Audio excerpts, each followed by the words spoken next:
Let's go, chat. Starting the stream nice and early today. We're going to stream for like an hour or two and then go to the gym, and I'll come back later.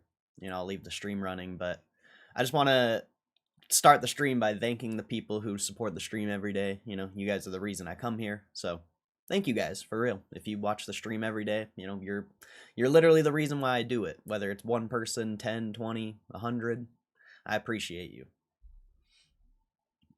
But I am going to try streaming on Twitch today. Oh, it says error, failed to connect. Not good. Let's see. Maybe if we get rid of this. I don't know how to stream on Twitch, or multi-stream at least. It says error. Well, looks like we're not doing that.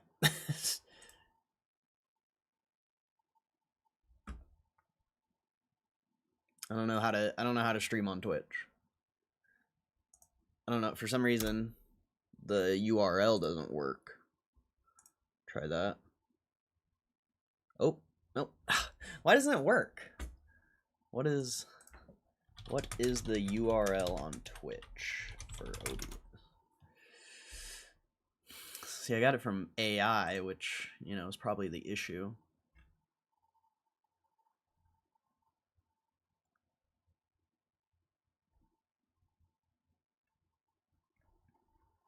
So I don't know why. I don't know why Twitch doesn't work.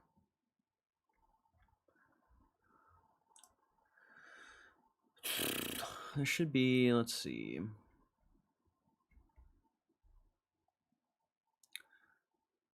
Primary stream key. I have the stream key. Stable version of OBS Studio from the official website. I have that. Next step settings, select streaming. You can leave the server field on auto.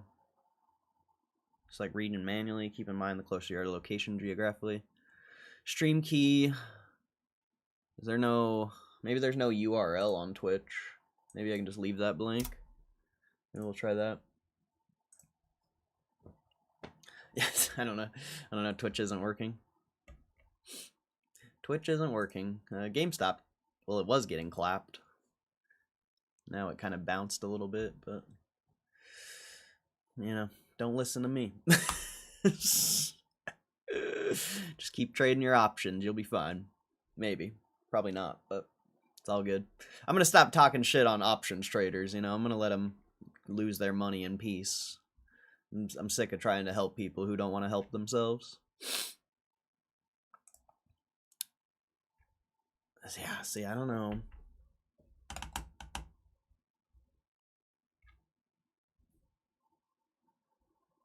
I don't know how you get the URL for Twitch, man. Like, I got it set up, but there's no URL. There's no way to get it. So I guess, I figure it out later, I guess. Oh, well. That sucks, but I'll figure it out. I'm sure. I'm sure I'll figure it out. Well, let's get into the stream. Let's see what we got today. Obviously, you have Costco after hours. That's what we're streaming about today. We don't need to stream about GameStop. It's kind of at this point, if you're in the GameStop community and you don't know about this stream or my channel, I don't know. But we gotta try to branch out to other things, I guess. Even though all anyone cares about is probably GameStop, but doesn't matter, because you're up 4% or 10-15% one week and then you're down. It's really boring, honestly.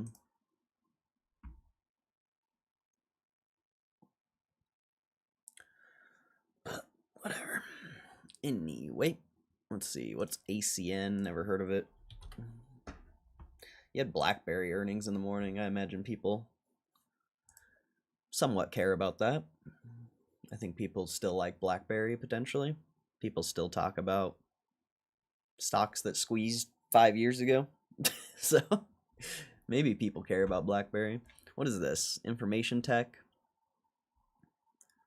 They're on their earnings call right now. Doesn't even look like it moved. Oh, wait. Yeah, it did. Okay.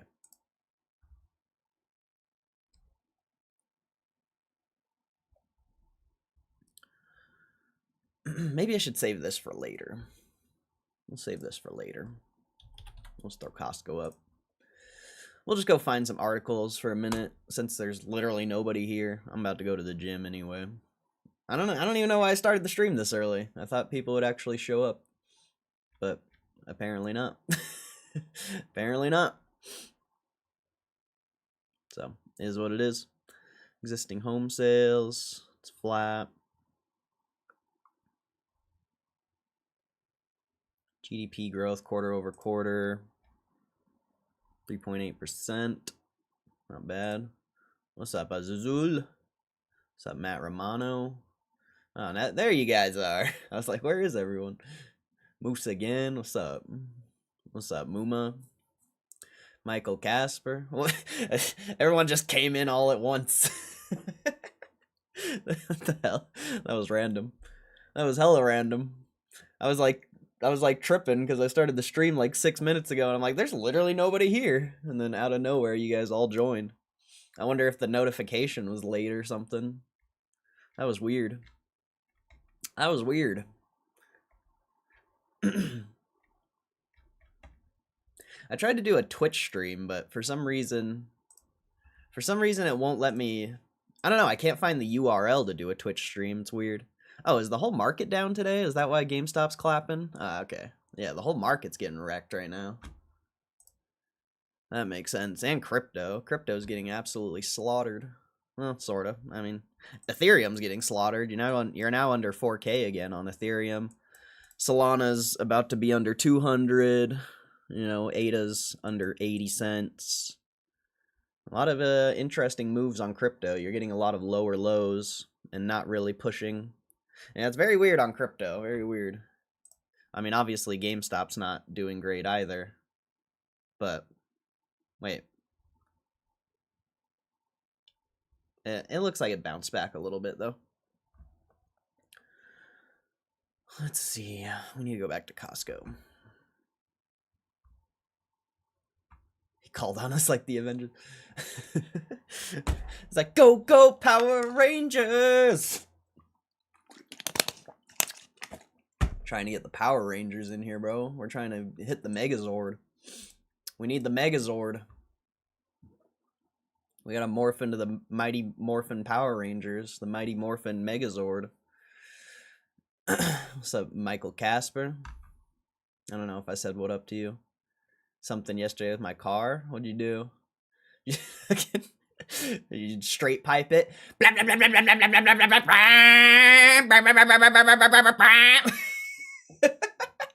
You straight pipe that shit, bro.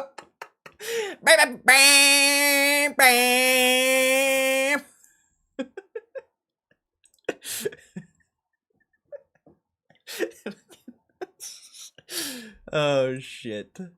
Please tell me you straight piped it. That'll be the best thing ever. That's so funny. Any market news? No, not that I saw, but I just barely got up. Like, literally, well, no, I've been up for like an hour or two, but I was watching some podcast, but I haven't looked at news at all. I just got up and clicked start stream, and now we're here. But like I said, I'm going to be going to the gym here in like an hour or so. I just wanted to start the stream in the morning and see how it goes if I just like leave the stream running while I go to the gym. I just want to try it. I don't know if this is what I'll do going forward. We'll see. Probably better to just start the stream later, but I mean, seeing how many people pile in here in the morning, maybe you guys want me to keep the stream open, even though, I could just leave Roaring Kitty talking or something. Who knows? I don't know. We'll see. U.S. GDP growth rate revised sharply higher. I mean, that sounds positive, so I don't know if the market would be reacting off of that. Energy's down a little bit today. I mean, I guess we can check this. Yeah. Everything's just kind of down. I don't think there's a reason. Obviously, you've had a pretty massive run-up for the past, month or so, so You would expect some sort of pullback if you're looking at it from a structure standpoint. Like, you know, like I always say, not everything just goes straight up. Never does. You know, sometimes it goes up for like a month or two or three, and you know, that's possible. It can go straight up for a while, but nothing goes straight up. There's always going to be a pullback no matter what. And, you know, I feel like we traded the I feel like we traded GameStop pretty well, well, me. I don't know if anyone did what I did, but you know, I didn't take that many shares off the table, but I took enough to be able to make like, I don't know, a couple $100 maybe, you know, hedge a little bit, reposition down lower. So, you know, I feel like we're still on a good path overall as far as trading goes. I wish it went lower, honestly. It bounced pretty quick. But I got a decent amount of shares off that little move.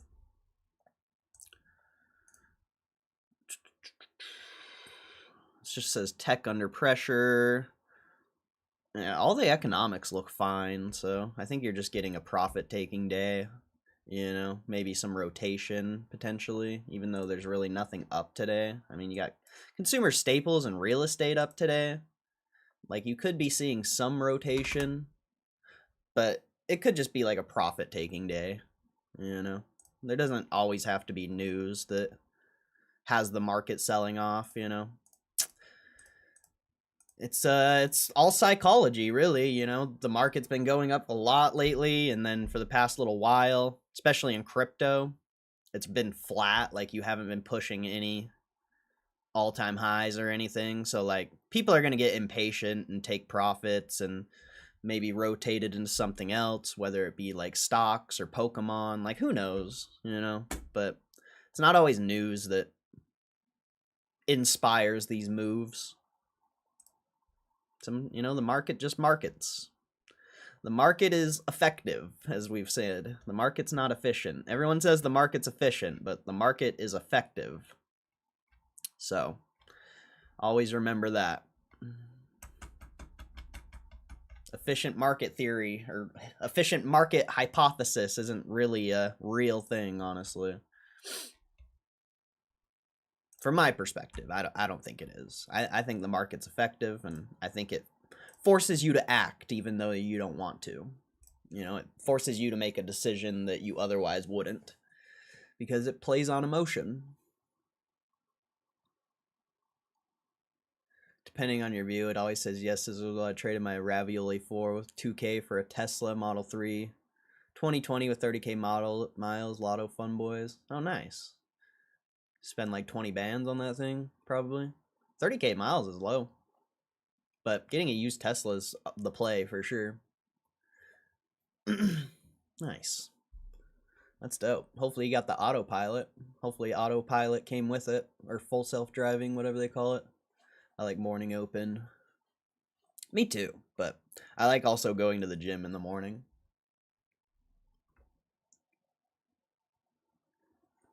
I had my hands on your car. I always forget you work at Tesla. She's a good car, though. Treat her better than I did. GMA price don't matter. I'm just pumped for my warrants. They can do what they want in the meantime. Yeah, I hope they lower it. You know, I took a decent amount of profits on the way up, so the lower it goes, the better it is for me personally. I've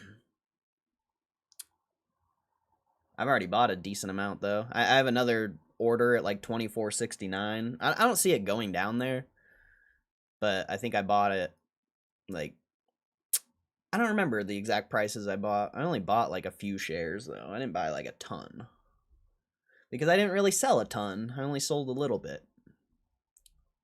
You know, if it goes lower, I'll buy more, but I bought a little bit.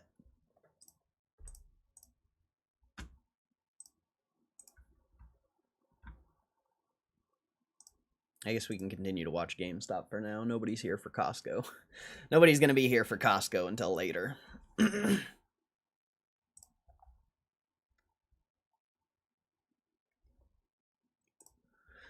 See, you got any whales on this bitch?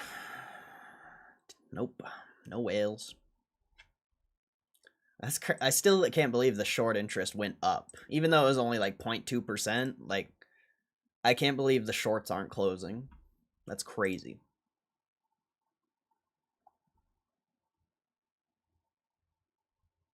Yeah, crypto.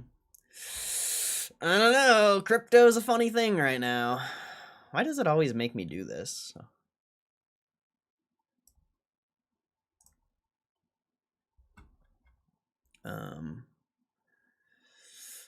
I can't remember if we read the J thesis. I don't remember.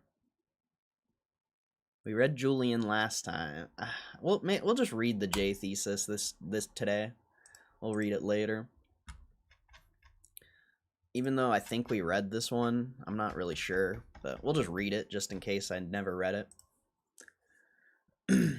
Existing home sales stall in August amid higher mortgage rates. That could be a reason potentially why the market's down, I guess, but I don't really attribute market move to news personally.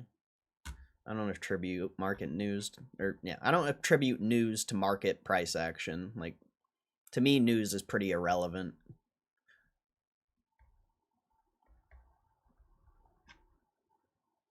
Had this the FSD and an accelerator, one dual motor, long range. Fire, dude. That's sick. That's like the perfect Tesla. Literally. That is literally the perfect Tesla right there. Did you get the diesel version?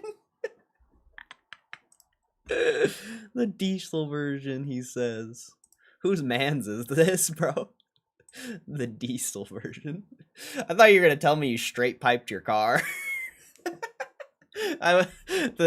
Buying another car would have not been that wasn't in my bingo card. I thought you straight piped. I don't know why. I just thought it would be funny. Just now you don't make any noise. Now you have to like download a fucking thing to make noise on your Tesla. Now you're gonna have to download an engine noise, or just make it yourself while you're driving. You just like you just. If I had a Tesla, I would be so entertained.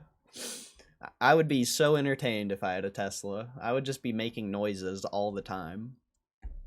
I don't know. Got the pesky E85. Here for Corey. Say crypto 3 times and Kev83 will appear. He won't come through till later, I don't think.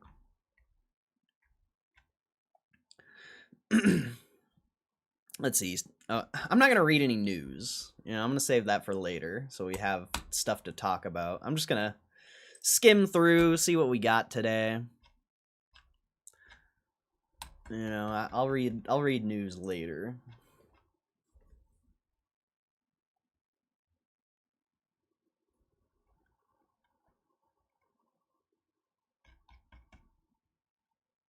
There was a lot of news on Dexerto.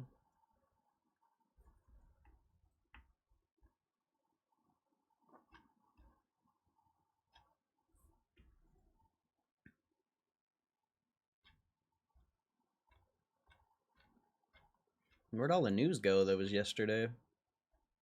Oh, there it is. Okay. It's still there. It's still there. Xbox Tokyo Game Show event. The state of play. I watched the state of play yesterday. It was okay. There was a couple games that I thought looked really good, but nothing crazy. There was like that Soros game, I think it was called Soros. I'm pretty sure that looked okay. Gunrave Gore. Yeah, we'll look at that later. Tokyo Game Show 25 event. The stream yesterday got clapped because of that fucking Pennywise trailer, though. I guess you can't watch movie trailers or movie series or anything like that on stream. So now I know. I can watch game trailers though, as long as they don't have music. But you can't watch a movie one, I guess, which is weird. I mean, I guess it kind of makes sense, but not really. It's actually really weird that you can't watch a movie trailer on stream. There's a decent amount of news today. Nothing like too exciting, but there's a decent amount. to check out later.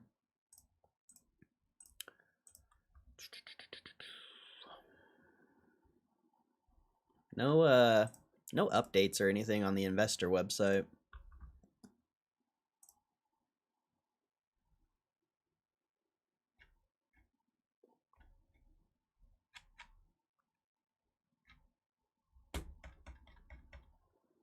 Is there any videos to watch? Maybe we can just bang out a couple videos in the morning.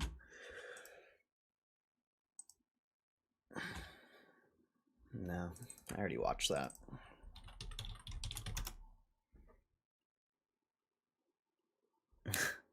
Oh yeah, the Tylenol autism thing. I haven't watched this yet. I feel like it's too early for a Muda video.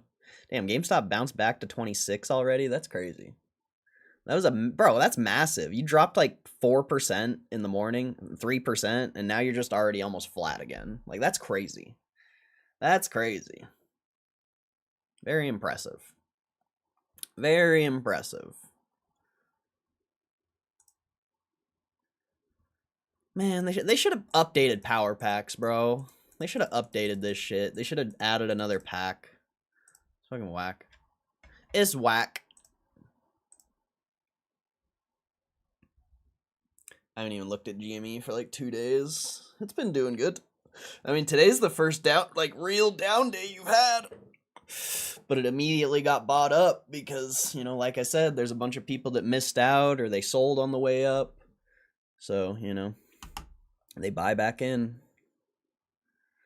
I think I only bought like 20, 30 shares though on that little dip, so it doesn't really matter.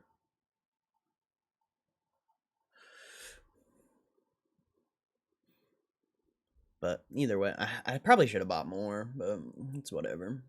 Doesn't really matter. Maybe it'll drop again. Who knows?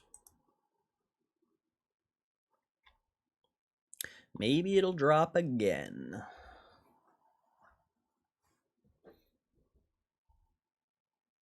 I've been watching Jinxie's podcast. He literally only has like 5 videos on it. But it's honestly some of the best podcasts I've ever watched. I mean, obviously it's mostly just like Twitch streamers and shit that he's interviewing, but I don't know, it's just interesting. It's like a really good podcast. I'm surprised he only did 5 of them. Like, way good. But I'm on the queso one right now. I watched the penguins one last night in the morning. Now I'm on the queso one, but I don't know. Damn, 4 million views? That's crazy. I don't know if I could watch this on stream. I'm not sure. I don't know. I don't know. Probably could. I don't know. I don't know, man. I don't know what you can do on stream these days. But this is a pretty good podcast if you're interested in this type of stuff.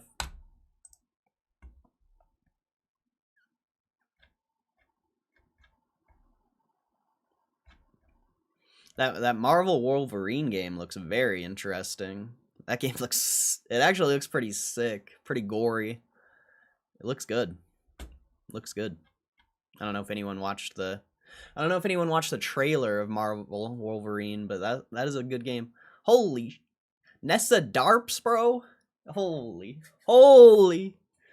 Hi, Nessa. I hope you're doing good. It's so great to see that name in here. I don't know. I don't know if you realize that, but I watch your videos frequently. Well, whenever you upload, obviously. But so good to see your name. I hope you're doing good. Crazy to see that name in here, actually insane. I hope everything's good.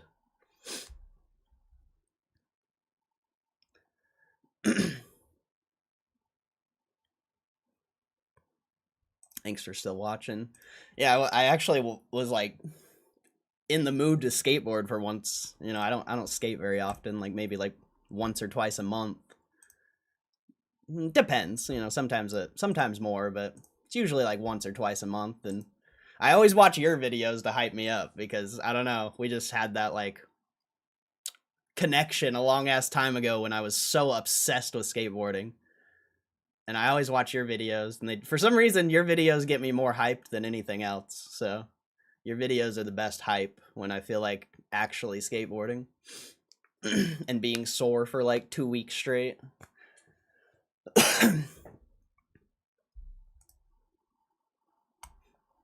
But the one video made me sad. I hope everything's okay. Obviously, you know, not the place to talk about it, but I hope everything's okay.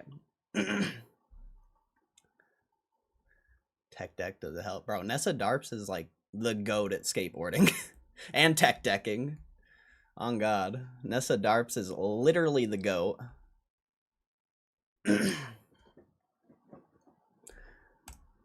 I'm pretty sure I've shown her channel on here before, a long time ago. But she's the goat, bro. This is the goat.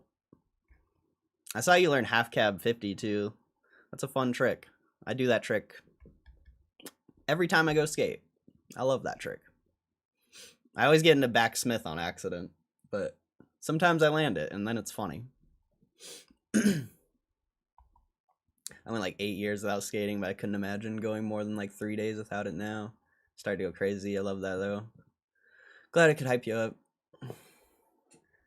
Yeah, I just don't have that passion for it anymore. I wish. Like, I mean, it's not that I don't have the passion for it. Like, I still love it. It's just every time I go skate, I'm just so sore, like, for a week. Like, and then I'm like, why did I even do that?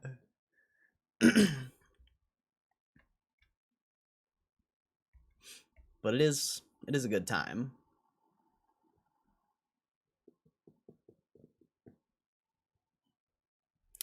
Didn't I learn a new trick the other day? I'm trying to think. Oh yeah, I've been learning a switch nose grind. That's been an interesting one. It's not the... I mean, it's hard, but it's just because I don't skate. It's actually not that bad. That's a good trick, though. It's like a... I don't know, it just feels good to land, even though I've only landed it like a couple times. It's just one of those, like, good feeling tricks.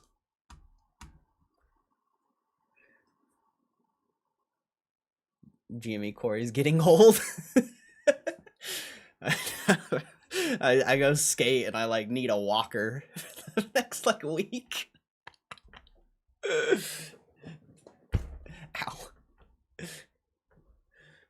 I was learning switch crooks on the tiny curve. So I can do switch crooks sometimes.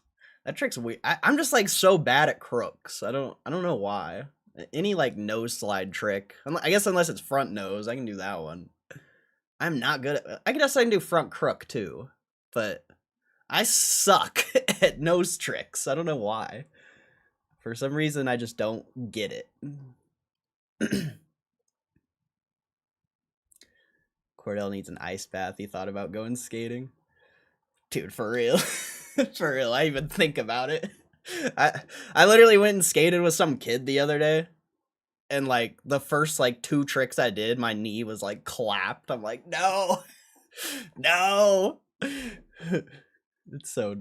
I don't know. It's fun, but it's too painful. I guess we're opposite. Yeah, all the tricks I do are, like, tail slide tricks and 5-0s and stuff. Or the tricks I'm good at, I guess. It's mostly just manuals.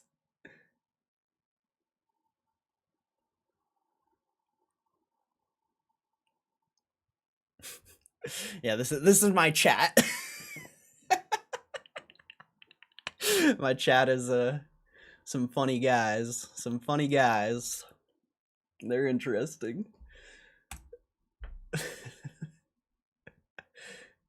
They don't know about the OG Nessa Darps, bro.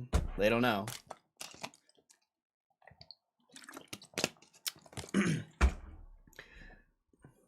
Literally, like, one of the last skate videos on my channel is, Nessa Darp sent me a fucking, a box.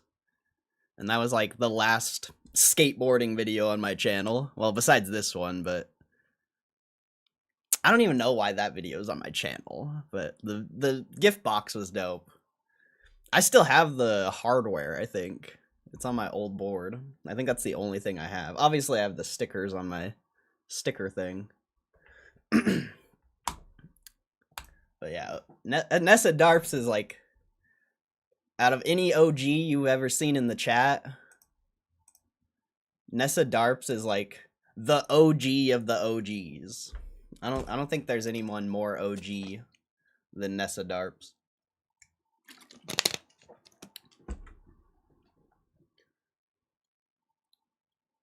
Can you do dark slides? I don't know a single person who can do a dark slide. Well, I mean, obviously, you know, there's people on the internet that can do dark slides, but I've never met someone in person who can do a dark slide. That'd be an interesting trick to do. I think I've tried one, but that shit's, like, impossible. I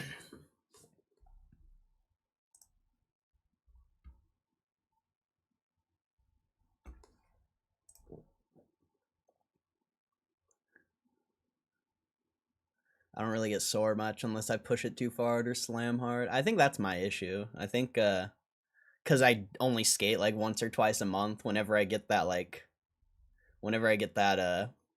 fire to go skate, it's, like, all day, and I'm, like, skating for, like, 4 or 5 hours. I think that's my issue, is I can't skate for, like, an hour or two and have fun. Like, I gotta feel that fire, and then that's how I have fun. Like, because I don't know, I just don't feel that fire all the time. It's just never there. But then when it sparks, oh man, it's always a good time. It's always a good session. It's like, I can't have a good, like, session when I just go. I gotta have that feeling. It's weird. It's very weird. I want to send you a shirt when I get my brand going. I hope so. Hopefully you remember my address. So I would love a shirt. That'd be awesome. I like the little brand you're starting. That's a dope brand. Corey's the kickflip guy on SS. Nah, definitely not. My kickflips are better than that. Just kidding. Just kidding. Oh man, that roasted. Roasted. Nah, my kickflips are actually good. No, you know, not. I don't want to be a hater, but that guy's kickflips are not good. I'm sorry. They're bad. All right. There's a good kickflip is just like, mwah, it's beautiful. Although I'm not the best at them anymore. I used to be a lot better before I clapped my ankle. They used to be like perfect. They used to literally I used to be better at kickflip than ollie. They used to be so easy, and they would just like, it was like a magnet. Now not so much anymore. Not so much anymore. I mall grab my fingerboard. What? Oh man. I don't think I've met anyone that can either. I did on Skate 4 yesterday. First try. First try. Let's go. I haven't played Skate 4 yet. Have you played Skate 4, Nessa Darps? Have you played that yet? I think it's free, isn't it? Isn't it free on Steam? I don't know if you have a PC or what. I don't know. I'm sure it's free on everything. It says free to play. But I think it might only be on PC. I don't know. Early access. I don't know if it's on Xbox or PlayStation, actually. I think it might be PC only. Politically a correct game.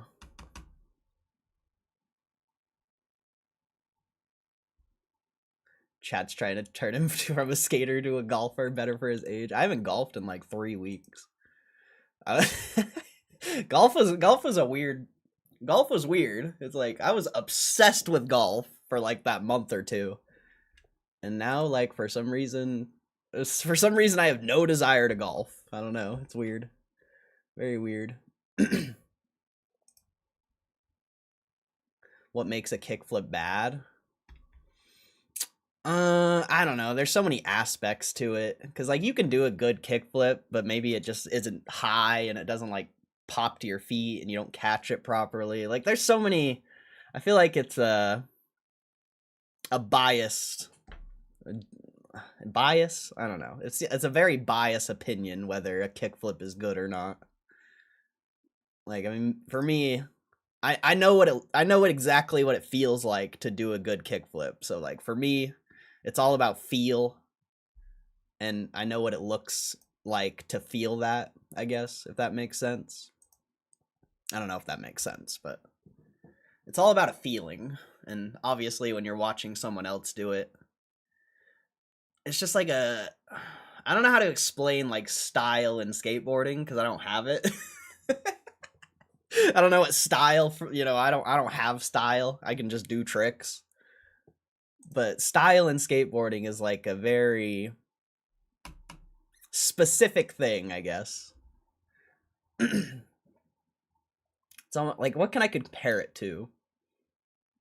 It's like watching like for any golf people here, it's like watching like Rory McIlroy or like Scotty Scheffler golf versus whoever you golf with. Like that's the only thing I could compare it to. Like when you watch a pro golfer play, everything they do is so clean and so perfect. Even if they hit a bad shot, it's still good. Like it makes sense when you put it in golf terms. You don't even play golf. You don't even play golf. What are you talking about? But then you watch someone like me play golf and it's terrible looking. Rocketing flips rocketing them makes it look bad. But sometimes rocketing them can be funny. I hated it first, but I'm starting to like it. I'm on Xbox.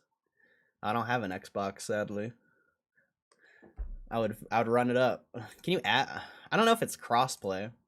That'd be fun to play Skate 4 with Nessa. I don't think you can though. I don't think you can crossplay. It's cross-platform, really? I don't know. How would I add you? Do I have Xbox on my computer? Let me see. Oh, I do have an Xbox on here. Let's see. Oh, I don't. It's an extension. I probably shouldn't be doing this on live. I don't know what things are gonna show up here.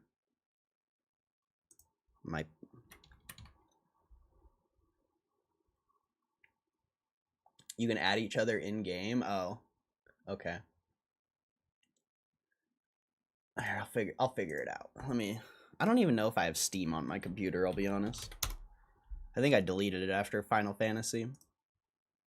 I don't even have Steam on my computer. What am I doing? I don't play video games like ever. Downloads. Here, don't leave yet, Nessa. I'm gonna figure this out and add you, and I need to find a controller because I don't think you can play with keyboard mouse.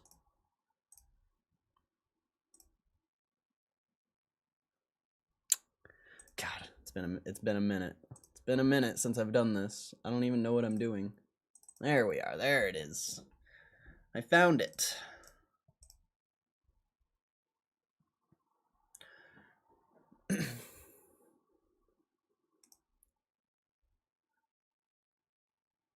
Let's see. I have it on Xbox. Very fun. I'll have to add you too, Matt Romano. Is it on Switch too? I don't think it's on Switch too. Free demo for 6 months. Boned ollie over a gap's my favorite to watch. Yeah, bro. People who can do proper ollies is very satisfying. That's like the one thing I'm like really bad at. So anyone who can do proper ollies, man, that's satisfying to watch. Makes sense. Let's see. Ever do the old popsicle trick? Unfortunately, I have done that before. Bro, the last time I popsicled a skateboard, I was doing like I was doing like a manual up like a slanted thing, so like you manual up it and then you switch manual down. And I got to the end, and I don't know exactly what happened, but instead of, you know, fakey ollieing off the thing, it didn't ollie and it just went straight up, and it was bad. It was pretty bad, actually. It was pretty bad. What is my password to this, though? It's been so long since I've logged on to Steam. Oh, that's not the password. Oh, second try? Nope. Third try? Nope. Fourth try? Nope. Apparently I don't know my password. Let's see. Fifth try.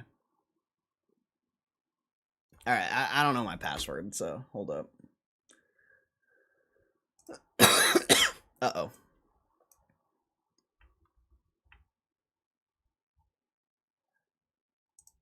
Let's see.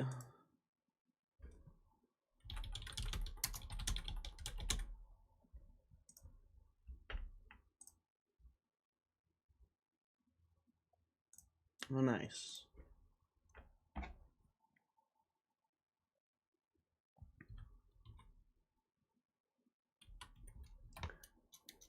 How'd you know my password, bro?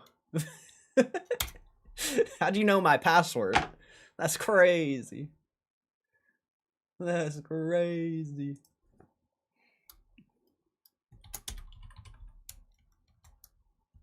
My guy literally knows my password. That's not cool. That's not cool. I gotta go change all my passwords now, bro. Come on. Come on, Muma. I gotta go change every password now. You really gonna do me like that? Might be on cloud gaming. Check cloud gaming. I'm just gonna get it on Steam. Maybe if it even lets me log on. It's being weird. What?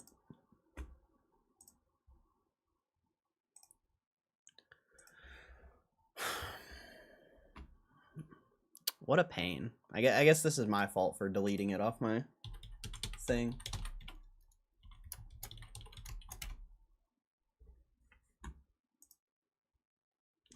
Bro, come on. Just let me log in. Please.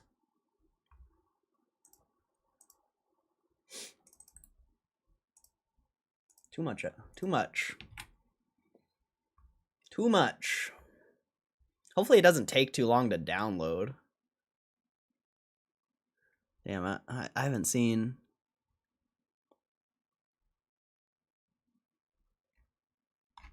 all the people I used to play Rocket League with. Interesting. Skate 4. Wait, is it not on Steam?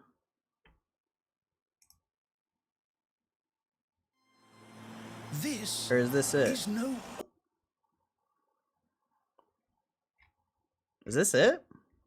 There's no way this is it. So, oh, release date September 16th, 2025. Okay, so this must be it. Do you have to be invited to it? No, right here.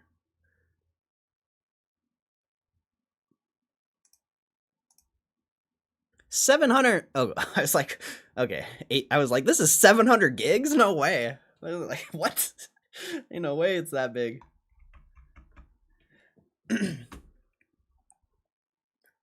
Gabe Newell? Who the hell's Gabe Newell? Does cloud gaming only work when you're on an airplane? What? Andy Anderson's the only skater I know. Well, that's the best skater. Andy Anderson's sick. Well, I actually like, well, there's a lot of skaters I like, but Andy Anderson's definitely up there. Even as a female, did it really bad in my teens. I almost passed out. Yeah, luckily I didn't hit the boys, but it wasn't good. It wasn't good. I haven't hit the boys in a while. That shit hurts. I haven't played Rocket League in forever. Me either. I used to be obsessed with that game. Like, Actually obsessed. My life was literally Rocket League for like 2 years. I'd play it so much that I would have dreams of the car. It was fucking crazy. Like, you could do the barrel roll in the game. I remember one night specifically, I did a barrel roll in the dream. Do a barrel roll! I did do a barrel roll! I did the barrel roll, and like my whole body barrel rolled. And I woke up like, what the fuck, dude? I was playing that game way too much. Way too much. I can't believe GameStop bounced back like that. That's actually so impressive. I bet the chart looks fantastic.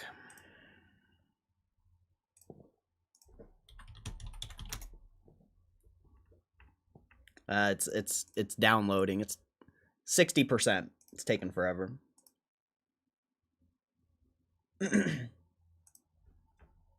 Looks like Apple's bouncing back too. Might get a tech run. Techron. Yeah, that looks great. I mean, you haven't filled this gap down at like 23. But that still looks great.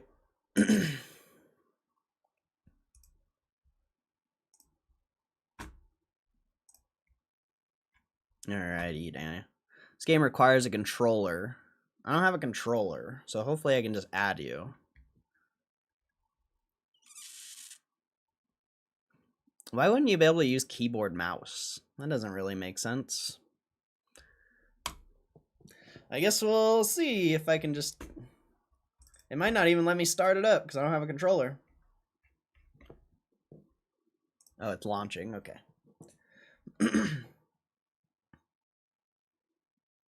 Running install script.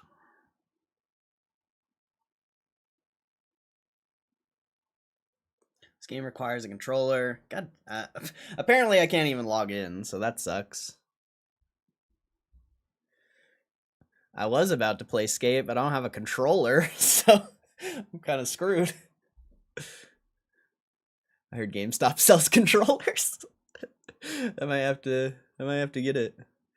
Yeah, you'll have to just tell me your name on there. And do I have like paper? I don't have anything. Let me go find something to write your name down on there. And when I get a controller, I'll add you.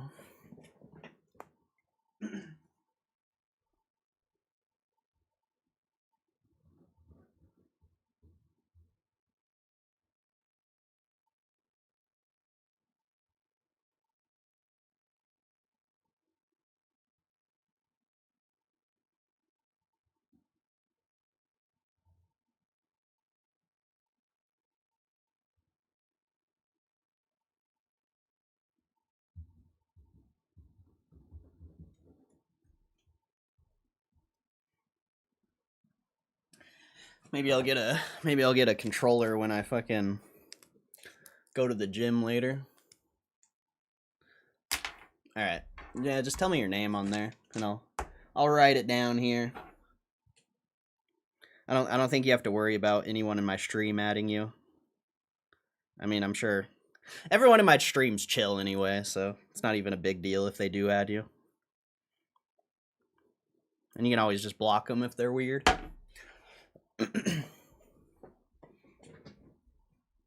And I can just delete your message after too.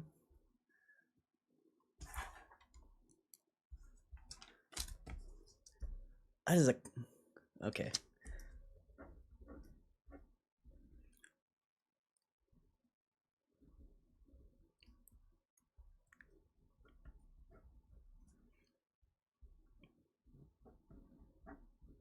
Does it have to be capitals, I guess?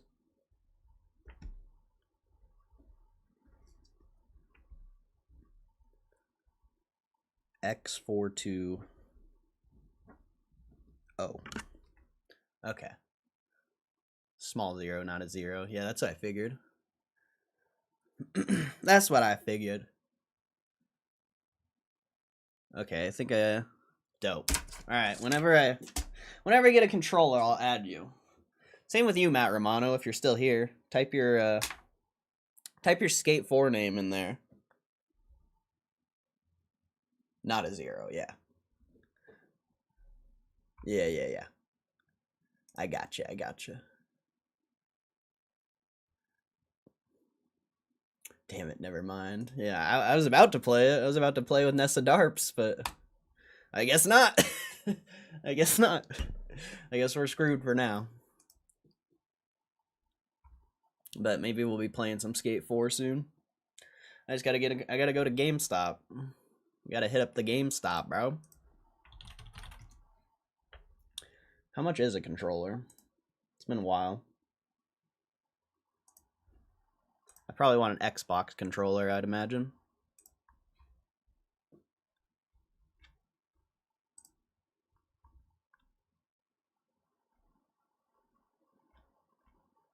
No, it's not bad. I think I need a wired one. Yeah. They probably don't have nice wired ones though. I'd probably just want to get an OG.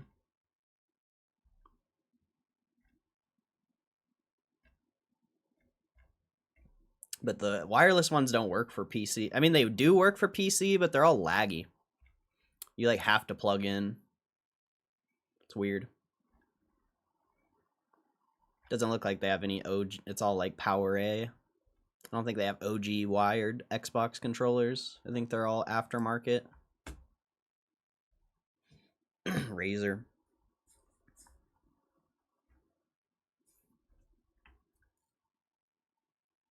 And I'm probably not getting an aftermarket controller.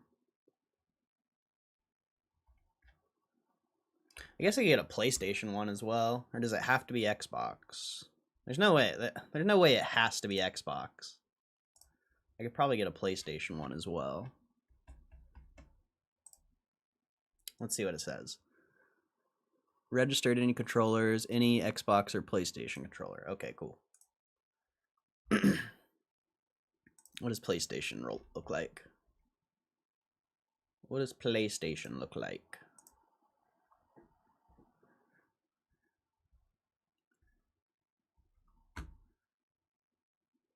Dilligaf? Wait, what's Dilligaf? I don't know what that is. Am I I feel like there's a joke here that I don't know.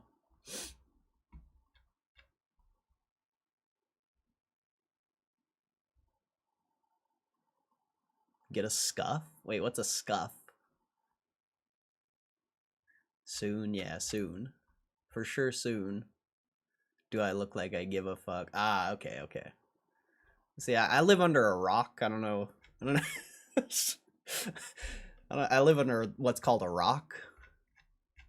I don't know anything. All I do is look at stock charts all day.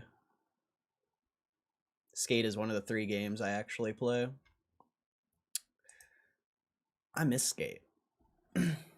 I've probably talked about this before, but back when I was platinuming Skate on PlayStation, I was ranked like number 2 or 3 in the world. Crazy. But I was playing a fuck ton. So whether it was based on skill or not, that's very debatable. But still impressive. Get a Candy Con. Could get a Candy Con.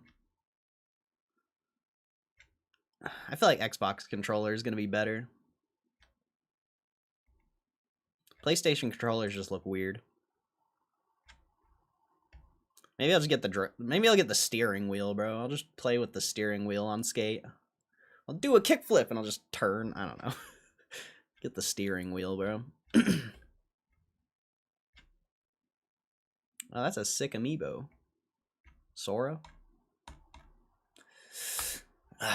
Gotta get an Xbox. An Xbox controller. I used to have an Xbox controller. I think I gave it to my cousin.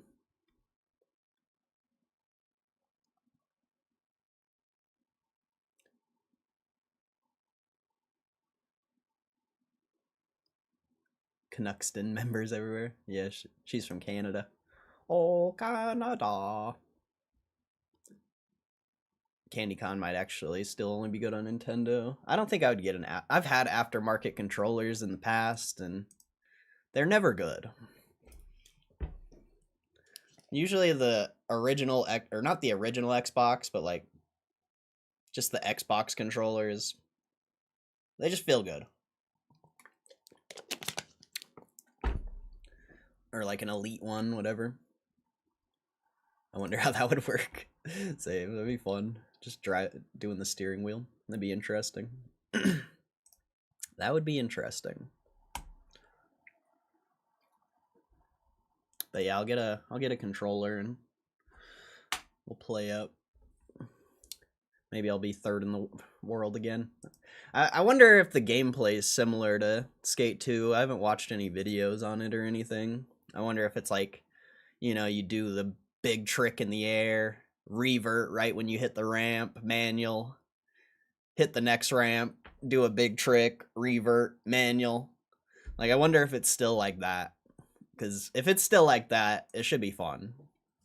I like doing those massive million-point combo, multi-million point combos. Like, it was like Tony Hawk or something. Only OG controller for me. Yeah, they feel good. Watching Penguins play some briefly the other day. Oh yeah, I did. I didn't watch that video. I watched like a little bit of it, but I never watched that stream.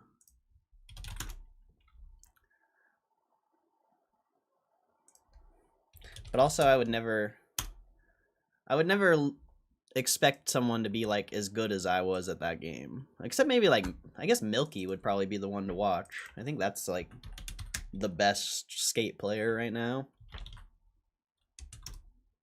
Is it Milky? Yeah, this guy.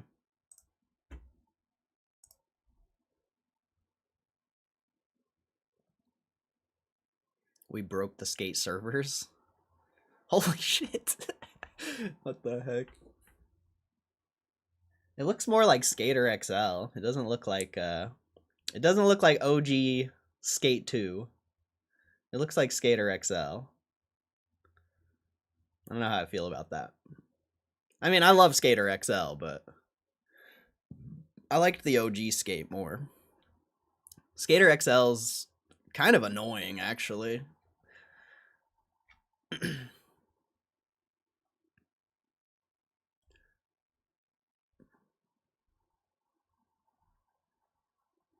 Looks like finessing the glitches is the best part.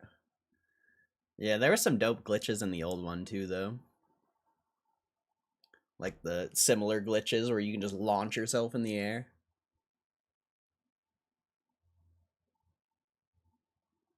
I think it's similar, but it felt really different to me at first. Also, they took away the ability to smack pedestrians, which sucks. Oh, that's lame. That's lame. Art style's weird, controls are the same. I like Sessions. I've never played Sessions, but I think it's just the similar to Skater XL. I like Skater XL. I was obsessed with that game when it came out. I got insanely good at it. But then, like most games, I get bored of it pretty quick. Yeah, it seems like I don't know, just judging by these people's gameplay, it seems like it's more like Skater XL like.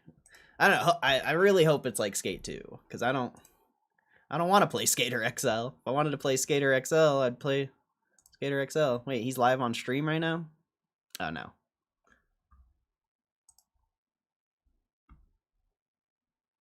I am. Oh yeah, I didn't do the thumbnail. I guess we got to get Nessa Darps in the thumbnail, right? That only makes sense. If you guys want to be in the thumbnail, spam some emotes. We'll run it up. We'll get Costco out of the thumbnail, of course.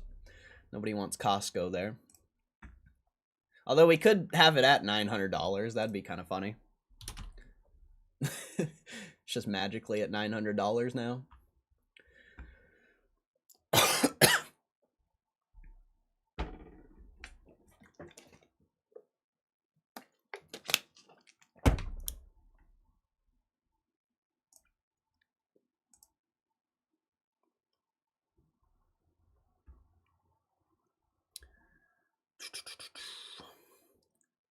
What's up, Sean H? Yo, shout out Sean H, bro. He's a real lurker, bro. He's a real lurker. That's a real lurker right there. He's always I never see him type in the chat, but he's always in the thumbnail.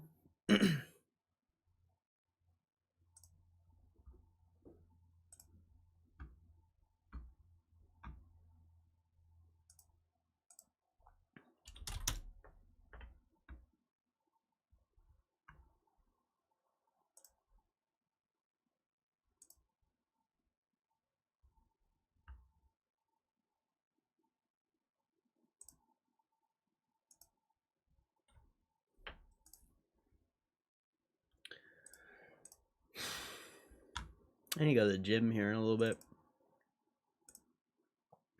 Man, I might actually lift today. I might hit some chest, bro. Hit some hammer strength. Maybe do some flies. I might actually lift today. Maybe. We'll see. We'll see how I feel when I'm there. I usually just end up doing cardio, but I could lift. I've been kind of in the mood to lift. So it might happen. Do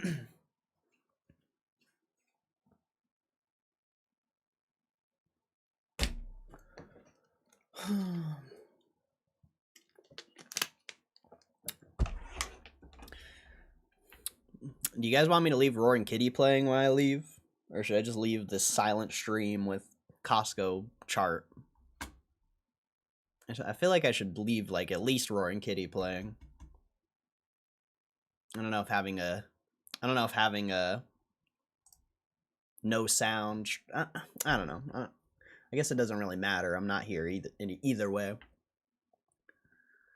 Hammer curls and preacher curls, a little bench press actions, all I need. Quick 20 minutes.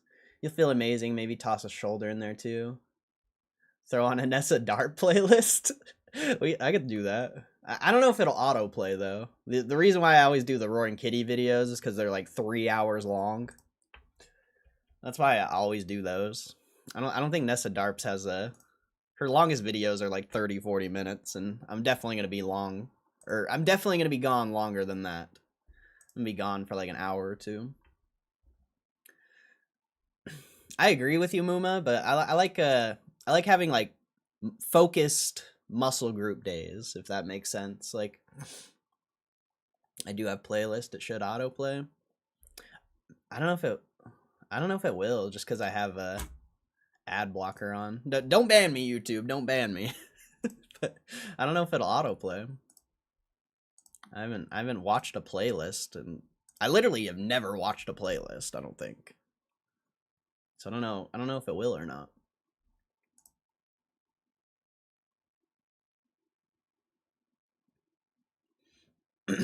But like I like hitting like like multiple sets of one muscle group, like do like 3 or 4 sets of hammer strength and then finish it off with like 3 or 4 sets of like flies or something. And then like on like arm days, do like I don't know, like 3 or 4 sets of like preachers or normal curls.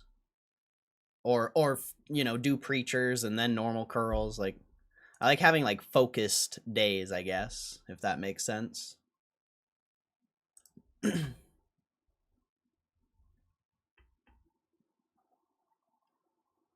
What's up, Rosh? How you doing, bro? Never used an ad blocker, so I don't know. I have YouTube Premium Lite or whatever. Oh, nice. I've had an ad blocker for this whole year, and man, it's a game changer. Although I learned recently, I guess it's against YouTube's terms of service to have an ad blocker potentially. So it's actually not. It's actually very sketchy to have potentially. But I've had it the whole year and haven't had any issues. But since I've downloaded it, it's blocked 1.6 million ads. And that's fucking crazy. 1.6 million ads have been blocked since I downloaded this. Like, that's crazy how many ads, if you didn't have an ad blocker, you would see in your lifetime. Like, not even in your lifetime, in literally like less than a year. Like, that's how many ads you're consuming. You know, it blocks ads on everything. You know, it's not just YouTube. Like, whenever I go to like CNBC or something, if I didn't have an ad blocker, there'd be ads all over the sides. You know, there'd be ads in between all the articles and stuff. Like, it blocks every ad. So it's kind of nice. But yeah. Pissed that I'm broke and couldn't buy the dip, but happy I'm in forever. So good. I mean, that was a quick dip, though. You know, that was a quick dip. If you didn't have your orders already set, it would have been a tough buy for sure. It was pretty quick. I wonder if it takes away from monetized creators. Yeah, it does. It does. And YouTube recently did an update where it might not even count the view. So, you know, in that sense it's really bad, but like realistically you're making what, like a penny per viewer maybe. So I don't know if it really like matters that much. You know, you're probably realistically making like half of a penny per viewer unless they actually click on the ad. But yeah, I don't that aspect is, you know, an issue for sure. And like I said, they did an update like a month ago where it doesn't even count the view anymore. I don't know if they fixed it, but I don't think they did. I got 5.172 blocked. Crazy. Why the huge difference? You've probably had it longer than me, and maybe you use your computer. Well, I'd be very surprised if you use your computer more than me, but you know, I've only had it on for like not even a year. I don't even think it's been a year. I think I downloaded it like the middle of this year or something. I really don't remember actually. Broker's shitty and it's taking forever to load money. Well, that's just what happens if you don't have a margin account. If you have margin, it would be instant, but you know, I turned off all the margin on my accounts for the warrants potentially. You know, if that was going to be an issue, I guess we'll find out. I don't think it would be, but I'm just taking precautions. Like, honestly, I want to put all my shares in computer share, but it takes like a month, so it's a little late for that. What's up, KCR? How you doing, bro? Good to see you. Hope you're doing good. Don't you start your job next week, or did you already start it? I guess you're right. Depends how many people use the ad blocker. Yeah, that's fair. I guess if, you know, you're getting like 1,000 views and half of them are using an ad blocker, that kind of sucks. But realistically, that's only like $2, $3. Like, obviously, you know, it's cool. It's cool to make that money on videos. Like, don't get me wrong, that's awesome. But it's unless you're doing it like every day, it's not gonna make a huge difference, I don't think. Like, for me, it probably would make a huge difference because, I mean, what's like $2 times 30? It's only, I mean, it's $60. Like, having an extra $60 a month would be nice. But I don't, you know, that's not gonna be like a deal, or I don't know really what I'm trying to say. It's not really gonna change much, I guess. It would be nice though. What's up, Gazua? Gazuda! We got Azuzul and Gazua. Even though I've never seen Gazua in here. Never seen him in here.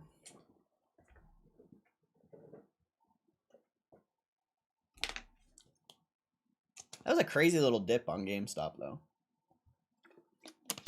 That was weird. That was fast.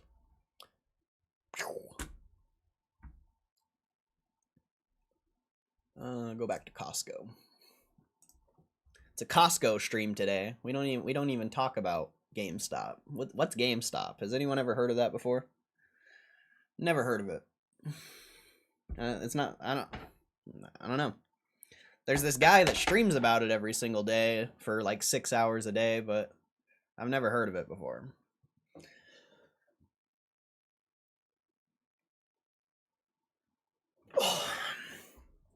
Starting Monday, I went to sign contract today. It's for the city.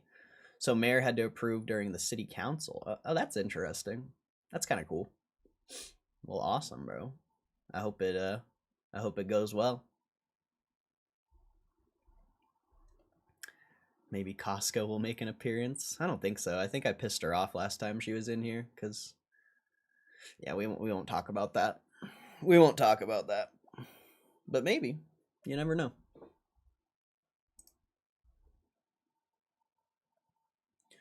I think the only reason I don't even want to say anything. I don't even want to say anything. So we'll just leave it. We'll just drop it. But I don't think I'll be very surprised if we ever see her again. I'll be extremely surprised. You know, maybe she'll make a stop in and say what's up, but I don't think we'll ever see Costco ever again. Take care. All right, Nessa, you have a good rest of your day. I'll add you on Skate when I can. Thanks. It was dope to, you know, it sucks, you know, seeing your name in here. Like, obviously, well, you know what I mean. Like, it's good to see your name in here, but like, seeing a name in the chat is, it's different, I guess, than like actually. Yeah, I don't know what I'm trying to say, but I'm glad everything's doing okay, and good to see your name in here, and I hope you have a good day. I also have to take an oath. The cool part, I can go swimming for free in the municipal swimming pool. Oh, that's sick. You start getting those swimming gains, bro. Start getting those swimming gains.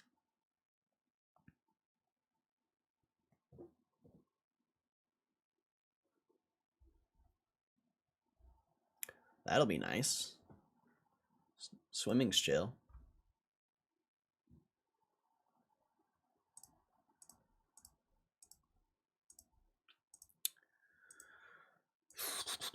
I'm about to go to the gym here in a little bit. So, yeah. I'll leave the stream running.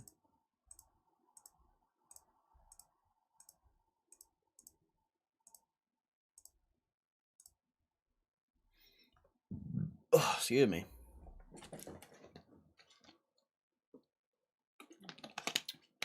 So, wait, you used to be a competitive swimmer? What?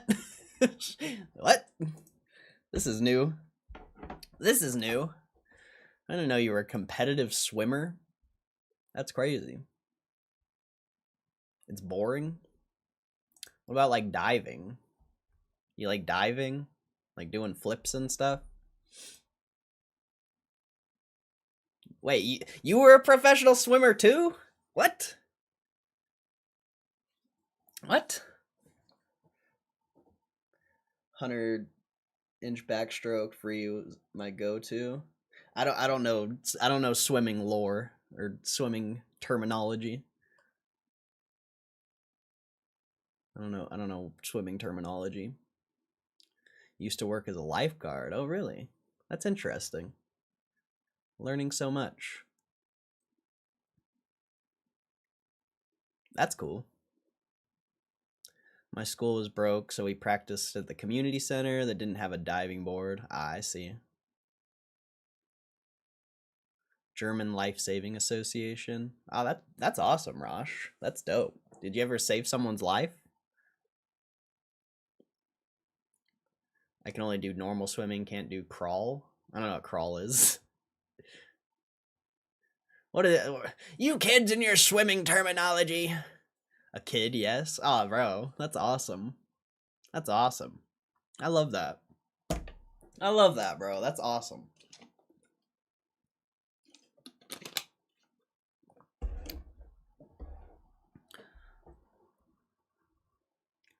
Lifeguard was such a clutch job. I never did anything. Worked at an indoor community center pool. Ah, you were a lifeguard too?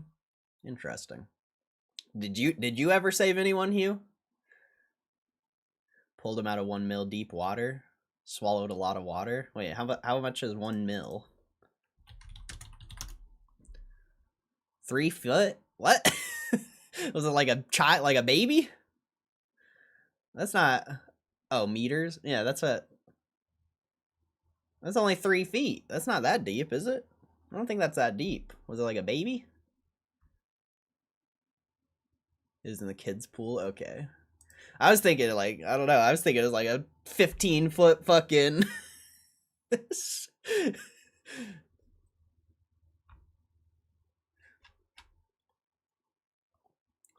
Must be a European term.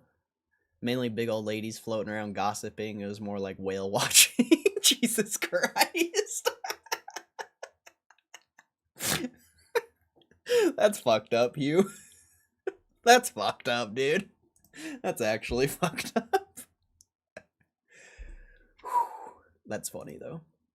That's funny. Fucked up, but funny. Meter. Wait, what did I say? What did I say? He's like 3 to 4. Kids can drown in a puddle. That's fair.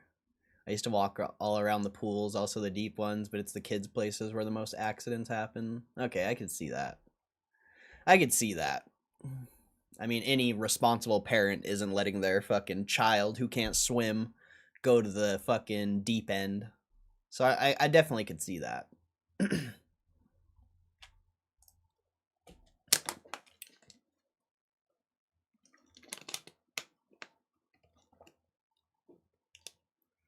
I love shutting down the pool. Wait, is that... That's a common thing? People like shit in the pool? That's a thing? What? What? You're lying. There's no, you're lying. There's not people shitting in the pool. No. Oh, say it. No. And Rosh even agrees. No. No. That's disgusting. I'm never going in a pool ever again. Oh, that's fucking nasty, bro. What's up, Ruben? How you doing? Dead ass. I never knew if they shit by accident or just lazy. Maybe it just feels good to shit in a pool. Now I'm curious. Maybe it feels good to shit in a pool. There was this one time my buddy really didn't want to substitute teacher this water aerobics class. No. Bro, that's filth, bro. That's filth, bro. We were at a wave pool once and they shut down the kiddie park because of shit, but it wasn't even a kid that did it. Good lord. What is it? Like, I grew up swimming and I've never had any experience like this. Holy shit, this is crazy. Shitting in pools. I didn't know this was such a common thing. Wow. I didn't know shitting in the pool was so common. That's wild. So he called an old coworker that lived next door and had him take a dog shit and threw it in the pool from an exit door. No way, dude. That's fucking crazy, bro. That's actually insanity. The only time I've seen like poop in the pool was fucking fuck, what's the movie with the Three Musketeers? Isn't it Caddyshack? I think it's Caddyshack. Yeah, Caddyshack. We can't watch movies on stream, unfortunately. Oh, I fucking love that show, dude. Caddyshack is hilarious. I'm alright. Nobody worry about me. Holy shit. Oh my god, Caddyshack is good. That's a good movie. Began around 2010 before water was clean. We started the poop in the pool, everybody gotta go protocol. This old dude was swimming laps and wouldn't stop. We finally stopped him at the wall and we're like, hey, we gotta close the pool. There's a poop in the pool. He said, I saw it. I was hoping I could finish my set before you noticed. That's fucking disgusting, dude. No. No fucking way, dude. Holy shit. Holy shit, dude. What the fuck, dude? That's actually crazy. Bro. Holy crap, dude. That's wild. That's wild, Hugh. That's actually wild. Wow. I've learned so much this first hour and 20 minutes of the stream. Oh my god. That's fucking crazy, dude. That's actually crazy. The ocean's pretty much filled with crap, so beach people. That's fair. That's fair. That's fair. But in a public pool, like that's the ocean, you know? It's a little different, I think. A public pool? Man. Apparently I haven't been to a public I haven't been to the right public pool apparently.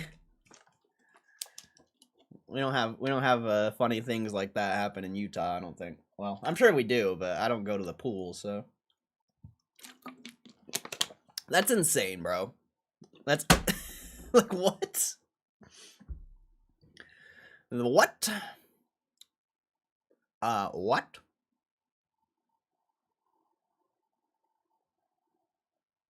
Crazy. Absolutely insane.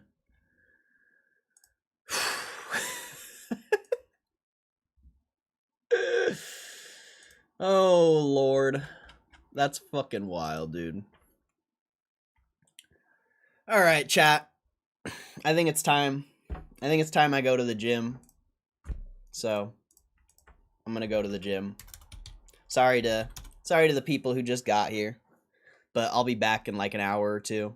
I'm just gonna leave the stream running. I'll throw up some Roaring Kitty if you want to listen to Roaring Kitty.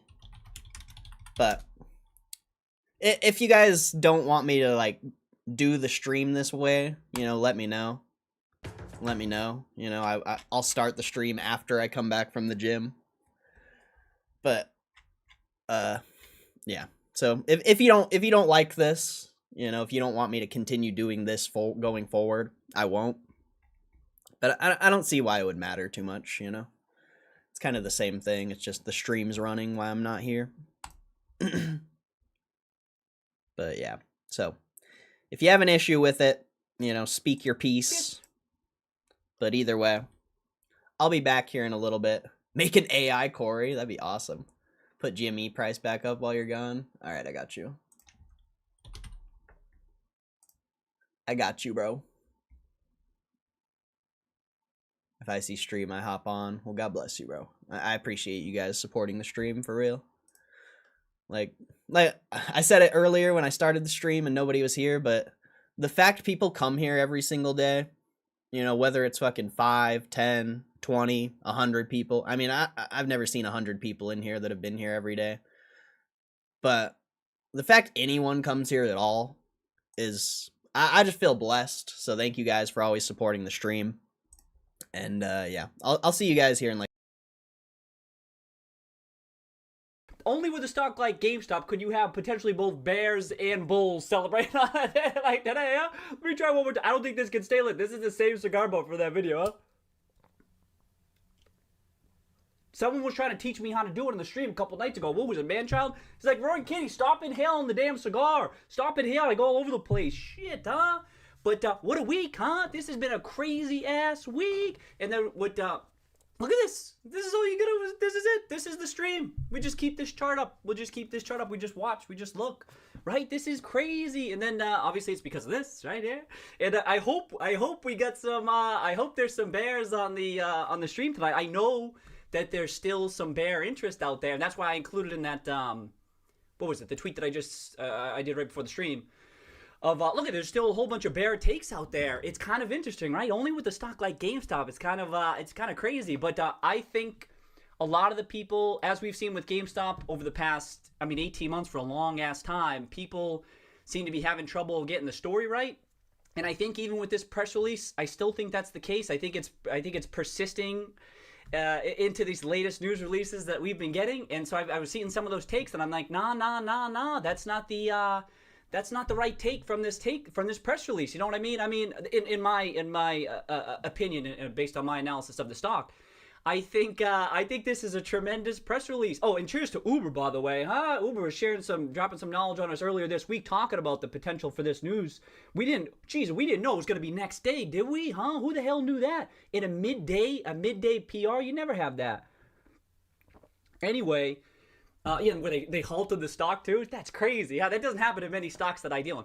But so we expected some sort of vendor partnerships. I mean, everyone's been talking about that for a while. Barry mentioned in his in a whole bunch of his letters and in his 13Ds and stuff like that. So we kind of knew something was in the works. And we were some of us were expecting it in the earnings release too, and we didn't get. Many of us were hoping for a little bit more in the earnings release. I'm like, all right, maybe they'll be releasing something in the coming weeks as we get closer to the new consoles and everything.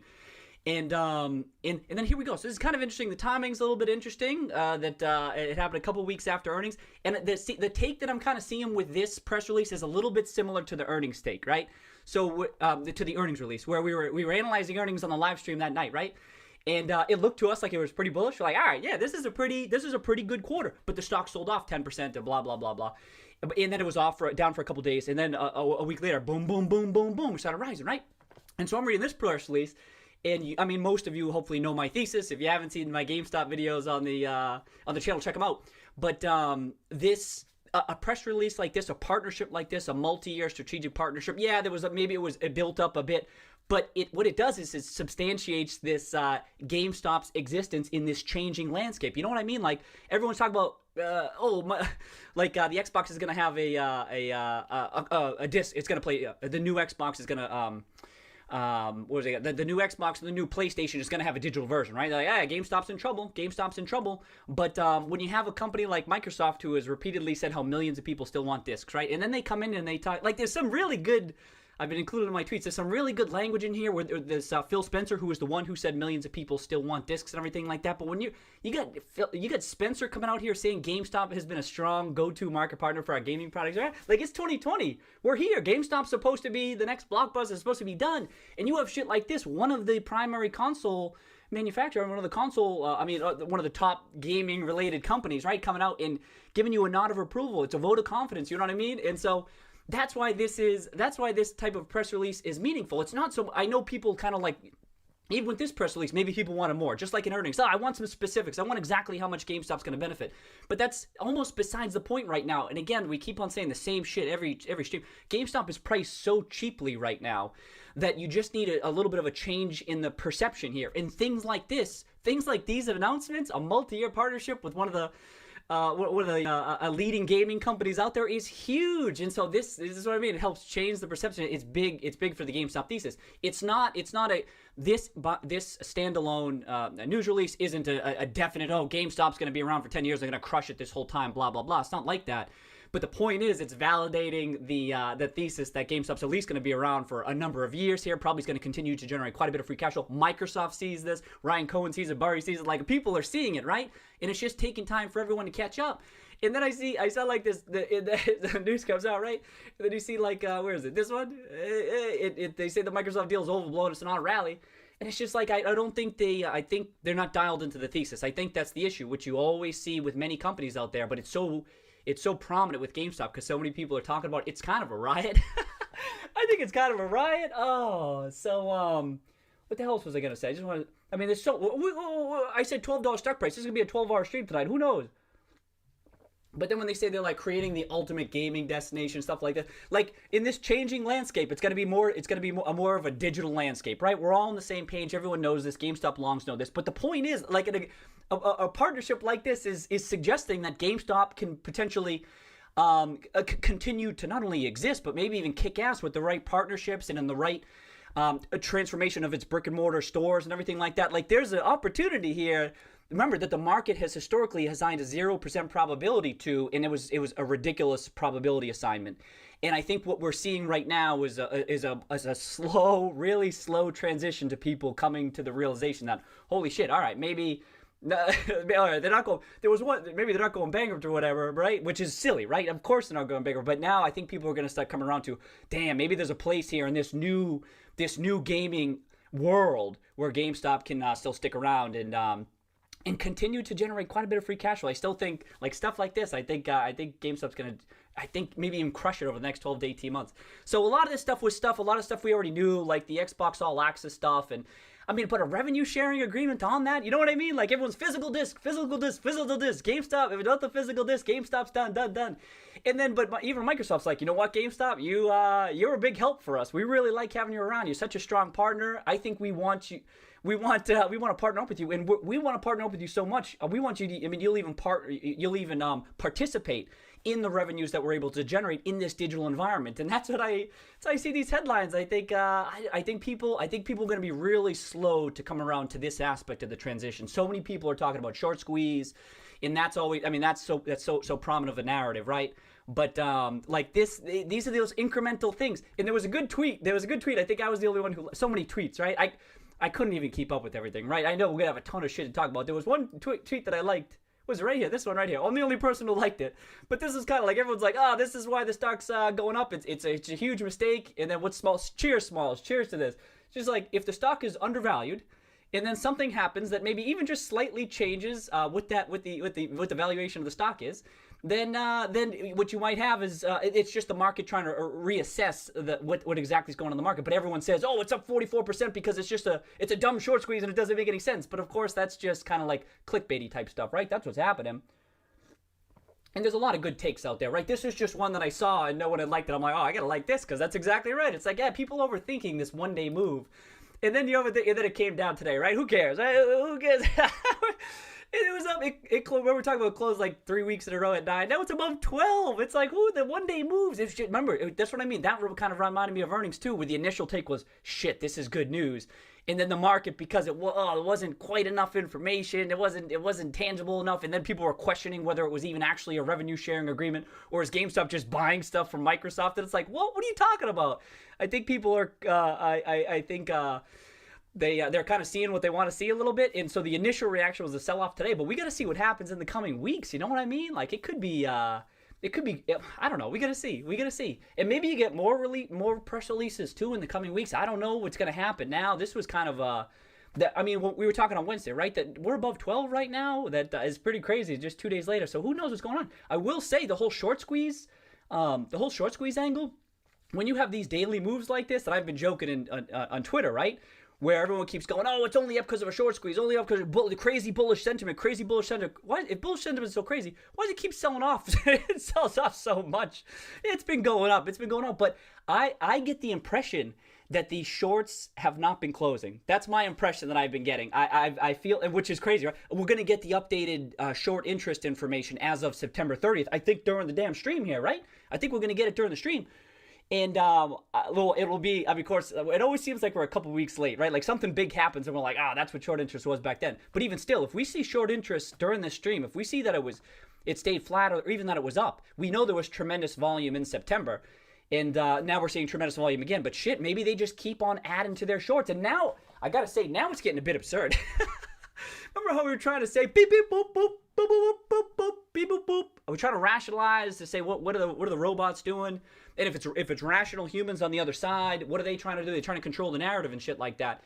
But I'm like, now it's up to $12 a share. People are starting to, like the thesis is getting around here. More people are picking up on it, even though it's not total. Everyone's not totally on board yet. But like you kind of see it with these daily moves and people like it's this. Like I pulled up that one press release, but I brought up a whole bunch of them of like there's still some pessimism out there. And I think so. The shorts, I think they're still just doing their best to I guess I don't know. Your guess is as good as mine at this point. I'm pretty damn confused. I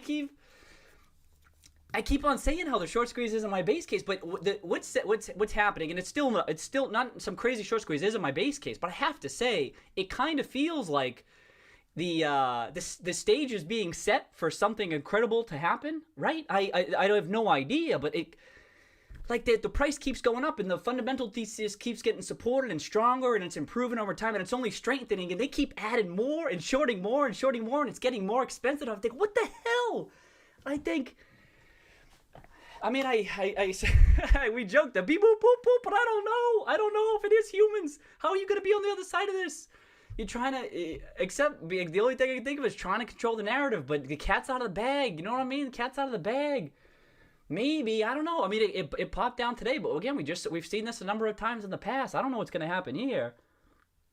Was there anything else? I saw Microsoft announce their shit too, and I actually didn't read through all that yet. But I saw some good takes out there, so I'm eager to see what people have to say about this. And we were just, do I have Scott Preston's? We were just looking at Scott Preston's article on Wednesday, right? And now remember we were looking at all the different things. Oh, this. Let me tie this back into what I was just saying.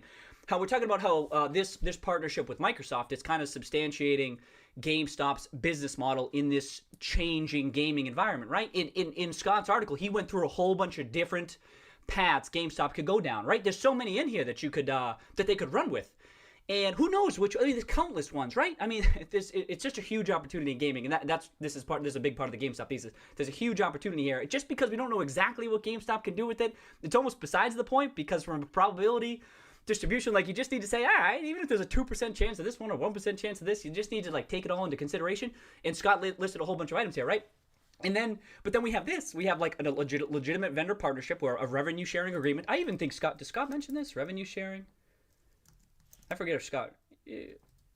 Okay, it's not. I forget if it says in there, but like things like this, when you see things like this happen, you go, all right, maybe us have discussed this quite a bit, like vendor partnerships and what those might look like. Of course, GameStop's already announced the whole Xbox All Access aspect, but they gave a little bit more information on the whole revenue sharing stuff, and we hadn't heard that explicitly before, right? They hadn't come right out and said it. So just to have them say that is really good from a bull standpoint. That's how I feel about it, because they're confirming what a lot of people have been talking about for a while, Bari included.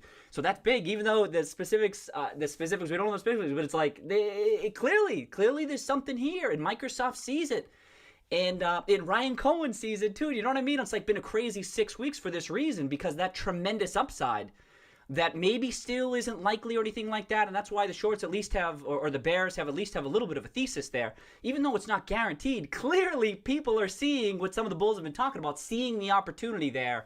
And you're getting this incremental news along the way, being like, here you go. Here's one path GameStop could go down. Here's another path they could go down. And there's just so many. There's like countless. I tried to list a whole bunch of them in the video that I uploaded, and like Scott mentioned them. And a whole bunch of people on the stream have listed a whole bunch too. There's just tons. And that's the thing, is that even if some of these probabilities are only 5%, 15%, 20%, but yeah, I don't know. I'm just surprised. What will surprise me if these shorts keep on rising, or keep on raising their position, right, and increasing their bet, despite the fact that this incremental news is suggesting that the probabilities of a potential major transformation is happening. That's what's crazy to me. That's what's crazy to me, because you're almost just the shorts. You're just betting against a rising price. Then that's just a bad thesis. Or you're trying to control the narrative and stuff like that. But I mean, you're doing it. If you're trying to control the narrative, you're not doing a good job. You're doing a decent job. You're doing a decent job, right? That's some of this stuff. You're doing an okay job, because people aren't convinced. But this price point, oh, you had to do a better job back here. You know what I mean? Once it broke above 6, and then 7, and now 10, and then we almost kissed 15 today. We were right there. What was the high today?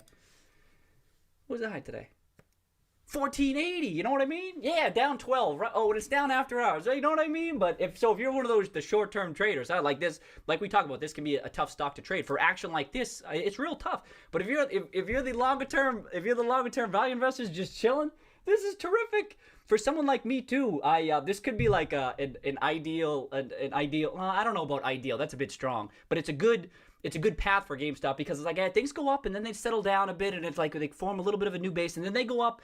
It starts to get a little bit tougher when the price action is just completely erratic. I mean, a 44% up move is pretty big, right? Obviously, but it's like goes up and then it settles down a bit. It's not, it's just not totally crazy yet. So it's good. I think it gives time for the long thesis to start getting people's attention over time.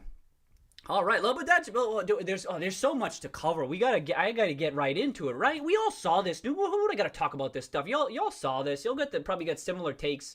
There's really nothing else. That was it. This was the news, and then the reactions. That's pretty much it. And then I'll be curious, the shorts. That's the other thing that I don't know. It's just it's not a big part of the thesis, but boy, if they keep increasing their position, if someone could just share what that short interest is, and then we'll try to take a peek. I think it'll be in the Wall Street Journal. What was it? I think Justin said at 8 p.m. or something. It comes out. And then like if it went up, like what the hell? What beep boop boop boop boop boop boop boop boop boop beep. Just nuts. Just nuts. Oh, is Steve Mazzini? Is Steve Mazzini here? Yo, Steve, I did the, Steve was the one who recommended, where's this one? This is, yo, Steve, right there. This was Steve's idea. Yo, shit. Yo, I don't know if Justin's in the chat, but, this was Steve's idea. Steve mentioned it on the live stream a couple weeks ago, and I'm like, yeah. That's a good idea, Steve. That's a good idea. Let me see what I can do. And so I put that together. But I don't know if Steve, I think it's sometimes the, Steve jumps on a little bit late. We'll have to see. Ah, oh, shit, that's funny, huh? See, my dad, I don't even know if I gotta light this thing back up, you know what I mean? All right, who do we got? Cheers, everybody. Happy Friday. There were some folks who was, I mean, we could have done the stream. Maybe some people were like, hey, do the stream last night when it was crazy and stuff like that, and maybe it would have been maybe too rowdy. But now we got, maybe we flushed out some of the bulls by having a down day today. Now it's just like the true loyal GameStop folks, you know? Let's see what we got. Let's see what we got here. Oh, here, let me put this chart back up there. Hoo. What do we got? Polygon. Cheers, Polygon. What up, Polygon? Nope, Polygon talking to trades. Henry, cheers. Welcome. Well, I'm going to have to move quick. How far behind am I? I'm already like 4 hours behind based on this. You know what I mean? How many say? I can run with this. All right, let's go. I'll try to go quick. I'm trying to Henry. I forget it. Yeah, I already said that, Henry. Okay, I'm gonna roll. Eduardo, what up, Eduardo? Cheers. George, musical felony. Sick. Yep. So George has seen some of that, the criticisms as well. I mean, are they I think people are like, are they criticizing the move? I think people are just a little bit confused by the move. You know what I mean? But I think the people who are confused are the people who aren't dialed into the thesis. And some of these websites, I'm not to pick on Barron's. I don't know who Eric is, Eric Savitz. But like, I think they're not dialed into the thesis. They're just trying to write something so that they could publish it, and maybe people will click on it and check it out. But and so when I see stuff like this, I think it from a sentiment perspective, right? Because other people will just read the headlines and that's it. And most people are never going to be dialed into the GameStop thesis. So you need to account for that fact. They're never going to know all the intricacies of all the ins and the outs. So this type of stuff matters more from a sentiment standpoint. And I care less about like some of the angle they might be coming from, because I feel as though they're just missing certain things. And so I'm seeing what you're seeing too, George. So anyway, I don't think it's so much, it may be malicious, you know what I mean? I don't know if that's what you're getting at, but sometimes it's just, they're just, hey, I got to write something about this, and this move does look a little aggressive, a 40% move on just this news, but I think the incremental news in the context of the whole thesis, and importantly, where GameStop is priced relative to fair value. You know what I mean? That's why that type of a press release matters. The shorts are a bunch of yeah. Oh shit. Volatility will only bring the shorts more pain. Yeah. We'll see. Remember, things are you see tremendous volatility at inflection points. I mean, this is an inflection point that's been going on for a couple of months now, right? See inflection points on the upside and on the downside. Volatility is very common. There's not, maybe some of the short-term GameStop folks are a little bit like, oh, what's going on today? But like this is how stocks like a deep value risk on stock. This is how they move. They're all over the place. I mean, 100+% short interest of the percent of the float. You know what I mean? Like, it has no choice but to go up. Like, it has no choice but to go crazy all over the place. That's why it was really quiet, that volume. Oh, yeah, what was the volume, by the way? 75 million? It was 75 million today? What the? Holy hell. Oh, both days? It was 75 million both days? Whoa, you know? What the F? I'm really curious to see that short interest. I want to see that September 30th short interest following this shit. You know what I mean? Look at this tremendous shit. Wow, this 2 days in a row blew it out of the water. Remember we were talking about how 34 million was crazy? Now we're up to 75 million back-to-back days. What if they're raising their position? You know what I mean? What if the shorts are raising their position? It becomes, remember how even though there's a rational short, it's becoming irrational. Even if your goal is to control the narrative or something, it it's become it's kind of evolving into a very dangerous setup for the shorts. It seems to me risky, but that's why I keep on thinking maybe there's something I don't understand. But if we find out, I mean, now we're another 2 weeks out, but if we find out they added to their position on this breakout here because of even if the shorts were interpreting it kind of like this, you know what I mean? I think could the shorts have the wrong? Could they have the wrong take on all this too? Even if it's beep boop boops or humans, if they added, what the hell, 75 million, still no 13Ds or anything like that, right? And look at the market cap. It's still under it. What was the cash? Remember what was the cash? This was before. Wasn't it like 780? Once you adjust for the sale leasebacks. 735. I think it was like 780 it was 780, and we're trading at 780 on the market cap. Yes, there's more to the thesis of that, but again, you just don't see this too often with the stock trading at or below cash. Yes, there's liabilities and blah blah blah, but people focus on the price point, right? Even I'm talking about the price point and where it is. It's at a 19-month high right now, which is bananas. But the market cap, they did all those share buybacks, and it's coming. It's like coming. It's unfolding as many of the bulls were thinking it might unfold, and the market cap just doesn't really reflect the. I mean, it doesn't reflect the upside adequately, I believe. Especially, like I talked about, what's changed over the past 6 weeks is even I've been increasing my probability of a successful major turnaround with the addition of Ryan Cohen after following the refresh board. I mean, and now you got this multi-year partnership with Microsoft, who's complementing GameStop's position in the industry as well. And now I'm starting to think like, I mean, maybe that weighted average fair value is higher than I was talking about back in my videos. All this information came to light after I uploaded those videos, and now I'm like, boy, is sub 800 million market cap might be much too low. It might be much too low. Just as a reminder for Best Buy's market cap. This is my favorite thing. I keep bringing up 30 billion. 30 billion. How could Best Buy succeed in an increasingly digital world, a brick and mortar store like this? But I'll tell you how. The omni-channel. Oh yeah, what did I upload today? It's like there's a case. I mean, there's a case for reinventing yourself, like improving the omni-channel experience, and you can kick ass if you can do that. You know what I mean? In this light, in that context, like 783 doesn't, like, it sounds like it still seems low to me. You know what I mean? I know I'm biased. I mean, maybe I'm biased, but when I try to be as objective as I possibly can, I go off on another tangent here. Sorry, my bad. Let's keep going. I gotta get caught up. I'm not even at the. Okay.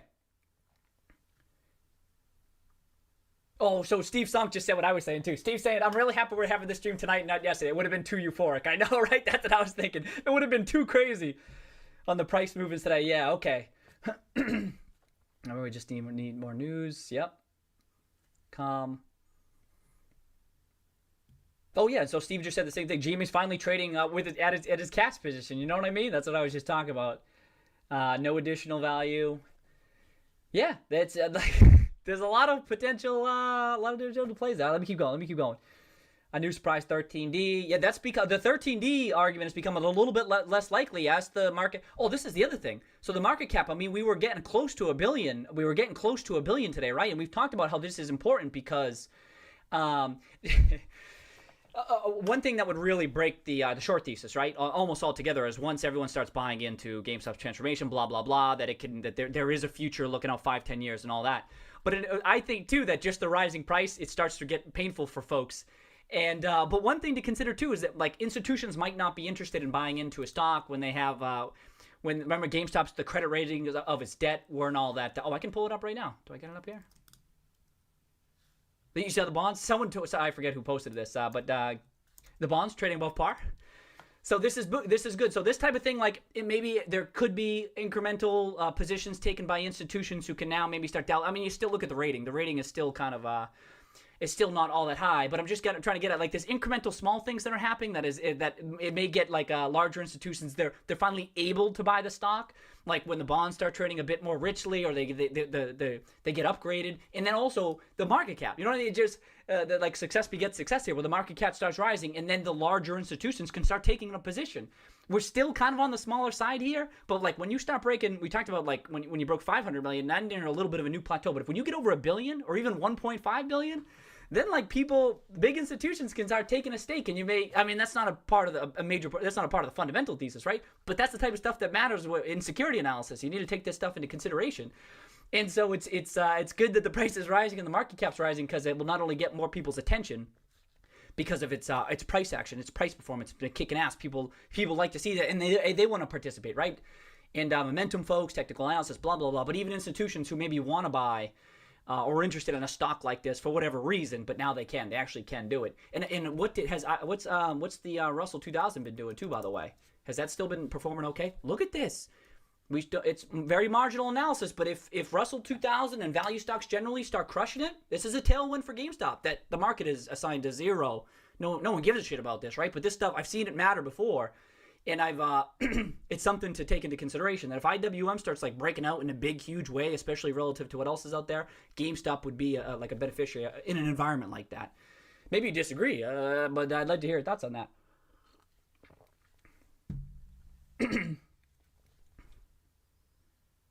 Okay, on the stock. Box cheers. Oh, no, Polygon cheers. Boxed. All right.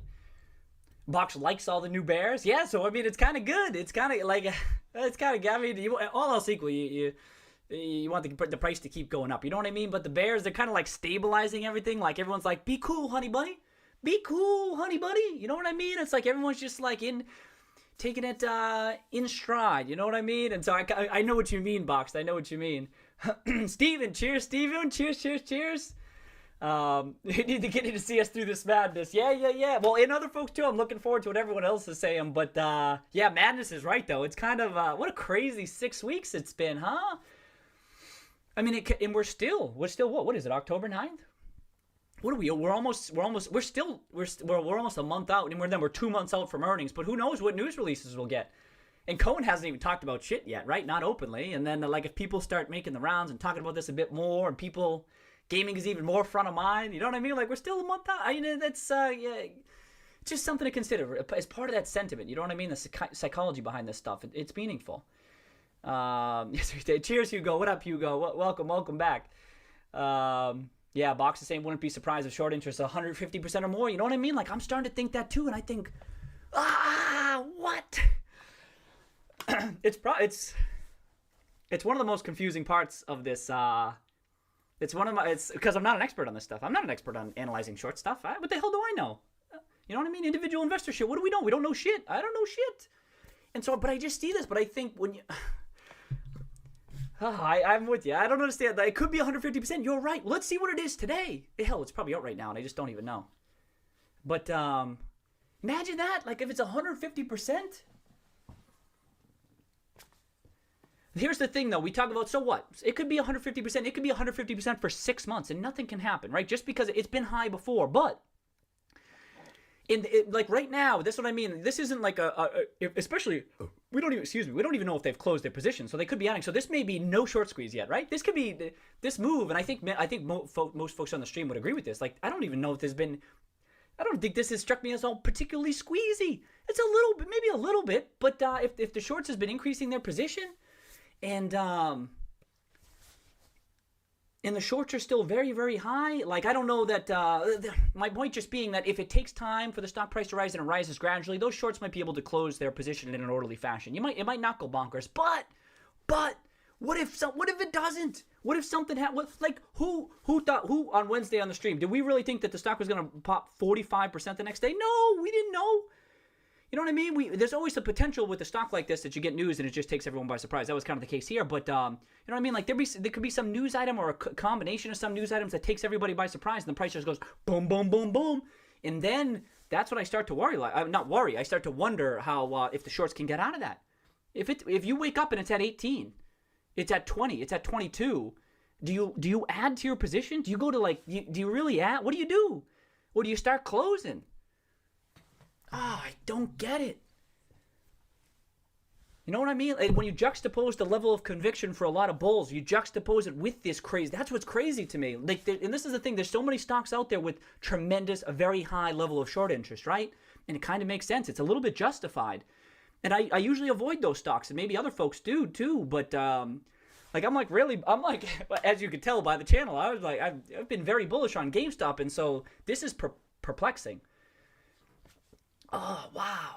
So, and maybe nothing happens. It may be that nothing happens, but that's what I mean. The stage is being set for, just like there's the opportunity for GameStop to reinvent itself. It's not guaranteed, but there's an opportunity there. That's what I see here with this short. There's an opportunity for something messed up and crazy to happen. It's above my pay grade. I mean,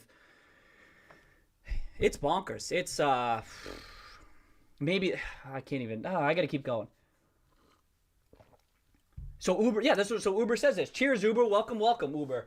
Uber says the shorts are literally digging their own graves. Like, this is what I'm talking about. They might be. Or maybe they're very sophisticated and they know that they can get out okay, and that I don't understand how they can be so confident. I don't understand the level of conviction in the bear thesis, right? But the second thing is maybe they know they can get out of the shorts. You know what I mean? Because I have no idea. Maybe they know, like, we can get out of it. It's no big deal. Let's keep trying to control the narrative as best we can, and then let's just hope it works. And if it doesn't work, we know we can get out. That's the only thing I can come up with, Uber. But I agree with you. Like, I agree. They might.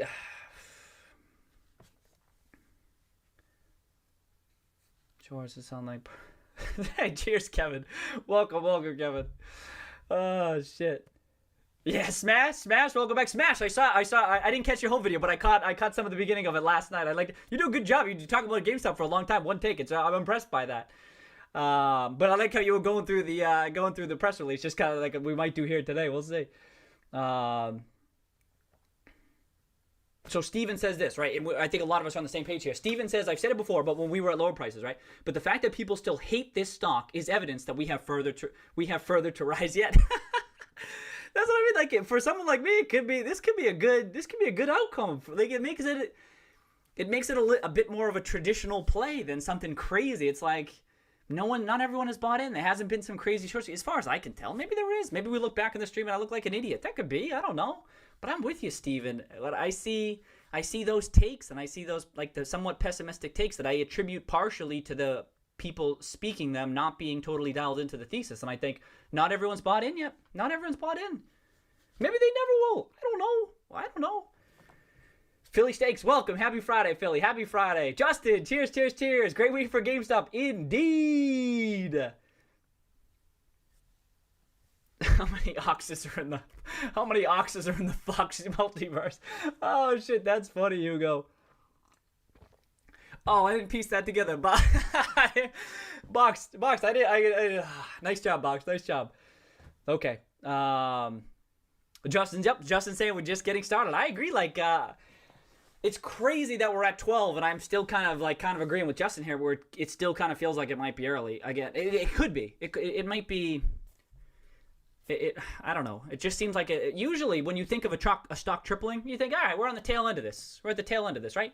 We just went from 4 to 12 in 2 months. Oh, was it 2 months? August 20, a little over 2 months. And then you think, all right, it's done. That's good. That's it. And I'm like, yo, I don't even know. This gonna have quite a bit more, right? I mean, and then layer on I just mean the fundamental thesis, but then layer on the short shit, and then. Then we legit might just be getting started, right? Yeah, like, so Steven adds, it would be much scarier if everyone was euphoric about GME all of a sudden, right? If everyone's euphoric, then the top is in, right? Yeah, that's the psychology aspect on that, the inverse of the inflection. You know, there could be an inflection point on the opposite end, but usually that takes time. With unless it's a really speculative stock where maybe there's not a fundamental thesis, then you get like a little bit of short squeeze, boop, boop, boop, boop, boop.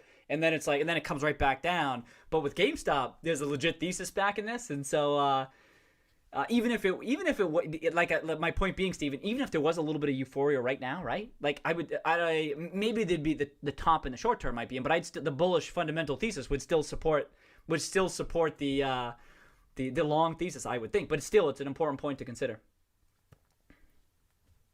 Move still being discounted and fought is an encouraging sign. No, so a lot of us are on the same page. You know what I mean? I think there's people get it. Like, because we didn't stream last night, we're streaming tonight. Like, we're getting the more down to earth takes. Like, this is fine. This is chill. This is cool. I think we're a lot of us on the same page.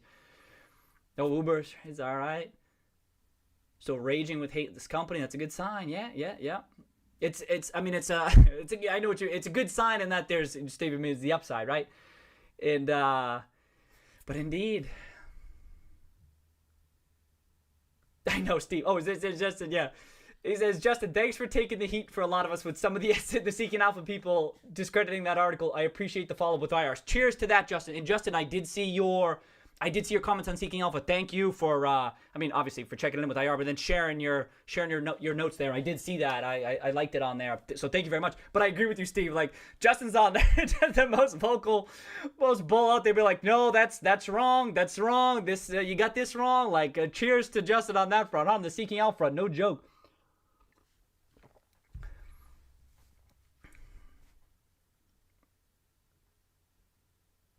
Yep, every catalyst, Steven adds, every catalyst is a drip, slowly hurting the bear thesis. You know what I mean? Like, could it be that this is more painful? I don't know. I wouldn't say that. So, not that Steven's saying that, but I've been thinking, like, is this a more painful unfolding of events if you're short, if you're a major short? Or is it easier to, like, ripping off a Band-Aid?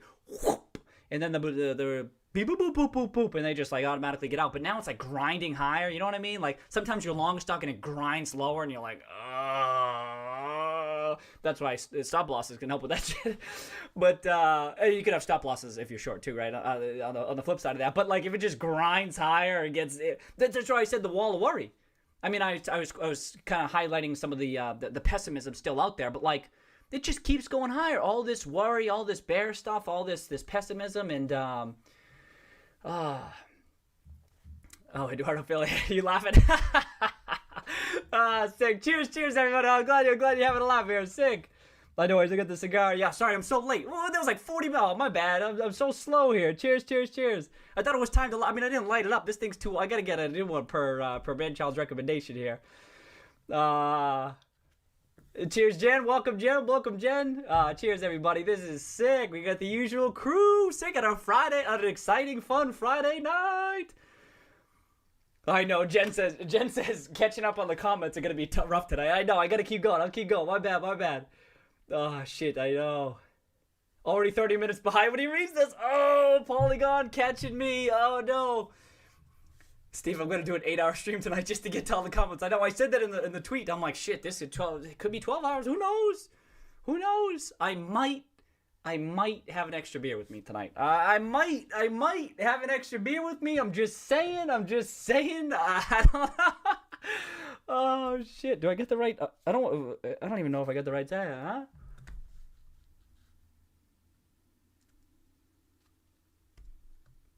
Next week is gonna be interesting. Hugo, oh my God, there's a fly in the chair. Yeah, I didn't see that. That was some good memes coming out of that one, huh? Got a lot of time on my hands, yeah. By now, okay, some people sharing their thoughts of the trades going along. Yep. Hey, insurance detective. Cheers, insurance. Welcome.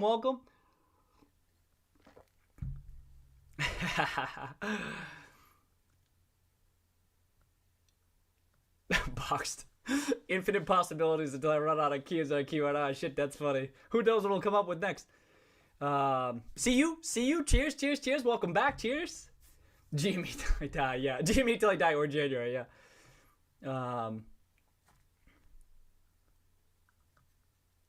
Yeah. Sorry, I'm gonna I just try to go because I want to get caught up tonight if I could. If I stand a chance, let's go. And if you hear me losing my voice, I can already kind of hear myself losing my voice. It's because I've been walking around my house for 24 hours saying beep boop boop boop boop boop, then poke beep boop boop to my daughter, right? And then screaming, "Let's go!" You know what I mean?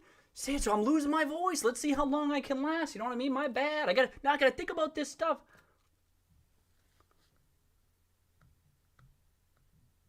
The reverse merger with SpaceX, I know, right? They get some. Hey, GameStop's getting into Bitcoin and cryptocurrency, right?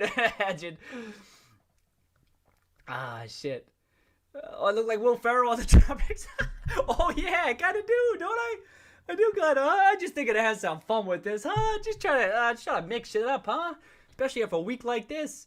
Let's do Boston Night. Cheers, guys. Cheers, Trey and Steve. Oh, damn. Cheap even now, right? Less than cash. So Justin made the same observation. You know what I mean? Less than cash. Well, cash on hand last we saw. But I agree. You just don't see it that often. So Justin sees the same thing. Oh, Jed likes to do Jason. Oh, Markel. Welcome back, Markel. Cheers. Happy Friday. So we'll be getting into this, all the implications of the partnership and stuff. I'm sure people share their thoughts. So I won't go on a rant right now.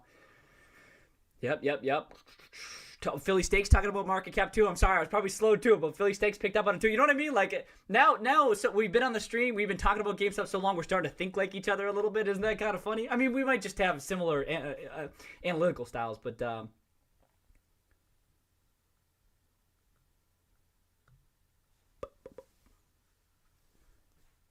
people don't understand what deal means. Yep. So Trey's saying the same thing. People aren't really understanding the deal and stuff.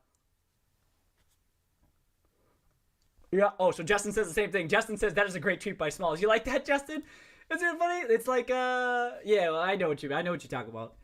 And it was no one liked it. No one saw. Maybe he posted it late. I don't know. I came across it really late, and I'm just like, yeah, that's it. People do, but you got to remember, there's not so much conflicting, but there's different reasoning, or there's different reasons behind different pieces. Like I was talking about the articles and stuff in Barron's or wherever it is, people trying to crank out a piece just to get it published. Whereas when Justin's read an article on Seeking Alpha, I mean, like he's taking great care. Like he's trying to get it right. It's not just about just getting the word out there. He's like, no, this is my thesis. I'm thinking. And whereas sometimes other people out there, even on Twitter, some quick Twitter takes, it's like there's a different motivation behind the piece. That's what I see. And it's not always. Like, some people see this and they think it's, they're doing it on purpose or something. But, like, some people, you should view this as some people are actually reading this and this is their interpretation. And then you have to think about why is that their interpretation, right? And I think, and this is what I'm trying to talk through, you know what I mean? Even I'm thinking aloud. All right, let me keep going. What the hell am I doing? Mark still doesn't get it. Yep, Philly knows. Yep. Yeah, Polygon talking about the volume too. Oh, yeah, okay, so, yeah, let me know if the short interest could be coming up. So, is it 7:45? Maybe it's already posted, I don't know. Oh, Smash asked if I watch a video. Smash! Yeah, I did. Maybe you asked that before I mentioned it, but I saw a good chunk of it.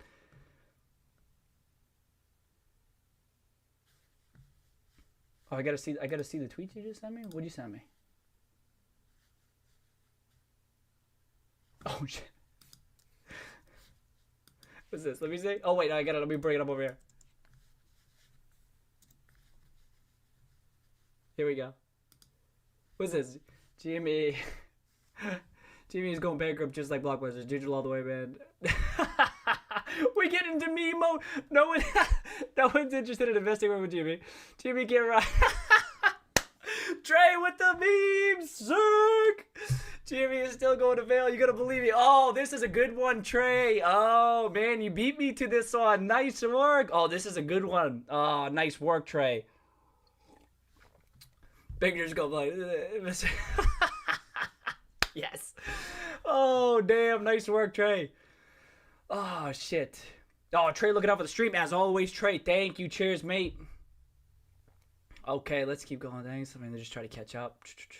Praise out.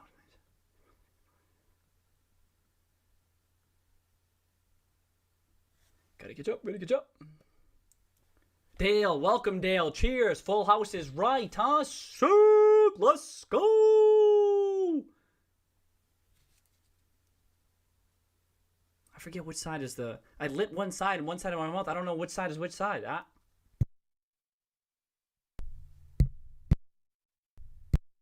Sorry about that. I forgot it does that.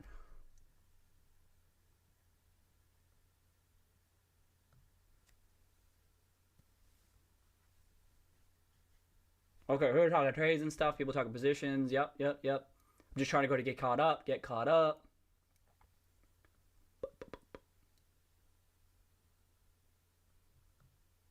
So low. Well, William. Cheers, William. Welcome, William. Welcome. William's ready for headbands. Sick. Hey, I'm down with headbands.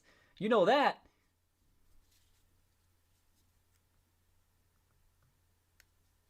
Okay. People sharing their thoughts there. Sick.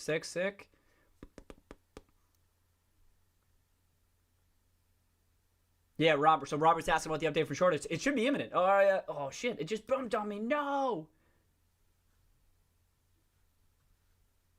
Okay.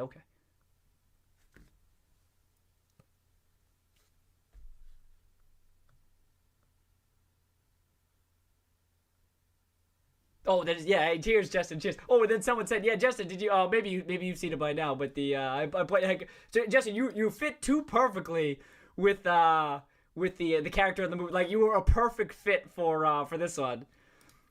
Who was it? Was it Thor? I'm like, oh, this is Justin all the way. Are you kidding me? This is sick with your beard and stuff. This was dope. You fit perfectly in this picture, huh? This is sick.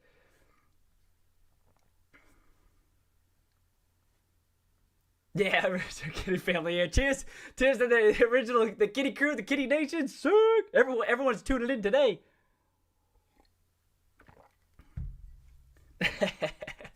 This is sick. All right, keep going. 20 minutes in, already an hour behind the comments. Am I that far behind, Robert? Shit. Keep going. I'm trying to go quick. Trey, we need some kitty merch. I know. I'll get on that. Let's wait till this wait till the business bad boy squeezes and stuff. Then I'll get on that. I got my notes. You know I'm taking notes. Even like when y'all make some recommendations and stuff, I'm always taking this stuff down. I got the merch. I've been thinking about that. I just gotta like pull the trigger on that in time. Nothing imminent. I talked about some of that stuff. Okay.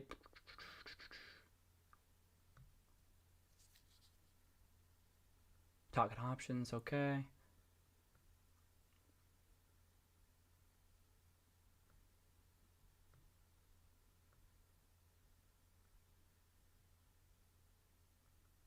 Oh, come on. Okay, I think I'm making progress here. Someone's probably making fun of me saying that I think I'm close, but I'm really still a half hour behind.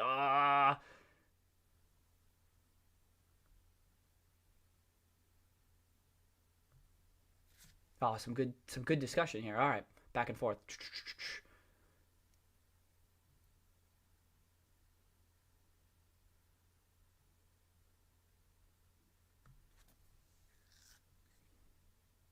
Oh, interesting. So Steven says, this one, my little brother is Gen Z and highly techie, and he prefers boxed games because digital ones take up too much storage space, and he can take them to his friend's house. Sick. Okay.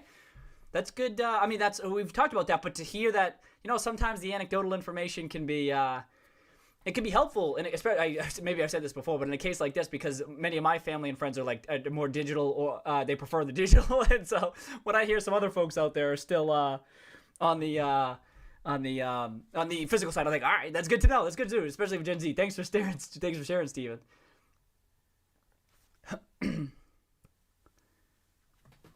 Kitty's out of the bag. Yeah, I know, right? Okay, I said cat is out of the bag. Oh, shit, am I that far behind? Oh, no. Oh, damn, come on. Oh, I did not know. I didn't see the Credit Suisse report. I didn't see. Is there any update there? Anything big in there, Uber? I mean, I'll get to it in 3 hours, but...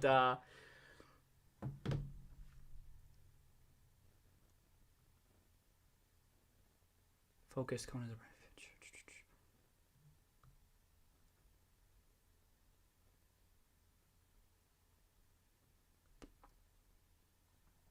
Put on borrow rate. Yep. Just gonna keep on going. Oh, did we get the updated? 68 million? Oh, has anyone got a link? Is it 68?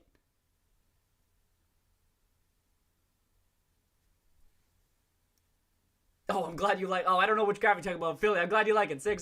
Shorts added 2.2 million shares. Thank you, Uber. To 68.6. Look at this shit.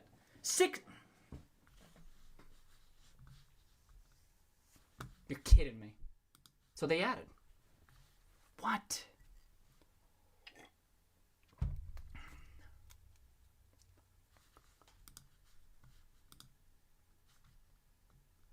They added 2 million? 2.2. Second half. 19, 17, 17. Okay. Wow. Man, this stock gets traded, huh? Wow.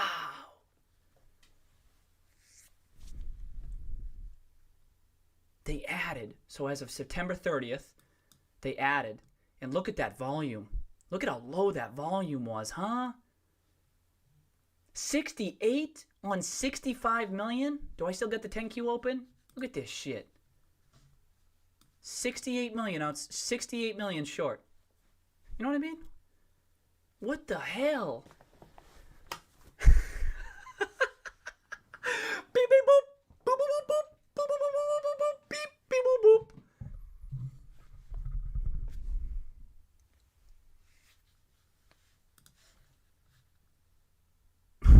Do I not understand something? Is there something we're missing? The bigger variable for me is that they're more sophisticated and they know they can get out of it. They know they can get out of it, right? But what if you wake up and it's 20, 25? Who even cares? You see it happen with other stocks out there. Are they betting on these bearish pessimistic takes to persist? It was just up 45%. It was up 45% in one day.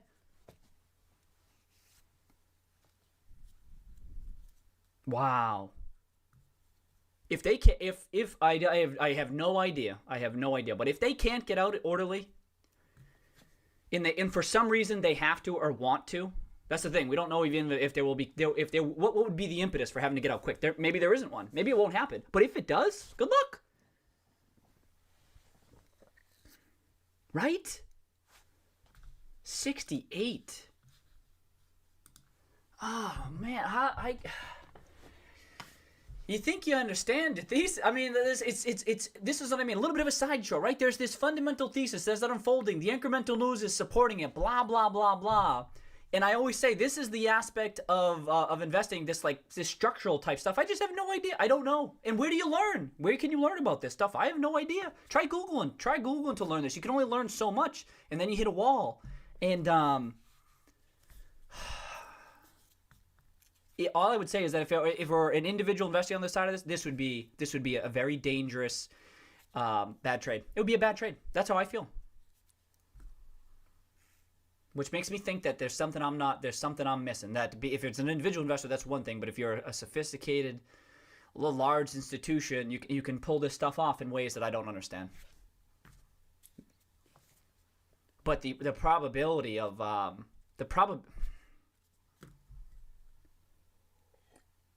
what if they added these 2 days? What if they added to their position? What if you're at 70 million short going into the consoles are coming out in 4 weeks? Oh man, I don't understand. I gotta keep going. We're gonna have a live stream with me being confused? I'm just confused. I'll just be confused for 3 hours. Come on, I'll give you guys a break. Thank you for sharing that, Uber. I was looking forward to that. We were all looking forward to that. Well, I can't wait to hear y'all takes, huh? What the...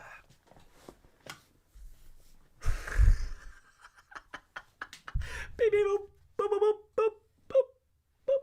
Oh, I can start doing the robot. How have I not done the robot yet? You know what I mean? We can start having some dance moves. I've been watching the NBA Finals too. When you make a 3-pointer and you gotta do like a sick thing. We could have like a Roaring Kitty thing go. Whoosh. We'd be like, oh, nice shot, nice three you just made. Whoosh.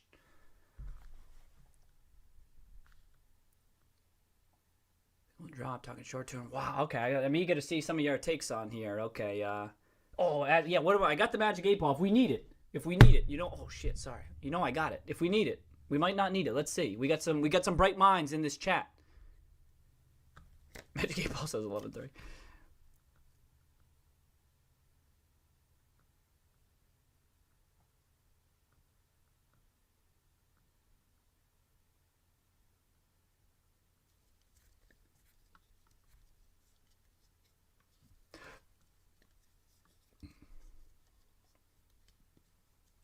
Yeah, did you say that, Philly? Did you say? I forget. That you said volume. I forget. That the volume was good. I mean, now this is crazy, right? I mean, yeah. If you did the props, Philly. I mean, because you're spot on. I mean, this is ridiculous, right? 150 million share. 150 million. There's 65. Wow, I don't. Philly. I mean, we know stocks just get traded back and forth like pieces of paper. There's market makers and so forth. Blah, blah, blah, blah, blah. The question is, with this amount of it's like people see this volume and think, yeah, shorts should have no problem closing. But I'm not so sure. And when I see volume like this, look at this. Look at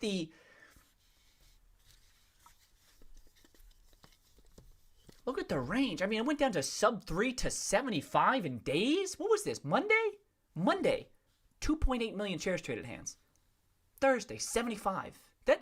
I have no. Isn't that very highly unusual? Yes, the fact that it has a high short interest and there's so many longs outstanding because of that blah blah blah. I understand why it can happen, but that's very rare, right? Just like I suppose so is GameStop short interest as there's more shorts. Let me keep going. I'm 36 minutes behind. Thank you, Polygon, keeping me. I mean, I don't know when you said that, but at one point I was 36 minutes behind. That's good for me to know. Boom, boom, boom. Let's go.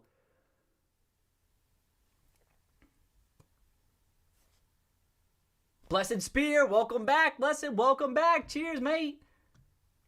If I'm missing people, my bad. I'm trying to scroll quick.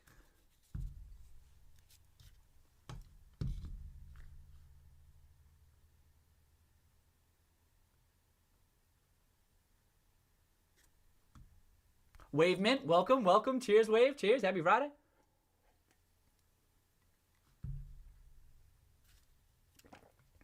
Okay. Well, Trey, that was I knew the Wall of Bury, but I made it rhyme instead. I wanted people to know what I was talking about, so I had to say Wall of Bury, but I thought about that, Trey. I was almost like, hey, the Wall of Bury? But I just wanted to be clear about you. And now I see your memes, Trey. I know you're thinking like me.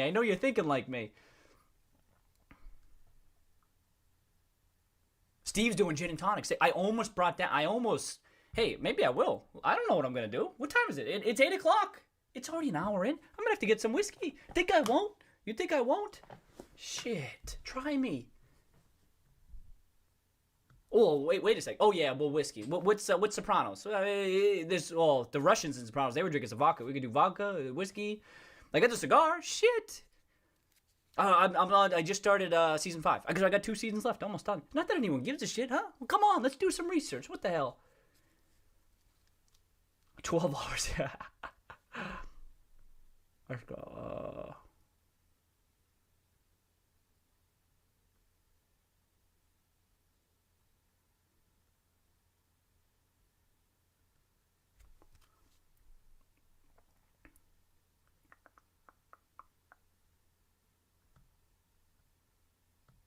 Wait, what's Box talking about? What you talking about? It's vague enough.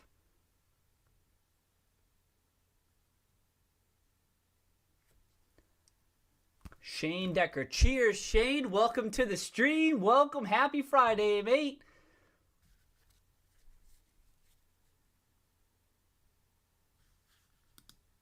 Yeah, we've had some people. We've had some.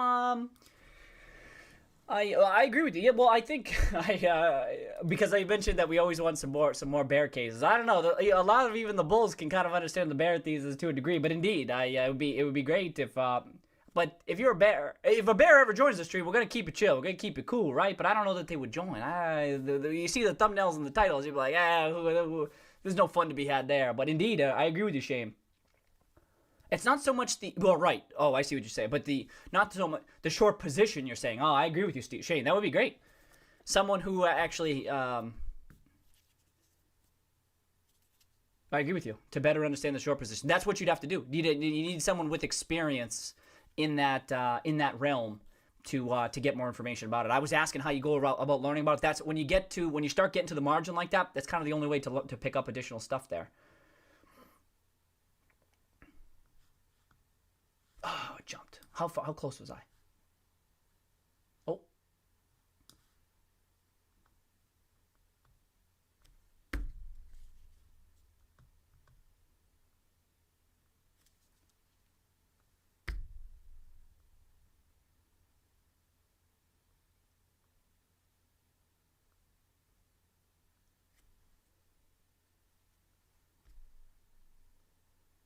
Here we go. Oh, shit. Did I miss some of these? All right. Gotta keep going.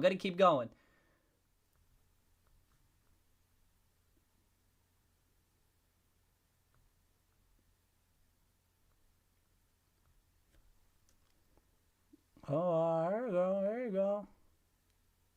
Jose Diaz, welcome back. Cheers, mate. -9. Oh yeah, today, right? Yeah, Jose, I was talking about the deal. I saw that. Yeah, it was down 9%. Oh yeah, let me pull it up. Just want to check it. I meant to do it after. It was down 9%. Jose's pointed out how it was down 9%. Is this right? And then it was up 9%. And it was at 10%, 9%, 10%. Then it went down another 10%. It was crazy, huh? What a crazy day. These types of stocks do that. What is there to take on a day like today? Like, come on, it was up 10% today. You know what I mean? There's nothing to take away from today. That's what I mean. Like, only with a stock like GameStop could you have bears and bulls join the same live chat and everyone's doing a victory dance. You know what I mean? Like, don't make no sense.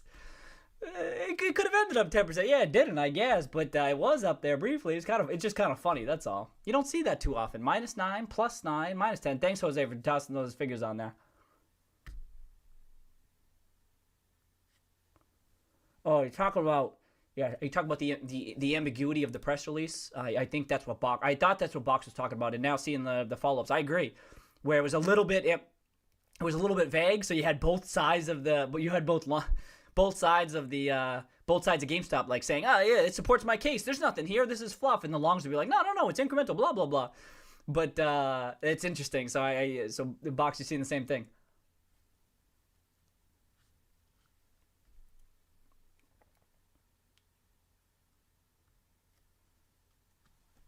Discord chat, yeah.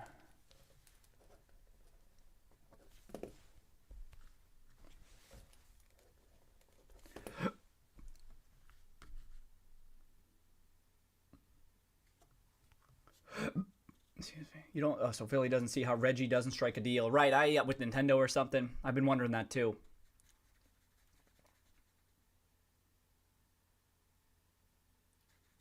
If I'm Sony, this news is bad. My number one competitor is incentivizing one of the major channels. You think bad? I'm not sure about bad, but maybe there was a tremendous opportunity here that someone had to take advantage of. Some firm. Can multiple firms take advantage of it in different ways? Maybe. It didn't say exclusive or anything in this, did it? Out of curiosity. But indeed, Sony sees this, and it's like assuming there's some accuracy to how Microsoft is describing GameStop, it's in its importance in the industry, if I can use that word. Then Sony might be Sony and Nintendo, like maybe they're like, this is why it was inevitable. Something was going to happen. I think. Maybe I'm biased.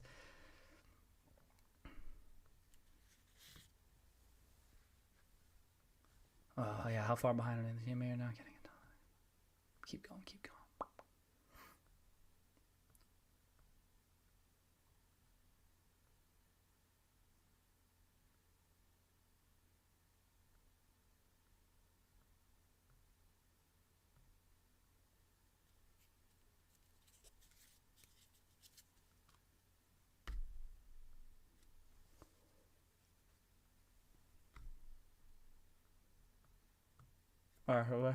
Yeah.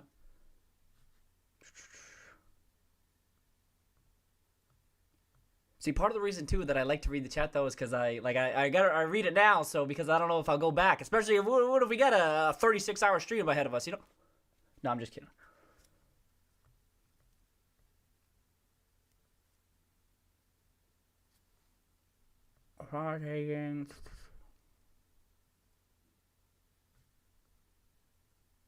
Cheers, so simple. Welcome. Saw a new name as I was scrolling.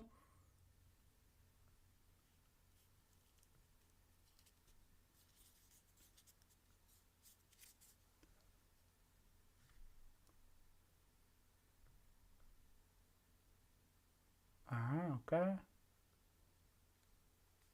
8 p.m. I'm 36 minutes behind. Am I 36 minutes behind? Shit. That can't be.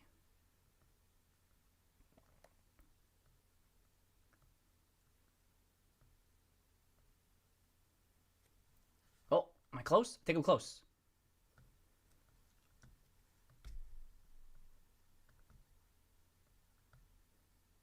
Shit. Oh, I think I am. Okay. Here we go. I'm in the home stretch. I can tell I'm in the home stretch.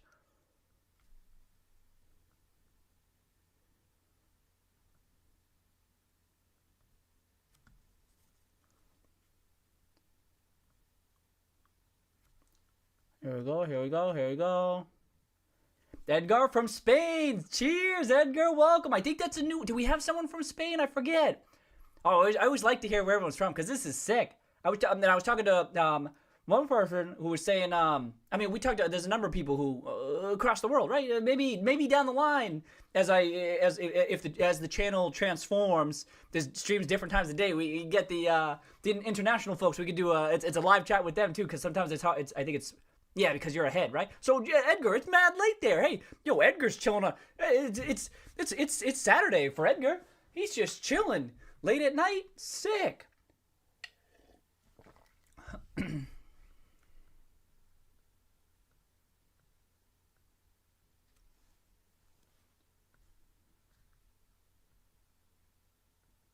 him close. Take him close.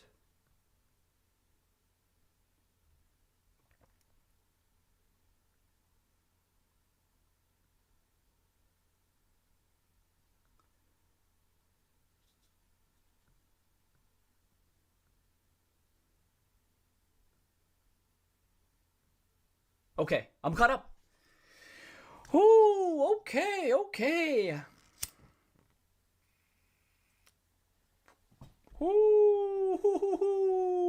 All right, so Blessed, what'd you say? I'm almost 100% sure the short position is due. The increased short position is due to passive rebalancing. Re-up on your short position since it went down relative to your portfolio. Yeah, it could just be rebalancing. Sure, it could be rebalancing. But that's what I mean. But then it's but if that's the case, if it's just rebalancing, at some point you need to be cognizant of the risks. And if it's just straight rebalancing, then there's a huge mistake being made. I think, you know what I mean? Because you got to be aware. There's a ton of risk here. If you're just rebalancing into the position, that's what I mean. I think it's people who are aware of what they're well aware of what they're doing, and they know the risks, and they're doing it anyway because maybe there's something else going on there.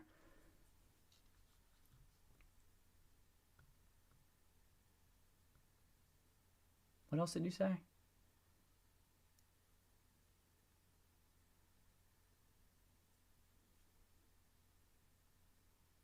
Yeah, but I don't. It's. I think you're reading too much into the low volume, right? It's more the high volume I'm kind of interested in. I'm just as lost as you. All right, cheers to that, Blessed.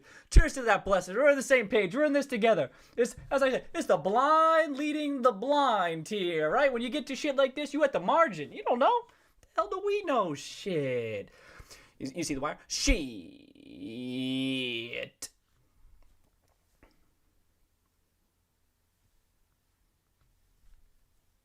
Is this just beep boop boops walking off a cliff like a lemmings? I don't know, Uber. It's way too. Well, is it way too early to tell? But there's a distinct possibility of that, Uber. I'm starting to think.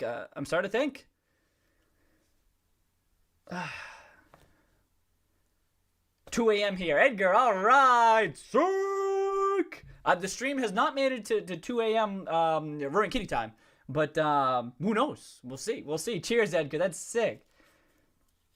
Trey crushing it. Thank you, Trey. As always. Gamestop partners with NASA. Yeah, I know, right? Yeah, NASA, Tesla, Bitcoin. I mean, whatever. You name it. Then forget about it, huh?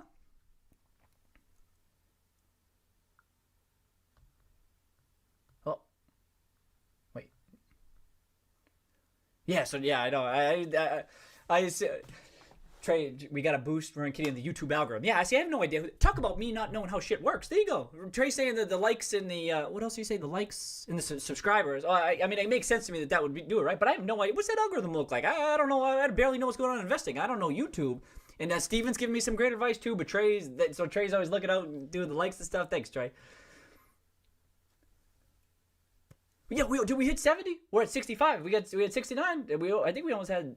Did we? I didn't know if I saw 70. So this is cheers, everybody. 65 on a Friday night. Yo, let's go. Oh, see, okay, 64. So whatever I just said, I just pissed someone off, and they said I had enough of this shit, huh?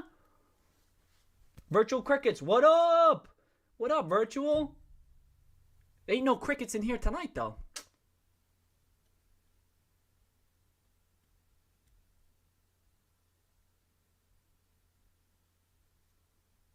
Oh, I'll tell you, virtual. I'll tell you how you can get virtual. Saying where do we? if you go to the investor relations page, let's say you're really dialed into a company, what you want to do is you want to go to the company's website, go to investor relations, then you want to go to, I don't know where it is here, go to email alerts. Go right there, crickets. Crickets. I was just watching, y'all watch Always Sunny? There was the cricket. Sorry, that's what I thought about. But you click email alerts and you can sign up for the email alerts. So whenever Investor Relations publishes something, so right here they put. No, it's sometimes there's news and it's not always a press release from the company. But if it is, that's how you can get it ASAP. Also, if you're on Seeking Alpha, if you create an account at Seeking Alpha and you track a company, Seeking Alpha does a good job of sending you alerts as well. So that's another way to go about it. Plus, these days you want to hop on Twitter. There's a lot of stuff I say that I'll get news on Twitter just because people are talking about it and shit. It's sick. So simple. I don't like cheers. So simple. Thank you.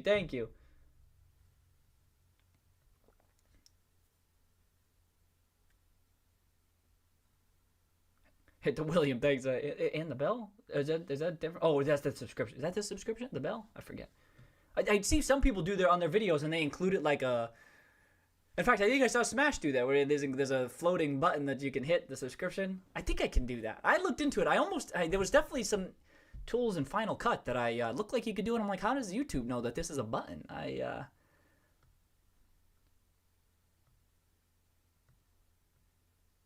Oh, there you go. See? Uber. You had me covered. Uber said the same thing.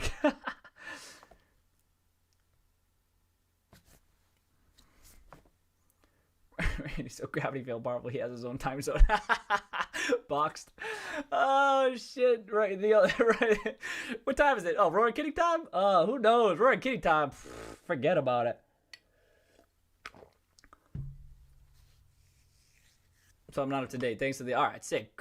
Good question, Cricket. Anyone else have any questions like that? Feel free. This is like, I mean, we're getting into the weeds with GameStop, right? Overboard. But even if you got some basic questions, there's some helpful people in here who can point you in the right direction on how to do some stuff like that. And if you haven't, Virtual Crickets, there's some other tools that I use, and if you're curious about the tools that I use, not that I have been using very many of them on the stream lately, but there's a tools video. I uploaded a couple tools video. They're long, so I apologize for that, but I kind of talk about some of this stuff, so that can give you some insights, and other folks who might be on the stream too.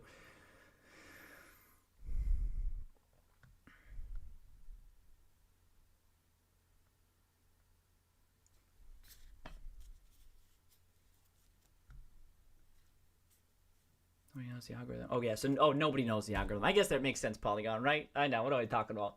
I just didn't even know how. I didn't know how important it was. Check out the early streams. I mean, I didn't. Steven was like, "What are you doing? You gotta like. You can try to help yourself with the algorithm type stuff by doing what I assume many people consider elementary, very basic stuff like retitling the stream and the thumbnail and all that stuff." So I just don't. I didn't know. No, Uber. Cheers to this Uber. Uber says, remember that time I spoke with investor relations less than 24 hours before Microsoft news dropped? Good times. Uber, it's incredible, right? Talk about story value. Just incredible. Incredible. You know what I mean? Maybe hold that daily. What's that daily? Uber said it. What was this? Today's the 9th? Uber said it like right. We don't have after hour type stuff, but Uber said it like right here, right? It was like boop. I mean, and then you mentioned that specific thing, which we talked about, how that kind of stood out from the new news. We're also dialed in, but it's hard for us to come across new news. But that was one of them, right? The timing of it. We specifically said that. Oh, Uber. Oh, cheers. Just incredible, huh?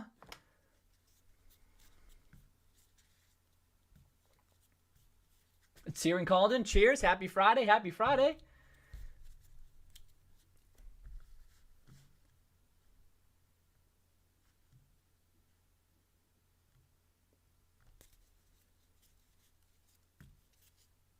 You gotta set up the Discord. Trey, that was the note I was taking. I'm like, Trey says Discord chat. I've seen a lot of people hopping in that.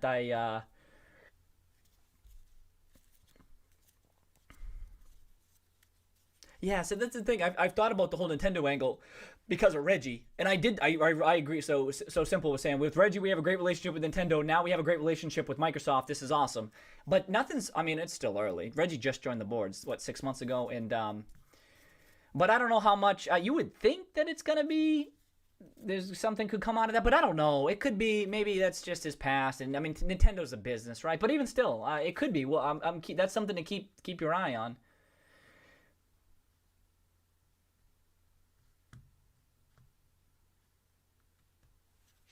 Paul, welcome, Paul.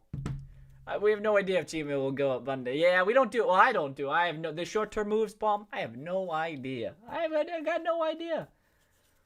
I thought it would keep running into today. I thought it keep. Well, I thought the stock might keep running in today into the weekend and stuff, and it didn't. But then it did.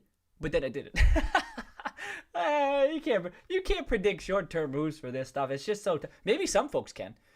That's what I said on one of those investment style things. Like, as an individual investor, there's only so much I feel I can do, and maybe some folks out there can do it. And I'm very curious if they could time these short-term moves and stuff or do a good job of predicting it. No, the market's open, I think, boxed. I think the market's open on Monday.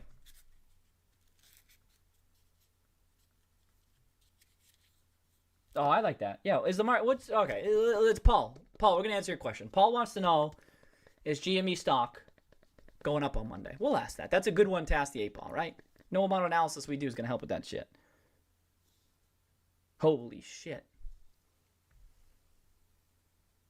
I got to do it slow. Can you see that? You can't really see it. Can you see it? Looks like it's kind of blurry. I'll tell you. It says it is certain. Paul, it says it is certain. I don't know. I don't know if you feel comfortable doubting a magic 8-ball. So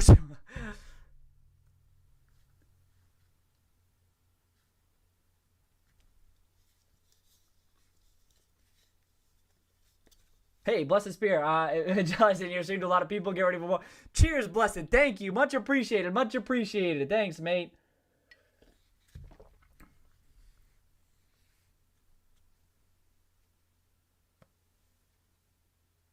Sick.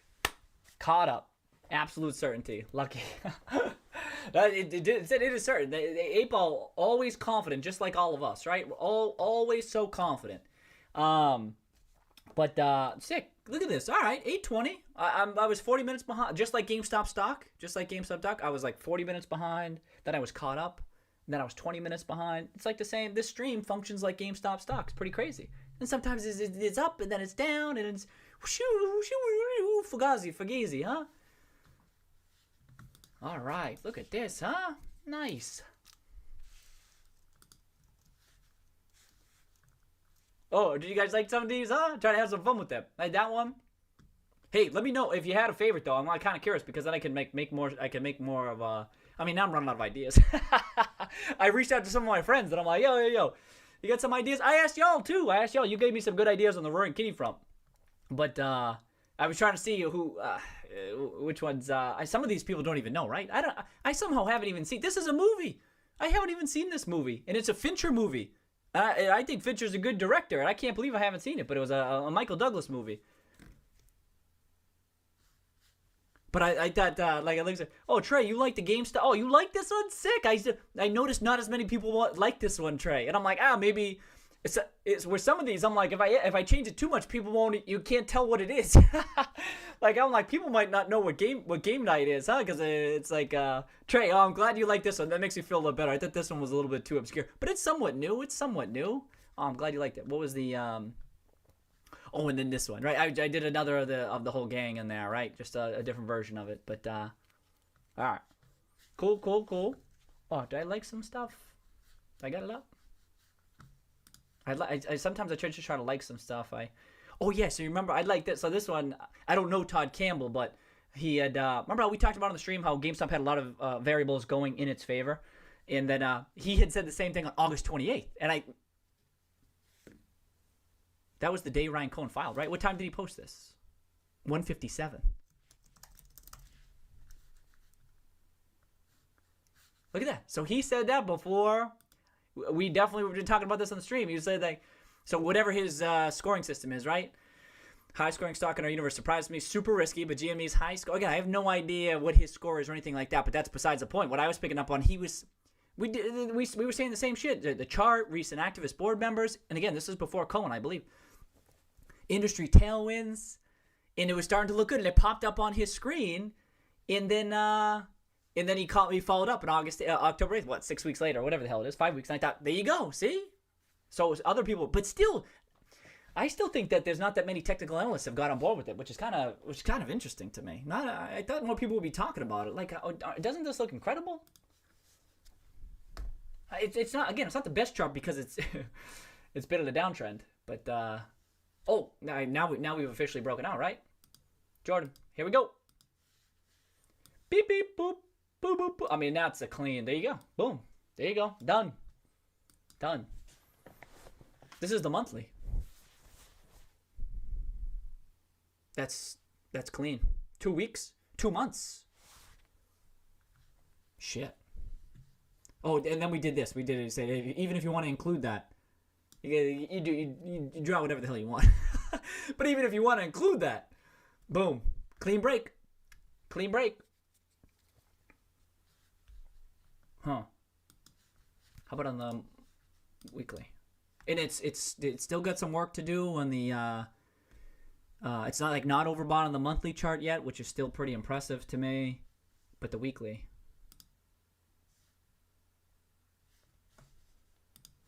You know what I mean? I thought more technical analysts to be. I feel like they haven't really picked up on it much.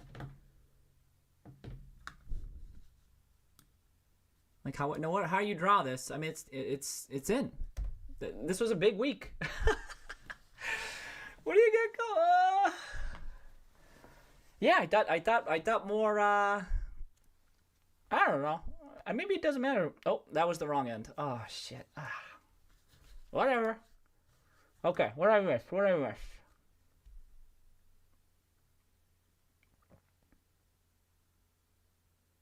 Oh shit, Trey. Oh, the end game one was confusing. Ah shit. None of the characters made sense. Oh, it could be you don't know who they are. All right, that could be. All right, that's a good point. Thank you, Trey. I didn't think about that. Right, if you don't know who the people are, shit. Okay, good to know. All right, my bad. You didn't need to know who they are. I chatted with my friends and they said the same thing. Like, who the hell are these people? I'm like, yeah, that's a good point. How could you possibly know? Shit. Yeah, okay. All right, what do you got? Ronald. Welcome, Ronald. Welcome to the stream. What did you miss? You missed a lot of bullshit. You missed a lot of, I didn't get it. Yeah, no, we're just talking GameStop, Ronald. Oh, I'll tell you what you missed, Ronald. Short interest. You missed the short interest. They, as of September 30th, it went up 2 million. But then people sharing their thoughts on all the GameStop news this week.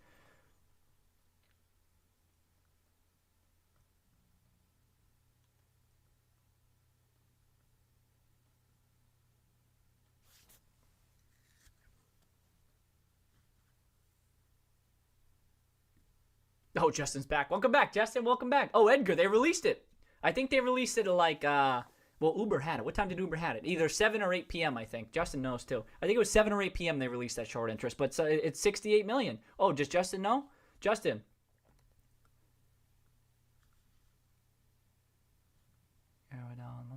Yeah, someone said it was released, yeah. Uber. Yeah, the monthly chart is beautiful. I agree. Does anyone see any prominent technical analysts talking about it? I haven't. And it's stunning to me. Let me know, Uber, if you see anyone else. I agree with you. This looks terrific. That's what I mean. People talk about the daily action, right? The more meaningful takes on charts are when you do the longer term takes, the weeklies and the monthlies. Like it depends on your thesis. Everyone has their own style of investing. For my style of thesis, and I assume Uber's as well. I mean, these longer term ones are sick. And they just look great, and no one's talking about it. And they may say it's marginal analysis, and indeed, most of the folks on here, the primary aspect of these is the fundamental thesis. But this stuff, this is security analysis. There's more to it than just value. Like as most people on here know, but there's more to it than just what's the value of the stock and stuff. There's other factors to consider. And over the years, I've been weighting this type of stuff a bit more heavily, even though it's not always the most prominent aspect of my thesis. But I agree with you, Uber. Cheers.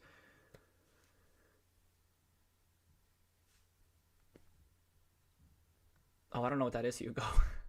Need tickers.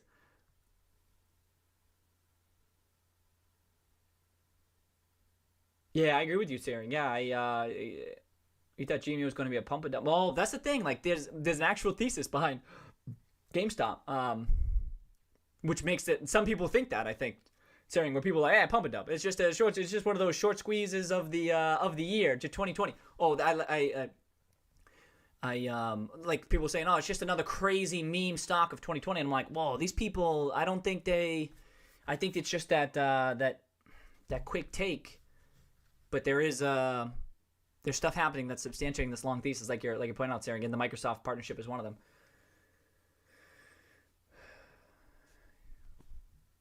Can we pull up the end game again? Yeah, of course. And plus, Justin's back, so it's perfect. Yeah, we're pulling up the end game again, Justin, huh?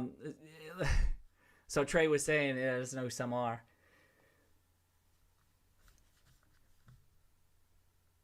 I'm caught up. Yeah, Justin, I know, right? I had to skip through a whole bunch of them, huh? You left and came back the right time. It's like I got caught up right as you came back.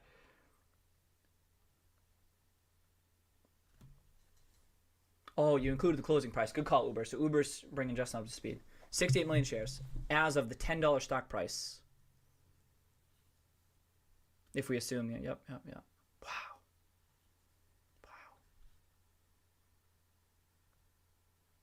Do it, Justin's debating whether or not to write another article. What is there to even say? Justin, you write a whole Seeking Alpha article going beep boop boop boop beep boop boop boop. Maybe you can sneak it through the Seeking Alpha algorithm if they can get it through there, because I just don't understand. But if you do, we'll be reading it. Faux show.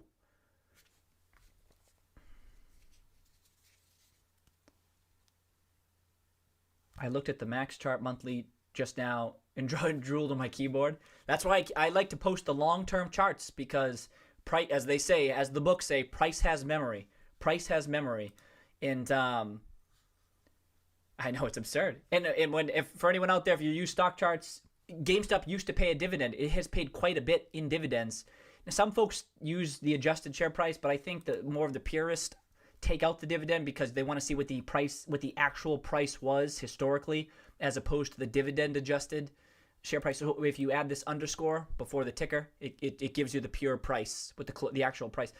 And I agree with you, Uber, when you see this shit, what is this, the monthly? Like, is it coming? Is this coming back? And as we all know, and that's why I included that in the in that tweet today. Where the hell was it? Like, I was looking at this myself again today. Like, obviously the people who are just getting the quick take, people are gonna forget. People are gonna forget about the share purchases, and everyone on here knows. But the market cap, right? I mean, it's like half the number of shares. It's half the number of shares, I believe, right? Yeah. 117.65. Yeah, almost half. Close enough. They go back a year, then it's half, right? And that was 2013. So that's oh shit, just nuts. Oh, and I did this when it was at 14. It's at 12 right now. It's even the spread is even larger. In the short percentage of the float. What's the short percentage of the float now? Oh, is it on the Wall Street Journal? Does anyone have the short percentage of the? I mean, at float, however they calculate it, who knows? But just nuts. Where's that chart again? I agree with you, Uber. And then people see this, and then this starts just on pure monthly price. It looks a little bit. They're like, oh, that's a little bit of a squeeze happening. But even, you know what I mean? It's rising so smartly. But I view it as, I think what happened was, this was like, I mean, as the market often does, overshoots. It overshoots to the downside. It overshoots to the upside, right? I think I think it overshot to the downside, right? As many of us, we all buy into that. And then it overshot to the downside so much that I think a lot of the bears and the shorts felt convinced that they were right, and that GameStop was in trouble. And it persisted, that the heavy short interest and the depressed price persisted for so long that people said, all right, this is how it is now. This is it. And now there's crazy heavy short interest, right? Now I think that, again, as stock prices often do, I think GameStop might overshoot to the upside. And I think it could happen much quicker and perhaps to a larger degree because of this short interest and because of the past 12 to 18 months. And I don't usually say that with the stock. Usually I'm like, all right, this is going to bounce back. I'll start trimming around fair value, and it may take months and stuff. But now this is why I said that in the video with GameStop. Yo, this shit could happen quick, and it could overshoot faster than many people are appreciating. That's not to say it's going to happen, but I rarely think that about many of the stocks that I'm dealing in, and I do think that with GameStop, where this overshot to the downside in a very smart, overshooting to the upside that I don't know if will happen, but I assign a higher probability to it than I do many of the other stocks that I deal in. Oh boy.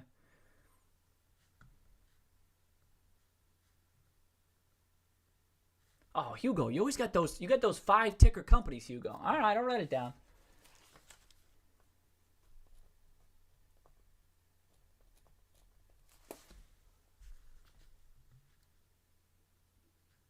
Oh, Justin, had you not seen it? Sir, Justin, all right. Yeah, you know. And I was saying earlier, Justin. Oh, shit. Where is it? Oh, that's my light.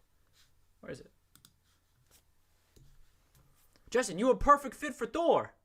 He had the sick beard going too. You fit perfectly. You fit perfectly in there. That was dope. The vitriol on StockTwits page today. I didn't get in there today. Was there a lot of back and forth? We have to burn on the upside. Oh yeah. How much fuel we have to burn on the upside as sentiment shifts from a headwind to a tailwind. That's right. Yeah, who knows how quickly it happens, and but like I said, it could happen quick. But yeah, so I like that. So Uber's saying fuel to burn shows me how much fuel we have to burn on the upside if sentiment shifts. That's right. As we say, it's been priced so low as far as we think. I know people disagree with us, but it's been priced at such a depressed level that if all of a sudden this becomes a tailwind that people start buying into it, then it could happen quick. Who is the evil robot? Yeah, it's beep boop boop. It's beep boop boop boop boop boop boop. I mean, evil robot. It's who is it? Terminator. I just pick out a cool robot that I thought would fit in with the Endgame poster. That's what I came up with. But that's supposed to be the beep boop. Even there may very well be rational humans on the other side of this, but we got to have some fun with this, right? You know we got to. You got to, man. Okay, yeah, okay. Reggie, Roaring Kitty, Ryan Cohen, but the rest of them. Board directors, Hestia and Permit, and the CEO, Sherman, Jim Bell, the CFO. So it's like the board members, management, and some of the larger investors. That's pretty much it. And then Justin, of course.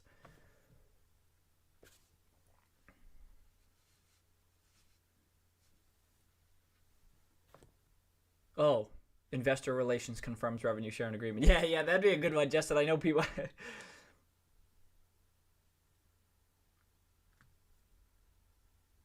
Yeah. Polygon says, in their defense, GameStop stock of all things becoming a 10-bagger is a very 2020 thing and probably wasn't on very many bingo cards. That's fair, Polygon. I see what you're getting at there.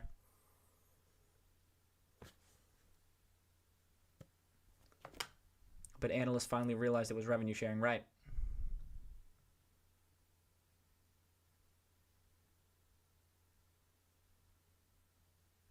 The Bears got to my head today. Can't lie. Welcome. Cheers, AES. Cheer, AES. Talking nonsense, the partnership. Yeah, so that's why this is the importance of tracking is over time tracking not just the stocks but also the analysts and stuff, so you can build a portfolio of analysts and analysts or portfolio managers who tend to have reasonable takes or have the finger on the pulse of reality. That way you know where to look when news like this comes up. I mean, with the GameStop stock, you check Justin's articles, the Roaring Kitty stream, you check out those. We got some competent folks sharing their opinions here, right? And of course, Justin's as dialed in as anybody. Like, you can kind of trust that they're going to have a pretty reasonable point of view when this news breaks. On like social media or something, on Twitter or StockTwits, you could have anyone just say anything, or even articles, like we were pulling up the Barron's one, that it might just be they're trying to get an article out there. They just want to voice their opinion, but if they're not dialed into the stock, then their opinion is almost meaningless. It's you know what I mean? So that's why. But the reason this is beneficial is because if you know who to follow with regard to a certain aspect of the market, then it's like, all right, it kind of keeps you grounded. But otherwise, your head would be spinning because there's countless takes out there on any given stock, so it could drive yourself crazy. But thanks for sharing, Studio. Oh, shit, Blessed doesn't know, too. All right, I was just talking about that. Hugo's picking up on something. I just said who that was. I'm a little bit behind now. Oh, my bad. Is Roaring Kitty suggesting new all-time high? Well, what's the timeline? 5 years? 10 years? It is. What's the all-time high? Oh, 57. So 60 times 65. 4 billion. Absolutely possible. Base case. 4 billion market cap. Absolutely. Best Buy. 30 billion. You know what I mean? I love the Best Buy comp because it has it says nothing about the tremendous upside potential of like GameStop in-store gaming experiences, right? I mean, Best Buy has some, but like experiential type stuff to a degree, right? But like then you get the Best Buy brick and mortar electronics store, right? For that like the legacy business to a degree, right? I know physical discs and so forth, but then you have this whole additional angle, and I think yep, totally possible.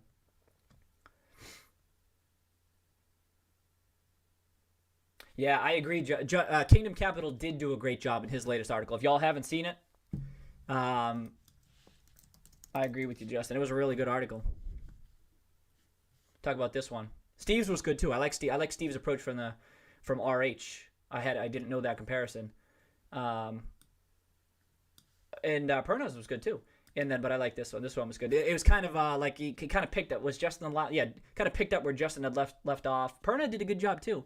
But a good article. So so you're saying he already covered some of that stuff people were suggesting. Okay. Oh, did GME gain 2,000 followers yesterday? Sick. Okay. Bears were so thrilled. Oh. Oh shit! I'm falling behind again. Gotta go right now. Oh, someone on StockTwits. Yo, cheers to StockTwits, and thank you to anyone who just shared it on StockTwits. StockTwits. I know people have done that before. This is great because I know, hey, people on StockTwits, I check in there, and I don't post as much on StockTwits as I do on Twitter, but people on there are just as passionate about GameStop. I see a lot of folks in there, and I've gotten some of my news from there too. I'm always so excited because I'll tune into StockTwits sometimes late at night, and I'll be like, oh shit, I didn't even see that. So it's much more active. It's more active too than Twitter. But yeah, we definitely have a number of folks or have had a number of folks who have been on the stream that are from StockTwits.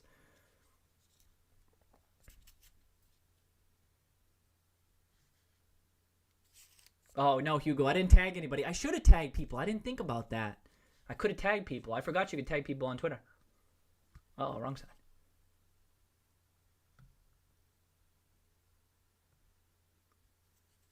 150% of the float. Wow. Because it is 71. Wow, 150%. Didn't I just say, what number did I just say of mine? What did I say? It was 130. What the hell did I say? 135. Wow. Is it going to 200? Could it? It absolutely could. It absolutely could.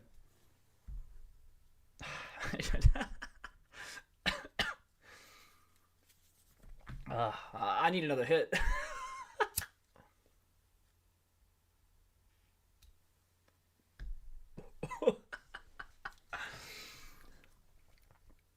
Is it gonna stay lit? Let me see.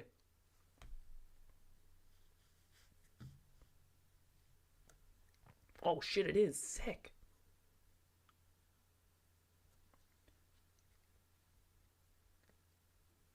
New all-time high in 2 years? Maybe. Yeah, the new all-time high, that takes time to get to 4 billion. I mean, crazy short squeeze aside, right? Like I said, a little bit of a sideshow. I'm not to say it's not not to discuss it, right? That's what we talk about, but an actual justified $4 billion valuation, that type of thing takes time.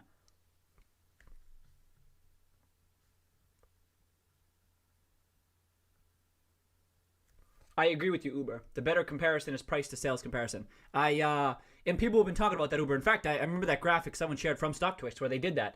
And what was it off the top of my head? I'm going to try to do this from the top of my head, Uber, because I agree with you. Wasn't Best Buy at 60% of revenues? And GameStop was originally it was at like 3, 4, 5% of revenues. And now it's a bit higher. But so correct me, Uber, because I looked at that I mean, I don't know what you... I saw that graphic and I was like, yep, that's a good comparison. I like the price to sales comparison. And I saw Barton talking about that too, how if GameStop transforms itself, it may even trade at multiples of revenues, right? I just do it right here, huh?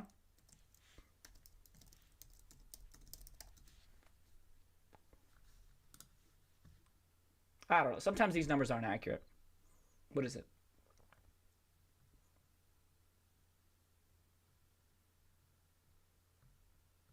What the hell? Is it there? I just missed it. Oh, there it is. 0.7. All right, that's close. That's close. Wow, saying Blessed Spirit to get to the 3.0. Yeah, that was kind of what I had seen. Oh man, I'm pretty sure Barnes said that. I saw that somewhere. There's been so many tweets all over the place. I haven't been able to keep up totally.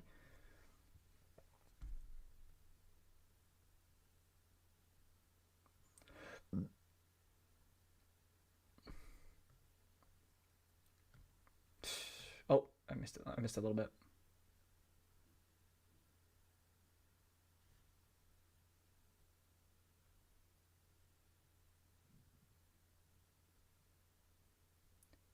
It jumped. All right, hold on. Here we go. Box guys are probably down huge. All right, okay. And I'll have to talk about the 2 years. Polygon. Why? I'm not new all-time highs by October 16th. I don't know about that, Polygon. Best Buy has 1,000 stores. Yep. All right, box. Our fridge in our fridge and what'd you say? Fridge and laundry machines getting digitized too, though. No, I get it. I tossed in that that caveat there of I get the physical discs and stuff, and it's a different. They have secular risks that Best Buy might not. I get that, and if it were, but it's such a wide discrepancy. I just like to pull it up. That's all. It's not like they're anywhere close to each other. Box. I'm just saying.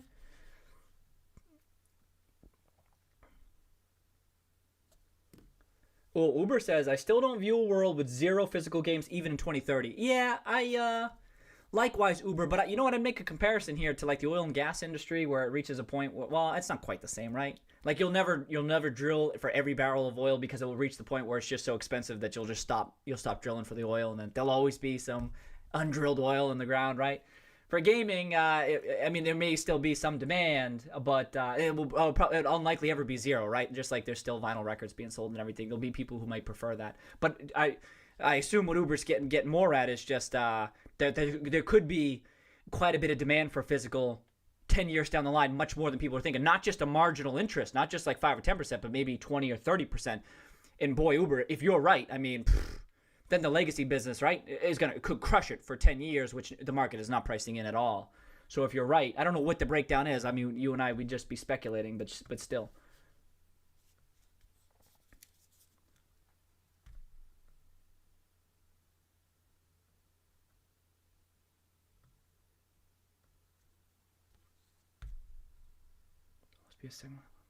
That would be a segment of the population for physical plus the consoles act as all-in-one physical media player. Yep. Pitt, welcome, Pitt. Happy Friday. Happy Friday, Pitt.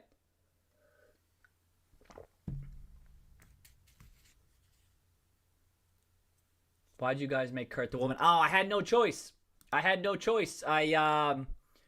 It wasn't like that. I know. No, I wasn't like that. I didn't make Kurt.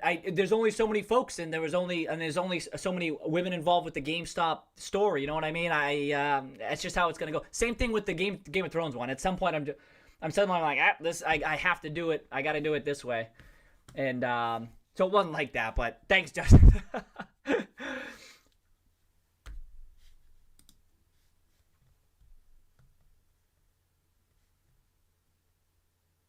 Part of the justification for the console part. Yeah, I know, right? Yeah, I know, Steve. Barton was talking multiples. I saw that.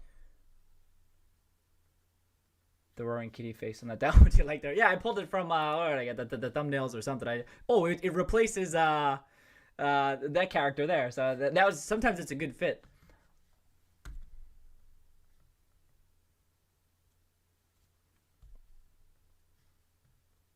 Oh yeah. Thanks, Justin. Justin knows. Damn. Oh shit.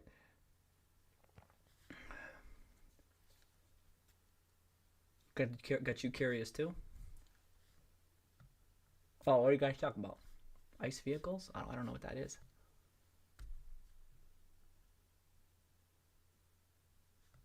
Okay. me say? Searing, great stream. Okay, later, Searing. Cheers, cheers, cheers. Have a nice night. Have a happy Friday. Okay, what do we got? What do we got? Oh, well, let's see. We got Justin. I felt like I had. Was I gonna ask you anything?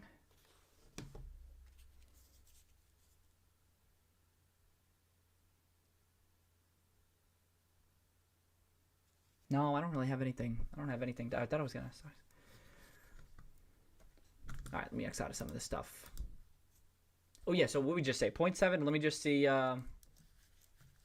GameStop real quick. Oh, is it now? Is it 10?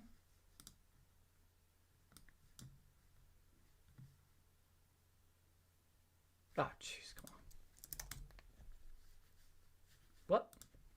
I see Yahoo Finance does that. If you type it in too fast and it goes to the wrong ticker. Let me just see the statistics.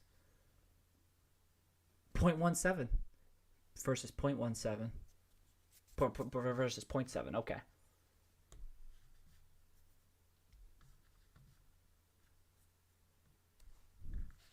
Just curious. And they're not the same business model. I get that part, but I like the comparison. I do. Oh, the biggest reason I like the comparison is because of the whole. People say the brick and mortar, the brick and mortar. It doesn't really have a purpose anymore. And I get it. Gaming is a little bit different, but even still, that you can have this omni-channel experience that people enjoy and stuff. And I just think there you go. Like when people bring up Amazon and stuff, or.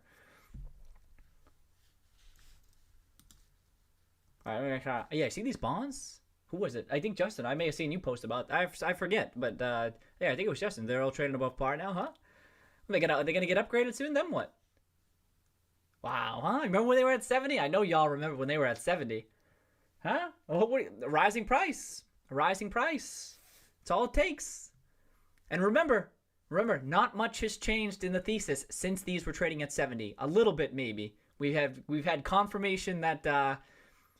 Not much. And remember, the immediate takes following these past quarters were kind of negative at first, but just something. That's why the bond prices. People say the bond folks are much more sophisticated and they tend to have their finger on the pulse and things, but they make mistakes. And I would say the GameStop bonds trading at 70 back, it was 70, right? It was a mistake, and it was like, and now here we go. Not much has changed with the thesis, and now we're over par. Sick. There you go. Let me check this out. I didn't pull up the chart. Look at this shit.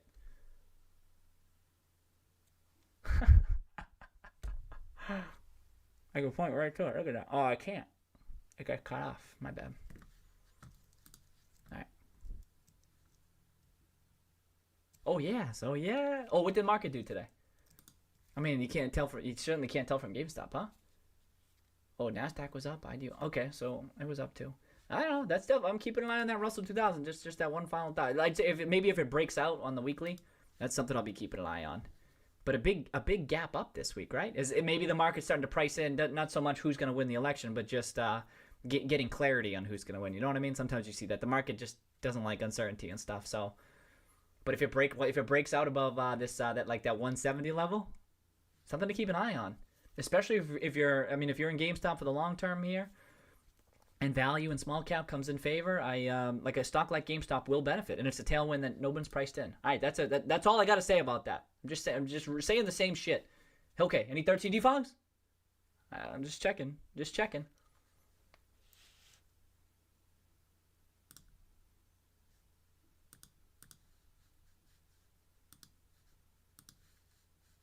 Extra this shit.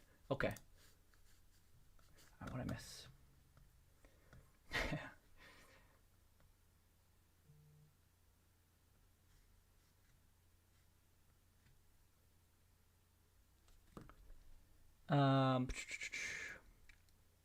We got a hey Dylan Knight. Cheers, Dylan. Welcome.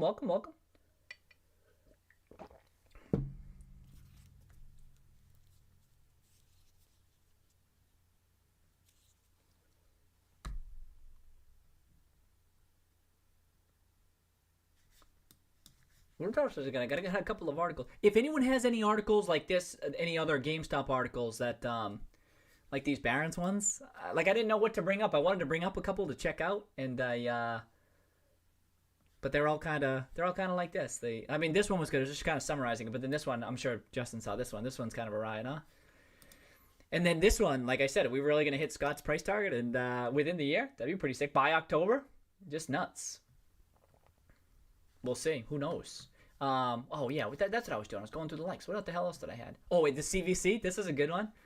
He said, headlines from the early innings of a retail turnaround story for a change, huh? Look at this. Three bullish articles that talk about changing sentiment. Boom. I like that, and they're all spaced out too. They're like the where's this from? All Bloomberg. Oh, that was a good one. Yep, to Duber, huh? These are good. Oh, and Steven was saying this too. So far, like people were saying a bankrupt, like the bank. Remember, people thought GameStop was going bankrupt. Some people still do, but that has kind of died out a little bit, right? And just as that has died out, as I mean, it's died out kind of slowly, I think. Like the current bear arguments, I feel will die out over time too. But just like Steven's pointing out here, still sucks, maybe, but not dead yet. Cohen getting involved is the big change. Yeah. See what I mean? I agree.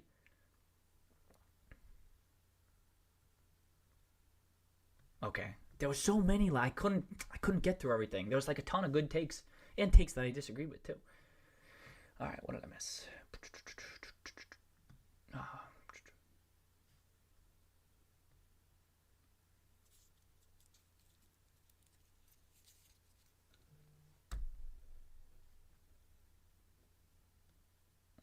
Pull the parents out. The thing's falling apart. I don't think it can stay. I don't know how long are cigars good for, huh?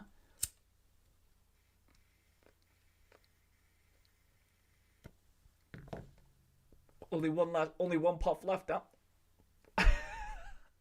only one puff left in this cigar bot. I think you're gonna get mad. I think you're gonna get a bunch of puffs, huh? I mean, we all think that, right?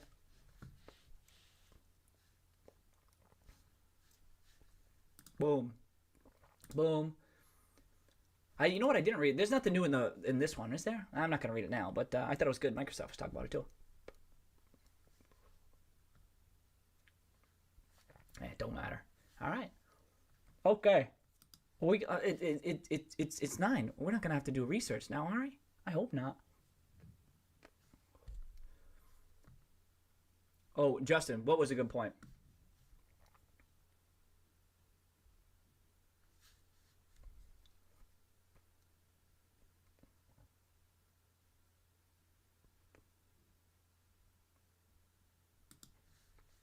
Something in here? I didn't even read this yet.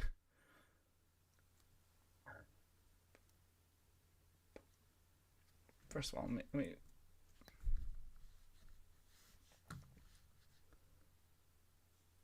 Oh, is it? Oh, of course it. Thank you. It says right there, Grapevine. Oh, yeah, it's the same release. Okay, now I see it. I didn't even look through it. I didn't even realize it was the same release. I'm like, it's the same. Okay, it's the same exact thing. Oh, this one looks a bit cleaner. Oh, it's the same one. Okay. People were wondering why GameStop hid it at the end. Hid what at the... Oh, the revenue sharing. They hid the revenue sharing stuff at the end? Ah, interesting. Oh, that's something. Yeah, that's something you never think about, huh? How often do you see joint releases? That's a good point, Justin. I never would have thought about it. I mean, I didn't even realize it was the same damn release. So it wasn't because it wasn't important, right? Yeah, so I know Justin would agree with this. I mean, Justin, this revenue sharing agreement, Mike's dictated what was said first. This Microsoft agreement is, they wanted to highlight their part of the deal, is substantiating, I mean, I know Justin knows this, but it's like the first explicit, I don't want to say proof, that's not the right word, but indication that GameStop has a place in this new gaming environment, right? You know what I mean? Like, oh, physical disc, blah, blah, blah. You don't need GameStop anymore. Yeah, see, I know Justin knows. Like, and that's the incremental news that people aren't taking away from this. But this is showing. Yeah, so similar. This is just showing, like, there's still a place for GameStop. Maybe it's a different business model. Maybe it's a smaller company, blah, blah, blah. But this is, I'm going to say, this is proof that there's opportunity here. That's all. And that's the incremental news. This is what will make GameStop profitable in the years prior to the next console. That's right. I mean, and these will be high margin, right? People are pointing this out. You know what sucks about seeking out? One thing that I don't like about seeking alpha, like I'll like stuff. You know how we could just go through on Twitter and see my likes? Justin, I definitely like some of your shit, right? But if I go to my profile and I try to open up likes, like they're not in order. Oh, never mind. I swear, I've opened up my likes before and they've been like scattered or not up to date or something. And I'm like, oh, this sucks. I liked a whole bunch of comments that I wanted to talk about and kind of run with, and then they're working right now. So anyway, I don't know what I was gonna go run with right there, but is that that it's gonna? I mean, this is high margin revenue sharing, right? And importantly, it's not just a one-off sale, right? It's I don't know about if it's to perpetuity or whatever it is, but it's at least for a while that GameStop remains involved even after the customer leaves the store. Do you know what I mean? That trailer type thing. That stuff's important.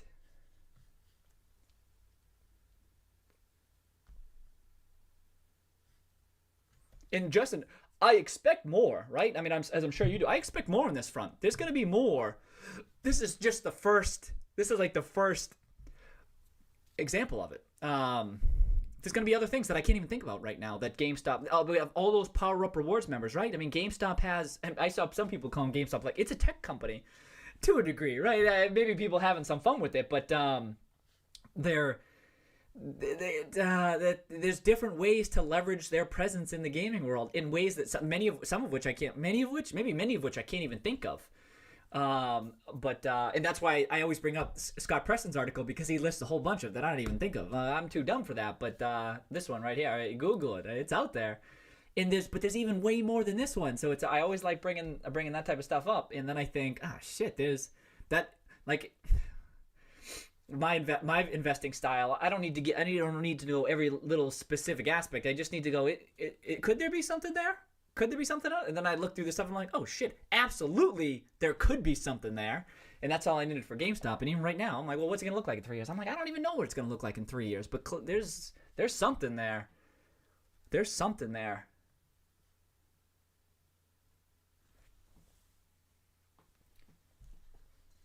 Well, Uber, do we know that? We don't know that for sure, though. Uber saying, what blows my mind is that the shorts only added to their position after the yesterday's. That's been my take too, Uber. Are you using the S3 algorithm or something? But that's been my take too. That, like, I kind of get the feel that they increased their position. I mean, I'm kind of just I'm looking at like that stuff too, but I never have high conviction. But even still, and if it's true, I'm with you, Uber. You know what I mean? I mean, until it works out against them, it's not. I guess it shouldn't be mind blowing. You know what I mean? Until the price action is such that we're like, what the hell were they doing back then? You almost need to do it in hindsight. But as of right now, when I see that, I think, what the hell? So I guess we'll see. Maybe they'll get out of it. But I'm with you, Uber. It's the most confounding aspect of this thesis for me. Like, suppose nothing happens and nothing goes awry. I'm like, what the hell?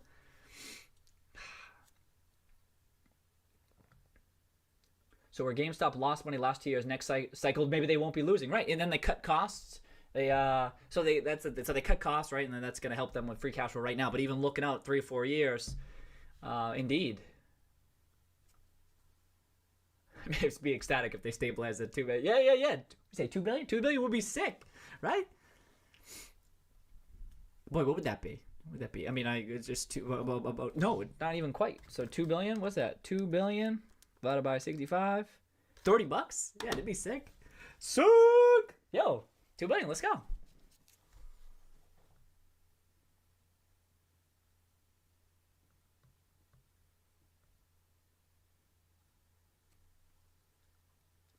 Lifetime customers, right? That's what I was saying. Oh, you think Microsoft's the hardest, huh? You think so? Interesting. I didn't really have a. I remember back in the day, I used to think Nintendo would be a good one, but then and then Reggie was added to the board too. But I heard some folks. Oh, maybe you explain. Sony and Nintendo negotiations will be. Oh, so we were talking about that earlier, Justin. Someone said that it was bad news for Sony, which was an interesting take. I don't know about bad news per se, but it's definitely, they're like, oh, well, how do we need to leverage this type of a space too. So Justin's getting at, hey, well, they're gonna now negotiate this similar things perhaps with Sony and Nintendo, and maybe there's ongoing discussions, right? We have no idea.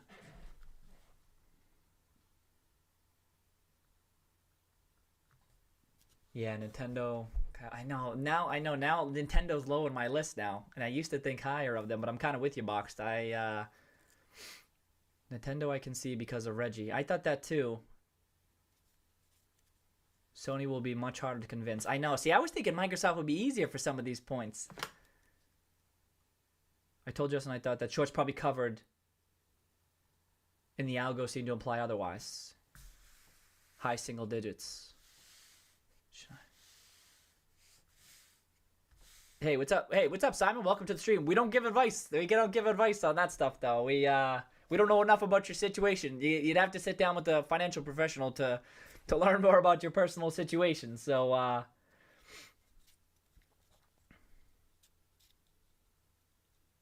TMC, I don't care how they call it. TMC, I don't even know that one.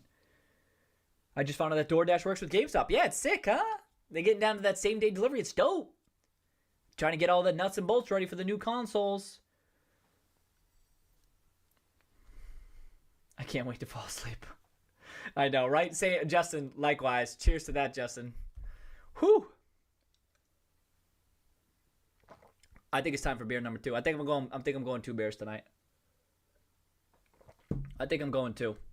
Yeah, I know. I'm running on fumes, Justin. I'm running on fumes. Got to. Oh, I know. That's fair, Justin. Empty cheers to that. I'm on my front. I was trying to get caught up in the chat. We knew you were coming back, Justin. I knew I had to. I didn't have time to have a sip. Look which one I got though. Take this out. You know I'm bringing it back to this one. The cat's meow for beer number 2 today. Huh? Sick. Should I just shotgun it? I just blew it right now. If I shotgun this beer, I think this is a pint too, right? Then forget about the rest of the stream. Then I'd have to unpublish this shit, right? Jeez. I'd be all over the place. You see me sober, huh? Imagine me a couple of pints. See ya. I know, exploitment. I know, I should have. I wasn't thinking. We can look forward to that. Just like we look forward to actually smoking a full... Come on. I got a couple puffs in it. Maybe I'll shotgun. So get around to shotgun the beer, right? Right when the stream kicks off. Man, I haven't shotgunned a beer in a while. I'll be honest. Hope I remember how to do it.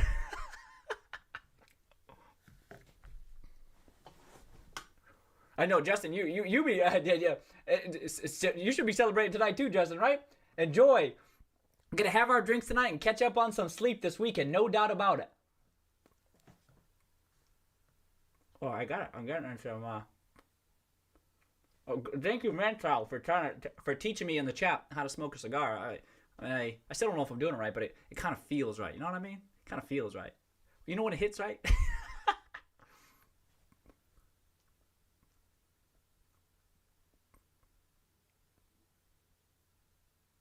Oh, okay. Polygon, I didn't know that. Oh, wait. Is that a public company? TSMC? Maybe I know it. Let me pull it up.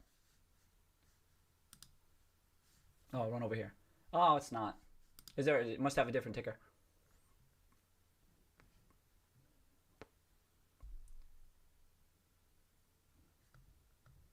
How about we talk about it? Wait a second. Oh, where the hell did it just go?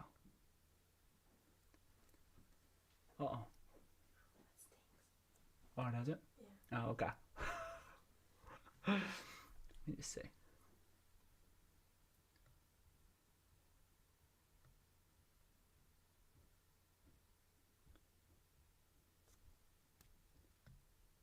AMD uses. I know that's some people be talking about the AMD and that angle and stuff, and I know it's kind of relevant to GameStop and stuff, but I don't know. I have to look into that. I do follow semiconductors generally.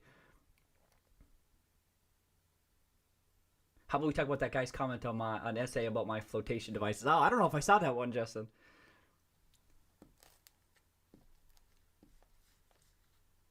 AMD makes 2 huge. Oh yeah, someone's talking about those announcements upcoming. Drink it through your nose, yeah. Anthony, welcome, and welcome, Anthony. Cheers. Exploitment, cheers. Welcome. Oh, sick. Exploitment, all right. Been watching here from StockTwix. All right. Sick. Shout out to Exploitment and StockTwix. All right. And whoever shared it out there, dope. Thanks, Trey. Good looks. You talk about the recent job posting.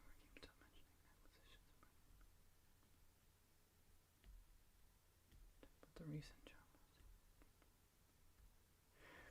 Yo, yeah, EO. So we have talked about that a bit. The job posting. Oh, no, I hadn't seen that. Interesting, EO. Got a link? I'll Google that.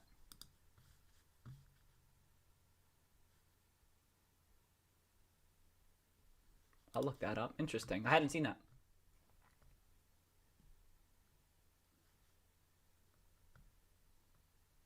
What the hell? I fell behind? Shit. Okay. Oh, wait a second. I think I do know which one you're talking about, Justin. Oh, yes, because I remember your response. Yes. I know the one you're talking about. Yes, that was funny. Yes. Yeah,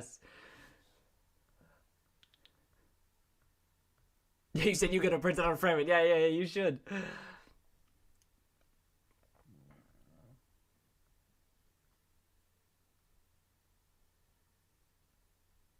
Oh, okay. Uber's voicing his opinion. Thanks, Uber, for saving me a search. Saying that seemed more like an accounting finance posting, not worth reading too much. Okay. Ticker is TSM. All right. Oh, I definitely know TSM. It's based in town. I know this because I've looked into TSM before, Polygon, and the share count is always messed up in my database, back, and I always have to adjust it. Because I'm back, it's, chat. Taiwanese company. I feel like $1 million bucks. Pretty sure. $1 million bucks. GameStop's kind of volatile today, yeah? What did I miss? Did I miss anything?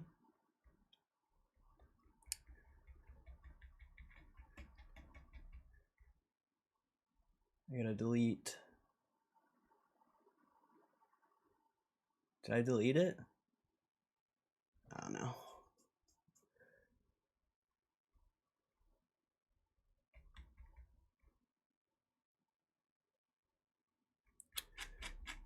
I can't delete it now. I'll have to wait. Whew. Got some chest press, some cardio, and hit the sauna. That's a good morning right there. And we started the stream early. That's a quality morning right there. And we got a hater in the chat. What did he say? It's that same guy, bro.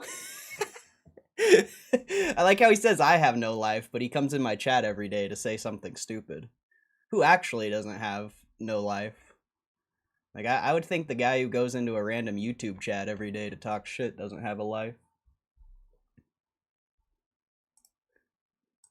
Man, there's some fucking weirdos. There's some fucking weirdos when I leave, huh? There's some weirdos when I leave. They don't have the balls to say anything while I'm here, which is weird. Which is really weird. Like, why would it matter whether I'm here or not? But it's funny when I leave how many people come in to talk shit. It's very interesting. Even though it was only like 2 people. It's like we don't really get that ever. I think people are too scared of my response. I think they're too scared of my response. Let's see. If I see stream, I hop in.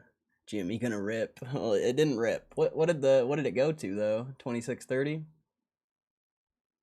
Yeah, 32. Volatile day though. Decently volatile. You almost got $1 range on the day.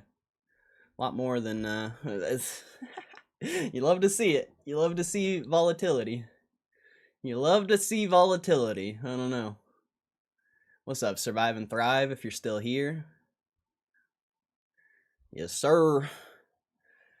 You guys should be hitting the gym with me, bro. You guys should be running that cardio. That long thesis play out well. Already has $1 million before this Survive and Thrive. 50K play into GME was a small bit of his portfolio. Was he a millionaire? I don't know if he was. I think the 50K turned into $1 million, and then it turned into tens of millions. I don't think he was a millionaire before this. Debatable. Very debatable. Obviously, you don't know exactly what happened behind the scenes, but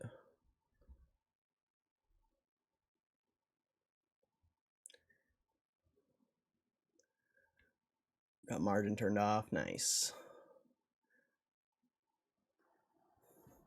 Trade them, whatever that means. That doesn't make sense. That's weird. That's weird.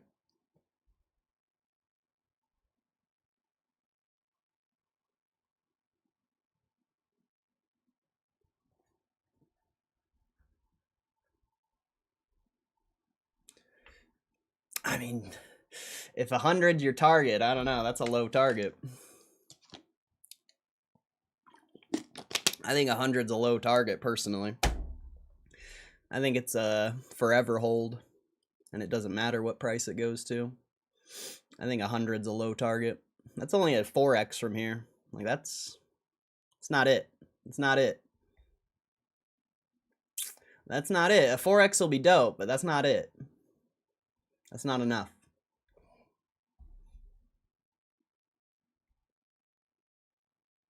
GME organically breaks all-time highs. Yeah, something like that. I mean, think about it last time. Even with all the Bitcoin stuff going on, you didn't really see hype until you were in the 30s.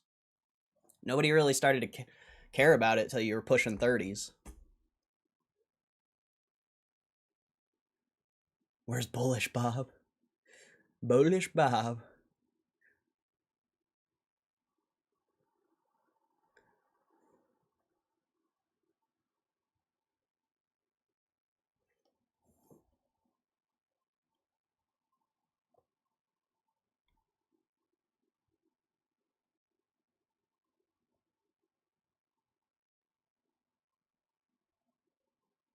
Smash to come back into chat. Who's Smash?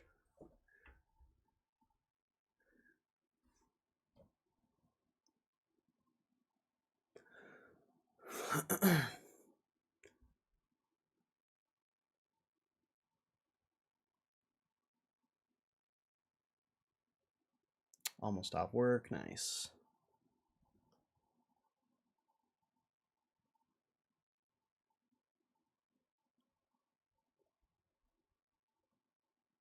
Five-hour drive home. Damn.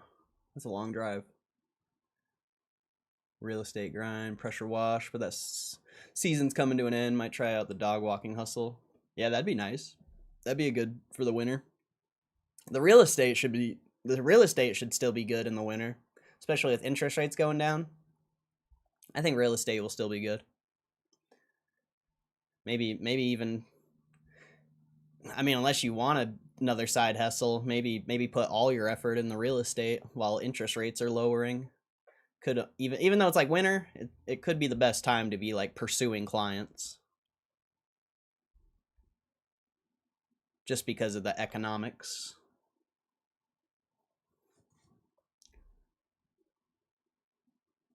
Don't mind getting paid to drive. Yeah, that's nice. $55 per diem. Yeah, that's fire. Get your windows clean, get your gutters clean free, and they're sending up drones to show people inside their gutters. Interesting. I'd sleep in the car. It's just I would too if I could pocket the hotel charge, but unfortunately it doesn't work like that. Would be different if I was an independent contractor.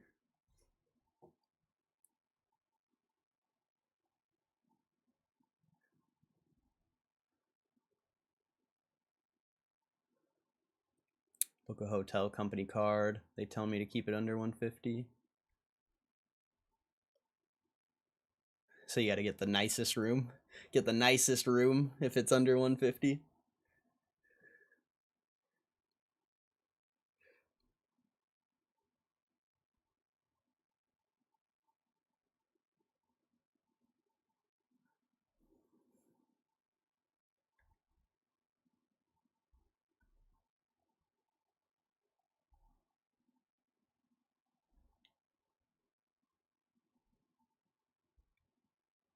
Nat Turner stole all my money on power packs.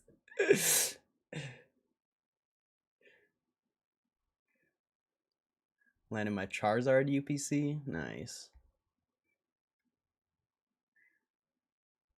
What a copycat.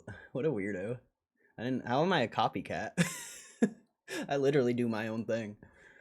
That's an interesting statement. Thank you for killing that guy's message. That guy's a fucking weirdo. He cares way too much about me. He should like live his own life, not go into random YouTube chats. Buying 10 shares to feel something.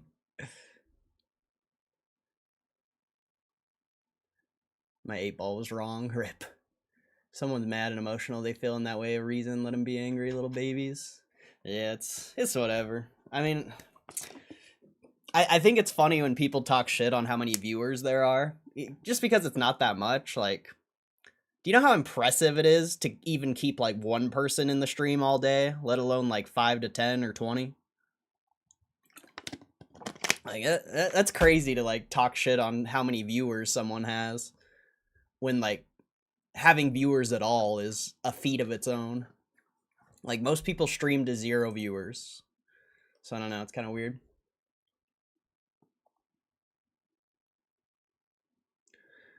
Hard with real estate. People can like a house, but then like their kid or relative come with them to see a house. They hate it. Deal's dead. Lots of obstacles and defeats. That's fair.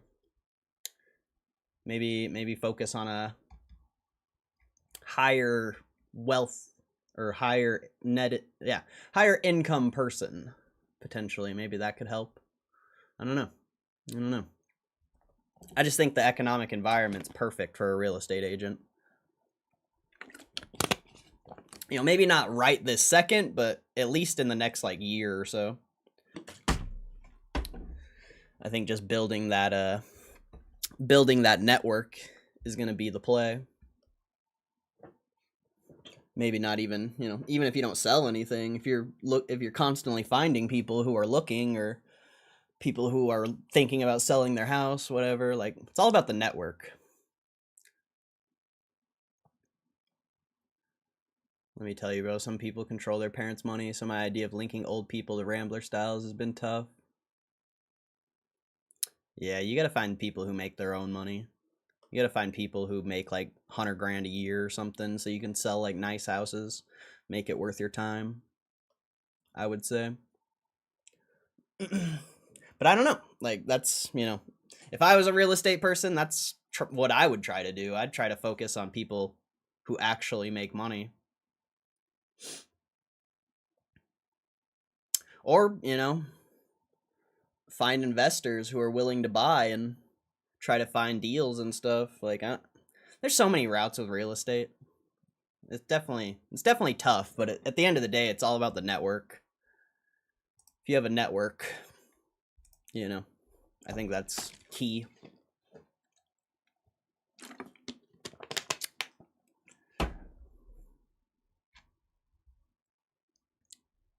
All right.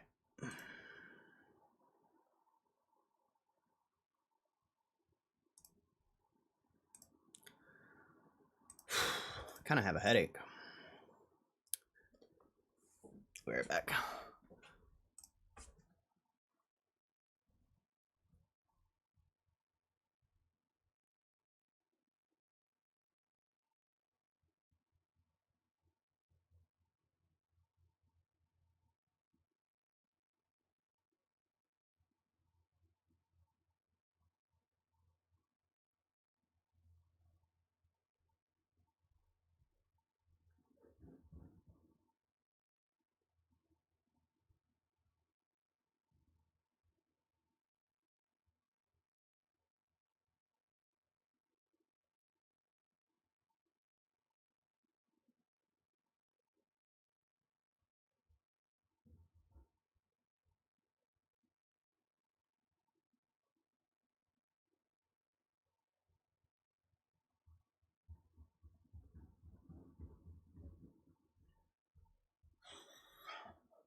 Yeah, I put people who talk shit on the stream and people who talk shit on Pokemon in the same category. Like, they're just not educated in the space.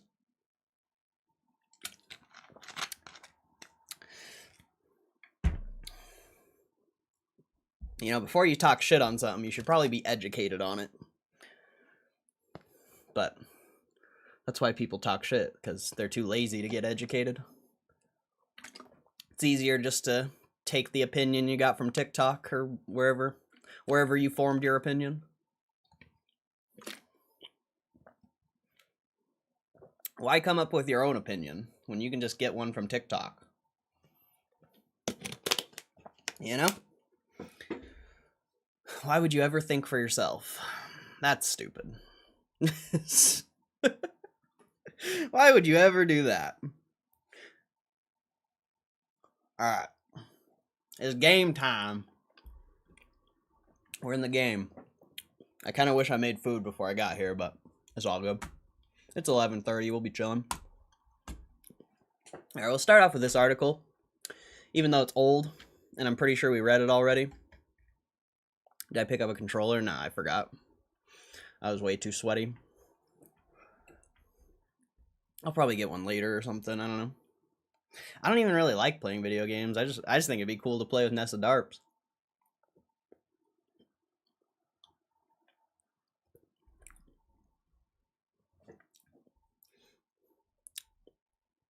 Alright.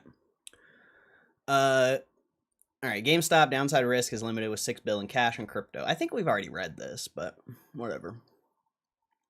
GameStop is a gaming retail company that's currently going through a strategic reset. The stock's highly volatile, experiencing sharp moves in both directions. History is tied to the meme craze era, which brings mixed investment sentiment.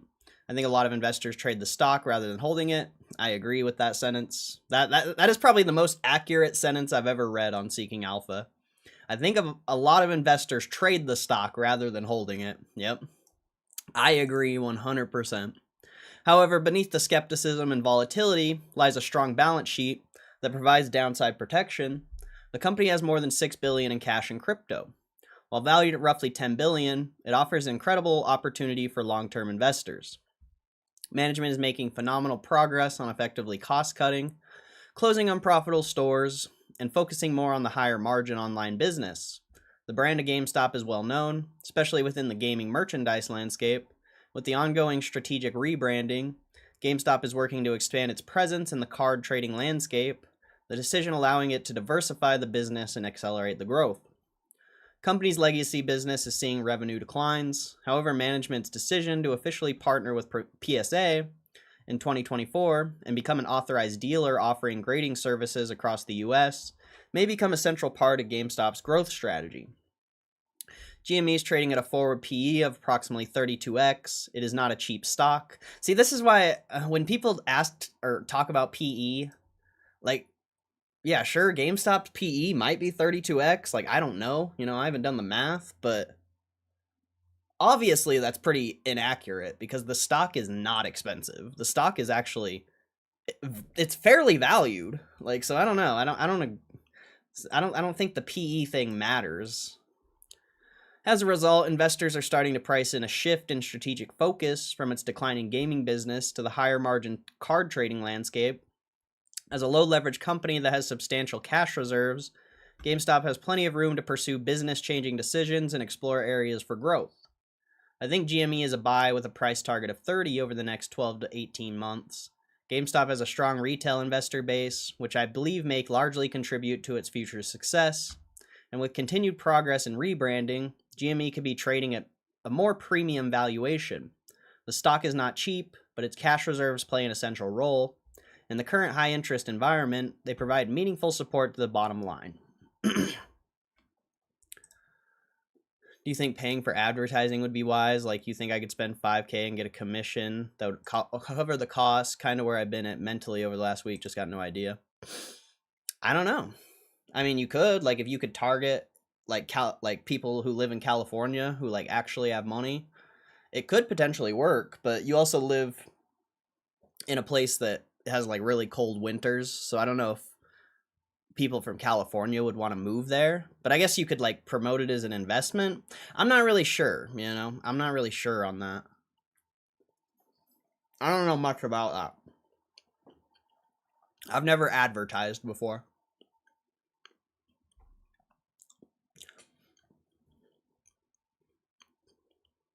I think I really think just building your network is key, bro. Like I don't know. Like imagine if you got like decent at golf and you could go play a game of golf for like $20, $30, and you get paired up with 3 random people. Like that's 3 people that definitely know 3 other people, but probably more. So that's 3 people that could potentially have like a few clients. Like you never know. Like I think building the network would be key. Honestly, I really think building the local network would be best. Because what if those people know people out of state that want to move there? Like, I don't know. I just feel like free's better, even though that's not free. You know, you're going somewhere or doing something. And that's just one example. Like, I don't know what rich people do. Maybe you could play tennis. Like, I don't fucking know. I don't know what rich people do, bro.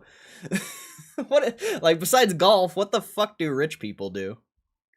You could start going to the gym. Like, you could meet hella people at the gym. Hella people. And most people at the gym are, I imagine, somewhat successful in their own way, because there's no way you're focusing on, like, improving your physical and not other aspects of your life. But I don't know. You know, I don't know. I've never advertised. I don't know how it would work. You'd have to talk with someone who's actually done it. Like, don't you have a broker? Shouldn't your broker be finding you deals? I thought that was the point of the broker, was they're supposed to help you find deals.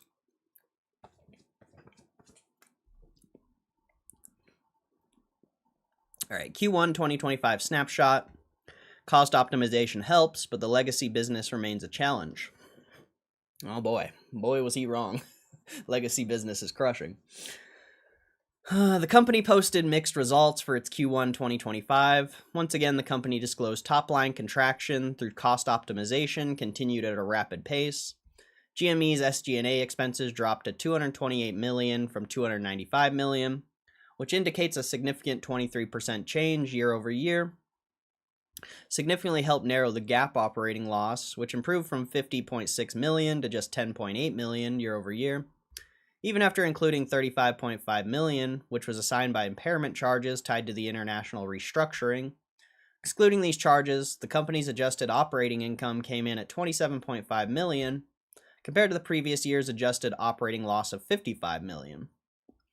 GME's net sales decreased to $732.4 million from $881.8 million, significant 17% decline over the past 12 months. Isn't that crazy that they posted over $900 million revenue? That's crazy.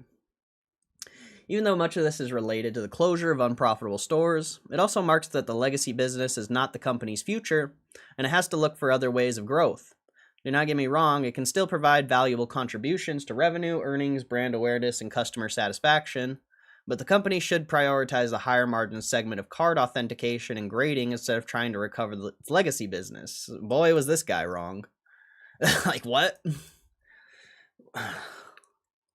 Man. Boy, was that guy wrong. The report disclosed that GameStop's hardware and accessories revenue declined from $505.3 million to $345.3 million, which implied a drop of roughly 32%, while software sales fell from $175.6 million to $239.7 million, down about 25%. Despite the top-line decline, it was a profitable quarter for the company, as net income rose to $44.8 million compared to $32.3 million lost in the prior year period. On adjusted net income basis, the company reported a profit of $83.1 million versus an adjusted loss of $36.7 million last year. Q1 2025 reportedly reveals a significant shift in the company's cash and marketable securities, nearly 600% increase to $6.4 billion from $1.0 billion in Q1 24, With such high cash reserves and a low leverage balance sheet, GME has room to be active in the market, seeking growth and expansion opportunities. This also limits the downside risk for the stock, as approximately 60% of the company's market cap is backed by liquid assets. Management also announced that it's adopting Bitcoin as a treasury, acquired 4,700 coins. I think it highlights the company's willingness to think progressively, position itself early in corporate Bitcoin adoption, and pursue out-of-the-box strategies. Overall, it was a mixed report that the market met with a stock price decline. Nevertheless, I think management's decision appears logical. Shed unprofitable, high-maintenance stores, focus on the high-margin, high-potential card business, and diversify its assets through Bitcoin as a long-term appreciation play. Particularly since the high interest rate environment will not last forever. Yep, I agree with that. Except I don't agree with that because they bought Bitcoin once, and I don't see them doing it again unless it like halves. And not like if the price halves. GME seems to be on the right path, though many investors need to wait longer for meaningful top-line progress. Trading cards and collectibles may be the game changer. I think GameStop's well positioned for a turnaround story. The high interest rate environment allows its net income to fund strategic rebranding initiatives, such as the partnership with PSA, one of the most reputable grading services in the industry, which marked a pivotal move in the higher margin landscape. Revenue in the collectibles segment surged 54% year over year to $211.5 million, with trading cards and collectibles now accounting for roughly 28% of the Q1 25 sales. This points to strong demand and a significant opportunity for a well-known brand like GameStop to step in and capture market share. The shift feels like a natural transition for the business, focusing on areas that deliver higher margins and lower costs to maintain, namely the online shop and trading cards, our collectibles segment. Industry itself is expected to double in size over the next decade. From the current estimation of $7.4 billion in 2024, it's expected to grow to $15.8 billion by 2034, representing a CAGR of 7.86%. I think GameStop has the financial resources to expand, the brand recognition, and a loyal customer base. Oh, what's up, Drown? Someone said you were gonna come through, and I didn't think you would. I haven't seen you in here in a while. Hope you're doing good.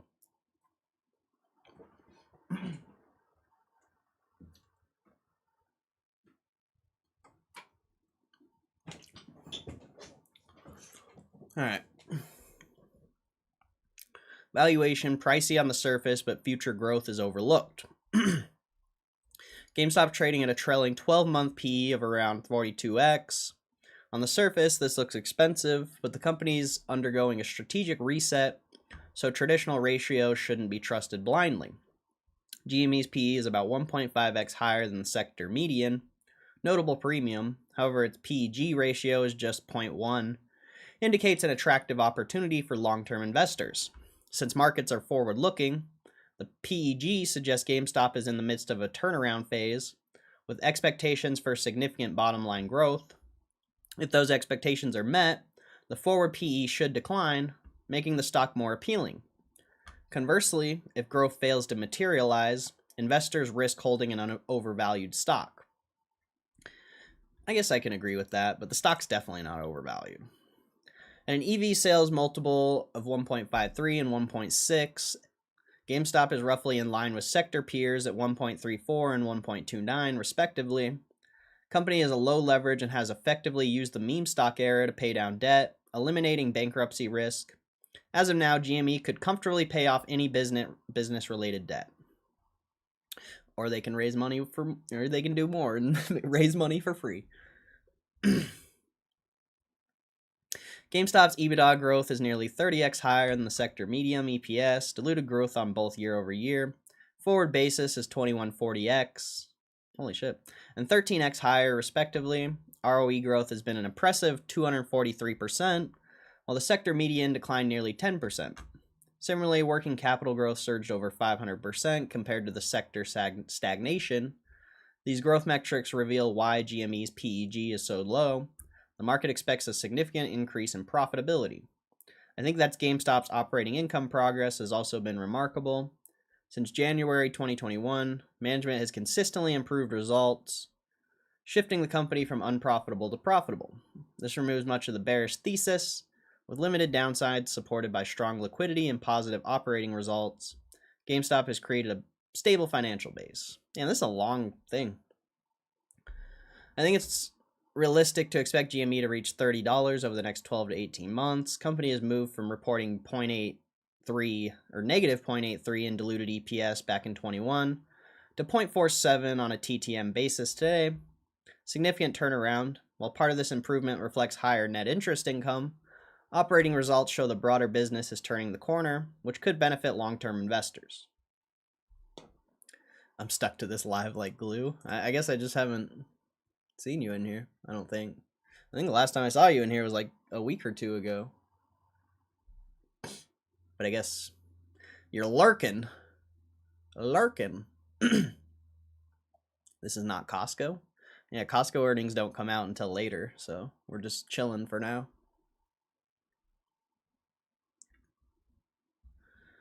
Wall Street expects GME to further improve. Fiscal year 2026 EPS is projected at 0.73, implying a forward PE ratio of about 31. My view is that investors should primarily focus on the company's ability to grow revenue and expand into new segments, rather than relying solely on bottom line growth. I disagree, but nothing wrong with new segments either. With over $6 billion in cash generating high interest income, GameStop has the flexibility to pursue acquisitions or other strategic investments, a scenario investors would likely welcome. To reach my target of $30 within the next 12 to 18 months, I think GameStop would need to grow EPS towards $1 or continue expanding the collectibles and trading card business at double-digit rates. Given the recent 50% growth in this segment and ongoing support from the high interest rate environment, I believe this is a reasonable outcome. Even though legacy business is declining, company's overall financial position continues to improve, underpinned by strong liquidity and high yield investment. Aren't they on track to do $1? I think they're on track.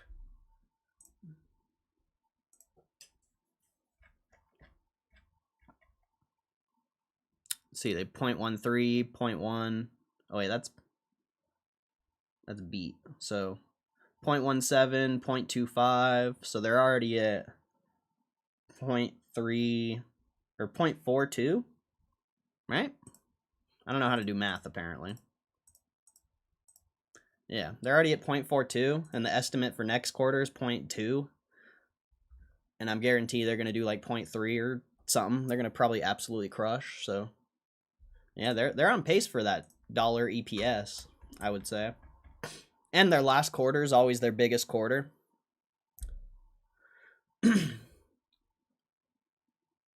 Okay. Share purchases by management. Actions speak louder than words. I don't think share purchases are that important personally, but on April 3rd, 2025, well, unless Ryan's buying, I don't think GameStop themselves need to repurchase shares, but if Ryan buys, that's cool. On April 3rd, 2025, GameStop CEO Ryan Cohen disclosed an 8.4% stake in the company. I think one of the most reliable signs for investors is insider stock purchases.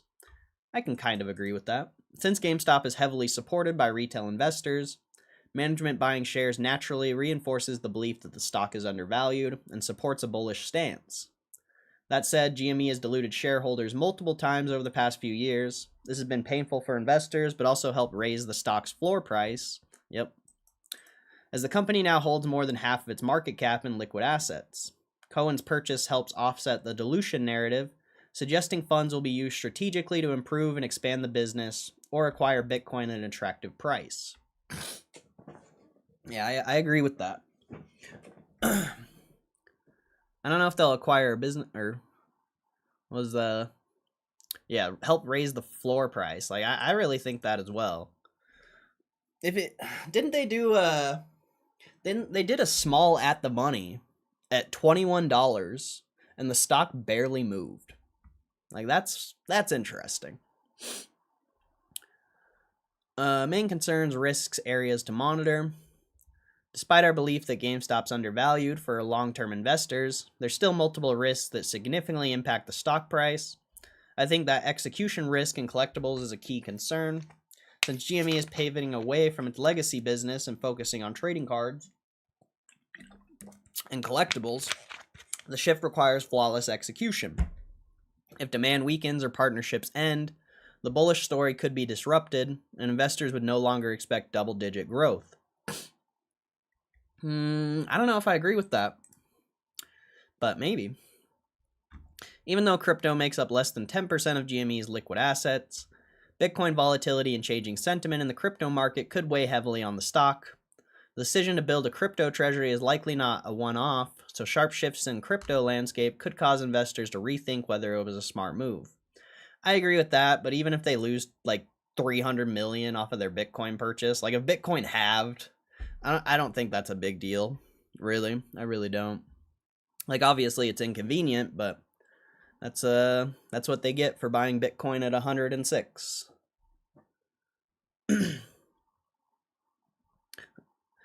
We also shouldn't forget GME's dependence on retail investors. This naturally increases volatility, as any setback is met with sharp swings. These moves can easily detach from fundamentals, making it psychologically difficult to hold such a volatile stock. Nope. I disagree with that. I think it's a beautiful stock to hold if you don't care about the price. I think volatility is fantastic. Another concern is GME's declining legacy business. Store closures have accelerated the decline, but the decision stemmed from waning customer interest in older products and services. If collectibles growth doesn't offset these top-line declines, the stock price could come under pressure. Stress. As noted in the article, GME currently benefits from high interest rates. However, this will not last forever. In the case of Fed cuts rates quickly, yields on short-term investments would shrink, reducing bottom-line results. Finally, competition is intensifying. Fanatics, TCG Player, and eBay are aggressively expanding their collectible business. Competing with these names will be a challenge. I don't really agree with that. Nevertheless, I think investors keep an eye on a few things. Cash allocation strategy. With $6.4 billion in cash and marketable securities, capital allocation could shift investment sentiment drastically. Market-favored acquisition could push the stock price higher, while misunderstood decisions might frustrate investors. Card trading and collectible strategy. The current growth is strong. Sustained performance could lead to a quick upside. On the other hand, slowing growth may cause doubts about the turnaround timeline. Conclusion, strong gaming name with turnaround in progress. I think GameStop's transformation is past its midpoint. The company has successfully exited unprofitable business with high costs, improving operating income, and delivering modest bottom-line growth. Management wisely issued shares during the meme craze at elevated prices, using the proceeds to pay down debt and eliminate the possibility of bankruptcy.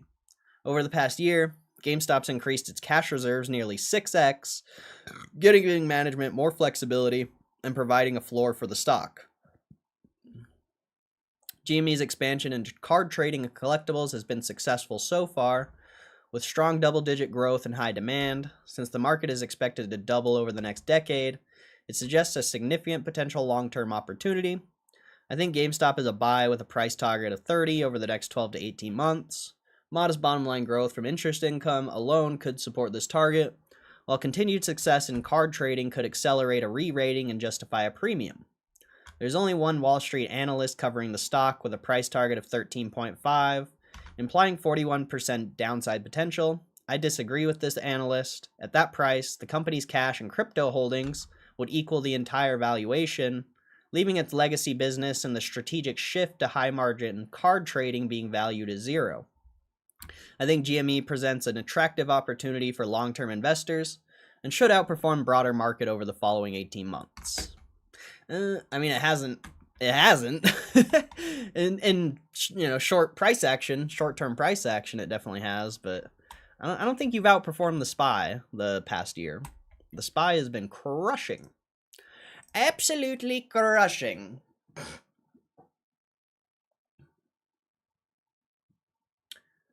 Doing life, new schedules for kids, picking up the house, to hopefully sell. Genshin Impact came out with a new update, so all my extra time has been poured into that. Fucking Genshin. Haven't been watching the live too much, just pop in for a sec. Ah, I see. You were lying then, you ain't stuck to the live stream. But I get it. You busy.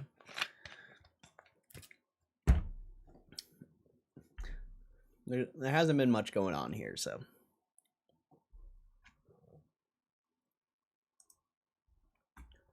Always come back. Fair enough. Fair enough.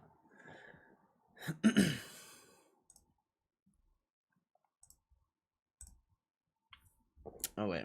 We never looked at all these companies in the morning. I kind of skimmed over a couple of them. ACN.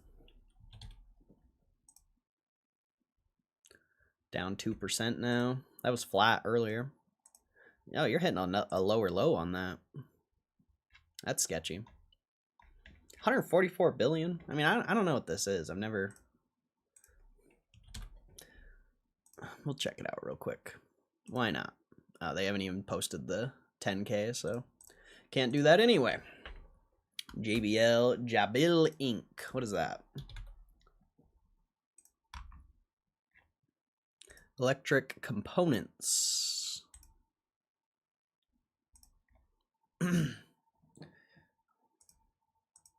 Oh, wow. That thing got clapped. Past 5 days. Got topped out, though. Or, wait. That's a breakout retrace, isn't it? Oh, no. This chart's weird. I think that's either a false breakout or potentially a false breakout, actually.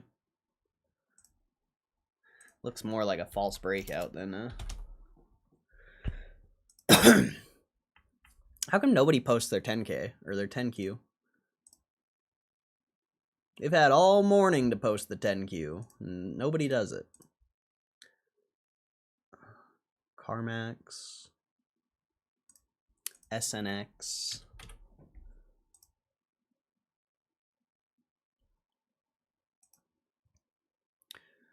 Damn, that has all-time highs. Electronics and computer distribution. That's great. What is that thing? So annoying. Why don't they post their earnings, man? I don't want to look up investor relations every time. Why can't they just post their frickin' 10Qs? That would be so much more convenient. CarMax, this is down like a lot, isn't it? Yeah, 20%. Holy. That thing's clapped. 6 billion? There's no way CarMax has 6 billion in assets. I don't believe it. I don't believe it for a second. And they haven't even posted it. Holy shit, man. This isn't... it's not working. There's no 10Qs to look at.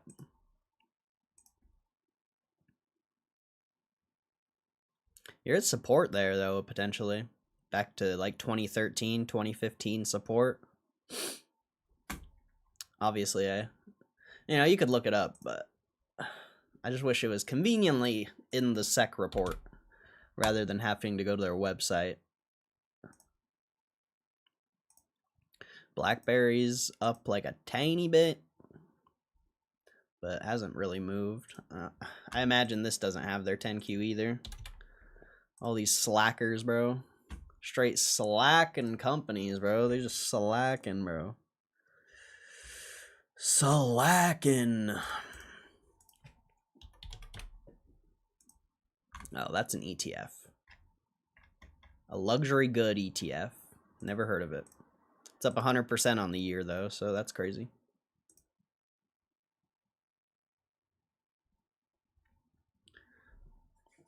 Damn. It's up like 3x since last year. That's impressive. And then obviously you have Costco after hours. I think that's pretty much it. I mean, CNXC, whatever that is. Concentrics. Tech. Surprised it's not at all-time highs.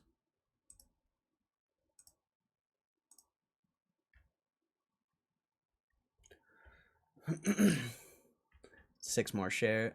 Oh, 4 shares. Yeah, you gotta try to get 10 if you can. Gotta get that warrant. But probably doesn't matter.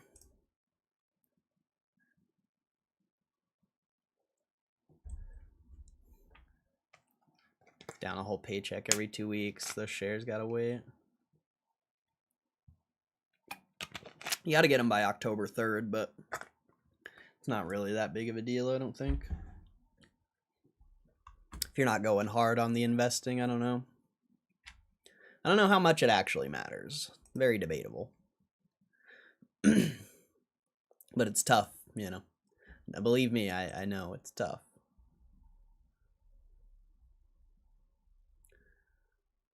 Anything cool going on? Not me. Just this. This is cool.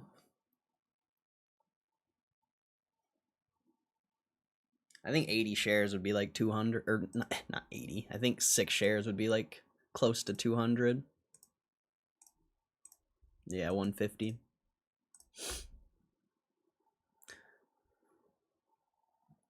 But yeah, nothing. I mean, I got back in the gym, so that's nice. Got my gym pass back. So I've been grinding that.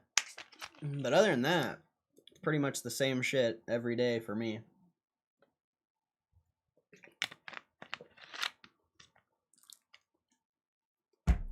Getting swole. Getting swole, boy.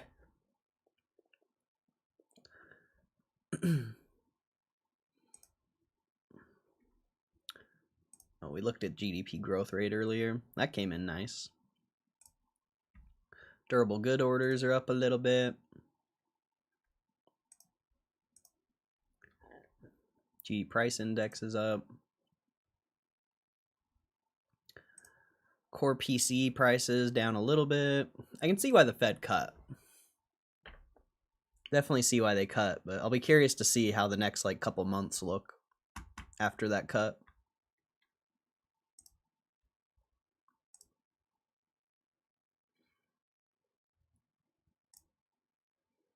Consumer spending's up a little bit. Existing home sales flat. I mean, it's up. I think that's year over year. Down month over month, though.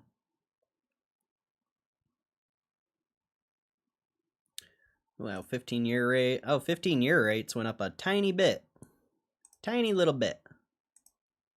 And same with 30 years. Both those went up a little bit.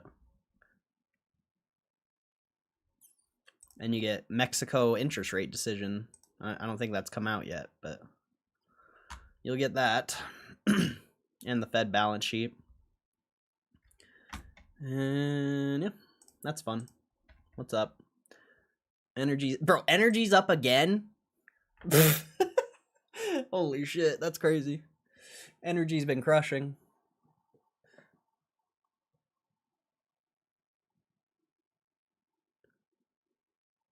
At least you're consistent. I try. You know, I often have doubts whether it's worth it. But I think the fact that I have doubts about it makes it worth it.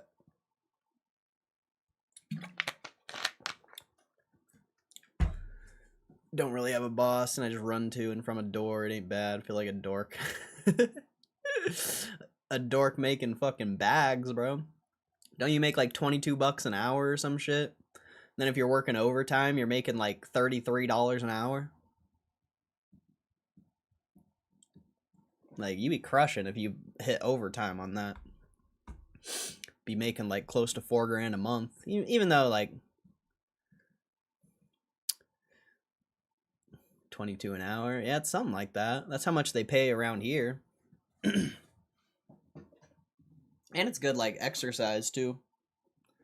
Like, you're constantly walking around. It's a good job, I think. Hard work, but definitely worth it if you can handle it. And if you can, like I said, if you can work overtime, even better.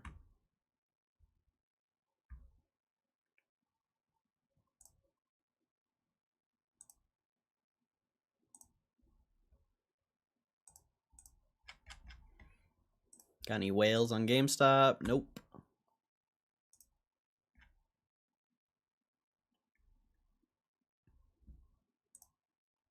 Damn, crypto's clapped, bro. Holy.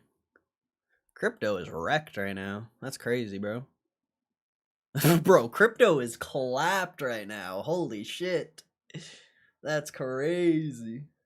Solana's down. Wow. Wow. That's crazy. That's crazy. Poor crypto. It should bounce back. I mean, we'll see. That's crazy. I think that's the biggest downside you've seen on crypto in a while. Yeah, you haven't seen a move like that in a while, bro. Last time you saw a move like that was back in August, but I don't even think the move back then was as volatile as this one. Bro, and you made a lower low on the chart. So from like a technical standpoint, if you're looking at a chart, you're actually creating a short-term bearish trend on crypto.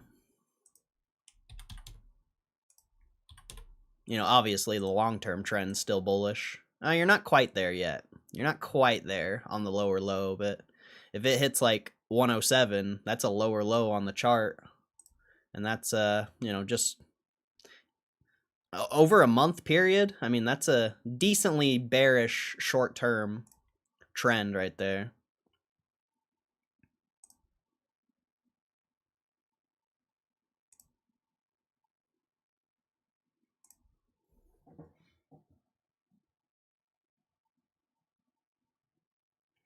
Got a little blue vest, kind of lame, but the biggest is when you start your shift, they make you stretch and try to team building.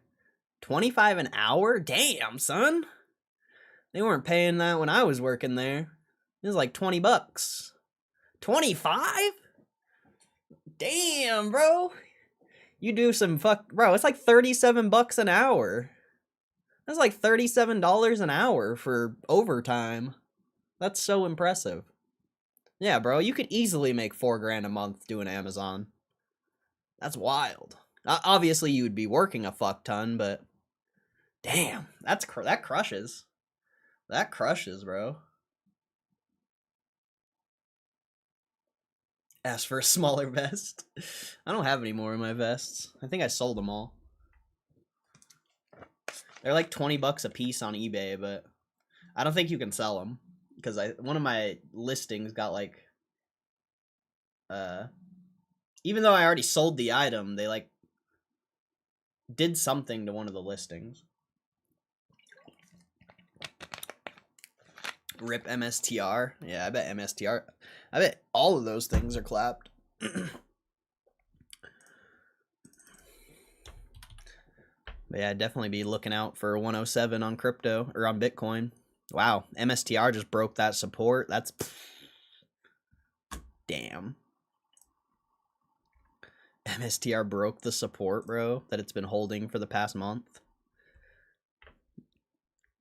That's crazy. Got a triple top with a false breakout. Crazy. Crazy. Oh man. Oh man. I mean, you know, I don't. Hopefully it goes back up, but that's short-term price action on crypto looks like dog shit. I'm sorry to say. I mean, GameStop's not looking any better, even though you've had crazy support on $21, $22 for the past like over a year.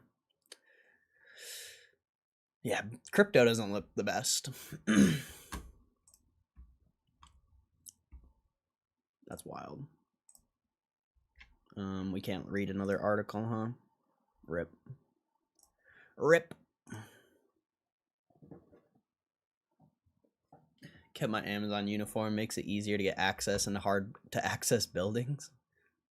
Helps that I'm a work van, they're old Amazon vans. You gotta get on some dying llama, bro. Go climb some roofs with that Amazon van. Go climb some cranes. You already do that for a job, though, I'm pretty sure. Why would you need the Amazon vest, though? Like, isn't it your job to be getting up there? Like, why would they? That's confusing. Y'all ever heard of mac and cheese pizza? No. It sounds delicious, though. Sounds very cheesy. Putting a red Uno reverse card up on the Ring doorbell cameras, and he takes other people's packages like a reverse delivery guy. Oh shit. Anti-Amazon. The anti-Amazon. We steal your packages.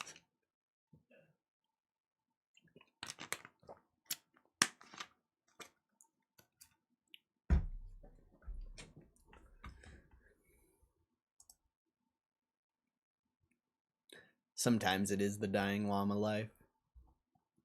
CC's? I don't know if there's any CC's around me. I want to try some mac and cheese. CC's pizza. I don't think we have this in Utah.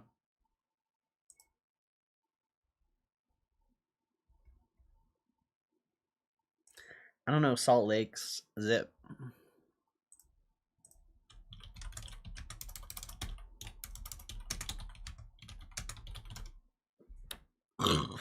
$84101. Oh, there is one.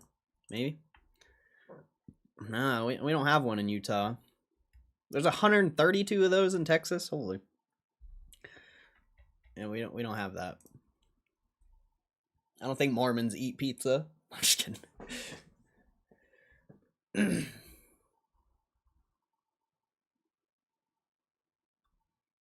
I've had it that I couldn't get access to one building, but I get access to a building next door and hop over the roof dividers. Why wouldn't they give you access, though? Isn't it like your job to be up there? That seems weird.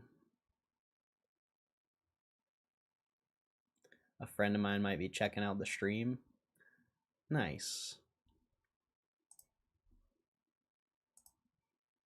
Nice. Maybe. I don't know. Is that a good thing? You make it seem like it's a bad thing. How many calories? Only a roof hatch where I'm going to use the next building.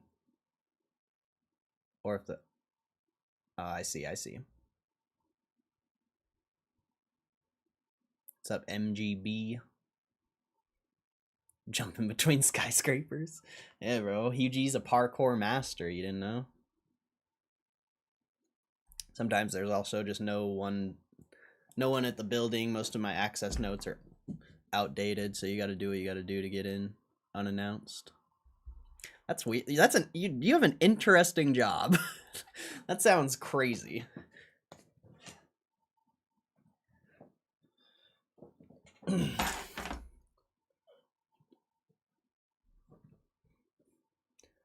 That sounds wild, bro. You have a very interesting job.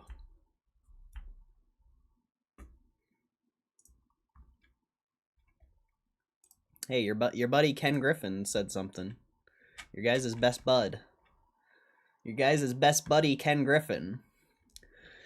Citadel CEO Ken Griffin on Thursday knocked the Trump administration for making deals with large corporations to avoid the full extent of its tariff policies, describing such agreements as anti-American. Is that our country that we're going to favor the big and the connected? Griffin told CNBC's Sarah Eisen. That's not the American story. Wait, isn't this the guy who shorts a bunch of... Why is Ken Griffin talking about the American way? That's an odd person to be talking about that. When the state becomes involved in picking winners and losers, there's only one way this game ends. All of us lose. Griffin's comments come as U.S. companies have raced to make agreements with the White House that allows them to avoid the steepest levies placed on imports from many foreign countries. Multiple well-known businesses, including Apple and Nvidia, have announced significant domestic investment in the recent months, which have been viewed by some as ways to gain favor from the Trump administration. I spoke about my concerns with the crony capitalism if we went down the path of tariffs.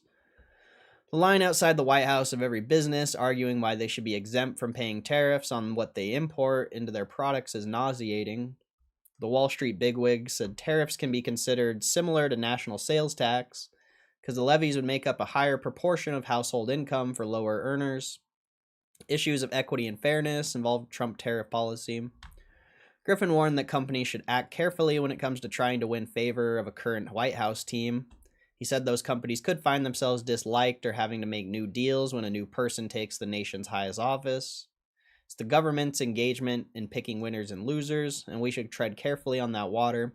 In fact, we should just stay out of it. That's where the crocodiles live. Core competency won't be that you can drive innovation, it's that you can drive the right favors from DC. Okay. Okay. Amazon reaches 2.5 billion settlement with FTC over deceptive Prime program.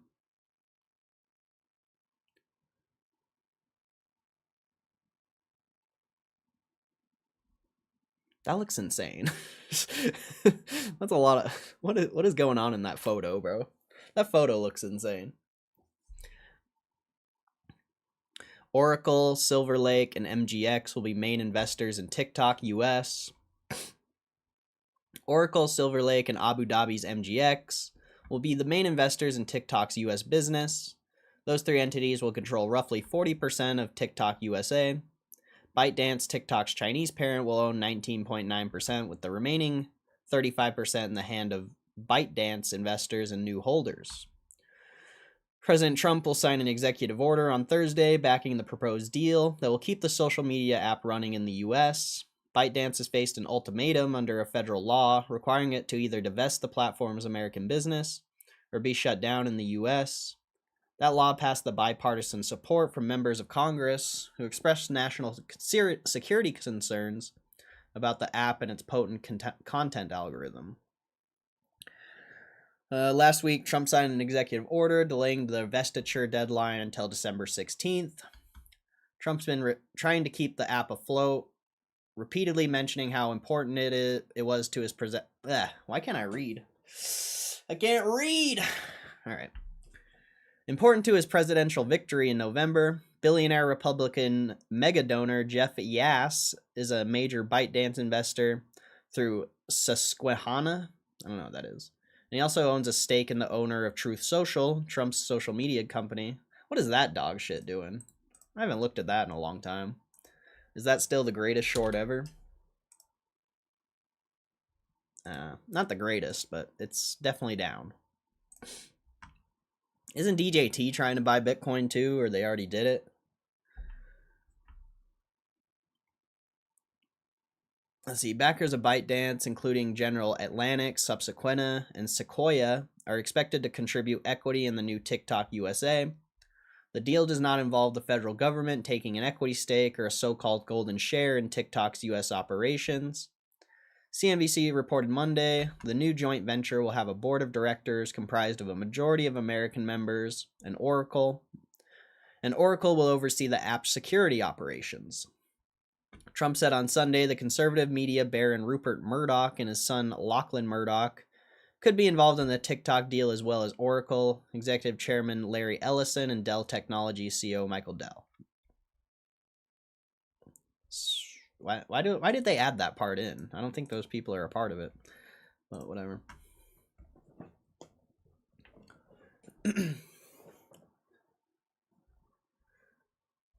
I'm in some of the nicest buildings in the city and some of the absolute worst. Feels like an urban anthropologist. Work in the city has died down though, so I've been traveling. I see. 7-foot tall bearded man last seen jumping roof to roof near downtown New York City while wearing an Amazon vest is under arrest today for breaking into Ken Griffin's office and leaving jars of mayo. Breaking news. Where's my... I need a soundboard.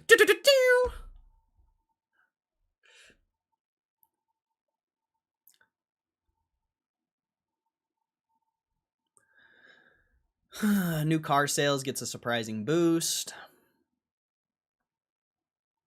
Microsoft cuts cloud services to Israeli military unit after report of storing Palestinians' calls. Jobless claims tumble to 218,000.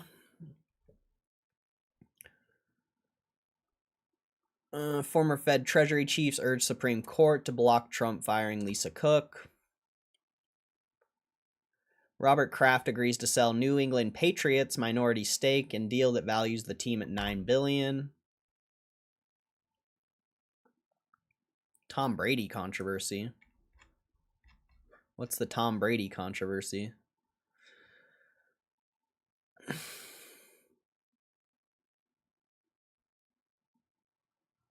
Oh, Tom Brady, they acquired the Vegas Raiders, or a 10% stake in the Vegas Raiders.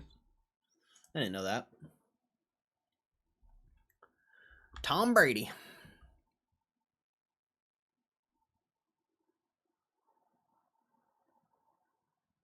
Starbucks to close stores, lay off workers, and $1 billion restructuring plan.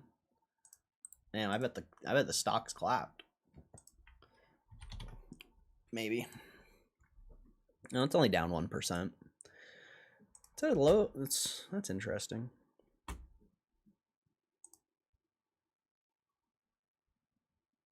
All right.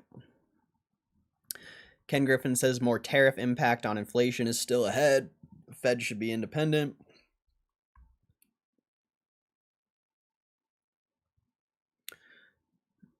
Let's see. AI nuclear stock play Oklo loses 15% in 2 days amid big insider sell.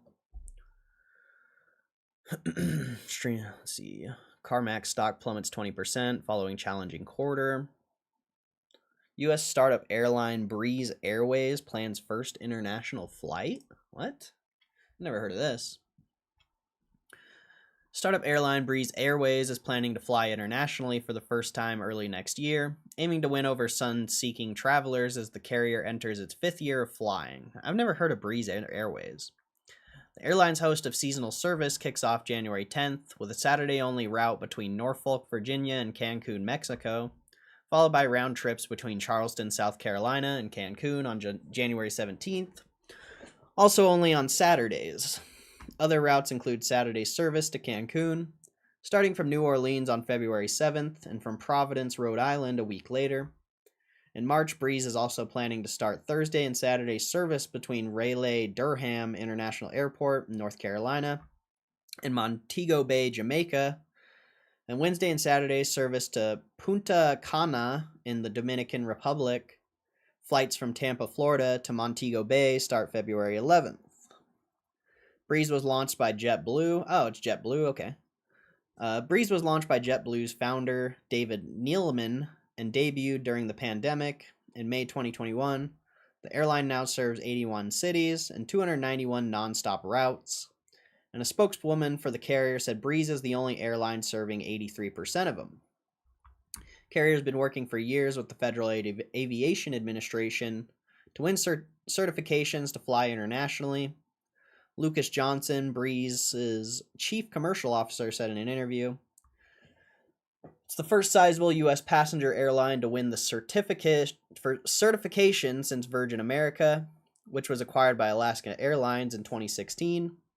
He said Breeze is continuing its business model of flying its Airbus A220-300s between cities and have little to no competition from rivals, and added that new routes are an exciting starting point for us. We really feel confident that it's going to be a great guest response. Fares for new routes start as low as $99 one way, but Johnston said premium class demanded for its pricier, roomier seats has been strong, and that there is a double-digit percentage of guests who book to a more expensive seat the second time they fly Breeze."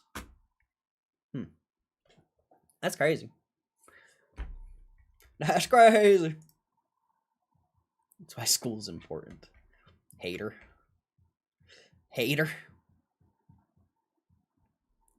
Haters wanna hate. Lovers wanna love.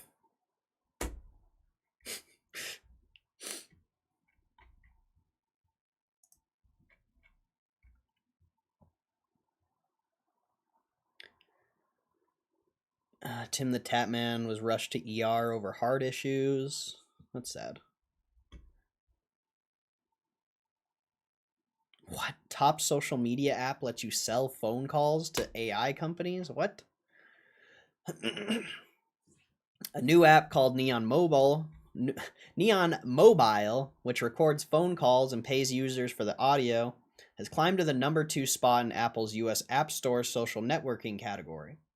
The app promises hundreds or even thousands of dollars per year by giving AI companies access to recorded conversations, Neon's website advertises payouts of 30 cents per minute when calling other Neon users, and up to $30 per day for other calls, along with referral bonuses. Data from app intelligence firm App Figures shows the app jumped from number 476 on September 18th to number 10 earlier this week, before hitting number 2 on Wednesday. It also reached number 7 and later number 6 overall among top free apps and games. Neon's terms of service state the company records inbound and outbound calls, but only saves one side of the conversation unless both parties use Neon.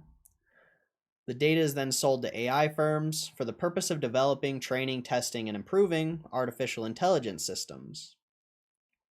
Experts say Neon approach may skirt wiretap laws. Jennifer Daniels, partner at Blink Rome's Privacy, Security, and Data Protection Group, told TechCrunch that recordings only on one side of the call appears designed to avoid requiring consent from both parties in certain states. Cybersecurity attorney Peter Jackson of Greenberg Glusker added that the language around one-sided transcripts could leave the door open to broader data collection. Both Daniels and Jackson raised concerns about how truly anonymized the recordings are, with Jackson warning that voice data could be misused for fraud or impersonation. AI-focused apps have taken over the App Store ever since the growth of OpenAI's ChatGPT and other companies' chatbots like Perplexity, Anthropic's Claude, and more. That's scary, bro. That's scary.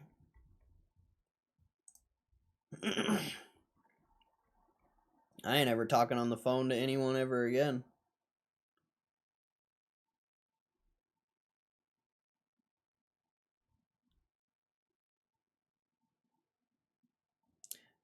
Reese's wins lawsuit claiming their Halloween chocolates were more trick than treat. What does that mean? Federal judge dismissed a lawsuit against Hershey's, deceiving customers with Reese's Halloween candies that showed spooky designs on the packaging but not on the actual chocolate. Oh, that's a dumb lawsuit. That's crazy, bro. That's a dumb lawsuit.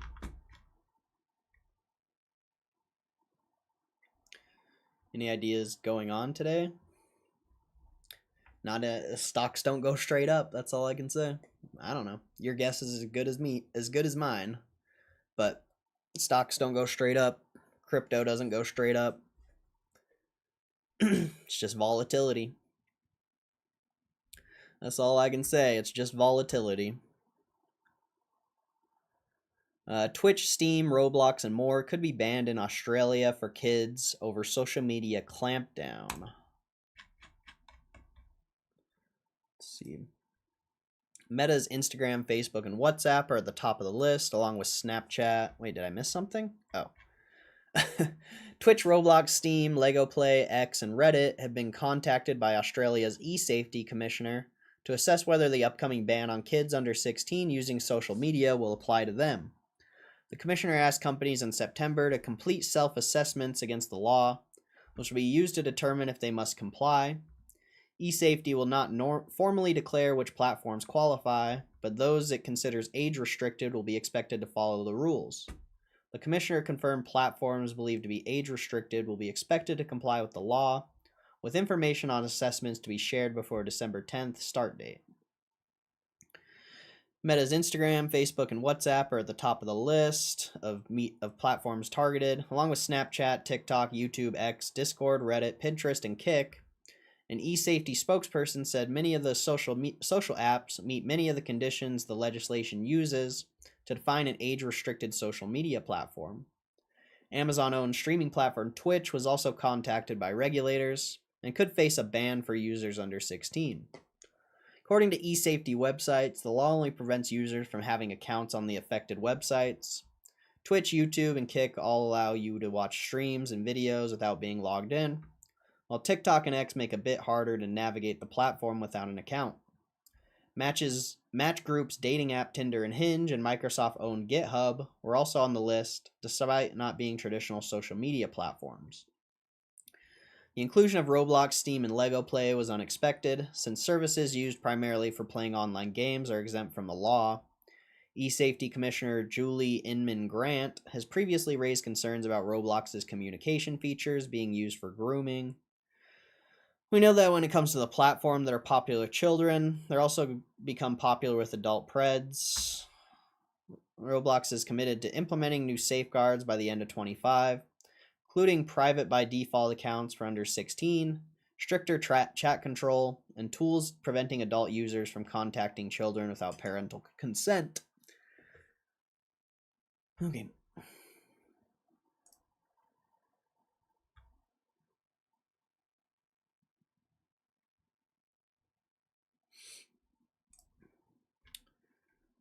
Streaming star IShowSpeed was left pretty shocked by the running cost of his massive streaming across America tour.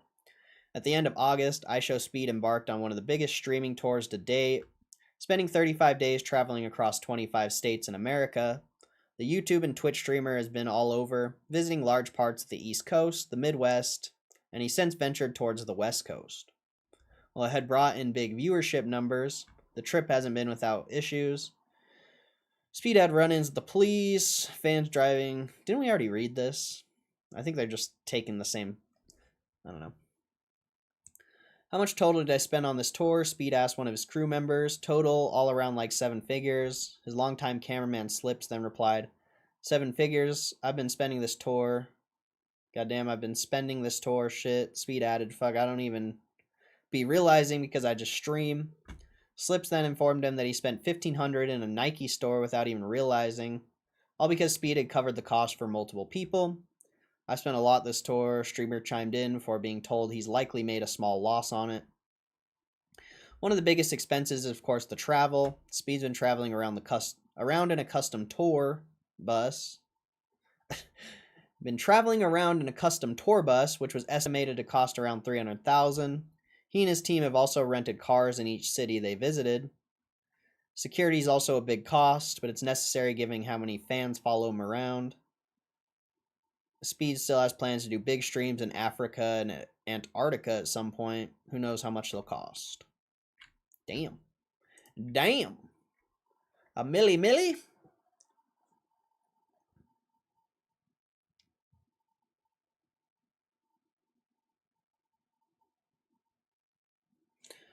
Mr. Beast has to have a Jimmy fund for massive unexpected expenses. I don't know.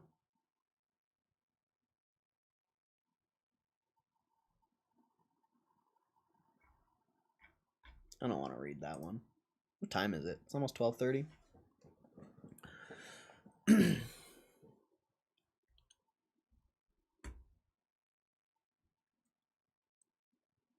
Forza Horizon 6 release window.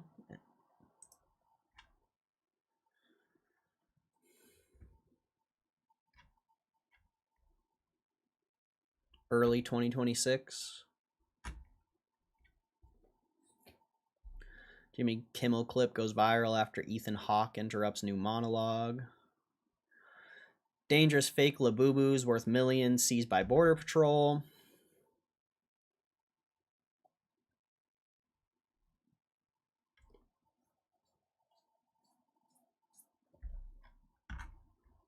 What else do we got?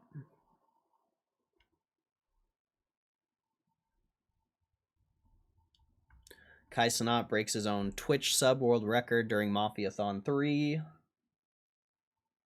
I saw you had Victoria Justice on his stream. That's crazy. That's a nostalgic show right there. He had State of Play yesterday. I would say the best games were Wolverine. Saros looked interesting. Obviously Battlefield 6. This was a crazy article.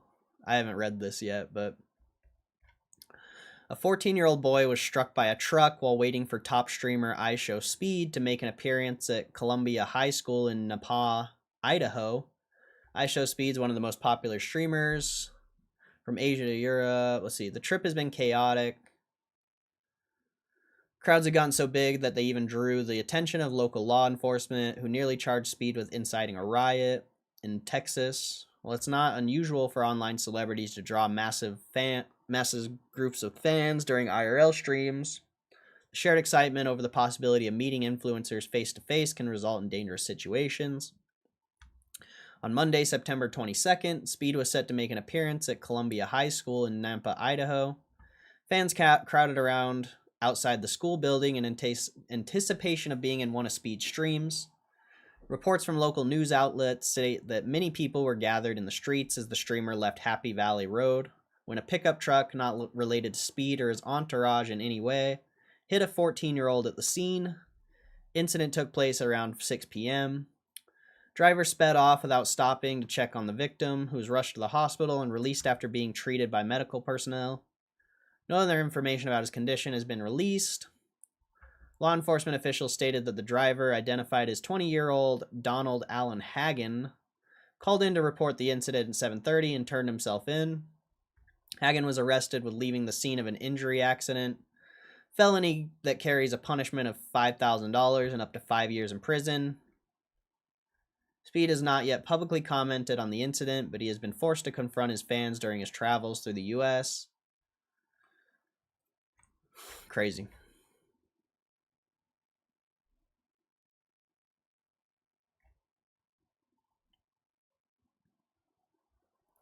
Crazy.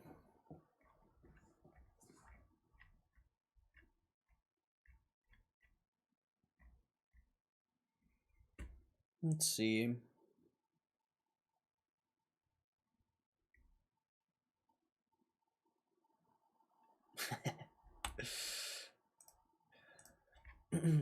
Pokemon Company International has spoken out at the Department of Homeland Security, used its theme song and imagery in viral immigration enforcement video.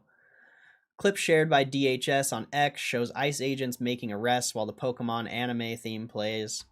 It also includes scenes from the anime and ends with deportees displayed as Pokemon cards. DHS captioned, "Gotta catch 'em all," borrowing the franchise's slogan. So fucked, bro. It quickly went viral across social media, with many eagerly waiting for TPCI to make a statement about the video. DHS spokesperson responded to their use of the Pokemon IP with modified lyrics to the theme song, saying, "To arrest them is our real test, to deport them is our cause." In a statement to TMZ, a Pokemon Company spokesperson said, "We're aware of recent videos posted by Department of Homeland Security. That includes imagery and language associated with our brand. Our company was not involved in the creation or distribution of this content, and permission was not granted for the use of our intellectual property.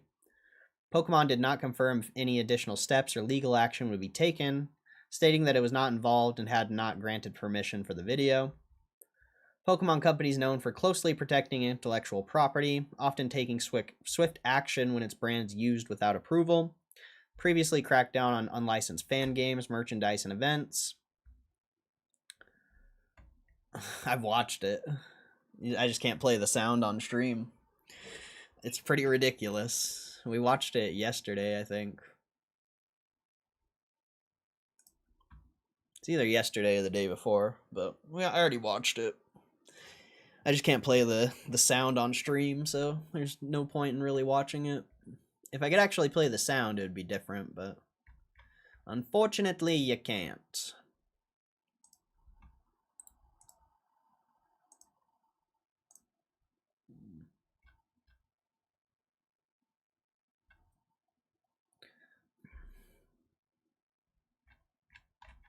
Yeah, I don't want to read about that.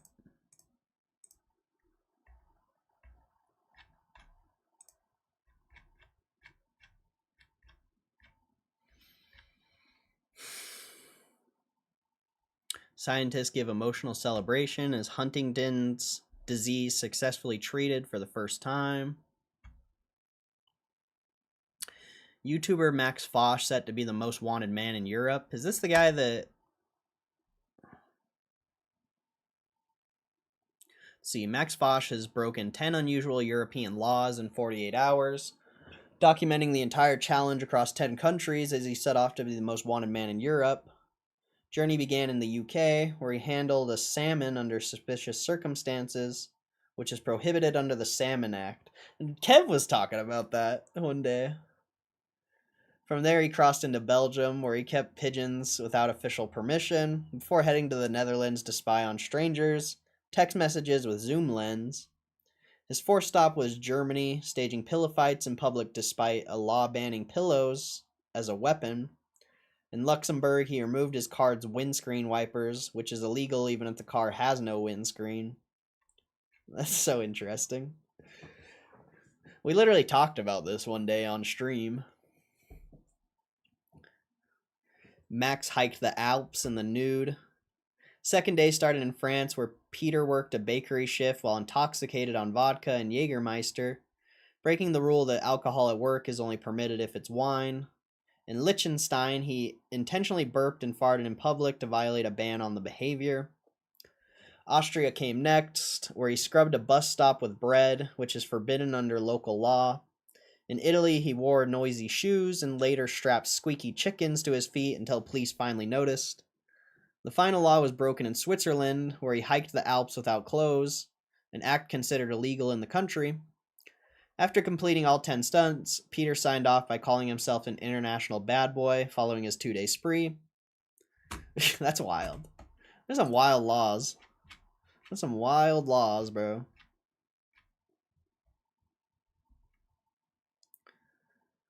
I think we've read the rest of these. YouTube's reportedly mass restricting accounts and ramping up age verification. Do I want to read this one? I feel like this is just a marketing thing. I don't really want to read that one. I feel like that's just marketing for those streamers.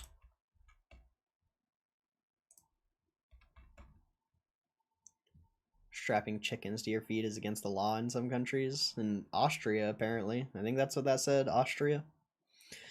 I guess so. We were actually talking about that on stream, like, not too long ago.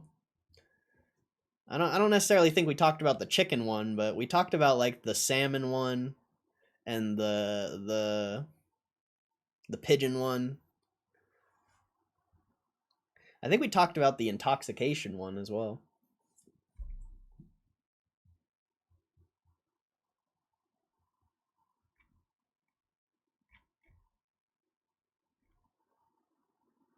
Everything we saw today at Xbox Tokyo Game Show.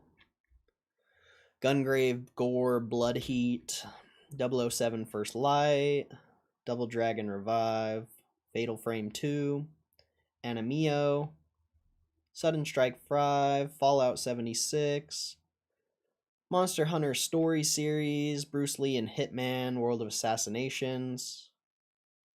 Oh, that sounds interesting. Maybe, what time is it? 12:42? If we run out of things, maybe we'll watch some of these.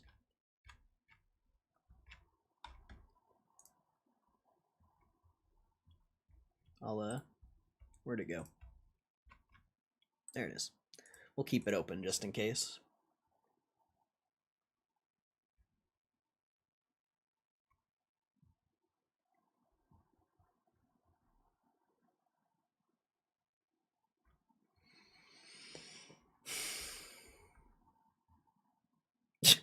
New PUBG crossover leak shows Sonic fighting against a giant Skippity. What?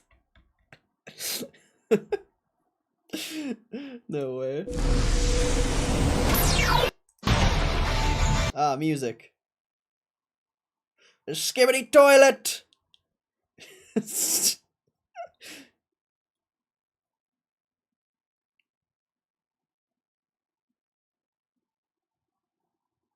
PUBG's going in the meme lord.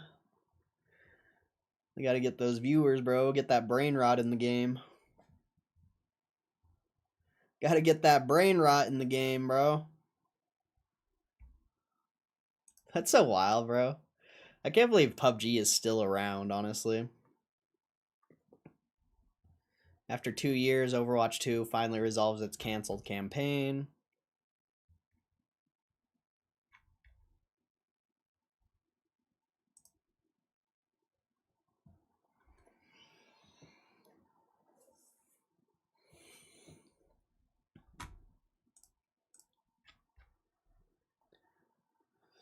Let's see. Nintendo's opening a pop-up store in London this fall.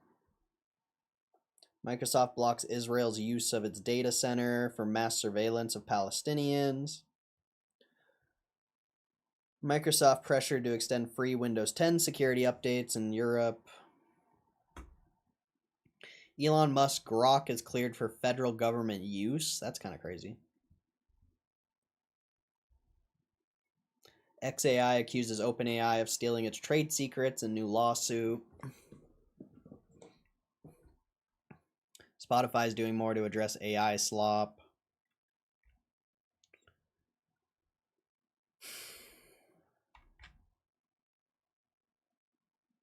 Meta rolls out teen accounts.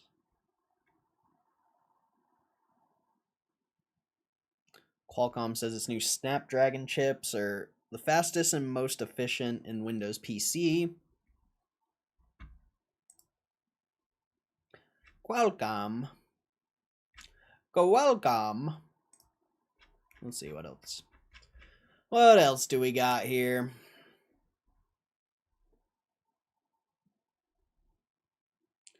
Well, Insomniac's Wolverine could have been PG, but fans are getting the diversion they deserve. Yeah, that game looks sick. The gore on that game looks amazing.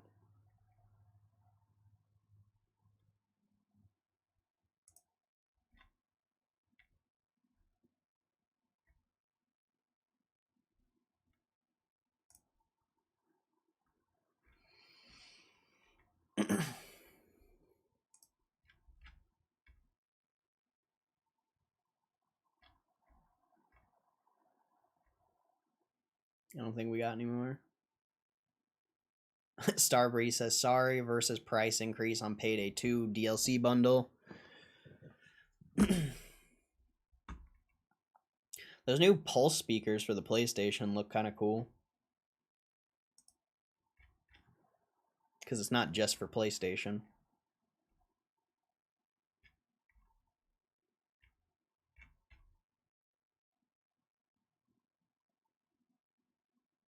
German drivers remotely control cars via impressive racing rigs, and they even take their wheels to public roads.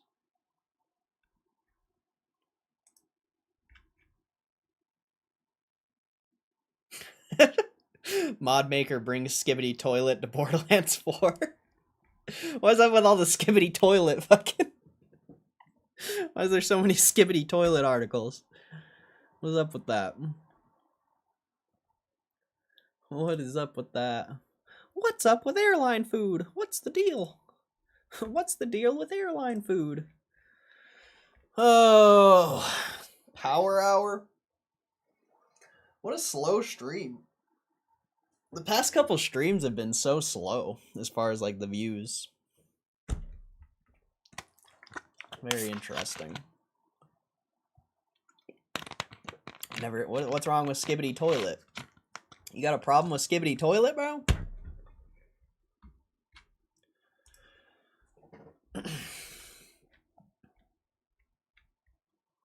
I think we can still watch game trailers on stream. Just no sound, I don't think. Well, if it has music. Holy.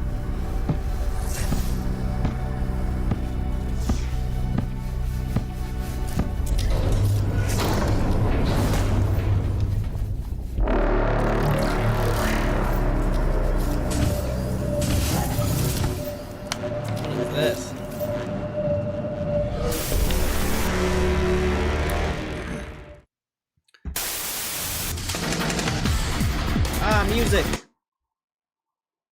This looks sick.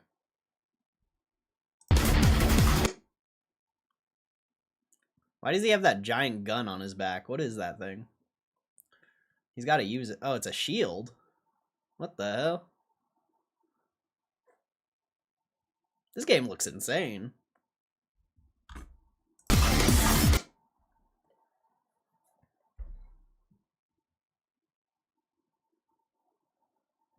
Gungrave gore, huh?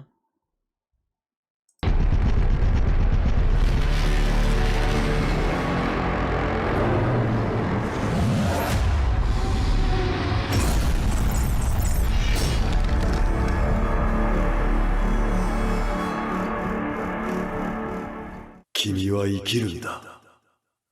今日も、明日も。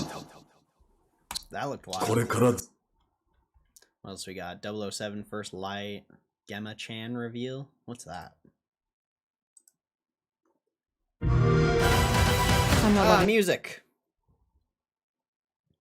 Bond. James Bond. I'll do the music for you.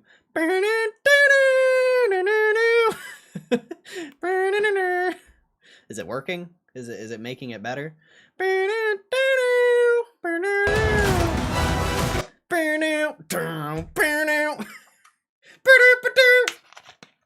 March 27th, 2026.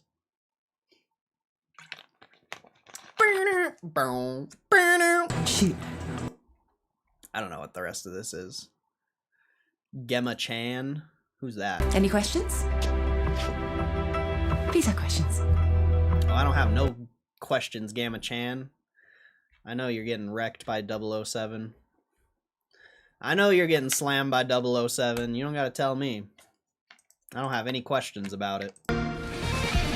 Music! Here, I'll try to do this one too.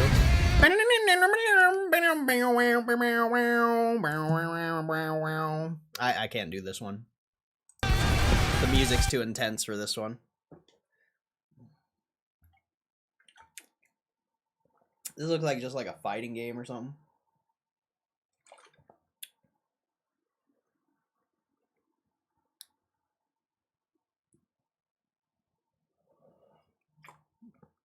I'm waiting for the KOTOR remake that's supposedly coming out next year. Wait, what's KO? What is KOTOR? I don't know what the abbreviation is.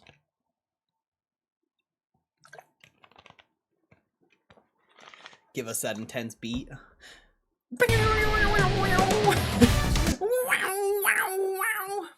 Knights of the Old Republic. Ah, yeah, I know that game. That's a good game right there. I didn't know they were doing a remake of that. That'll be awesome. That's such a fire game, dude. That game's ahead of its time.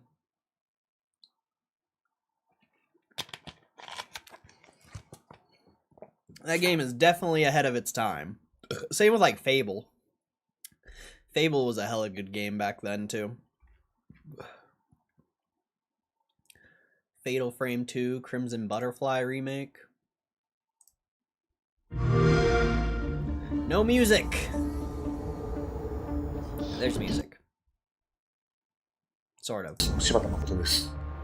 ゼロ赤い Just Japanese anyway. I'm director of Fatal Frame 2 Crimson Butterfly. I directed the Fatal Frame. Title's complete, full remake, second installment. Graphics and sounds were updated アップデートしました。 using Techno. 主人公の肌や We 衣装 wanted の to 質感 texture the を追 main 求し、 protagonist's skin and 音量の透明 clothing. 感や歪みは Layered 特 sound 別な処理を使用してい transparency. ます。また舞台と同じ水上村の I don't trust the sound effects of this one. They're coming out with a new Fable? Really? Hold up. They're coming out with a new Fable? What is it going to be? Fable 4? Haven't they made 3 of them? Fable delayed to 2026. Looks like a remake.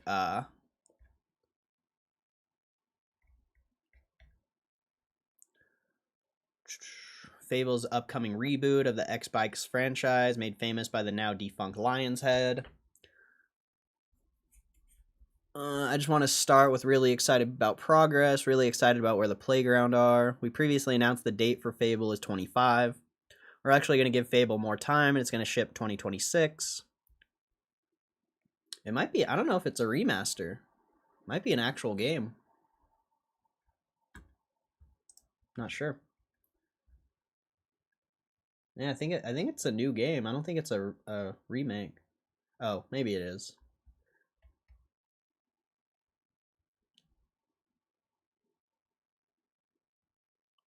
Serves as a reboot of the beloved Fable series. I don't know if it's a remake. I think it's a complete new game. Not sure though. This was made. This article was August 6, 2025. So this is relatively new. Fable 4 is on the way, but we won't see it arrive until sometime next year. News of its delay into 2026 came back in February, with the reveal of some pre-alpha gameplay footage, soon after which gave us more insight into the new game. Looks set to build on what's come before, with some impressive landscapes on display, as well as a brief look at the combat, which allegedly shares some similarities to Witcher. It's currently one of the most anticipated Xbox games. It didn't make proper appearance. Okay. Yeah, that's dope. I didn't know they were making a new one. I'm surprised I never read this article. That article is like only a month old. I'm surprised I never saw that. Oh wait, I don't have game radars on my list actually. I might have to put this on the list of news. I might have to put this on the bookmark. I missed a very important game announcement.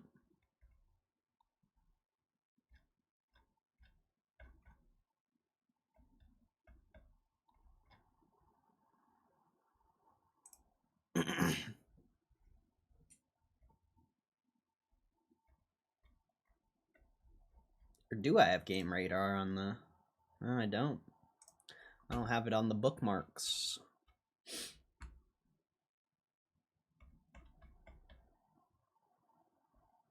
I think we have to put this one in the rotation, bro. At least for now.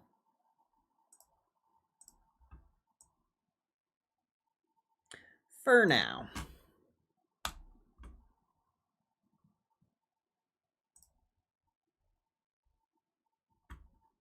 All right.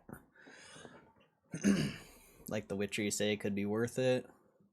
Where do I find my nerd people who are staying hyped for Genshin's new update? I don't think anyone here plays Genshin. But it seems like Bubbles might be a good person to talk about gaming with. We gotta wait until 27 for The Witcher 4 and Elder Scrolls.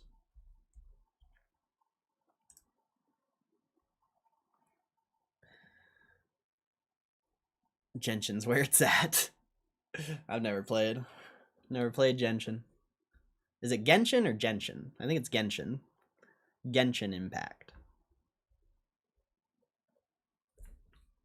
Looks like a horror type game, potentially. You defeat spirits by photographing them. You lock on, press the shutter. We retain the core combat, while incorporating elements like focus and zoom filters to enhance gameplay of looking through a lens. 書いていくので、見方が変わってくるんですけども、フィルターは I just don't trust the music. Each filter has a distinct function during combat exploration. You progress by switching filters, depending on the spirits attacking you. Full remake, we thoroughly reviewed the player's operability and animation. Oh, this is a remake? Never even heard of Fatal Frame.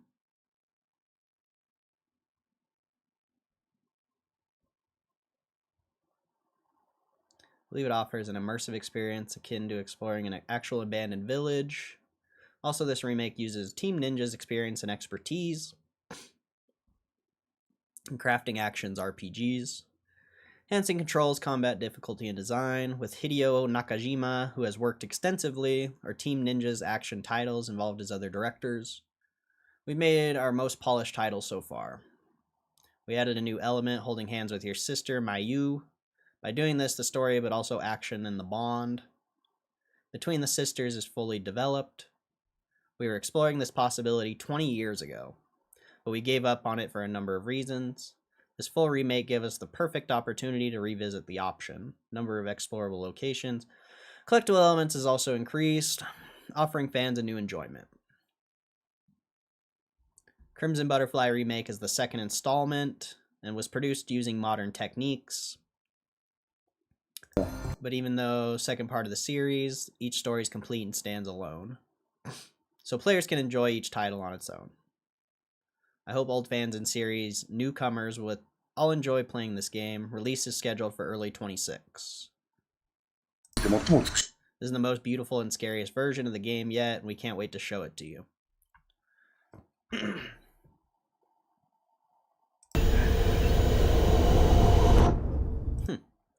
I've never played Fatal Frame. 1100 for Costco? Who knows, bro? Who knows? I was just making fun of you saying it wrong. It's G with a G, not a J. My bad. My bad, bro. A Nemo. These are all gonna have music, so I don't, unfortunately, can't listen to it. Unfortunately, can't listen to the audio.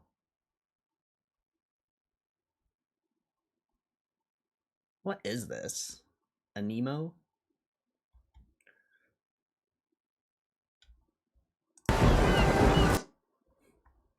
There's no, like, dialogue or commentary. It's just music and whatever's going on. It's just like showing all the little characters in it. Nintendo's lawyers might want to pick up their pens because a Nemo trailer features about 37 very familiar looking creatures running around in creature capturing action RPG. Here we go. Oh yeah. That's interesting.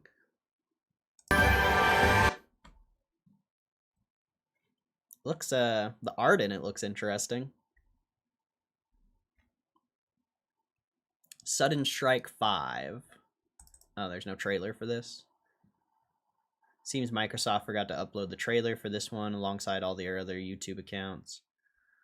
Which hopefully is no commentary on the game itself being forgettable. Sudden Strike 5 was announced a couple months ago and isn't out until next year, but we gotta learn that the real-time tactics game has not only been a new doctrine system, but also an armored train. Sudden Strike 5. Why does that sound familiar?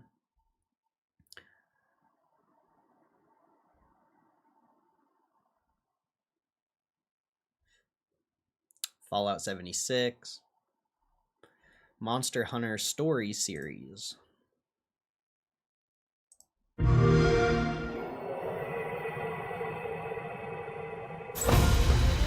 Music. There's always music.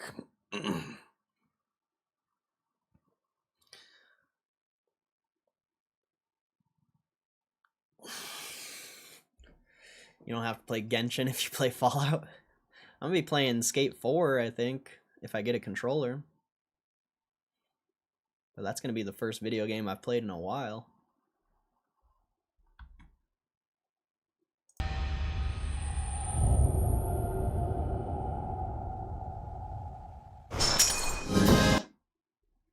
More music.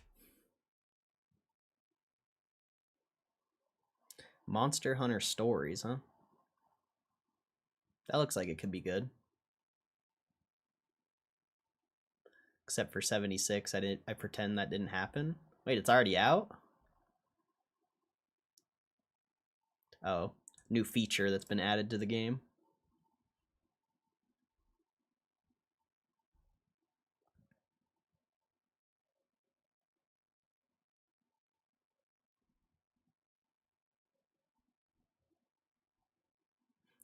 This looks like it could be good. People love Monster Hunter, so I'd imagine like a anime art version of the game would do really well. Oh, here, I should probably change this to Costco at this point. People are going to start coming in here for Costco. There you go. There you go, Costco people. The Costconians. This one's the one I want to see. Bruce Lee and Hitman. This looks like it could be interesting. Music! There's always music. Union is a Hong Kong-based crime syndicate that selects new members via a unique recruitment process. Hosted at the Himmapan Hotel. To date, no agency has successfully infiltrated Concord. Our client has reactivated Agent Bruce Lee, martial arts legend turned undercover agent. While Lee's combat skills should guarantee victory, The frickin'... I'm getting clapped for this one, I already know. likely to fight fair. Your task is to identify and neutralize any threats targeting Lee. If I can reach the final and win, our dragon should come out of his cave. How are you with hand-to-hand combat? I've had some experience. That looks interesting, I guess.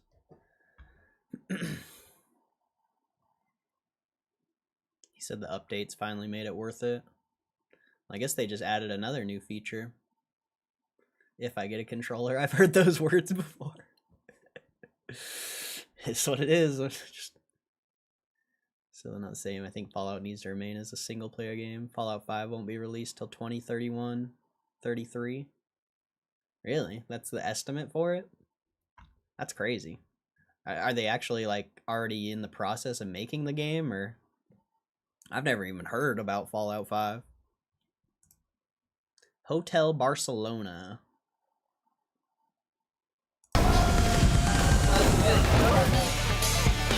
Music. Music.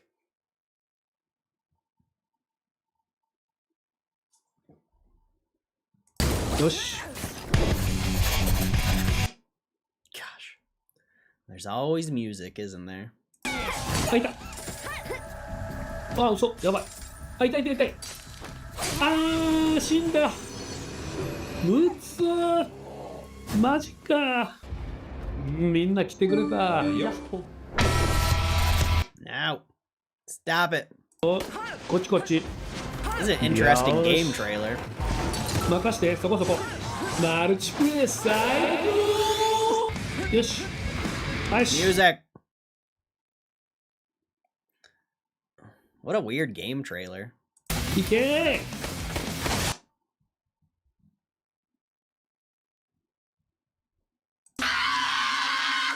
やばいやばい。来てる来てる。あ、強い。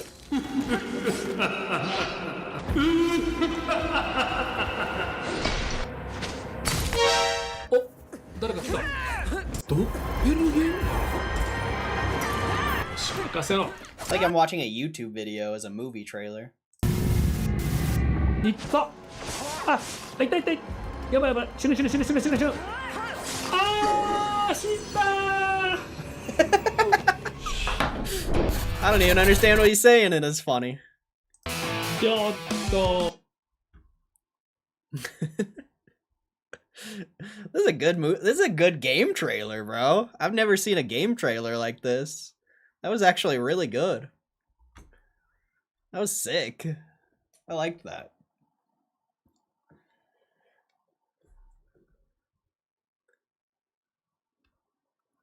Complete run through New Vegas. Instead of a Tennytown sign, a freaking controller.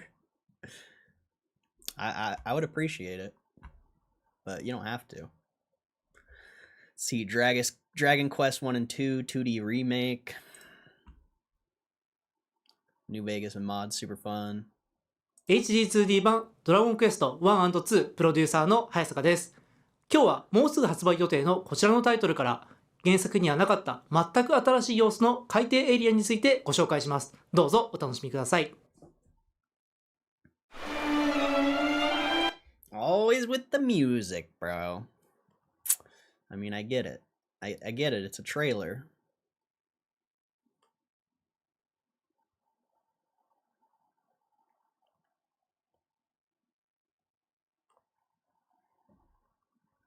海底に行くのか気になりますよね。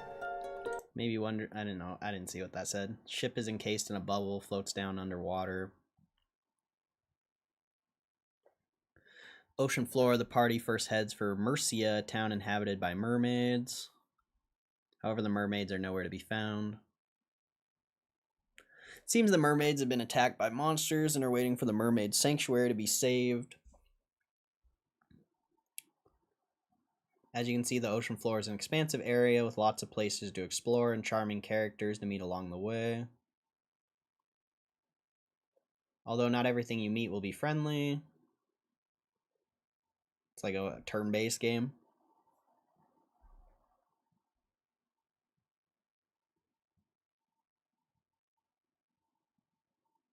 Made it to the mermaid sanctuary. Let's see if we can save mermaids and defeat the ghastly monsters on the way.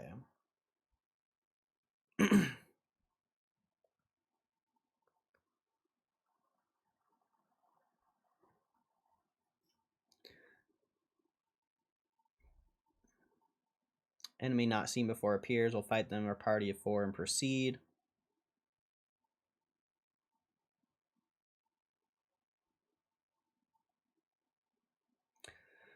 More mermaids further in the sanctuary that are being rescued. Is this just like one level of the game? Where the game's new boss, Marilla, and her underlings make their appearance. Oh, this is a remake. So they're just showing a new part of the game. Gotcha. Gotcha. Gotcha. Okay. So many Easter eggs from the game. I was hype. Sparkly pink controller? that's fine. I'm cool with that. Rhythm Doctor. Including text and cuts is a piece of unbroken gameplay footage. Nothing from start to end has been edited in an external program at all. One. What is this? Rhythm Doctor? If you double it, that's 1, 2, 3, 4. I've never heard of this. That looks like a weird game. Like that. Just like that. There's just one button. How hard could it be? You gotta help me. Heart's not feeling good.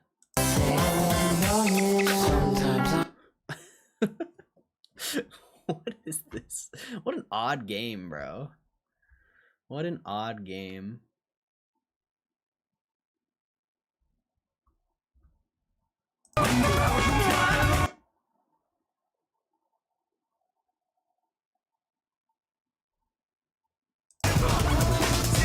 Yeah, I don't understand that game. PC controller? I mean, I prefer Xbox, of course. But, you don't gotta do that. You're good, bro. You're good, bro. Microsoft Flight Simulator.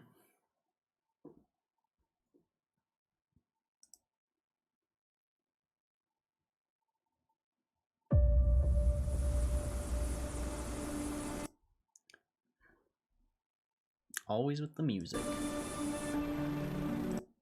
I mean, Flight Simulator's kind of just a visual type game, I would say. Unless you just really like flying planes.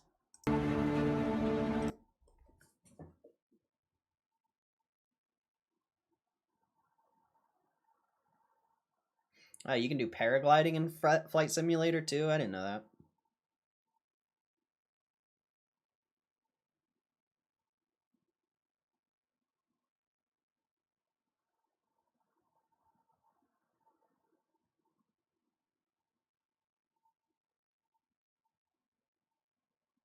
That looks insane, dude. That looks crazy. The amount of detail in this game looks very interesting.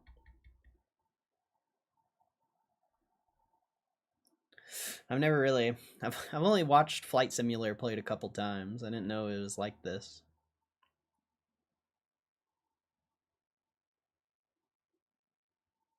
It's a visually stunning game, it looks like.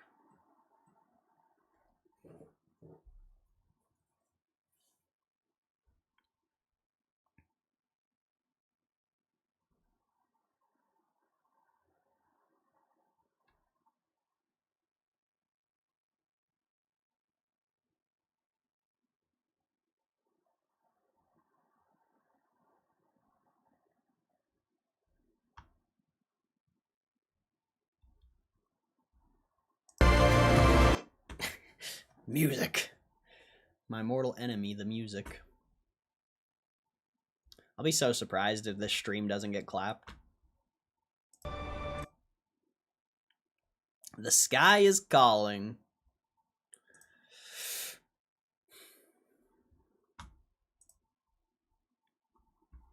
Romancing Saga 2, Revenge of the Seven.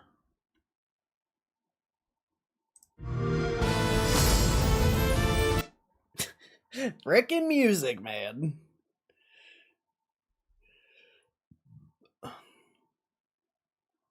Defend your empire against the 7 heroes. Destiny for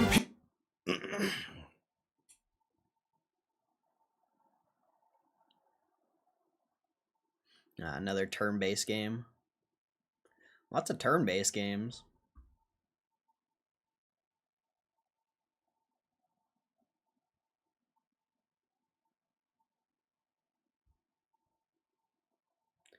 What's up, United Emirates?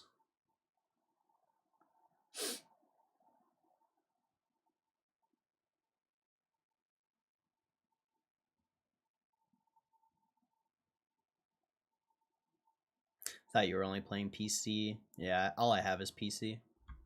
I don't have a system.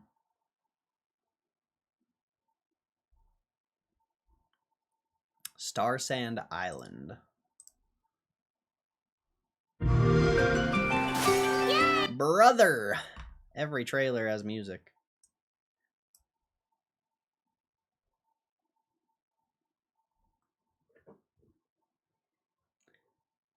It's a PC controller. Well, I think you can use any controller on PC. You just have to plug it in. The Wi-Fi doesn't, or the wireless doesn't work very good. It's laggy. So I don't know, like, if I've never used a PC controller. I didn't even know they made those.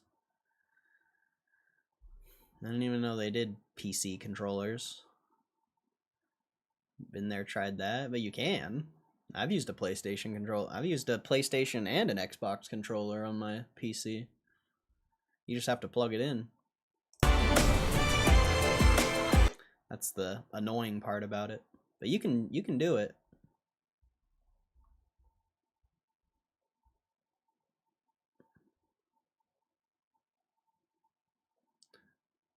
Mine plugs in the PC and it's wireless, no lag.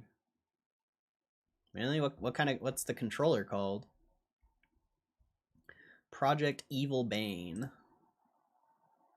Just PC controller, or does it have like a specific name, specific brand? You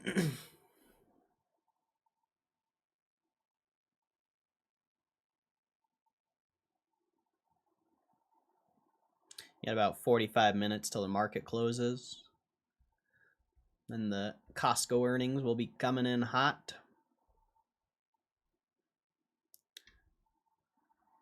I assume this is just another turn-based game, but I don't know.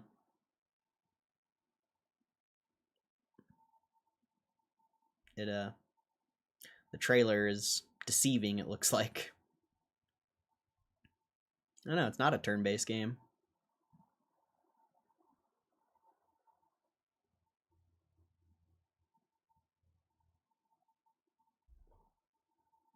It looks like it could be okay.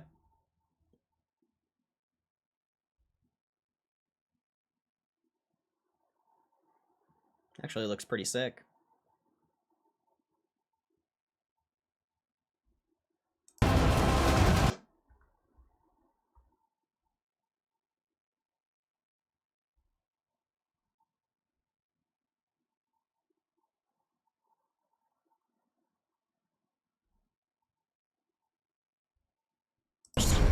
Erased from this world.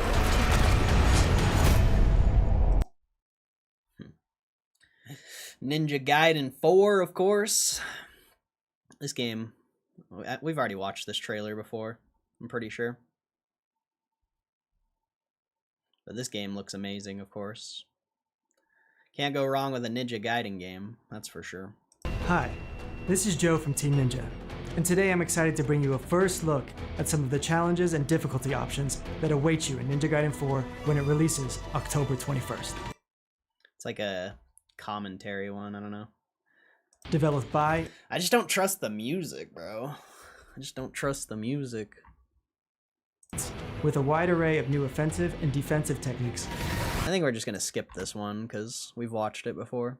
I already know Ninja Gaiden's coming out. Easy SMX X15. You got it at Gamestop.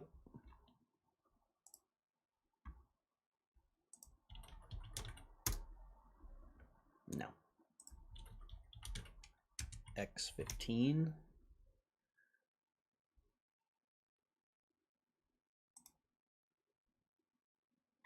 It's only $30 for that.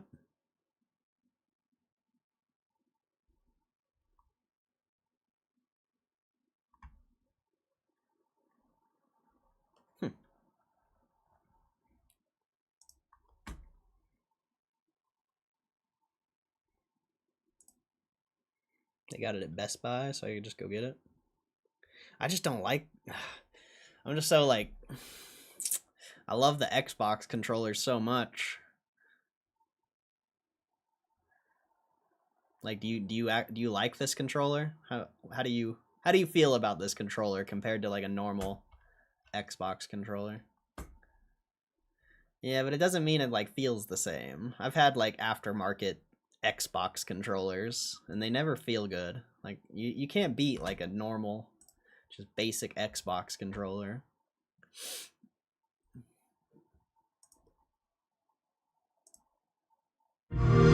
大家好，我是卧影猎人的制作人浩，很高兴在 Xbox Tokyo Game Show 的直播节目上和大家见面。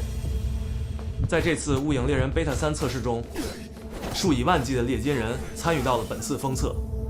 在此，我代表全体主创团队感谢大家的支持。猎人设定在一个诸神已死、满目疮痍的世界中，在这片黑暗和绝望笼罩的大地上，有着痛彻心扉的悲剧。 也有无畏奋战的勇气。我们把这些故事 Little known truths behind. Looking ahead, we've prepared a wealth of new content and features for all guild hunters.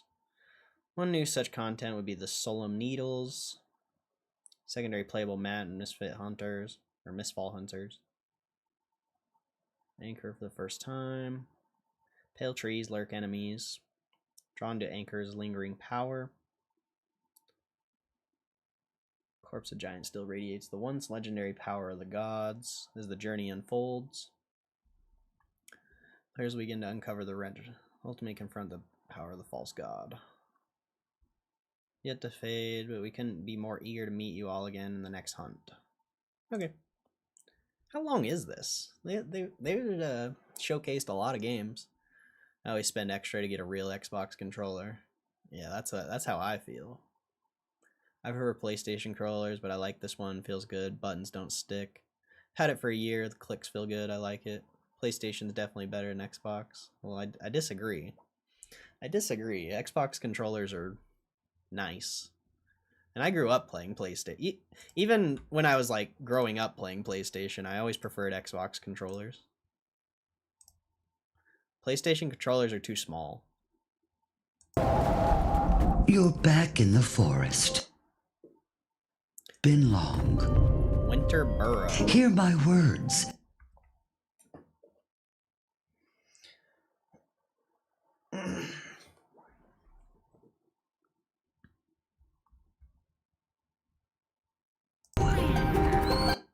Yeah, I knew the music was coming. I already knew. I already knew the music was coming.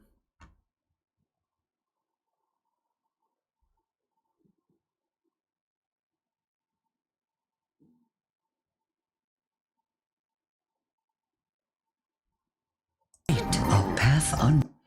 Bro, I don't know if that guy's still here, but isn't it insane that people YOLO all their money on earnings and then they go to random YouTube live streams for like confirmation? Isn't that crazy? Isn't that crazy? People make bets they're not even confident in. Like, I think that's crazy.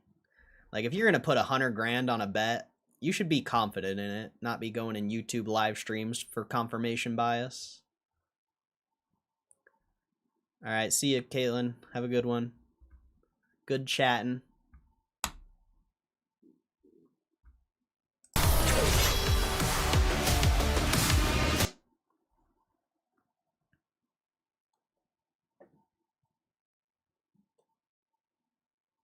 Like, I just could never imagine betting like 100 grand on something and not being confident. Just seems wild. Just seems wild.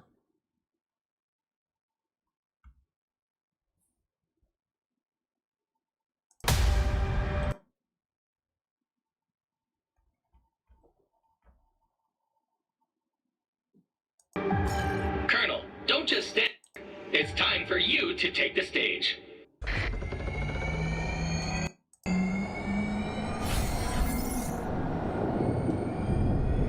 Free-to-play co-op shooter comes to Xbox October 31st.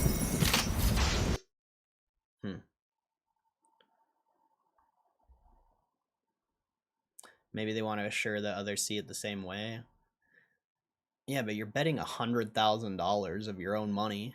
Like, other people's opinions about a bet, whether it be a sports bet, stock trade, you name it. People's opinions are irrelevant. Like, nobody knows what the stock's going to do. There's not a single person in this world that knows what the stock's going to do. So it's like, you should be confident in the bet, not go and try to confirm bias based on information nobody has. Costco could post the best earnings of their life and the stock could still go down. I mean, look at Micron. Look at Micron the other day. How many people came in the stream and talked about it going to 200, whatever, and how many people YOLO'd on options and stuff. The same exact situation. A bunch of people were coming in here for confirmation bias. It's like, nobody knows what's going to happen. Literally. There's not a single person in this world that knows.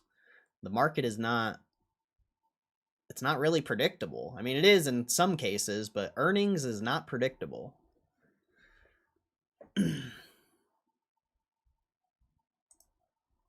Gambling's an addiction. That's what I always say, bro. That's what I always say. And then all the option traders get mad and it's yeah. All across the world. It's a whole thing. It's a whole thing. When used for good, these artifacts can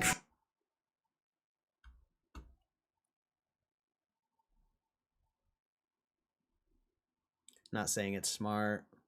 Are those real people or they could be bots? Nah, it's real people, trust. It's real people. A bot wouldn't come in here trying to get fucking confirmation bias. The whole...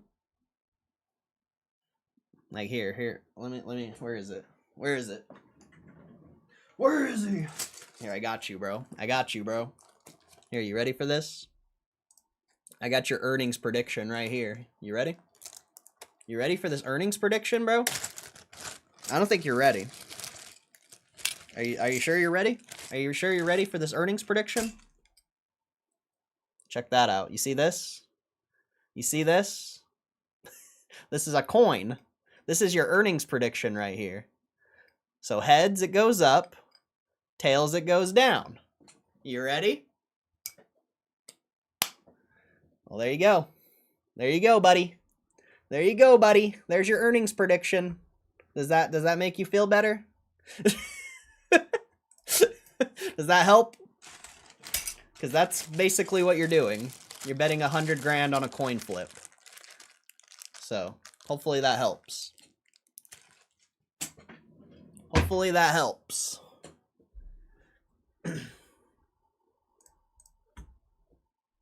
If you want something done... Father alone!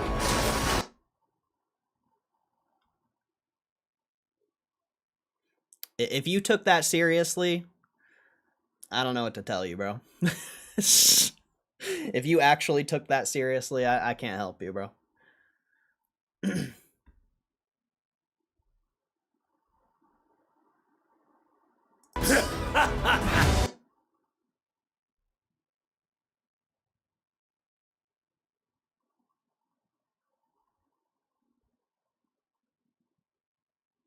It's over.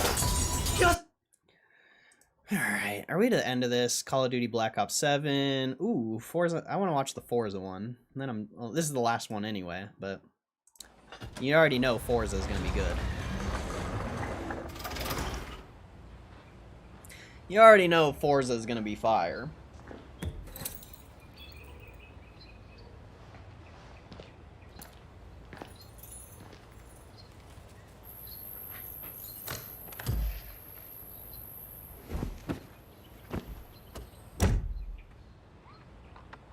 This is a weird trailer. That was a weird trailer, bro.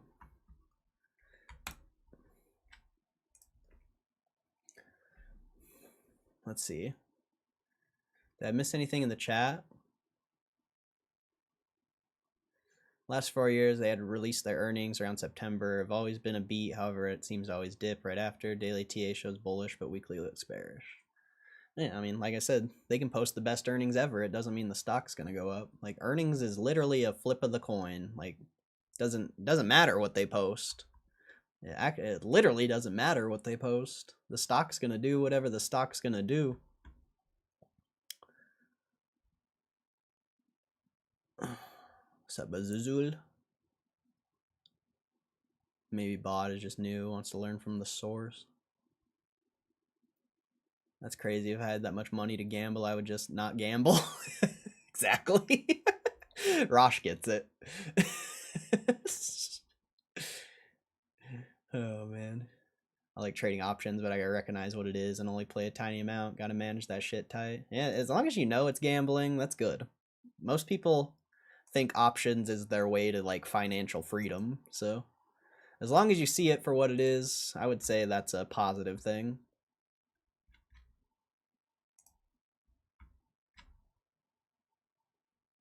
You guys heard it here first, going to the moon.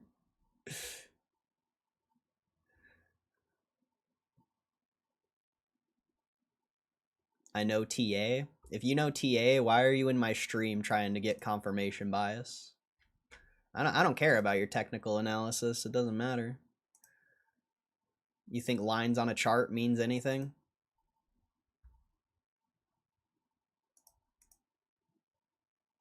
Just realize even though I'm down because I got a dollar at its lows, in euro I'm almost equal value. If you know TA, then why ask? That's my same question. That's my same question, bro.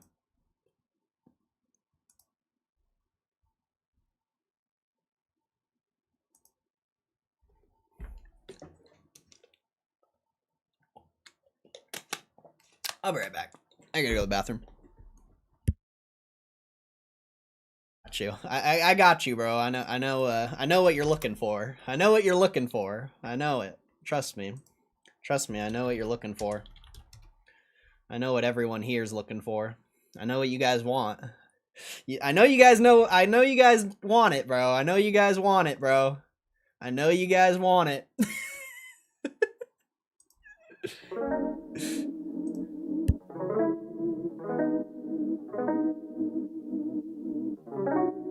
Push start, then I go. Man, this Lambo season. If you're moving too slow, probably would never see me. If I told you about everything that I've been through, probably wouldn't believe me. Bounce back from all that shit and I always make it look easy. Sometimes the money get to the pride, other times money don't make it to your side. Get it, then we spend it like it wasn't ours, cause you can't take it home with you when you die. Live fast, die broke, only you decide. Outside lights off, unsupervised. Bad wings when the doors go suicide. I ain't ever been this high. Bloodshot red in my eyes. Please don't fuck up my vibe. Floating through space and time. Colors coming out of my mind. I ain't ever been this high. Push start, then I go. Man, this Lambo season. If you're moving too slow, probably would never see me. If I told you about everything that I've been through, probably wouldn't believe me. Bounce back from all that shit and I always make it look easy. But still wasn't none of this easy. Let me in the cold, they ain't need me. It's funny cause I ended up freezing. The diamonds all recent. Pastor probably think I need Jesus. I just need a new account of regions. Lambo season. I ain't on my side, I'm anemic. The hard times made me uneasy. Came out the city, but it feel like the city ain't leave me. Till my heart stop beating. I ain't ever been this high. Bloodshot red in my eyes. Please don't fuck up my vibe. Floating through space and time. Colors coming out of my mind. I ain't ever been this high. Push start, then I go. Man, this Lambo season. If you're moving too slow, probably would never see me. If I told you about everything that I've been through, probably wouldn't believe me. Bounce back from all that shit and I always make it look easy. I know you guys wanted that, bro. I know you guys were looking for Lambo season. You've been waiting. You've been waiting. I'll say TA don't work for earnings. It's a coin flip. You're better off trading the reaction off earnings than buying in prior. I agree.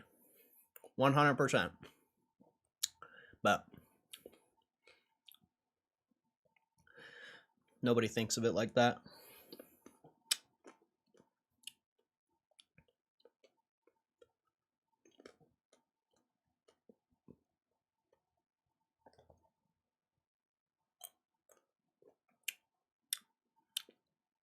So, you know, if Costco goes down, you know that kid lost every dollar he has. Like, I don't mean to laugh, but if Costco goes down, that kid will literally lose every dollar he has. Not every dollar, but he's going to lose a fuck ton.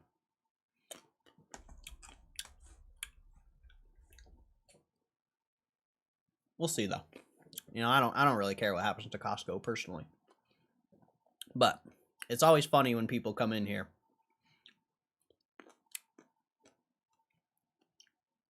It's like, I don't know, Mom. I just don't get it. There's a reason why, you know, I don't like trading. And I don't like traders most of the time either. Because they act like that.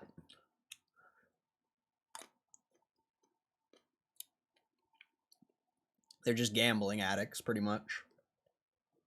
I think Emirates just wanted to show off and flex.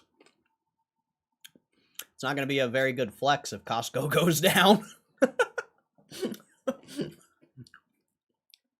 Not a very good flex if it goes down.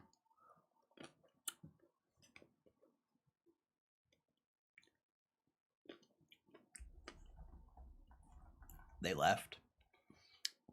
I think Bubbles is still here. Bubbles is chill, bro.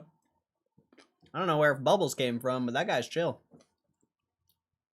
He, like, actually understands trading. I like it. I like it.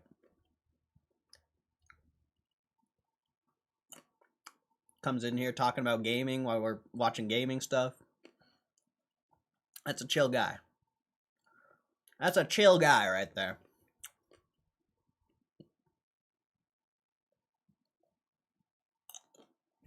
But the Emirates guy, good luck to him. Been listening to you for a while, like your stuff. Oh, I appreciate it, bro. I've never seen your name in here, I don't think, so. First time for me. Appreciate you stopping in and chatting in the chat.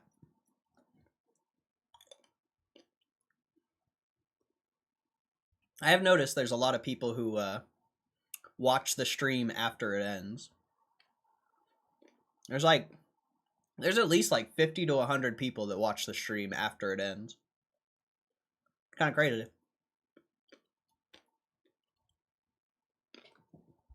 I've never commented. I'm usually working. That's fair. I appreciate your support, bro. I appreciate your support. I'm glad you commented. It's good to know the lurkers. I don't really get to see the lurkers' names in here because, you know, they're lurking. So I appreciate your support, bro. Thank you.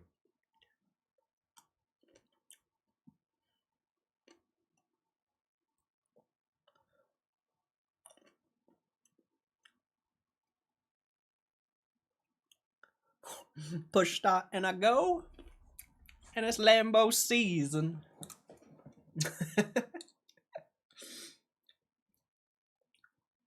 So funny. I wonder if it'll be like Micron earnings. I'm gonna see. I'm gonna see how many. Well, first, I want to see how many people are streaming this. Last time, nobody was streaming Micron earnings, which was weird. I thought that was really weird. Dude, there's nobody streaming Costco? No. There's no way there's nobody streaming this. How is there nobody streaming this? That don't make any sense. That don't make no sense. Did people just stop streaming earnings? I mean, that's great for me. I hope so. I hope people stop streaming earnings. I think they did. What the hell, dude? I don't think people are streaming earnings anymore. That's awesome. I love that. Yeah, that's sick. Let's go. That's fire, bro. I'm gonna get the earnings call set up then, so we don't get screwed over like last time. Or I gotta go to investor relations.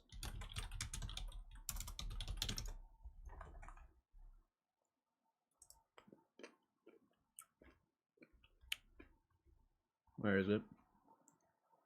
Upcoming events, earnings call right here.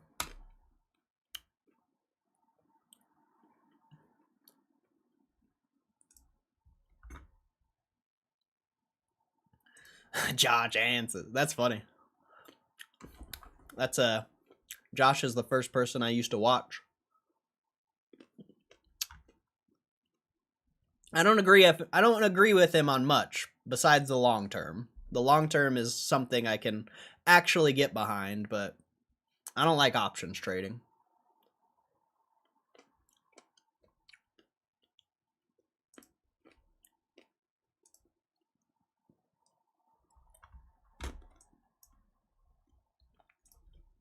I can get behind the long term though. Always. The long term's legit.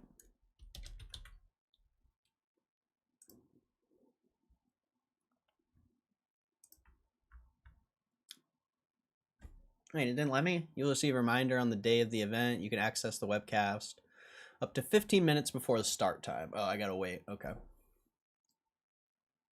Well, that's lame.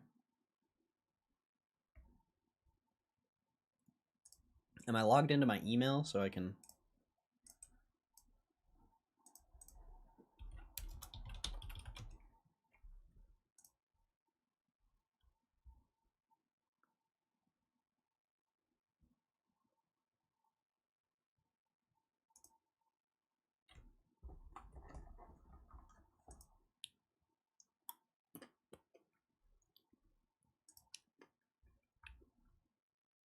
Webcast link.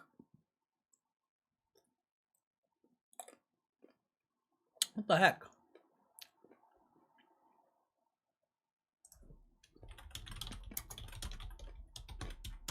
Oops. Nah, I gotta wait. Oh well, I got the invite, so that's all that matters. Me in a fireplace. Blossom and Buttercup. Bubbles! Seems like a good group here. Yeah, there's some good people in the chat. Not much trading conversation, because I just upset people anytime we talk about trading. So, you know, we don't talk about trading often. Everyone just gets mad when I talk about trading, so. But we love Gamestop, so that's fine. That's all that matters.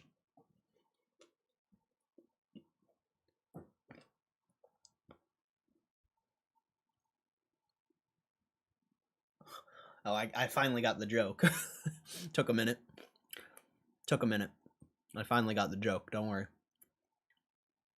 Where is Blossom and Buttercup? Good question. I like him, but we see things differently.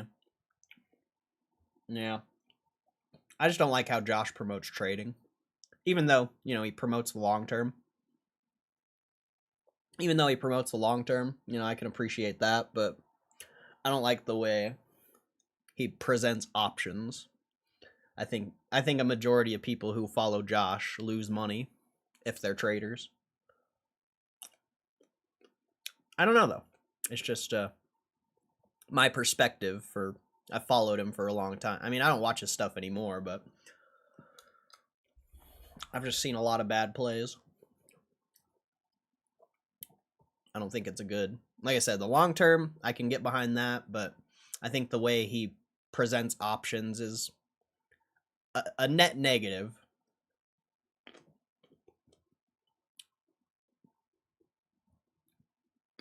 He just got too political. I haven't watched him in a long time. When I was watching him, there was literally like 50 people in the chat. Or like 100. And then COVID happened and he blew the fuck up. Because of the TLT play. But I haven't really watched since then.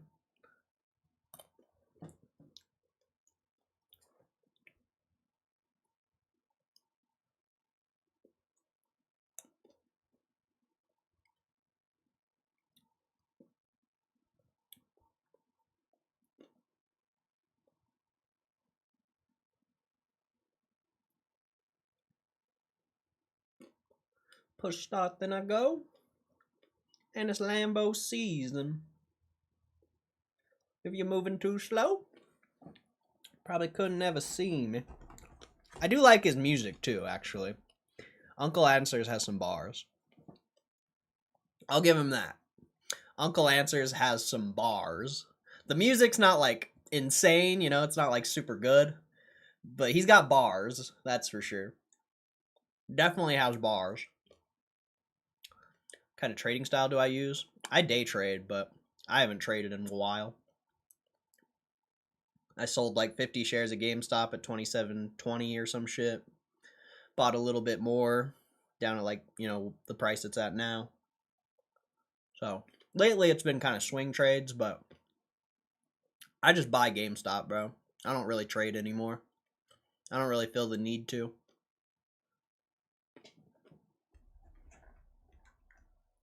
I just take advantage of short-term price action on GameStop whenever it's available.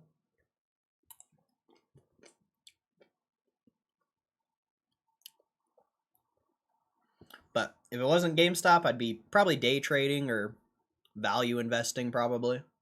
Probably more likely value investing. Probably wouldn't even be trading.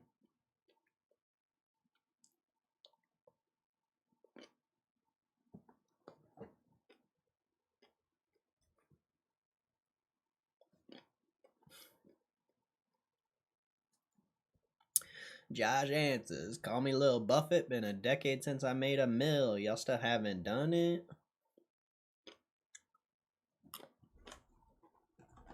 Money come with problems and I love the repercussions. Nah, I can't freestyle, I don't got bars. I can steal other people's freestyles. I can steal other people's freestyles and make it sound good, I guess, but I can't freestyle, I don't got bars. I don't got bars. Top stocks in my long portfolio? I'm all in GameStop, bro. Every cent, every dollar, all in GameStop. I don't buy anything else anymore. I was more like, back when I first got into trading, you know, I was more diversified. Like, I have streams from back then. If you were curious to see like what I had in my portfolio, I don't know exactly what I had. But I used to have like Microsoft, FedEx. I used to have a lot of things. But I also didn't really know what I was doing. But nowadays, it's all in GameStop. I think GameStop's the most undervalued thing in the market. And maybe not undervalued, but I think it's the most fairly valued thing. If it's not undervalued, it's definitely the most fairly valued thing. And I think it has, if I'm looking out decades, you know, 20, 30 years, 10, 20, 30 years, I think it has the most potential for upside than anything else. But, you know, the SPY, you can never go wrong investing in the SPY. You know, the SPY has consistently always done well. But I think GameStop's going to outperform the SPY, so I choose to invest in that.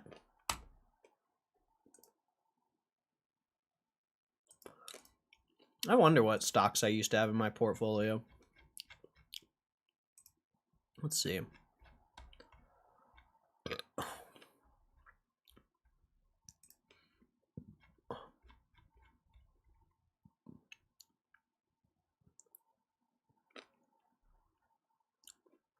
Some good streams back here.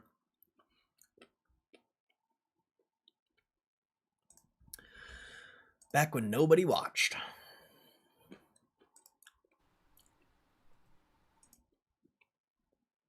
Let's see. Do I do any portfolio showing?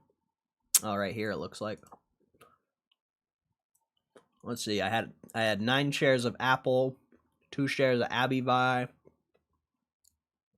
20 shares of ADT, 15 shares of AMD, 1 share of Amazon, ASPS, Boeing, Baba, CCL, Costco, Cody.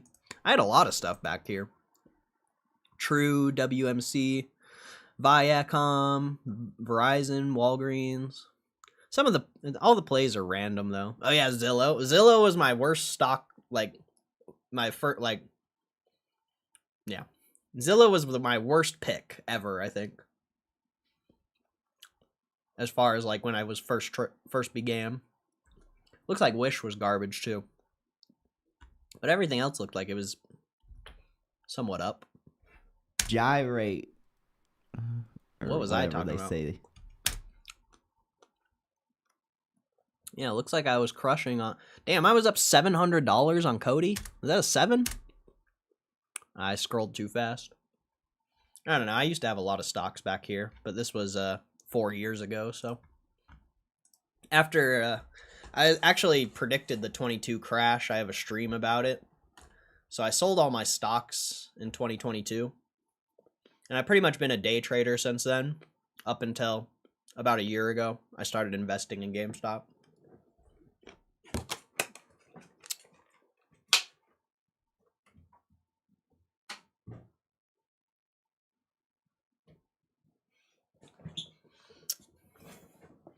Gotten pretty much all GameStop. I started after COVID, so I bought a bunch of REITs and other divvy stocks, but sold when they started raising rates. Oh, nice.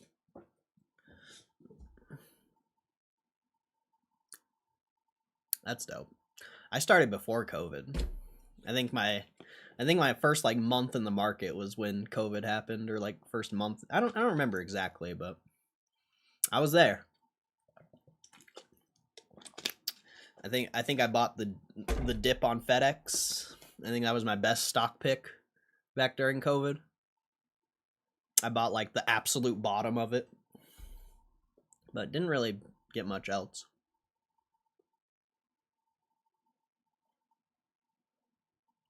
Wish I could. I'm trying to write something up and get on that streamer Ari at home I was talking about. Oh, that'd be sick.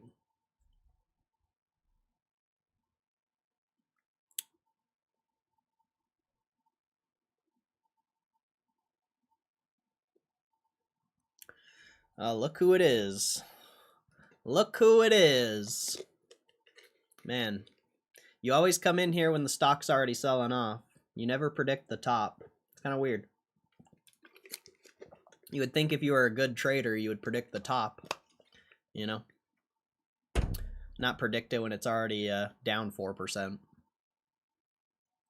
You'll never learn, though. You'll never learn. It's all good. What's my outlook on the market now? I can't help but feeling we're near another bubble. I don't think it's a bubble. I think it's bullish. I think the fact that everyone thinks it's a bubble makes it bullish. There's too much money on the sidelines for it to be a bubble. I don't know a single person who's like actually invested right now. I mean, I don't know that many people, but there's so much money on the sidelines. It's not a bubble. I don't think.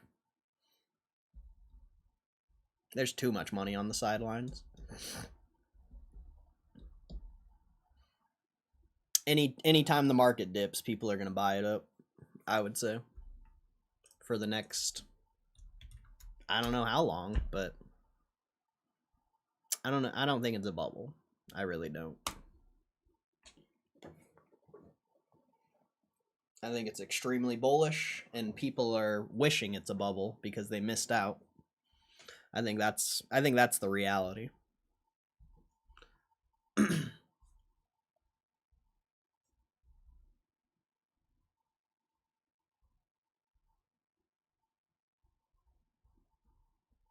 I think the future looks rocky.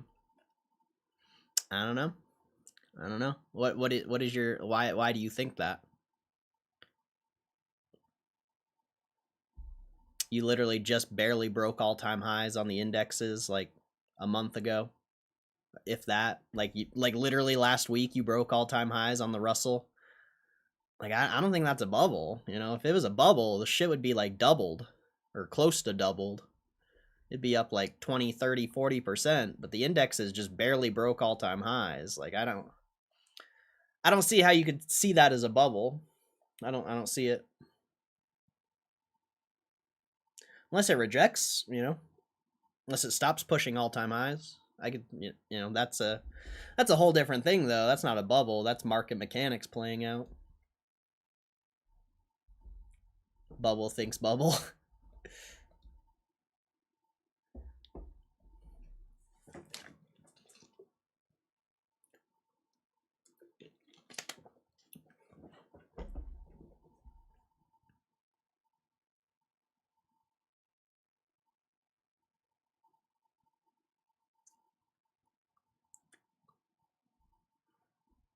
One thing I will say though is I don't really like the like Coinbase, and I think there's another Bitcoin type stock that got introduced to the S&P.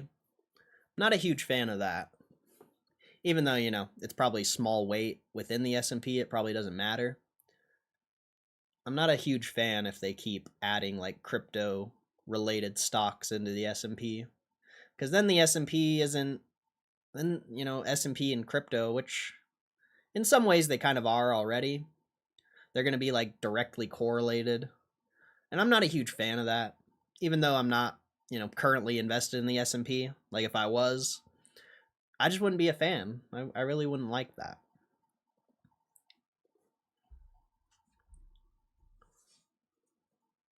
You got 4 minutes till the close. Then Costco earnings coming in hot.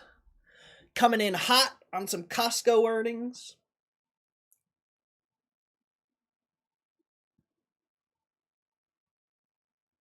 We'll see if a bunch of people pile in here, just like Micron. That'll be interesting to see. It's weird that nobody's streaming this. Doesn't really make sense.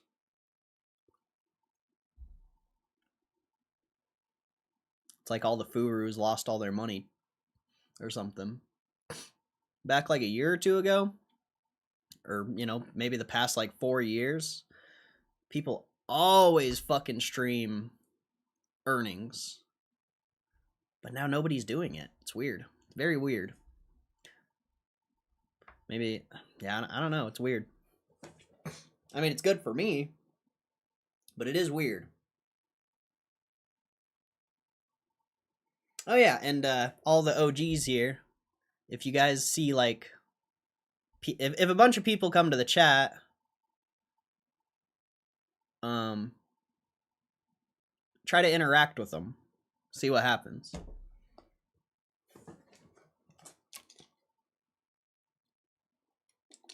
Costco hot dog and pizza. I like the chicken bakes, bro. I like the chicken bakes. Chicken bakes are fire.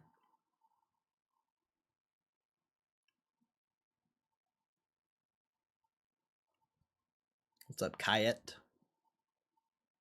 think the Mag 7's really what's holding up the market, especially with NVIDIA, who just buys up OpenAI. In turn, buys back into NVIDIA. Plus, I think tariffs will have a real negative effect. I mean, you've already seen the effect on the economy with tariffs, and it doesn't seem like it's that crazy. But, I mean, those stocks are the stocks that have the most weight in the S&P, so you would expect them to be the most dominant ones, but, you know, there's your top like 50 stocks are all at all-time highs. So to say like the Mag 7's what's holding the market, I just don't know how accurate that is. Like almost every single stock in the S&P's at all-time highs. So I just don't know how accurate that is. Of course, you know, they're the biggest weight in the S&P, so it makes sense, you know, when they move, you see much larger moves in the index, but there's still 100, 200 other stocks in the S&P that are at all-time highs, so I just don't know. But also, I don't think tariffs have... I mean, it could affect the profitability of their businesses and all that, but I don't think tariffs really matter when it comes to the actual stock market. Personally, I don't think it really matters. I think that's a very overblown thing.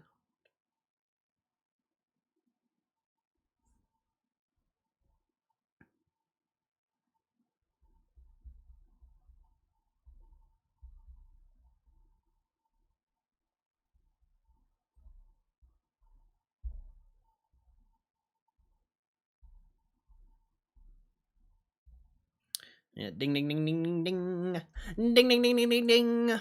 24.30 close on, or yeah, damn, that's a crazy close on GameStop. 25.33 down 3.5% on the day. Interesting close. Interesting close. But now we got Costco. Costco. Let's see if those chicken bakes. Let's see if those chicken bakes make us rich. Are the chicken bakes gonna make us rich? What about our hot dogs? Are the hot dogs gonna make us rich? What else do they serve there? Pizza? Don't they have like sundaes? Don't they have like a strawberry sundae or something like that? So I think strawberry sundaes are gonna make us rich. Churros, they have churros. I don't know what else they have. That's all I can think of. I don't think they have anything else besides that. What's up, Muma?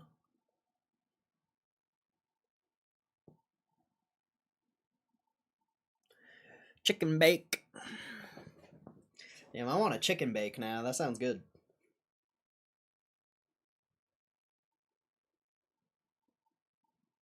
You can get a box of chicken bakes at in the freezer aisle.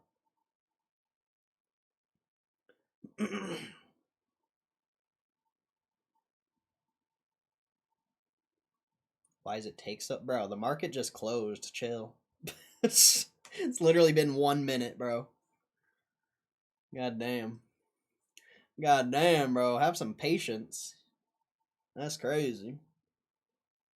Literally been a minute. Oh, 2 minutes.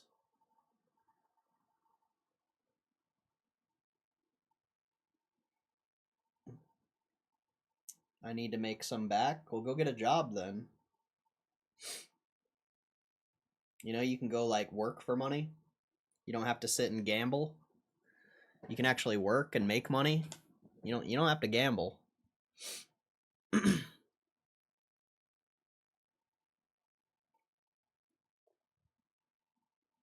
I love when you guys are negative about the chart. I love when you guys are negative about the chart. That makes me bullish. Please keep talking negatively about the chart. I like that. I like that. Keep talking negatively, please. I appreciate when you guys do that. It makes my confidence even higher. Oh. Watching it work? Well, then stop gambling. Stop wasting your hard-earned money on gambling. You know, I hope it works out for you, but gambling's not it. It's not it, my friend. Gambling is not it. Chat's up. My chat's great, bro. My chat's goated. Don't you ever talk bad about my chat, bro. Don't you ever talk bad about my chat ever again. My chat's goated, bro. You're just jealous. You wish your chat was goated.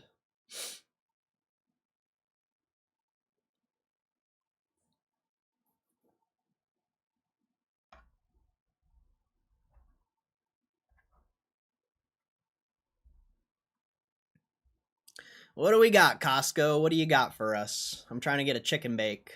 Do you think I'll be able to afford a chicken bake after these earnings? Maybe I'll be able to afford a chicken bake once this earnings happens. We'll see. I'm trying to get me a chicken bake.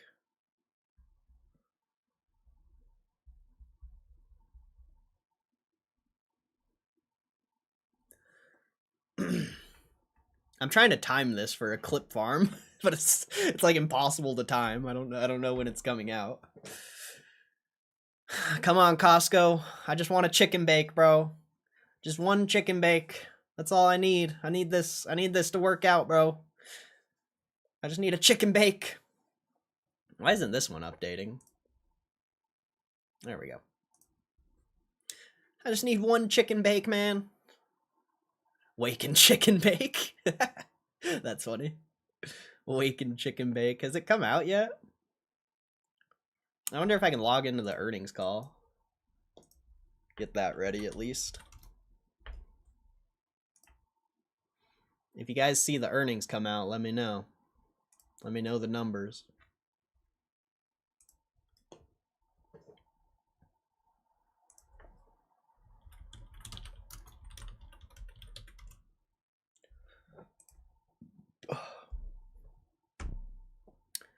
I don't think they have a time for the earnings report yet.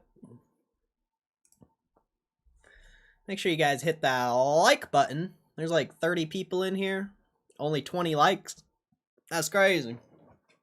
We need more likes than that. If you want Costco to go up, you gotta hit that like button. That's the only way it's gonna go up. If you don't hit the like button, I don't know how you're gonna expect it to go up.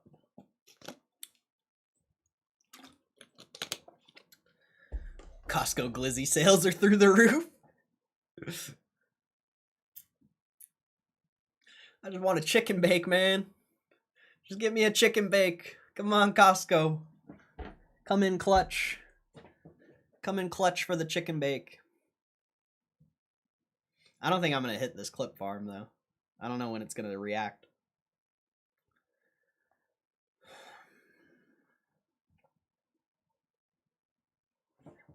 I'll get Twitter ready, too. Usually they're pretty on top of it for when the numbers come out.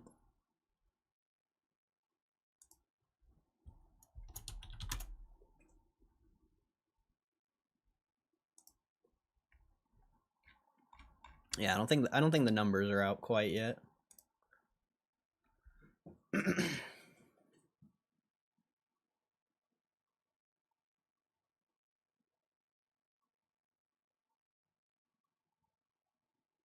What's up, David? I feel like I've seen David in here before, but I don't know. That name looks familiar, but I don't know. I don't know about that one. Looks familiar.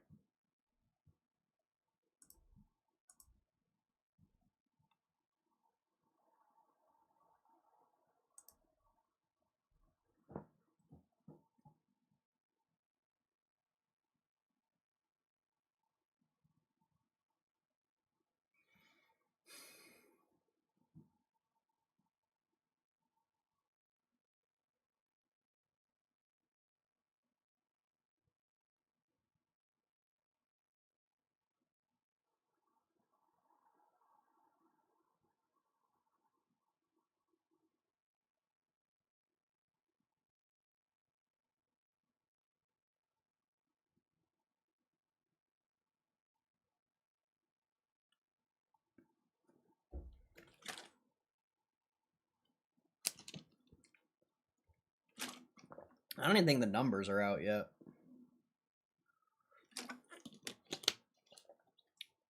Are there words banned in the chat? I'm not sure. I don't think so. There might be, but I'm not sure.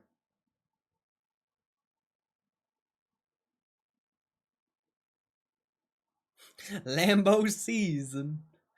If you're moving too slow, probably wouldn't ever see me. If I tell you everything that I've been through, probably wouldn't believe me. Bounce back from all that shit and I always make it look easy.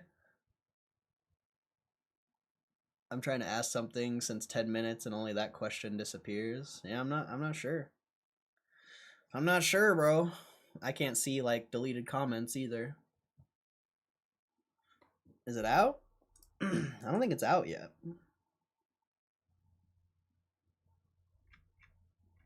I don't think it's out yet.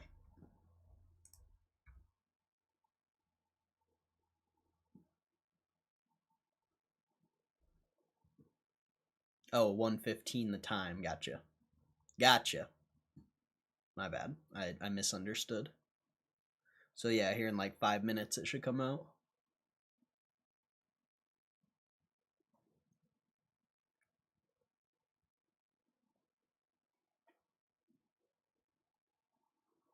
We can wander the aisles and stuff. It'll depend how this earnings goes. You know, I might not be able to afford no Costco after this earnings, bro. I might not even be able to afford a $1.80 glizzy.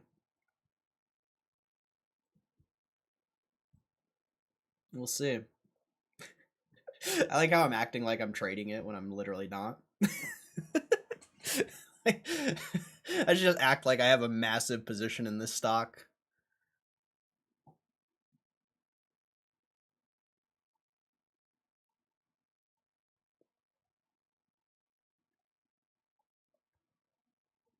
Paper trading it?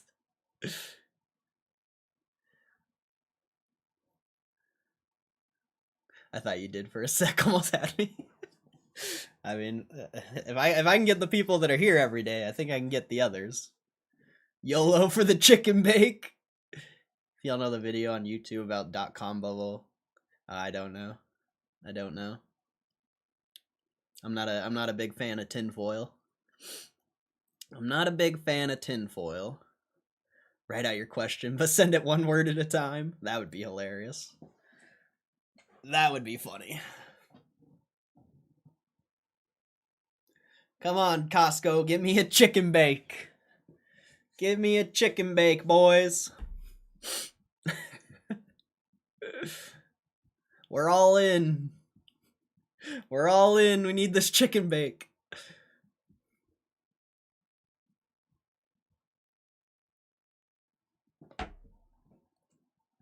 All in for the chicken bake.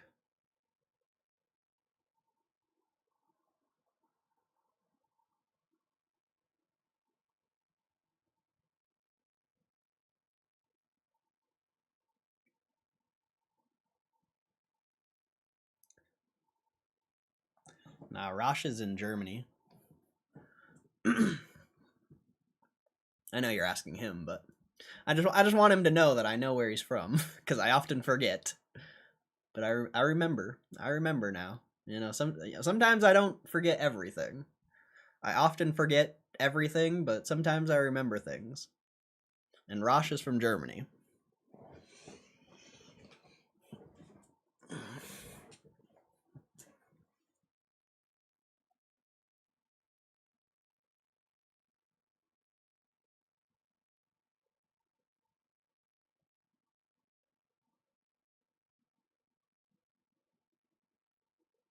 Oh shit. Sorry to my people, but we gotta throw the ads back on. Sorry to my people, but we gotta do it for now.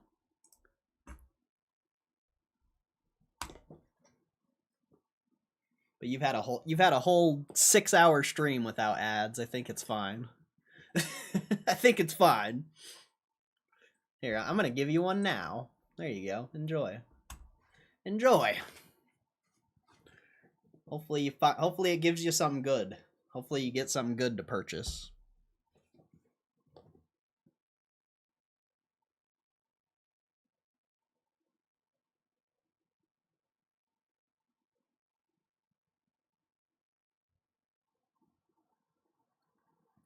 Just remind me tomorrow or something, Rosh. You know, right now it's all about Costco.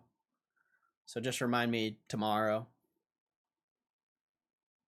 Or I'll look at it after the stream ends.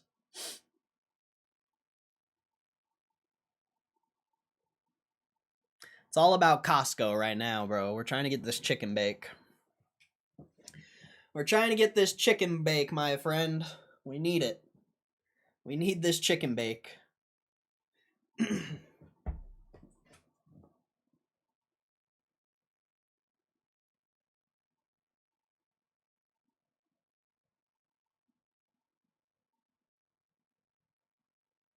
Come on, Costco. We need that chicken bake money. We need that chicken bake money, bro. We're all in. We're all in on the chicken bake. Hopefully it hits. Hopefully we can get the $1.80 glizzy. You know, maybe we'll even be up to the upgrade, you know? Maybe I'll be able to get a chicken bake and a glizzy. You know, maybe I'll be ballin'. After this earnings, maybe I'll be ballin', bro. Straight ballin'. I'll be able to get a glizzy and a chicken bake. I know, you guys are jealous, bro. I know you guys are jealous, I know. We're gonna get the glizzy and the chicken bake after this, bro. Come on, Costco. Come on, Costco. Let's get this chicken bake, bro. Let's get this chicken bake, bro. Hey, it's going up. It's going up. I don't know if the earnings are out yet, but it's going up. The clip farm didn't work. Let's see. You got EPS. Expected numbers were 5.8. Actual numbers, 5.87. I don't know if this is accurate, but 86 billion revenue, 86.15 is the actual number, and they beat. Looks like they beat. Oh no! Not my chicken bake! No!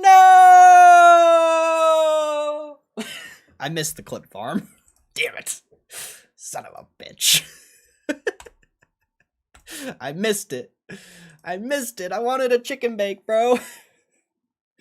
No! Looks like all I'm getting is a glizzy, bro. Looks like all I'm getting is a glizzy. That sucks. That sucks. I wanted both. I wanted the chicken bake and the glizzy.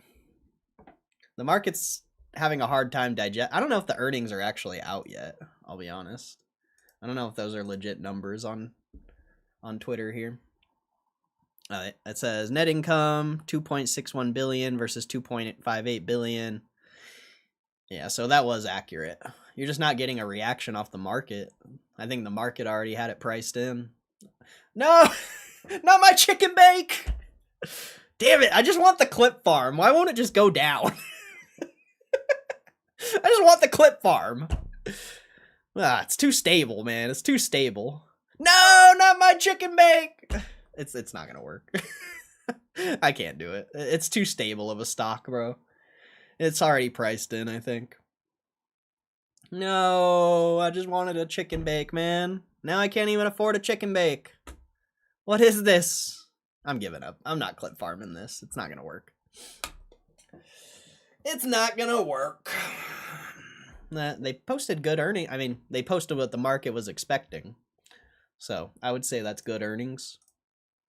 Stock's not really moving. When's the earnings call? 5 p.m. EDT? What's that? So the earnings call is in like a while? Quite a bit.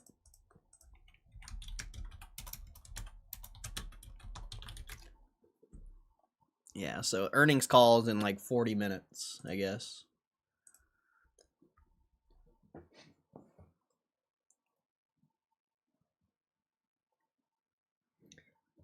Cope with a glizzy. Is there a difference in quality from Costco to, let's say, Target or in pricing? I would say Costco's prices are generally lower because the only reason Costco is able to offer lower prices is because of the membership. And I don't think Target has like the Circle Plus or whatever it's called, but I don't think Target and Costco really aren't in the same realm. I don't think that's a very good comparison. Costco's in a game of its own. You know, Costco's a 418 billion market cap. Target's like, I don't know what Target is, but it's extremely low compared to that. Yeah, Target's market cap's 40 billion. So you're trying to compare a $400 billion company with a $40 billion company. It's not a very good comparison.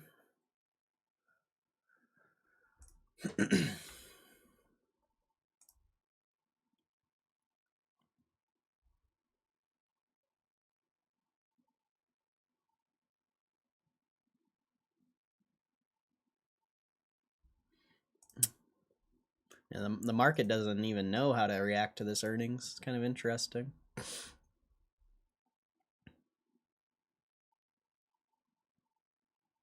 Costco doesn't have curbside orders? Nah. I don't think so. I don't think they have online either. Walmart? I mean, Walmart has Sam's Club. But that's just a small piece of Walmart, so... I don't know. I'm sure Walmart... I'm sure Sam's Club and Costco are very similar. But I'm sure Costco's still way more massive.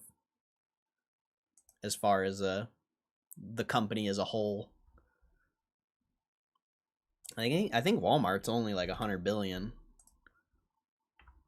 Oh wow, Walmart's actually bigger, so maybe Sam's Club and Costco are a very fairly even company, but I don't know anything about Sam's Club. It's basically the same business model though.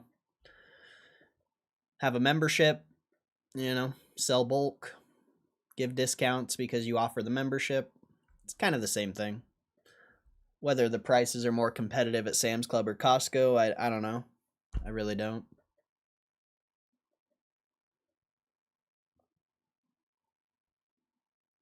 United Emirates will still have lost all his money. Yeah, that margin's a bitch, bro. That margin's a bitch. Sam's Club's owned by Walmart? Yeah.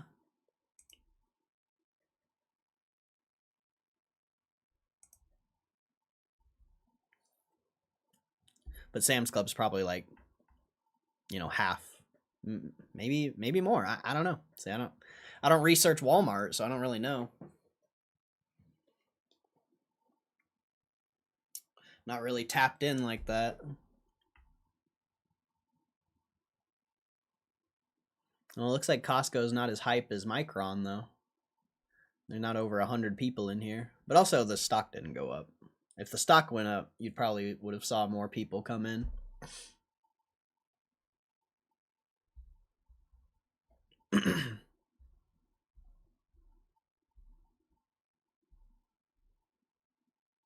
Didn't even know Sam's Club.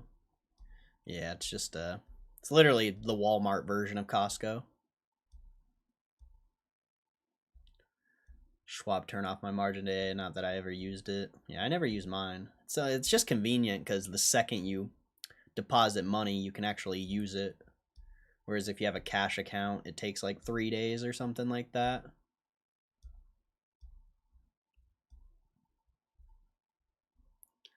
Walmart right next to Sam's Club, so I assume it's for the poor.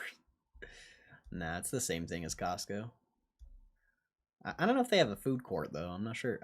Bro, I don't even think I've ever been to a Sam's Club. I'll be honest. I don't think I've ever been.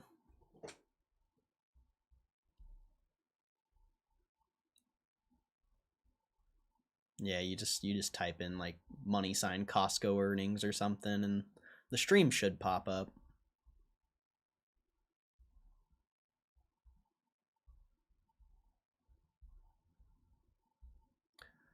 Question is, tariffs affecting the small business so much that they're reducing their purchases? I would probably say no. Maybe they're not buying as many like luxury items, but they're still going to Costco for their same necessities. And if the prices are higher, does it really matter? Not so sure about that. Not so sure. I have a Costco addiction. What's up, Aaron? How you doing, bro? Aaron. Aaron. It's Aaron.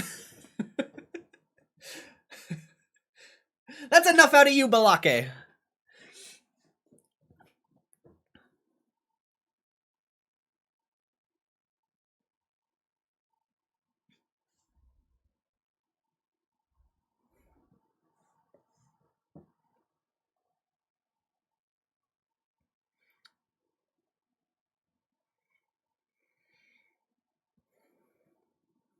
Aaron.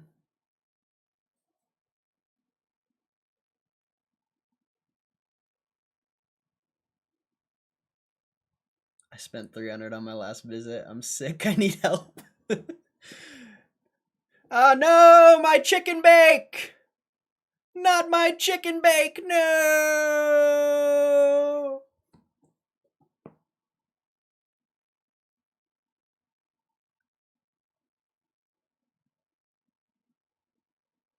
Not my chicken bake. No! I already missed the clip farm, it's whatever. And that, kids, is why you don't YOLO on earnings. Ladies and gentlemen, that's why you don't YOLO on earnings. I mean, unless you have puts, you know, you might be pretty happy, but I don't know what it's after hours pricing. Who knows what the hell this thing's gonna do? After hours pricing means nothing.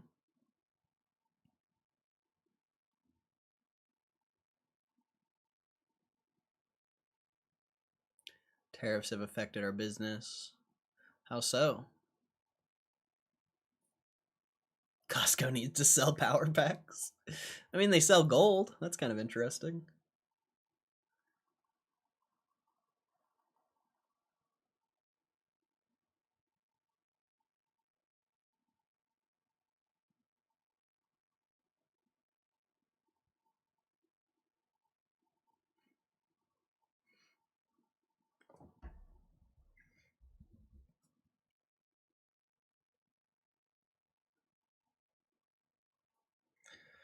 Lambo season. Consumer staples, we're craft brewery. The price of aluminum cans have gone crazy. Oh wow, that's wild. That's very interesting.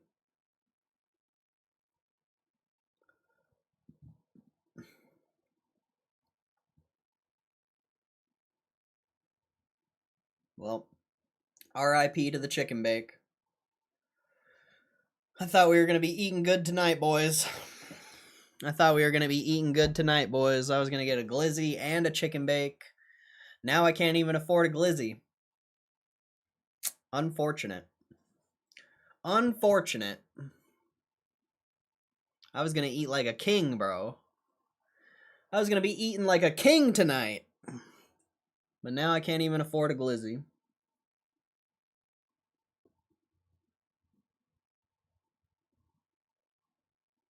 What a disappointment.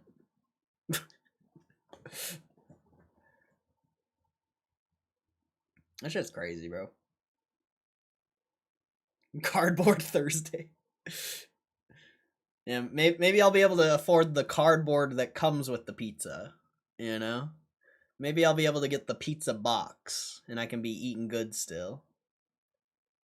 You know, I bet that pizza box tastes pretty good.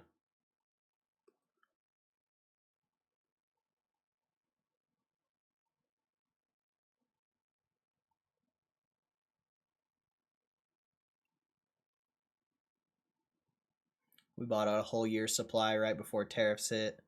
Malted barley has gone up a ton this year and expected to rise sharply next.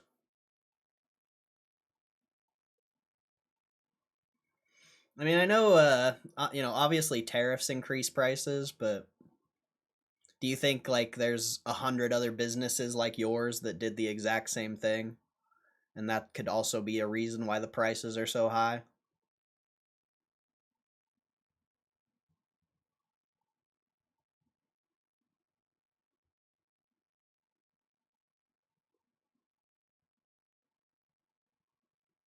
Or, you know, 1,000 other businesses like yours? I don't know, it's just a thought. Like, I don't know. It's just a thought.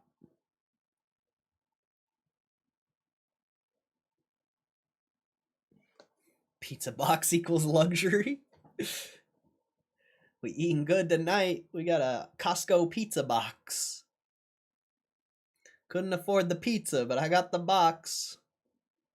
Thank you, Costco.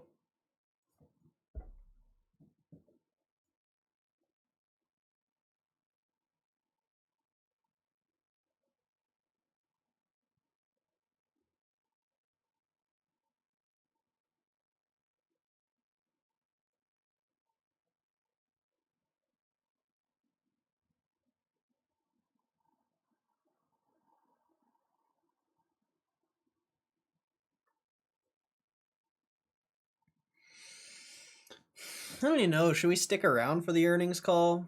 I don't even know. There's not as many people in here as last time. I don't know if we should even stick around for the earnings call.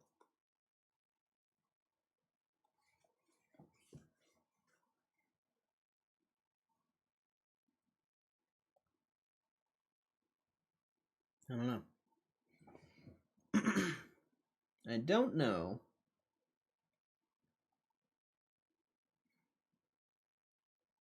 I'm interested a little. Have to now. I mean, if you guys want to listen to it, I probably won't listen to it. I'm probably going to go make food while it's on.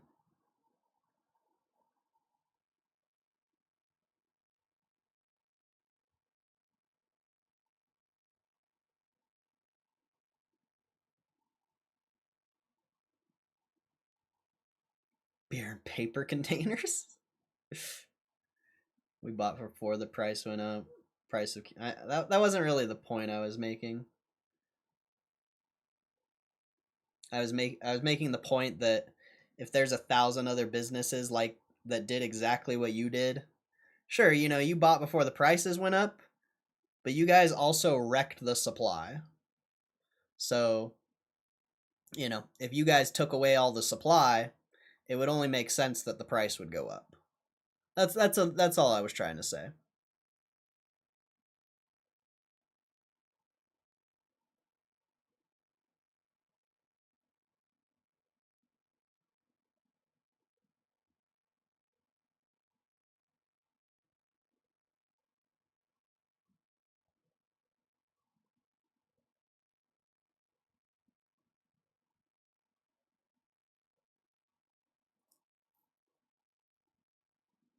Oh, you said I wouldn't listen to it normally. I thought you said you would. Only if there's a chance for a comeback. I don't know. I don't know. Sometimes the stock can react differently towards the earnings call, you know.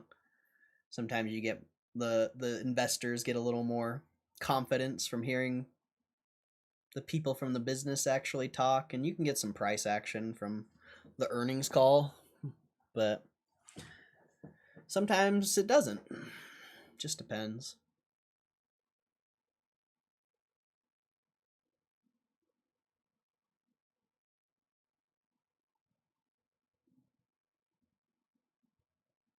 Makes beer for a living, living the dream. Consumers switch to cans, and now most markets won't even take bottles. Bottles cost more to ship. That makes sense. Yeah, I'd imagine the weight is exponentially more.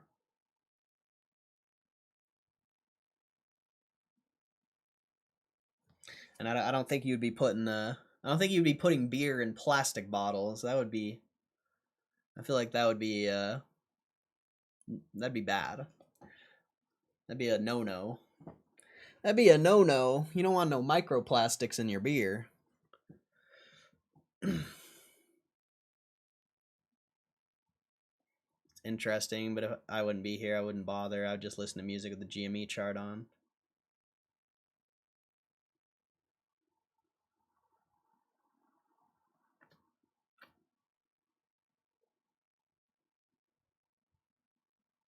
Beer in plastic bottles suck. I don't even think there's any companies that do that. That seems like blasphemous. That seems blasphemous to put beer in a plastic bottle.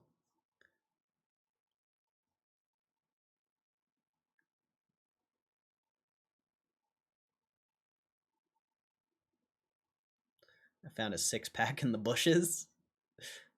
You probably stole that from some homeless guy. Unless someone got pulled over and threw it out in there.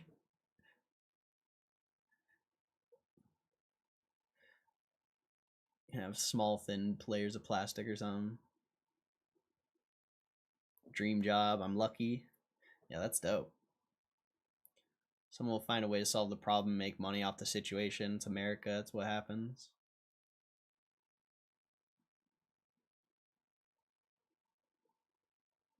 Don't put beer in plastic bottles. Store were closed, so it came in handy. That's funny. That's funny.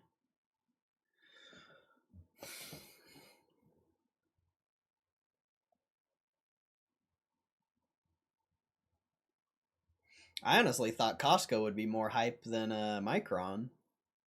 But I guess people really like tech.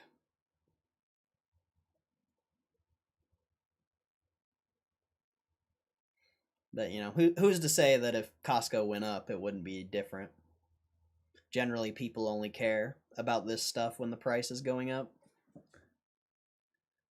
Hey, peace out, Bubbles. Appreciate you hanging out, bro. You have a good rest of your day. Thanks for supporting the stream.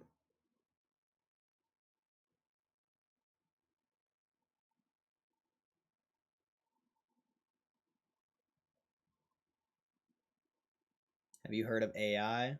No, I've never heard of AI. What's AI? Enlighten me.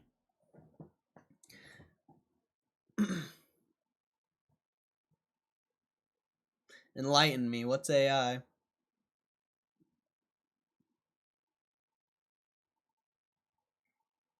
Is it that thing everyone uses that makes them feel like they're smart when they're not? Is that it?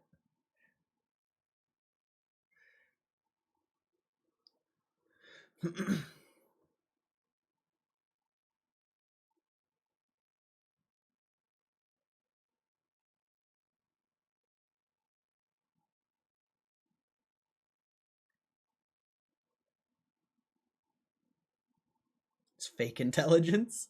Yeah, they should call it FI. FI. Fake intelligence. WI. Wannabe intelligence.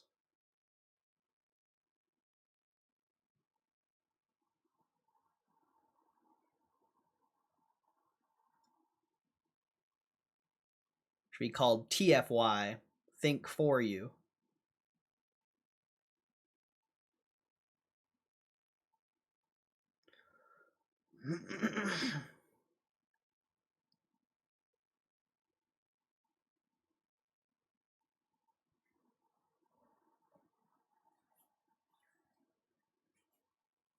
I think the earnings call starts here in like 20 minutes.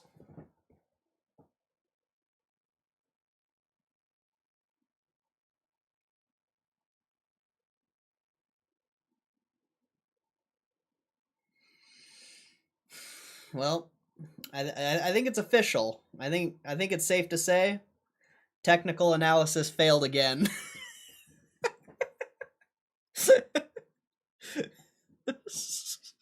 I think it's safe to say technical analysis failed again. I don't know. It's pretty interesting how often that happens. Isn't it crazy? It's almost like it's every day at this point. It's like someone comes in here, acts like they are like these professional traders, and then this happens. I think it's safe to say technical analysis didn't work.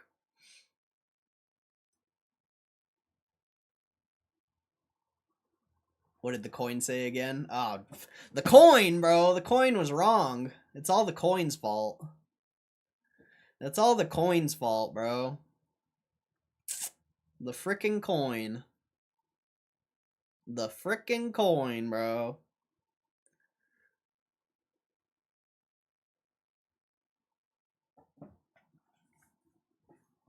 I thought the coin was always correct.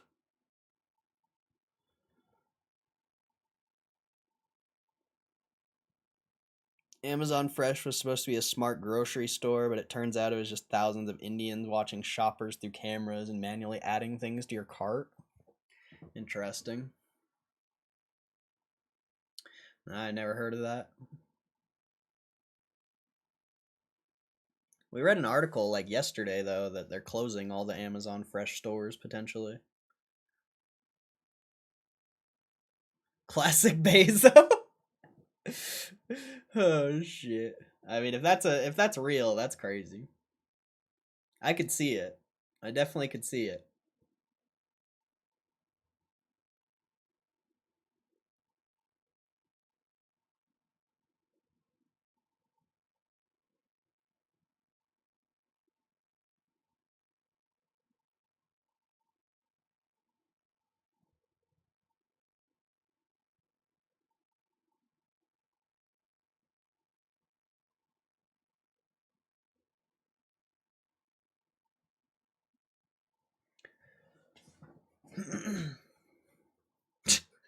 That's fucking crazy if that's real. I never heard that.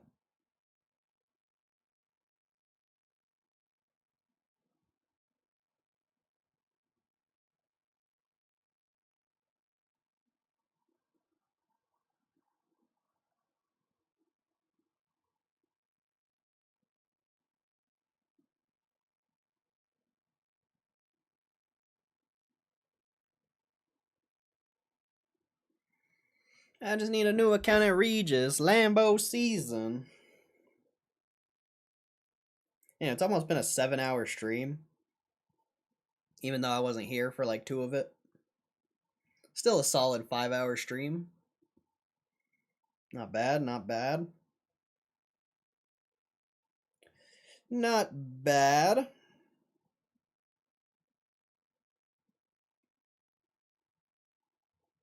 What's crypto doing? Did Bitcoin hit that new low? Oh no, you bounced off the low. So not quite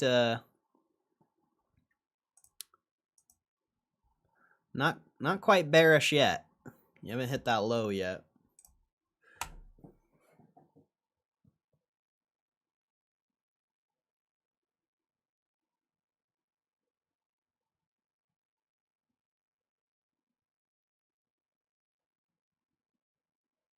When they opened the door from his space capsule before he opened it from outside? Wait, what? What are you talking about, Rosh? AI, Army of Indians? That's funny. That's funny. Army of Indians. That's good. That's a good one. How I can effectively recruit? Fiverr, baby. Fiverr, baby. You get on that Fiverr. You can hire an army. You'll have an AI in no time.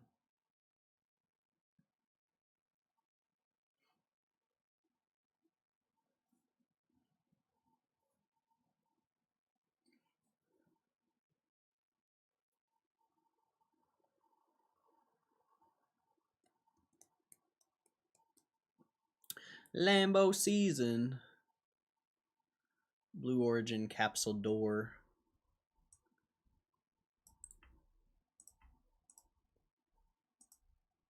If it's a long article, I'm not going to read it right now. 7 days ago?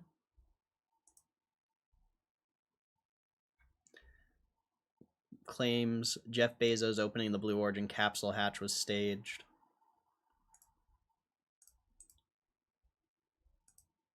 Yeah, I never heard about this.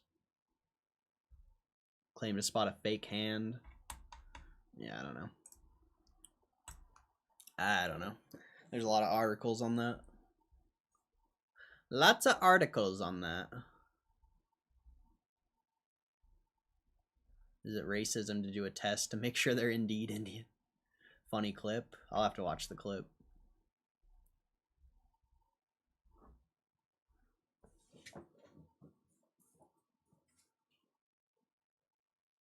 That's crazy, bro.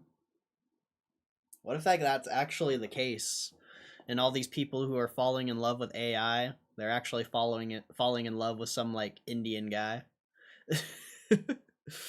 Like that would be wild. Just some smooth talking Indian guy. Fucking he's got that riz. The riz of the Indians, bro. You cannot withstand my riz. I can't do an Indian impression or an Indian accent. You will not be able to deny my riz. My riz is #1. You will fall in love with my AI chatbot because my riz is the best. I will riz you better than your husband. I can't do Indian accent. It doesn't work. It doesn't work.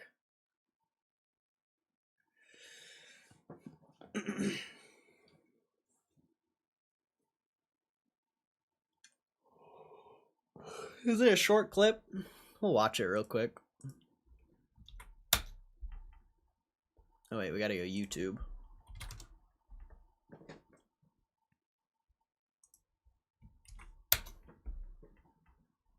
No, it's just a short. What's going to come out of her mouth, but really her heart? And is that Jeff Bezos out there right by the capsule? Kind of hard. That's Jeff Pesos. She didn't really close it again. Come on out, guys. What's going to come out of? Yeah, I don't know what that was. I don't know what that was. That was Jeff Pesos.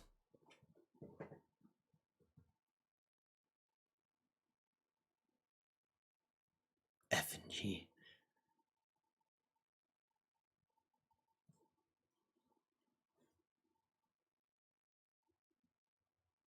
They opened the door, then he came with the opening tool. Ah, I did see that. I just didn't know. I didn't know the context. Jack Bezos breaking his way into the space house. No, my chicken bake! Son of a bitch. I just wanted a chicken bake, man. I just wanted a chicken bake, chat. That's all I wanted. They're taking away my chicken bake. Dollar by dollar. Cent by cent. TA wins again. Oh, shit. You gotta love that. Technical analysis.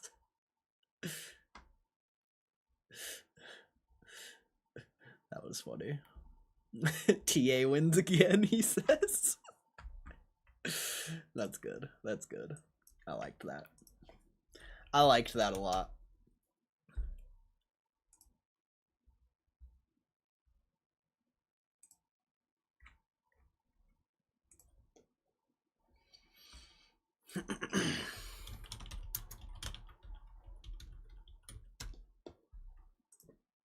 TA strikes again. Oh yeah, some soothing music. Turn off the soothing music.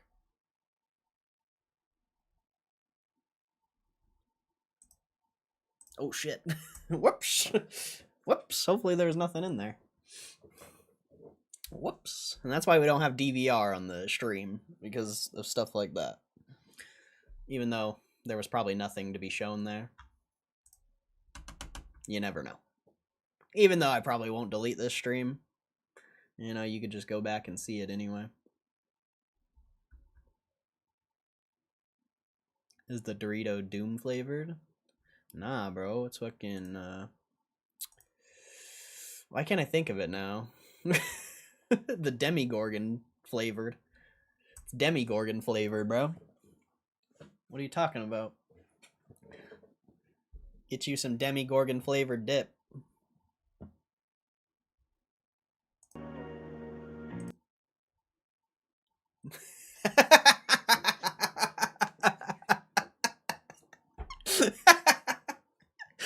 Oh shit.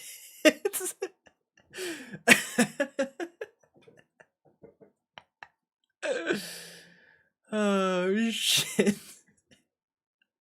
Hey, blame Ruben. He's the one who brought up the Doritos. Blame Ruben. It's not my fault. He's the one who started talking about Doritos. That shit's funny. Don't blame me.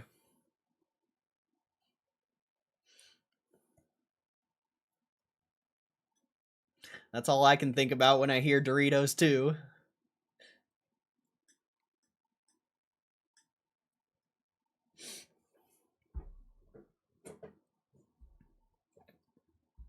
That shit's funny. I think I have one more avocado for avocado toast. So that's what I'm going to be doing once this earnings call starts. I'm going to go make some avocado toast. And it's going to be fantastic.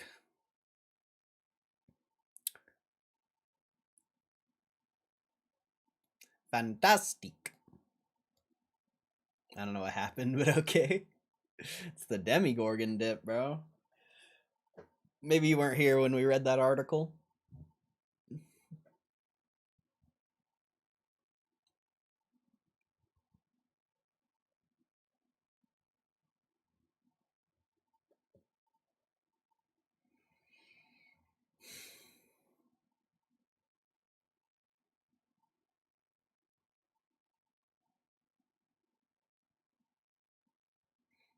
Some Demigorgon dip.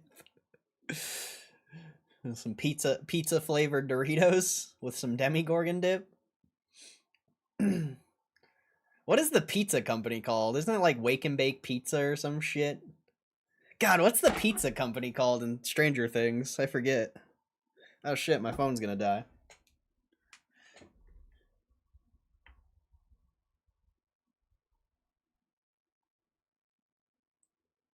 Surfin' Bay. It's Surfin' Bay. Or Surfer Boy. Surfer Boy Pizza. You want some Surfer Boy Pizza Doritos? Hey man, you want some Surfer Boy Pizza Doritos, dude? Like, dude, this is the most incredible pizza you'll ever have in your life, dude. This is Surfer Boy Pizza, dude. That's crazy. We got the best toppings, the freshest toppings, dude.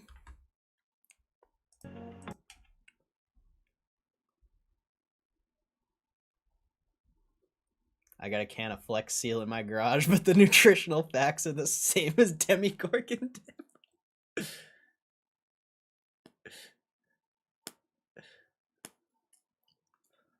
Oh, you should try this pizza, dude. It's fire, dude.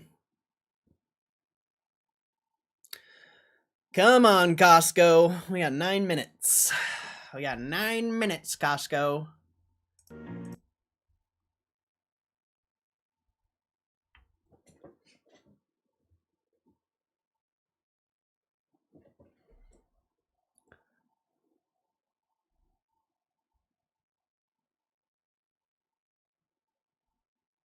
Anyone ever told you the way you speak is irritating? Well, then leave the stream. Don't watch the stream. Isn't that a simple solution? Crazy. Did you know you have like self-control and you can just like not listen to the stream? You can go see this earnings call yourself. I know, crazy, huh? Crazy world where you have self-control and you get to make your own decisions for yourself. You don't have to. Yeah, I don't know. You're weird, bro. You're weird. Anyone ever told you you're weird?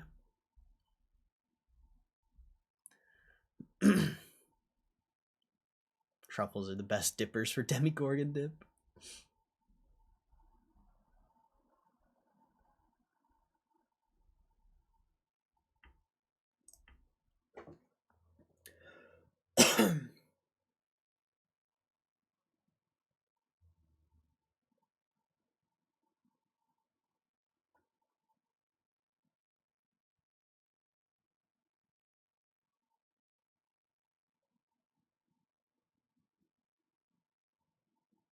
Some weird people out there, bro. Some weird people out there.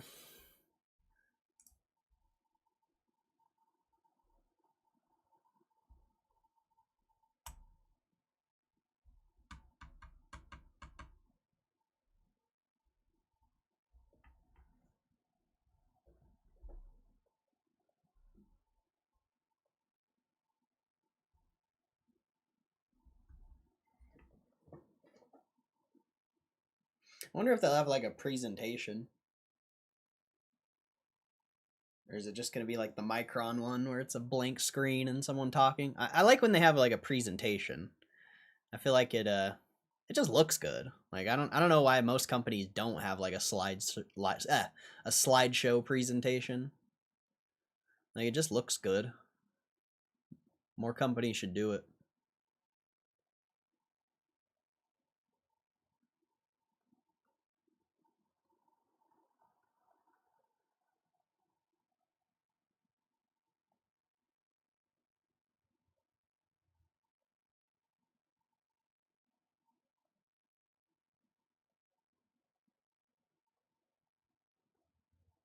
Yeah, like 5 more minutes. 5 more minutes. You get the earnings call here.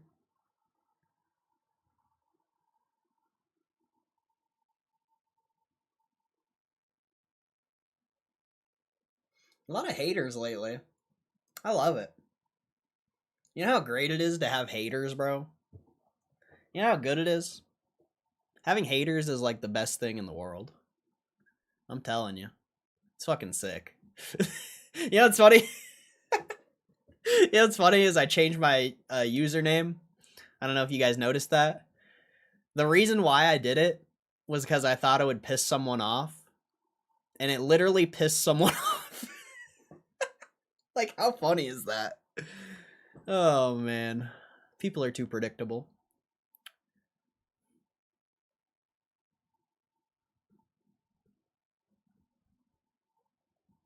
Where do they come from? They're just jealous, bro. They're jealous. They don't like seeing other people succeed. That's all it is. Just comes from jealousy and hate because they don't have the mental fortitude or the motivation or anything to be able to pursue something that they want to do. So they got to hate on other people who do what they want to do because they're too sensitive, because they're too big of pussies to pursue what they want to do. It's an interesting concept. Hey, later, Moose. Have a good one, bro. Thank you for always supporting the stream. God bless, bro. Enjoy the rest of your day. Go hit some chips, bro. Go hit some chips for me. I'm gonna say it's the janitor. Nah, I don't think it's the janitor. Although that guy fucking copied my interface. I don't know if anyone ever stops in that loser's stream. He literally copied my interface. He copied the chat. He copied having like the little price action up there. He fucking copied me, bro. All that shit talking, he copying what I'm doing. Like, that's crazy. That's crazy. All that shit talking and he's copying what I'm doing. And then if you ever asked, he would be like, "No, that guy's copying me." Guarantee it, bro. Guarantee it. Oh, crazy, bro. Crazy world we live in. Crazy world we live in. Hey, that's funny. We're watching isn't that funny? We're watching Costco earnings. Isn't that ironic? Isn't that ironic that we're watching Costco earnings? That's crazy. Isn't that ironic? IRONICINORIRONIC. A water park is burnt to the ground, and a tow truck has broken down.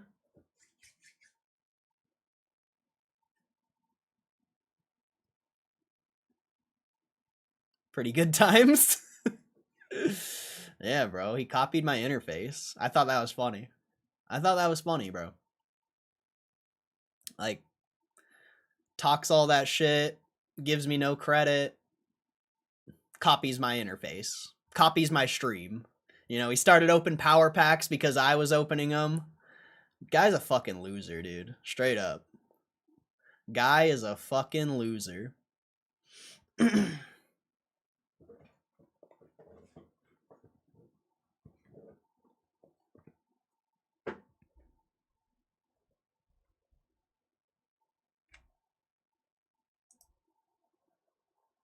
We're talking about some guy that works at Costco as a janitor, and he thinks he's like a multi-millionaire for some reason, and he thinks his advice is super good. I don't know his name. I don't know his name, but it's just this guy who's a Costco janitor, and he thinks he's like super educated. I don't know his name though.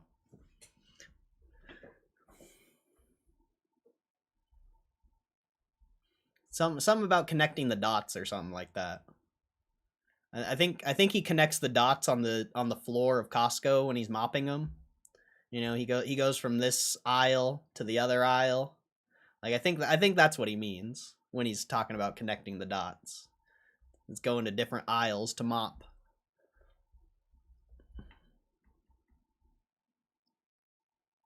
Gotta mop up that glizzy juice, you know? Gotta mop up that glizzy juice.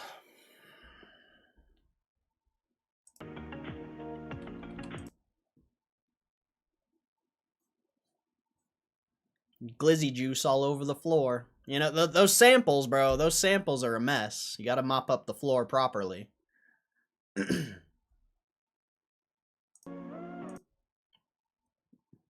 Can't have any samples on the floor. I do love Costco samples, though. Don't get me wrong. I do love Costco samples.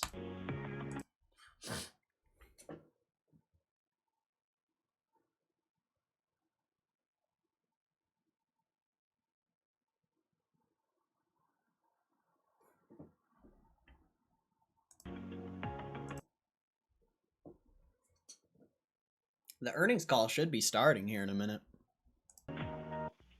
Oh, here we go. Ladies and gentlemen, thank you for standing by. All right, enjoy. My name is Abby, and I'll be your Bye. conference operator today. At this time, I would like to welcome everyone to the Costco Wholesale Corporation's fourth quarter fiscal 25 earnings call. All lines have been placed on mute to prevent any background noise. After the speaker's remarks, there will be a question and answer session. If you would like to ask a question during that time, simply press star followed by the number 1 on your telephone keypad. If you would like to withdraw your question, press star 1 a second time. And thank you. I would now like to turn the conference over to Mr. Gary Millerchip, Chief Financial Officer. You may begin. Good afternoon, everyone, and thank you for joining us for Costco's fourth quarter 2025 earnings call. I'd like to start by reminding you that these discussions will include forward-looking statements within the meaning of the Private Securities Litigation Reform Act of 1995. These statements involve risks and uncertainties that may cause actual events, results, and/or performance to differ materially from those indicated by such statements. The risks and uncertainties include, but are not limited to, those outlined in today's call, as well as other risks identified from time to time in the company's public statements and reports filed with the SEC.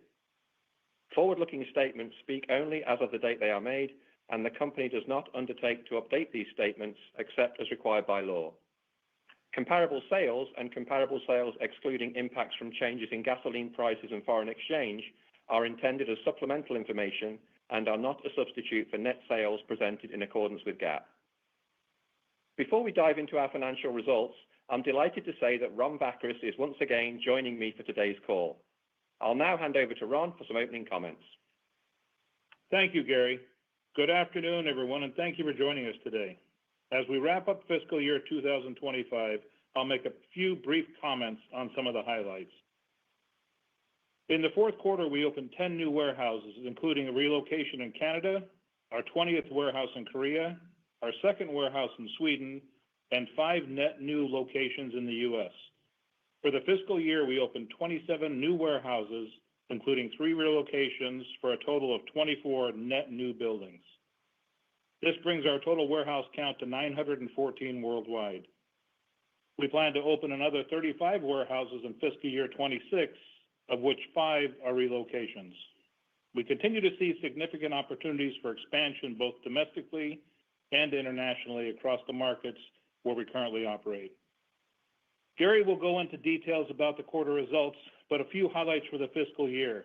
Net sales came in just under $270 billion, an increase of over 8% versus last year, and e-commerce sales exceeded $19.6 billion, increasing over 15%. And we had a record year for gas volumes, which benefited from longer gas station hours, new gas stations, and expansions of existing gas stations as well. We also recently celebrated a few milestones, including the 40th anniversary of our $1.50 hot dog and soda combo. Fittingly, we've just completed the rollout of Coca-Cola, the original soda partner from the 1985 inception of the iconic combo, to all food courts worldwide. Our private label Kirkland Signature reached its 30th year anniversary this year. Kirkland Signature sales penetration continues to increase, bringing even more high-quality value to our members while offsetting potentially inflationary impacts from tariffs. As mentioned last quarter, we are continuing to look at opportunities to move more KS product sourcing into the countries and regions where the items are sold, and this is helping to lower costs as well as reduce emissions from transporting goods around the world. To increase value and convenience for our members, on June 30th, we added executive member exclusive operating hours in the mornings and additional hour on Saturday evenings for all members in our U.S. warehouses. We estimate these incremental hours have added about 1% to weekly U.S. sales since implementation. This has been very well received by our members. In addition to the early opening hours for executive members, we also introduced a $10 credit per month on Instacart purchases greater than $150. Since announcing these new executive benefits, we've seen the meaningful increase in upgrades from Gold Star members to executive membership. Another way we are improving the member experience is through the rollout of enhanced checkout technology in all U.S. warehouses. This is speeding up the checkout process by allowing our employees to scan small and medium-sized transactions while the member is still in line. So upon reaching the cashier, nothing has to be removed from the cart, only payment is needed. We also continue to make progress with our technology roadmap for digital and e-commerce. Enhancements this quarter included using data augmentation to improve search effectiveness, adding passwordless sign-in to our mobile app, and creating a waiting room for high-velocity items such as Pokemon cards. These waiting rooms reduce the traffic from bots, increase the opportunity for members to purchase high-demand items, while improving the speed and the stability of the site during peak traffic periods. Reflecting on fiscal year 2025 overall, our merchandising and operations team did a fantastic job delivering strong financial results while also investing in our employees and improving value and convenience for our members. Our merchants adjusted their plans to mitigate tariff impacts and source items that our members need while delivering the lowest price at the best value. Our operators quickly and efficiently adapted to pay raises in March of 24, July of 24, and again March of 25 that brought our average hourly U.S. wage to over $31 per hour, and most recently to the expansion of our operating hours. Their focus on efficiency and improving productivity allowed us to absorb these significant investments with minimal impact to our SG&A rate. As we look ahead to fiscal year 2026, despite the current macroeconomic uncertainty, we remain confident in our ability to grow market share by continuing to deliver exciting, high-quality items at the best value for our members. With that, I'll turn it back over to Gary to discuss the results for the quarter, and I'll jump back in during Q&A to field some questions. Thanks, Ron. In today's press release, we reported operating results for the fourth quarter of fiscal year 25, the 16 weeks ended August 31st. As usual, we've published a slide deck under Events and Presentations on our investor website with supplemental information to support today's press release. Net income for the fourth quarter came in at $2.61 billion, or $5.87 per diluted share, up 11% from $2.35 billion, or $5.29 per diluted share in the fourth quarter last year. Last year's results included a non-recurring tax benefit of $63 million, or 14 cents per diluted share. Excluding this tax item, net income and earnings per diluted share both grew 14%. Net sales for the fourth quarter were $84.43 billion, an increase of 8% from $78.18 billion in the fourth quarter last year. Comparable sales were 5.7%, or 6.4% adjusted for gas deflation and FX. E-commerce comparable sales were 13.6%, or 13.5% adjusted for FX. Our segment breakout of comparable sales is disclosed in both our earnings release and the supplemental slide deck. In terms of Q4 comp sales metrics, FX positively impacted sales by approximately 0.2%, while gas price deflation negatively impacted sales by approximately 0.9%. Traffic or shopping frequency increased 3.7% worldwide. Our average transaction or ticket was up 1.9% worldwide. This includes the impacts from gas deflation and FX.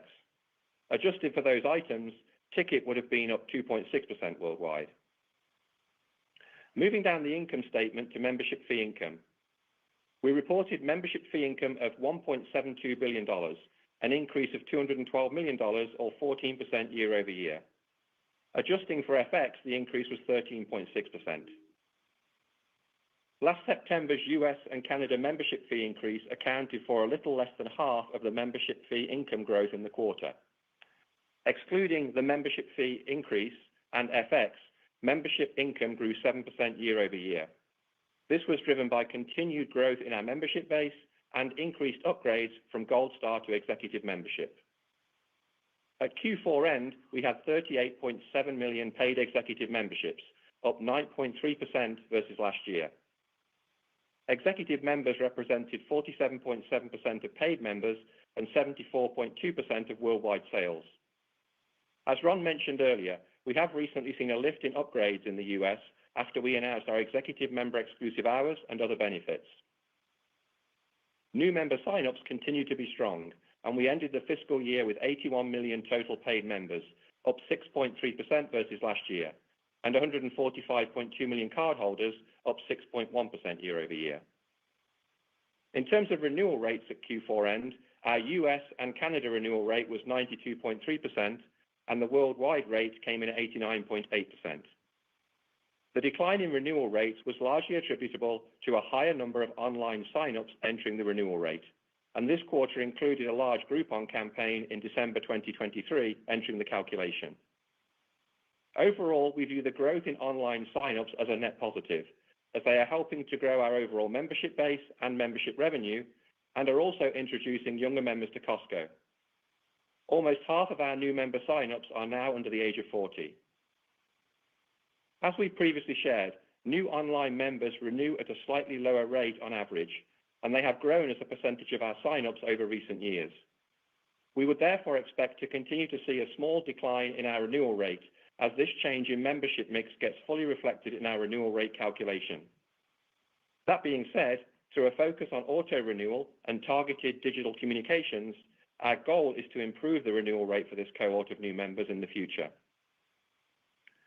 Turning to gross margin, our reported rate in the fourth quarter was higher year over year by 13 basis points, coming in at 11.13% compared to 11% last year. Gross margin was up 3 basis points excluding gas deflation. Core was higher by 30 basis points and higher by 22 basis points without gas deflation. In terms of core margins on their own sales, our core-on-core margins were higher by 29 basis points. This increase was broad-based, with fresh, foods and sundries, and non-foods all up year over year. Supply chain improvements and an increase in KS penetration benefited margins in all categories, while fresh further benefited from lower spoilage and labor efficiencies. Ancillary and other businesses' gross margin was lower by 11 basis points and 13 basis points without gas deflation. Gas was the main driver of the decrease. LIFO negatively impacted the gross margin rate by 6 basis points. We had a $43 million LIFO charge in Q4 this year compared to an $8 million credit in Q4 last year. This charge was essentially in line with the estimate we provided last quarter, as overall inflation remained consistent with Q3. Moving on to SG&A. Our reported SG&A rate in the fourth quarter was higher or worse year over year by 17 basis points, coming in at 9.21% compared to last year's 9.04%. SG&A was higher or worse by 9 basis points adjusted for gas deflation. The operations component of SG&A was higher or worse by 15 basis points and 8 basis points without gas deflation. This increase was partly due to our investment in employee wages. As noted last quarter, the incremental year-over-year impact from this year's March employee agreement was mid-single-digit basis points, and the off-cycle wage increase in July 2024, which affected the year-over-year rate comparison for the first 10 weeks of Q4, was mid to high single-digit basis points. An increase in general liability charges and reserves also negatively impacted SG&A this quarter by approximately 5 basis points. To partially offset these headwinds, our operators continue to do a great job leveraging strong top-line sales and improving labor productivity. Notably, following the change in warehouse hours on June the 30th, our operators were able to minimize any impact to the SG&A rate. Below the operating income line, interest expense was $46 million versus $49 million last year, and interest income was $169 million versus $138 million last year. FX and other was a $46 million gain in Q4 this year versus an $18 million loss last year. In terms of income taxes, our Q4 tax rate was 25.6% compared to 24.4% last year.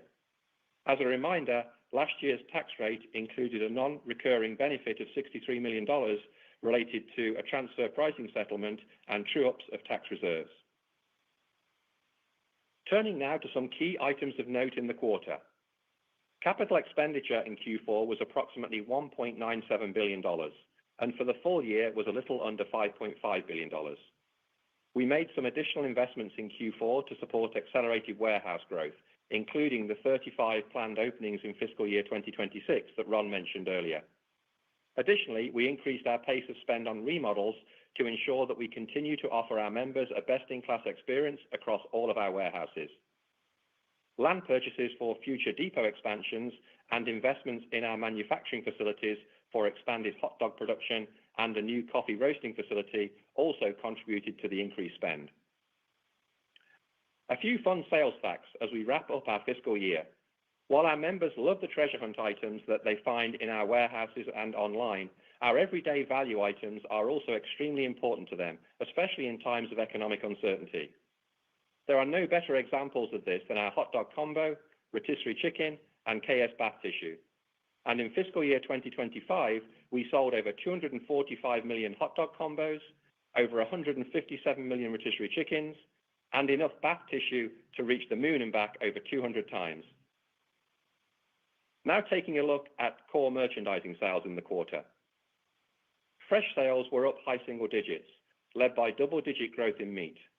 We continue to see strong unit growth across the department due to the quality and value we offer on both premium and lower-cost proteins.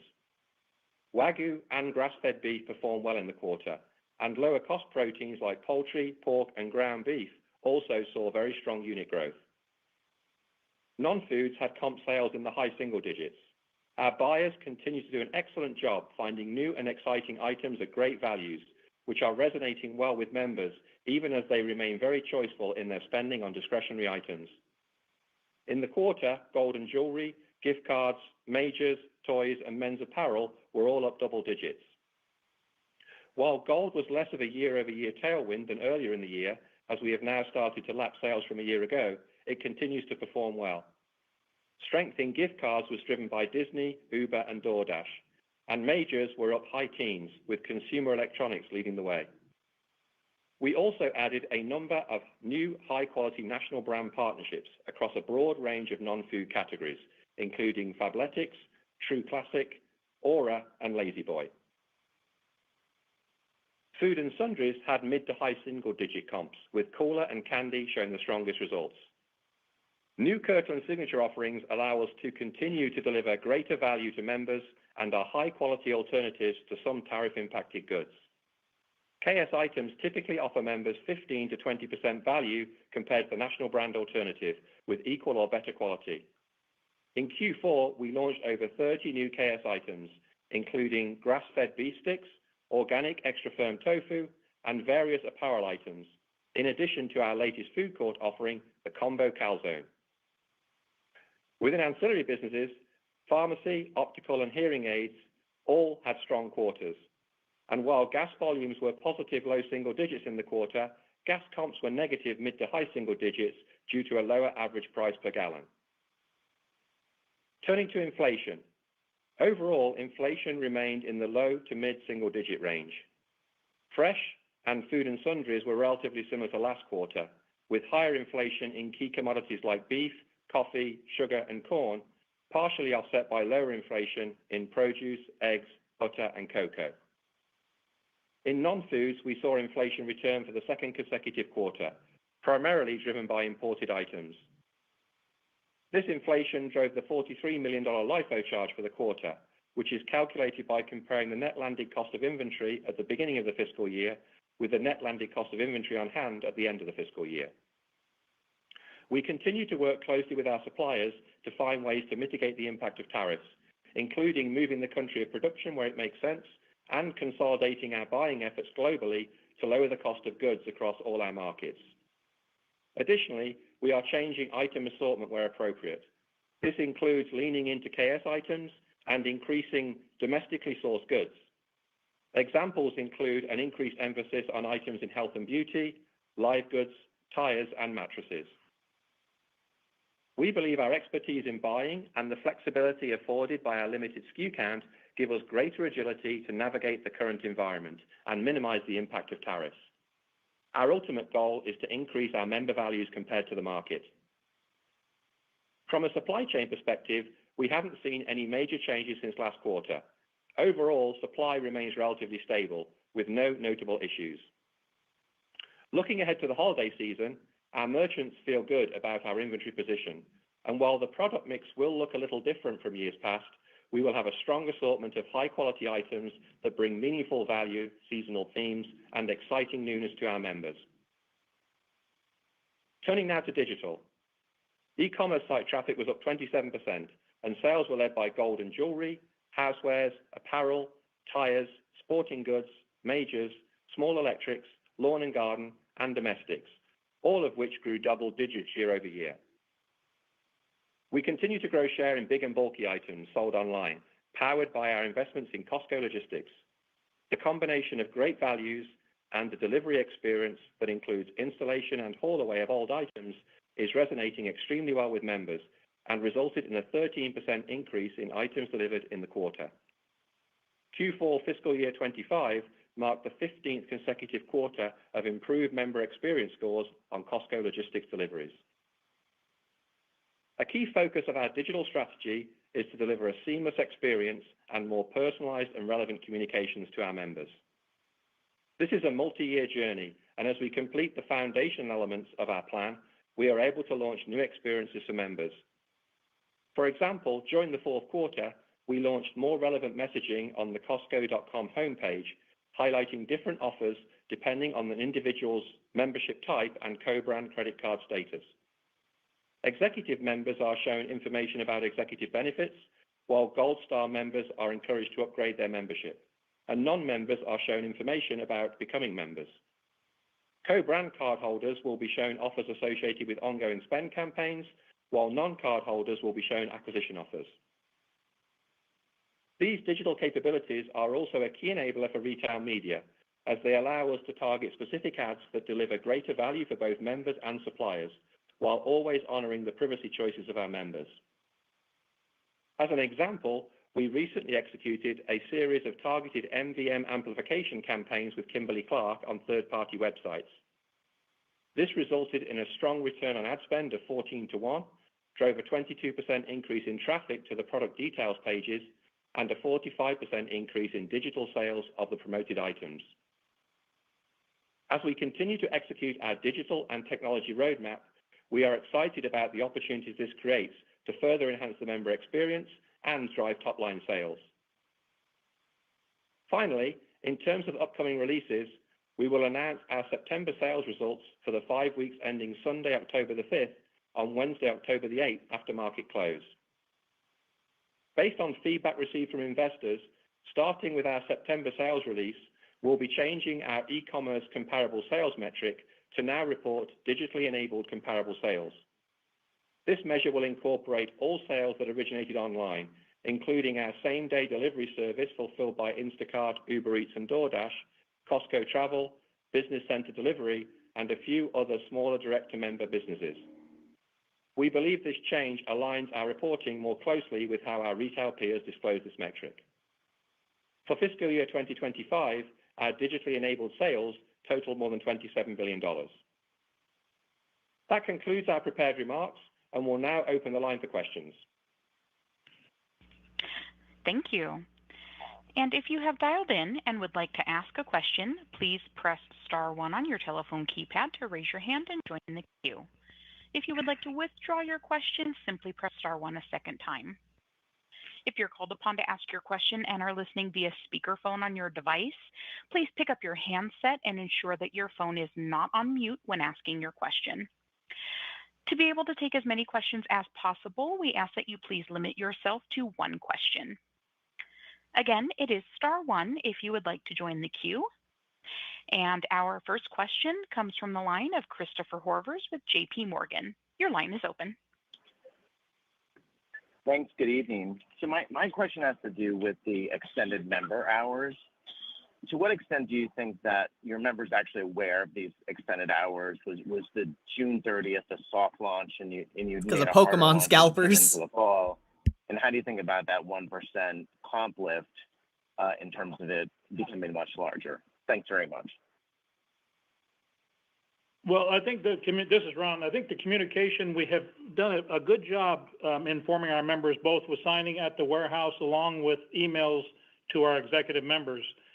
So we really based that success based on the traffic we saw when we initially began these additional hours. The 1% is after we've analyzed the business compared to the prior months and to see how much we've picked up, both on the additional Saturday night hour along with the early morning hours as well. So we feel that the word is out there. We feel that we continue to communicate the executive member benefits as we continue to add to that suite of services that they get, and that is inclusive of the hour that they get as well. Chris, I think as well, just to completely agree with Ron's comments, it's one of those things that obviously it's a little bit difficult to predict exactly how the change flows through in terms of impact of member shopping behavior. To Ron's point, we did a lot of communication. When we made changes before around, so some of our warehouses had longer hours before, it probably took a little bit longer than the first month or so for the full impact to show through in terms of member shopping behavior. But with that being said, I think because this was a national launch, we did get more visibility and more social media exposure to it as well. So I think we've been pleased with the response we've seen, but there's certainly, probably more time to unfold to see exactly how it plays out. Thanks very much. And our next question comes from the line of Michael Lasser with UBS. Your line is open. Good evening. Thank you so much for taking my question.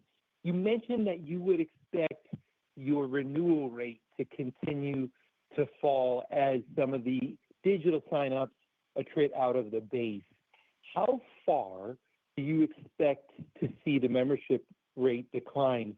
If we look back in the pre-COVID in the 2010s, Costco regularly had a worldwide renewal rate in the mid to high 80% range. Is it realistic for it to go back to that? And if it did, what actions would Costco take in order to stabilize or improve that? And how is this all going to impact the financial performance? Thank you very much. Yeah, thanks, Michael. Appreciate the question. I think we take a little bit of a broader step back on the membership metrics because, to your point, we certainly look at the renewal rate, and it's an important measure for us. And I'll talk a little bit more about how we view the opportunity to improve that metric over time as well. But I do think, when we look at our overall metrics for membership, we were pleased with how the quarter played out. I think you heard us say in the prepared remarks that we're seeing a continued increase in signups, and that's also reflecting a growing number of younger members flowing into the base as well. We saw an acceleration in upgrades, particularly towards the end of the quarter after we announced the extended hours and the Instacart $10 benefit per month if you spend $150 on the basket. And we also saw overall household growth grow by greater than 6% and executive members up by over 9% because of the acceleration in upgrades. And then on membership fee income, actually our membership fee income was a little bit ahead of where we'd have budgeted at the start of the year. So looking at sort of the overall impact of the membership fee increase and the way that members were behaving overall, we're actually ahead of where we'd have budgeted based on everything we knew at that point. So I think it's important just to take that bigger picture step back because overall, we think the membership base, the renewal rate is very strong overall, and the results that we're seeing in growth in our overall membership engagement is also very strong. Now, with all that being said, as I mentioned a moment ago, we do view the membership renewal rate as an important measure, and we've analyzed it very closely, as you might imagine, because it's something that we take pride in the overall level of membership renewal that we see. When we analyze it, it really is essentially the vast majority of it is attributable to this higher number of online signups. And if you look at what's happened really since COVID, we've seen in the last 3 or 4 years a significant growth in the number of members and the proportion of members that are signing up online. And that's bringing in newer members. It's helping to grow everything I just mentioned around membership fee income and an overall membership base. But they do renew at a slightly lower rate. And as you think about how our membership renewal rate works and how it lags the effect of some of those changes, we're really sort of flowing through the impact of that into a sort of changing mix, if you like, of the overall base. So as I mentioned in my prepared comments, we do think we'll see a few more quarters of a similar type of impact that we saw in this quarter with the 40 basis point decline.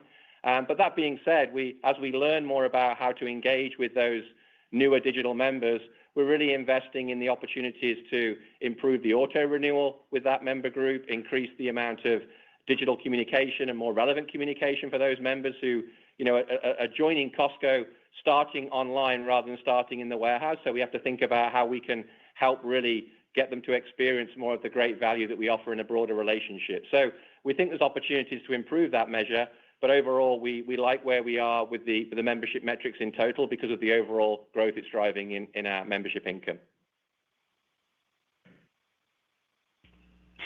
And our next question comes from the line of Chuck Grom with Gordon Haskett. Your line is open. Afternoon. Can we dive into your core-on-core margins a little bit, up 29 basis points year over year, how that spanned across categories? And then more broadly, curious any notable observations on price increases you've taken recently, and I guess what unit velocity you're observing in those product categories. And then just last question, just on the holiday, you called out how the product mix might be different than years past. Can we just double click on that comment? I guess what might be different in terms of particularly in the general merchandise part of the business? Thanks. Yeah, sure. Thanks for the question, Chuck. I'll cover the first couple of parts around margin and tariffs, and then Ron will talk a little bit more about assortment for the holidays. On the gross margin rate, so yeah, I talked a little bit about it in the prepared comments, but overall, I think our focus was on the gross margin rate overall grew by 3 basis points excluding gas. And when we think about the job our buyers did and merchants did to navigate tariffs and make sure we were still delivering tremendous value for our members, then we feel that was a really good outcome, and we were pleased with the way in which the team was able to manage staying true to who we are as a company and delivering value while also being able to deliver an overall slight improvement in the gross margin rate. The core-on-core margin was definitely the strength area. That was, as I mentioned earlier, fairly well widespread across all three of our main categories. So fresh, food and sundry, and non-foods all saw a slight improvement in the core-on-core margin. But it was really in our merchants and operators focusing on how can we offset some of the impacts that we were seeing in the business through tariffs. So a lot of the improvement came from supply chain efficiency with improvements by the operators in our depots, and also gas prices helping us there as well. We also saw some mixed benefits with Kirkland Signature penetration improving. And then similar to last quarter, in fresh in particular, the teams did a great job of reducing spoilage or shrink, as some retailers call it, and improving our labor efficiency in the fresh departments. So those were all, I think, tailwinds in the quarter that helped us offset some of the headwinds that we saw in gas margins in particular during the quarter, and also the impact that we saw on the LIFO charge with the higher inflation in the back half of the year.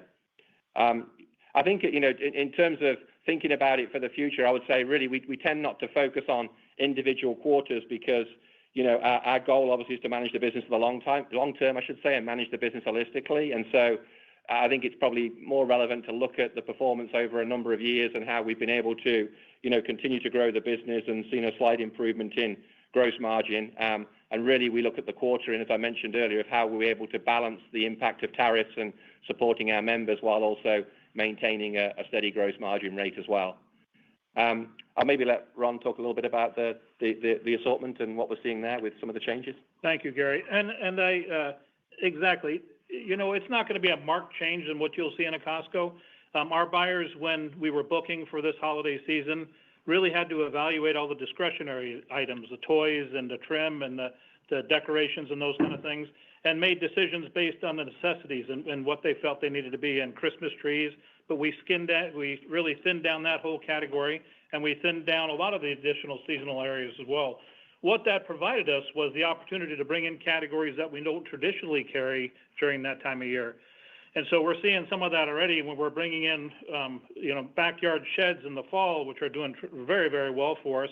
But we never had the ability to do that due to space constraints. We're bringing in saunas for your garage or your home, who are also performing very well. High-ticket goods that are very relevant to the time of year, but not reflective of the traditional Costco sets you'll see. You'll see some more furniture in the warehouses that we normally didn't do any furniture that time of year, but it says great opportunities for top-line sales. So I feel really good about the way the buyers have pivoted on the discretionary items and said, okay, how can we still be relevant in the time of year, but with some new categories that we had not done before due to space limitations. So I still see it as a very exciting holiday season with some new goods that we haven't carried in prior years. Great, thank you. And our next question comes from the line of Zihan Ma with Bernstein. Your line is open. Great, thank you. I wanted to follow up on the membership fee side, where I think Gary mentioned it's 7% growth, excluding the price increase and FX. How sustainable do you think that trend is going to be, especially in the US and Canada, where you're opening some of the fill-in stores in markets where the penetration may already be fairly high? So is there a risk of the membership fee income growth slowing down from here? Thank you. Yeah, thanks for the question. We still remain very excited about the opportunities for continued growth in the membership base. We're obviously opening new warehouses every year, and Ron talked about that earlier in terms of the opportunity that creates to create a broader coverage of the geographies that we're operating in and driving new membership engagement. The positive and opportunity side of the comments we made earlier about membership renewal rate with that younger generation of members now also experiencing Costco, we think creates continued opportunity to drive new member engagement in a broader range of the potential member base than we've historically seen prior to COVID. If we look at the maturity of our warehouses and some of the warehouses that have been opened in recent years, and particularly in some of our international markets, generally speaking, we see continued growth in the number of members in those locations as those businesses and those warehouses mature over time as well. And of course, we're adding new member benefits all the time with the extended opening hours that Ron mentioned in the earlier comments, and the Instacart benefits and the 5% gas rewards on the credit card that we mentioned a couple of quarters ago. So, we generally don't talk about sort of future projections, but I think we feel very positive about the opportunity to continue to grow the membership base. Thank you very much. And our next question comes from the line of Scott Ciccarelli with Truist. Your line is open. Hi, thank you. This is Sherman on for Scott. Kind of a piggyback on the memberships question. With it growing 6% in the quarter, is it possible that we're seeing the delayed benefits of people affected by the membership sharing like crackdowns? And can we see an acceleration from here? And outside of the existing memberships, are you seeing the new executive membership benefits driving a more favorable mix for new incoming members? Yeah, I think, to the first part of the question, there's nothing we would see in the data that would say there's anything sort of happening relative to the change you referred to. And again, that was something that we found certainly during COVID. There was some change in behavior, and as we introduced the communication around the entry to the warehouse, that helped sort of make sure that our members were able to renew and update their memberships in an appropriate way, and that's been something that's really been flowing through now for some considerable time. So I wouldn't say there's anything that we point to in the volume of member signups that we're seeing that we would believe is related to that particular activity that you mentioned. I think we have been really encouraged and pleased with the member reaction to the continued value that we're adding to the membership, the extended opening hours and the Instacart benefits that we referenced earlier, and certainly with the growth that we've seen in the executive membership profile. Typically what we see over time is those members are more engaged and they shop more frequently, and our goal is always to demonstrate more value for the member and encourage them to keep upgrading and getting more value from the membership from the Costco membership. So in that regard, I think we're encouraged by what we're seeing, and it was part of the goal that we had when we introduced those benefits. All right, thank you so much. That's very helpful. And our next question comes from the line of Simeon Gutman with Morgan Stanley. Your line is open. Hey, Ron. Hey, Gary. My question is on e-commerce and specifically grocery. So there was this announcement from Amazon in the quarter around increased fulfillment capabilities. Can you talk about if you've seen a spike in your Instacart-driven traffic since then? I know you've added some benefits, so maybe it's hard to parse it out. And then can I ask if Costco has what you think is an optimal capability to meet what is increasing online grocery demand? Thanks. Yeah, I mean, like you said, it's very tough to tell. The Instacart and Uber business continues to really do a very good business for us. It continues to grow at a good rate. And so we have seen the additional executive membership benefit be accretive to that. It's definitely helped it out quite a bit. We're very aware of new competition into this space, and we continue to watch that very closely. It comes down to the Costco items that are being delivered as well, too, which is a big driver from the consumer out there, is that they want the goods that we have at their home. It may be a different way to deliver to them as opposed to coming into the warehouse, but there still is a desire to the fresh foods, which is a big driver for us in the food and sundry business that we have out there. So very aware of it. We're very happy with the growth of the business there. And we are seeing some strong growth at the back half of the year. And it's hard to tell exactly what that's coming from. And Simeon, you may have heard me mention at the end of the prepared remarks that we are going to include now those sales in our definition of e-commerce enabled and digitally enabled sales. So going forward from next month's monthly sales, you'll see those. You won't see those numbers called out, but those numbers will be included within our overall growth in e-commerce and digital. Yep. Thank you. And our next question comes from the line of Peter Benedict with Baird. Your line is open. Oh, hey guys. Thanks for taking the question. It kind of on the unit growth, the 30 for this year, 20 in the U.S. Just curious, the sustainability of that pace of growth. How long do you think you can kind of sustain that level of growth here, and where do you think you can get the international growth, unit growth to over the next few years? And kind of related to that, maybe a sense for what the CapEx plan is for next year. I apologize if we missed that, but curious kind of what the spend plan is for next year in terms of total CapEx. Thank you. As far as the future growth, I'll touch on that part. Yes, we do see some runway. We've made an investment in our real estate group to make sure that we're looking at all the opportunities as our geographical footprint continues to broaden around the world.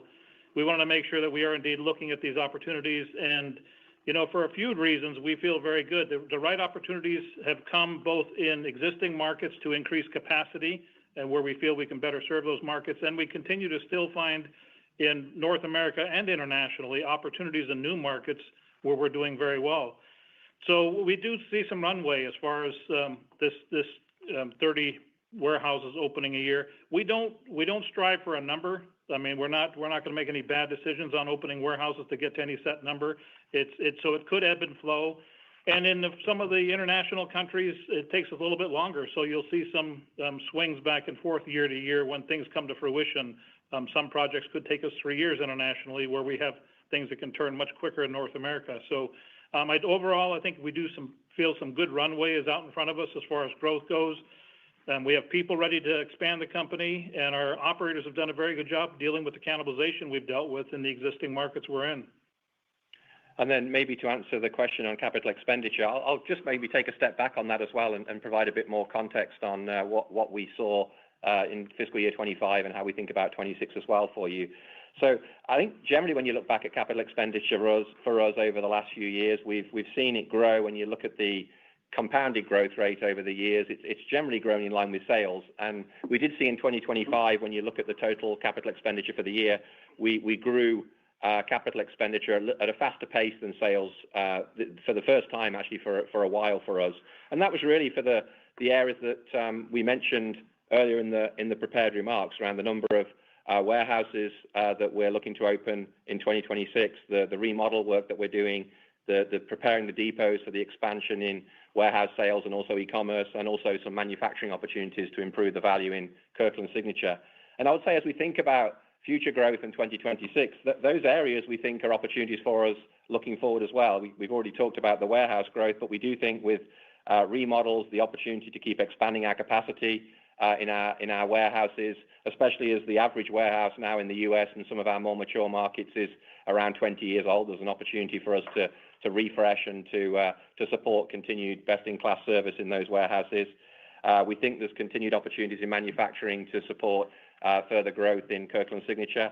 And we didn't really talk about it in prepared comments, but technology is also an opportunity for us to be able to deliver more better member experiences and deliver growth in e-commerce and member engagement.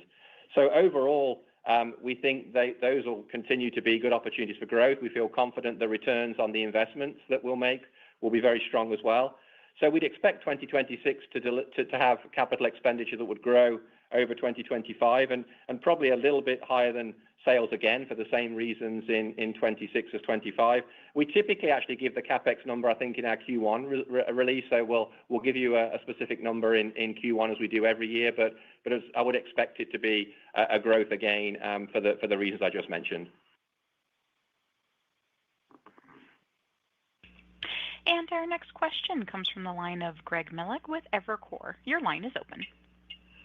Hi, thanks. A couple questions. I do want to circle back on inflation. Gary, I think you mentioned it was low single digits, maybe 2-ish% last quarter, and now it's low to mid singles. Could you just describe, is it non-food driving all that acceleration and sort of frame it magnitude-wise?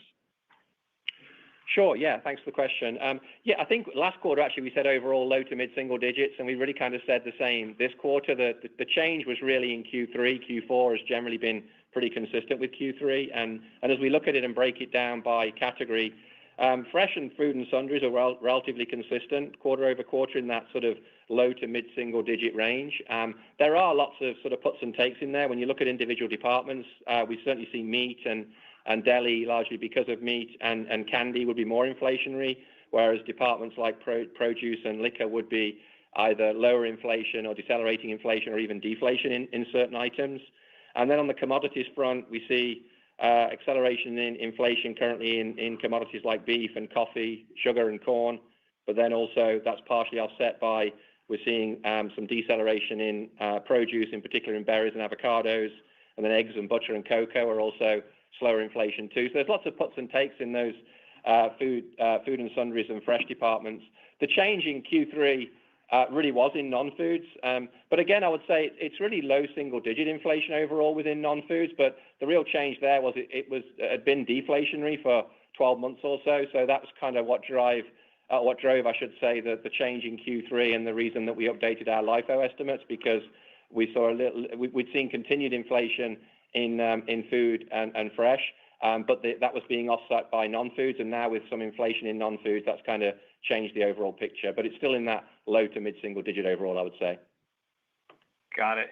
And my follow-up is we've just seen a lot of the credit card companies add perks and raise fees on their cards. I'm just sort of curious what trends you're seeing there in terms of penetration and any thought of ways to maybe enhance the member value on that front. Yeah, well, for our credit card, it's an incredibly successful program for us, and we deliver, a lot of incremental value to our members through the credit card with the rewards that we offer and some of the additional benefits around travel as well. We did recently make some changes to our credit card, recognizing that we felt there was an opportunity to accelerate the value and also to continue to grow that program. And so we added an incremental benefit where the member can now receive 5% rewards on gas. We also updated and modernized the card itself as well, and we've been pleased so far with the reaction from members and the continued growth in that program. That's great. Thanks and good luck. Thank you. Thank you. And our next question comes from the line of Edward Kelly with Wells Fargo. Your line is open. Yeah, hi everyone. Good afternoon. I wanted to follow up on tariffs and the outlook for the gross margin around that. I'm curious as to how you're thinking about the impact of tariffs over the next few quarters, as it seems like there are retailers that are going to be taking more price. Is that something that you think you're going to be doing as well? How you're thinking about the elasticity associated with that? And I'm curious in terms of your competitive positioning. Do you plan to be offensive around this? Is it something that could have some incremental margin pressure in the coming quarters? Just any color around that would be great. Thank you.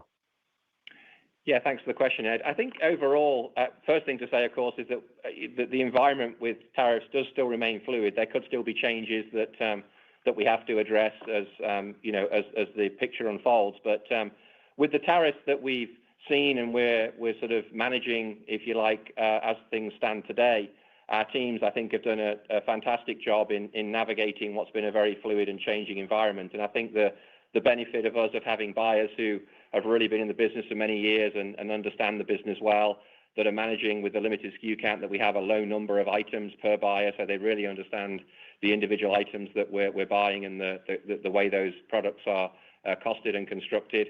And we can also, as Ron mentioned earlier, we have the flexibility to change items where we believe if we don't see that the value would be there with the impact of tariffs, that we can move our assortment to items that really will deliver that value that our members have come to expect. I think we've also had the benefit of being a global retailer. So with 30% of our business being international, it gives us the opportunity to work with our suppliers in offsetting some of these things by buying globally and also still supporting 30% of our 30% of our sales through our warehouse that are international still, are less impacted by some of those issues that we're working through. And we've taken really a multi-pronged approach to it. There isn't a single answer of how we've managed tariffs. Part of it is that we have absorbed cost ourselves and challenged ourselves to offset those costs to protect the member by improving efficiency and lowering waste and spoilage and those kind of things. We've also worked with suppliers to find offsets and efficiencies, and that includes buying more globally. And there are examples there where we've been able to save 30 to 40% on the cost of items by consolidating to a smaller number of buyers and bringing a small number of suppliers and bringing the cost down because of the volume that we can consolidate there. We've also looked at sourcing from different countries and local production. And you may recall last quarter we talked about with KS laundry detergent, we were able to save 40% in Asia by moving production for the items that we're producing for those markets to be in the region. And we've rotated items, as Ron referred to earlier. So I think from what we know today, we feel like, there wasn't like a cliff for us. The impact was managed gradually by our teams doing all the things that we've mentioned. And we largely feel like we've worked through the strategies that we needed to mitigate what we see in front of us today. So we feel like we know the teams have done a very good job to position us to make sure we have the right assortment at the right value and deliver even greater value for our members. The sort of caveat of everything I just said, of course, is that there may be changes still to come that we have to manage, and that's something that will have to be agile if that's the case. But I would add to what Gary said, and I agree with everything he said. We're taking a very offensive approach to this, where we're going to do everything we can to mitigate tariff impacts. And last effect would be we pass on price. And if we do that, we're going to be the last one to go up and always the first one to go down on any opportunities we have out there. So it is all hands are on deck, and we address this like we would any commodity increase, and we use the different tools we have to try and mitigate any price increase for any reason. Thank you. And our next question comes from the line of Kelly Bania with BMO Capital Markets. Your line is open. Hi, Ron and Gary. Thanks for taking our questions. Just wanted to ask about membership growth and total membership households that continues to increase in that 6 to 7% range year over year. Already asked two this. questions about that. One, is the right way to think about the components of that more like a low single digit figure in the US and high single digit internationally? And then as you think about the long-term US potential for household membership, what do you think or estimate that Costco has today in terms of percentage of U.S. households that are members, and how high do you think you can take that over time?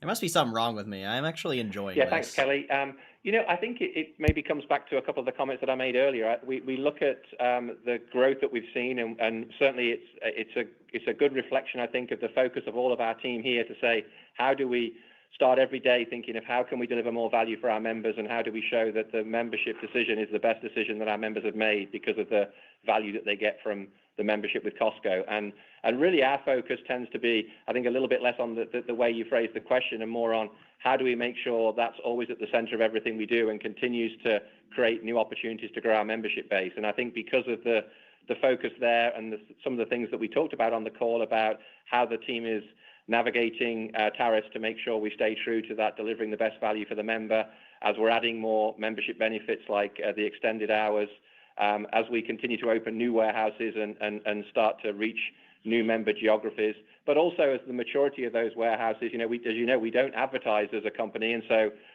we believe that word of mouth and our existing members extolling the value they see from their membership is how we grow our base. So there's an organic growth to our business because we're really focusing on ensuring how we deliver that continued value. So we still think there's opportunity to continue to grow that base. It would certainly be true that there's an opportunity in our international markets and we typically, when we open in international markets, we see a larger number of membership new in those markets because there's less awareness of Costco, and typically there's less sort of surrounding warehouses that could be impacted.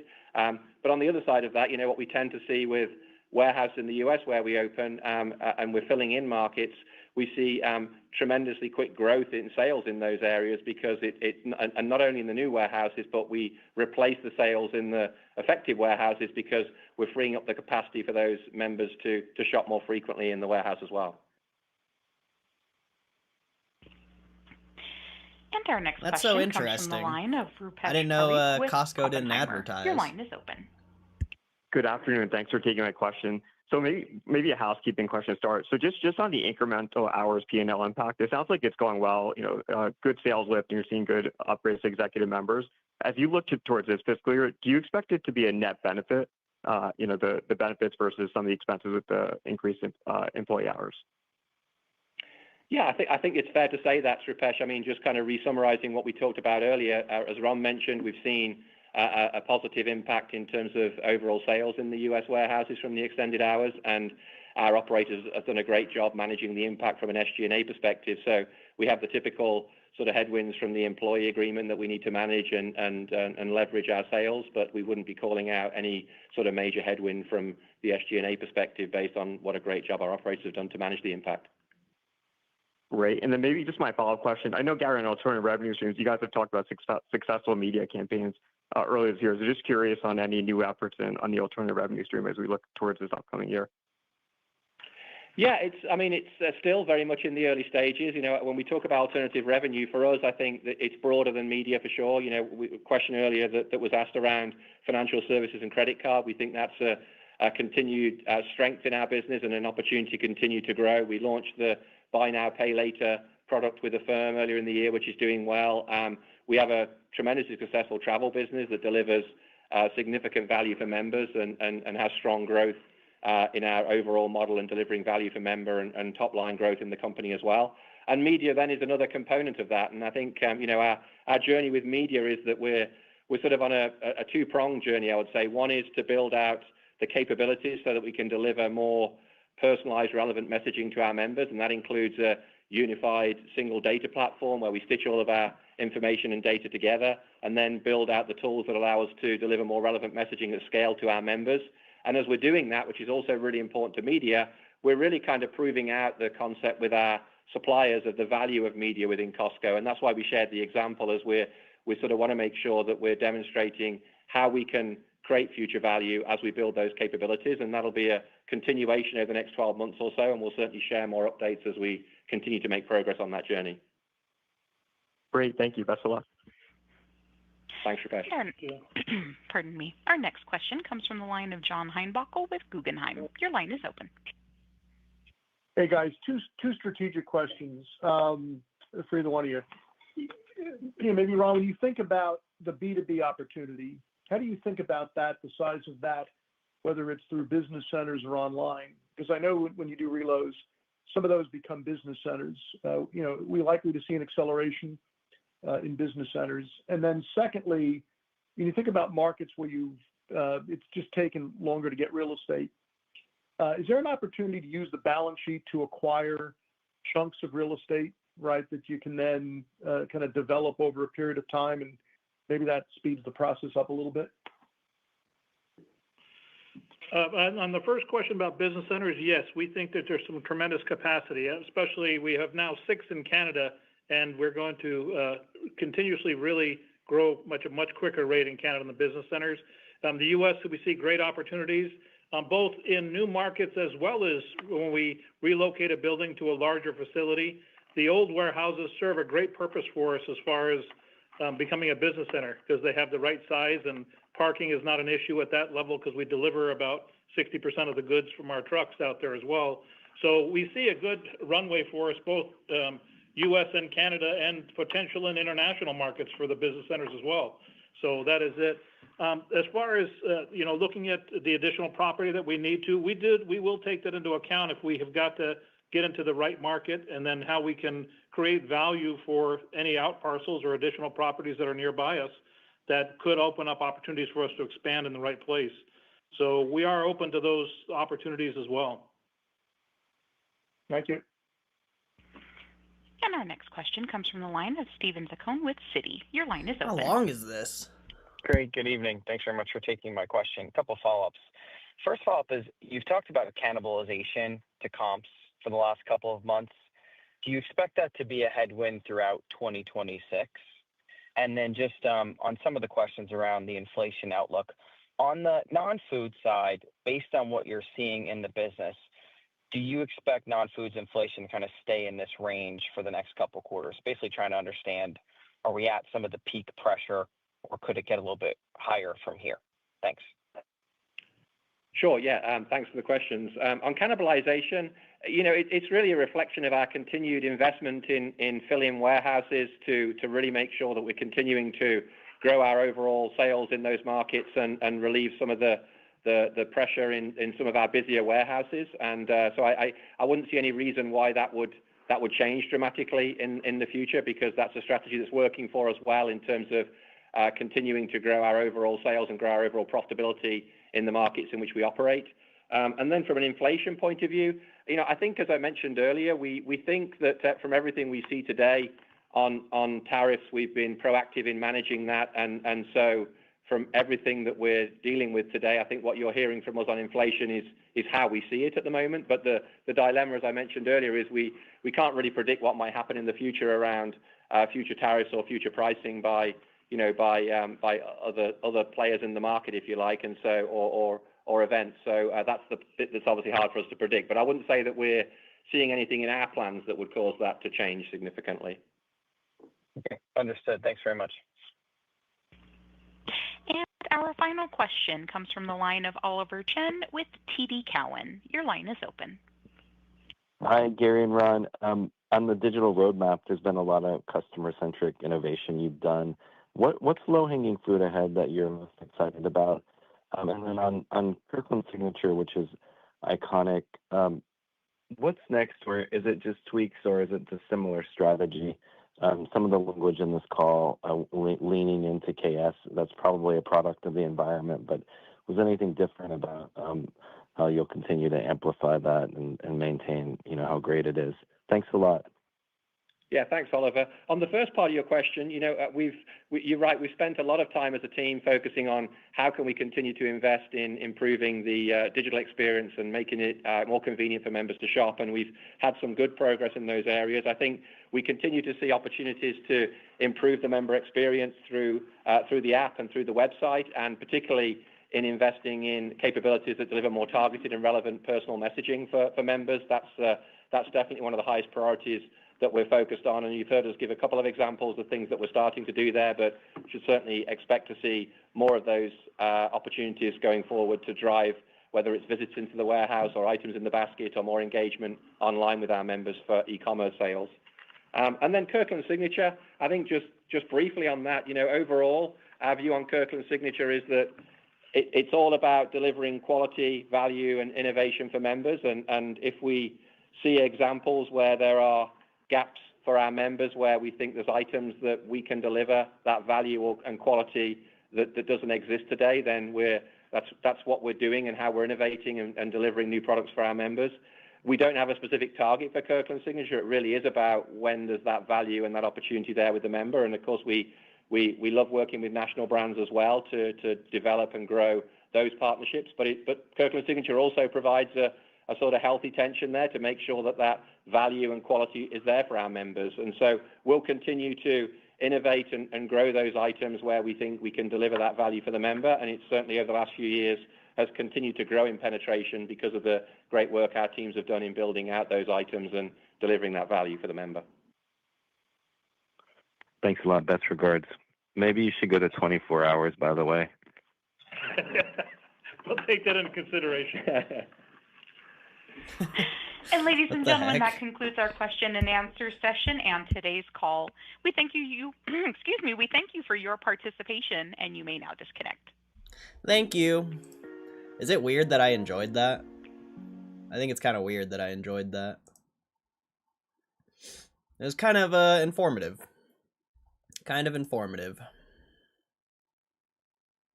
My power pat or the collection's back. Oh, they lowered the Clefairy. What happened? They're giving me a $190 offer on that the other day.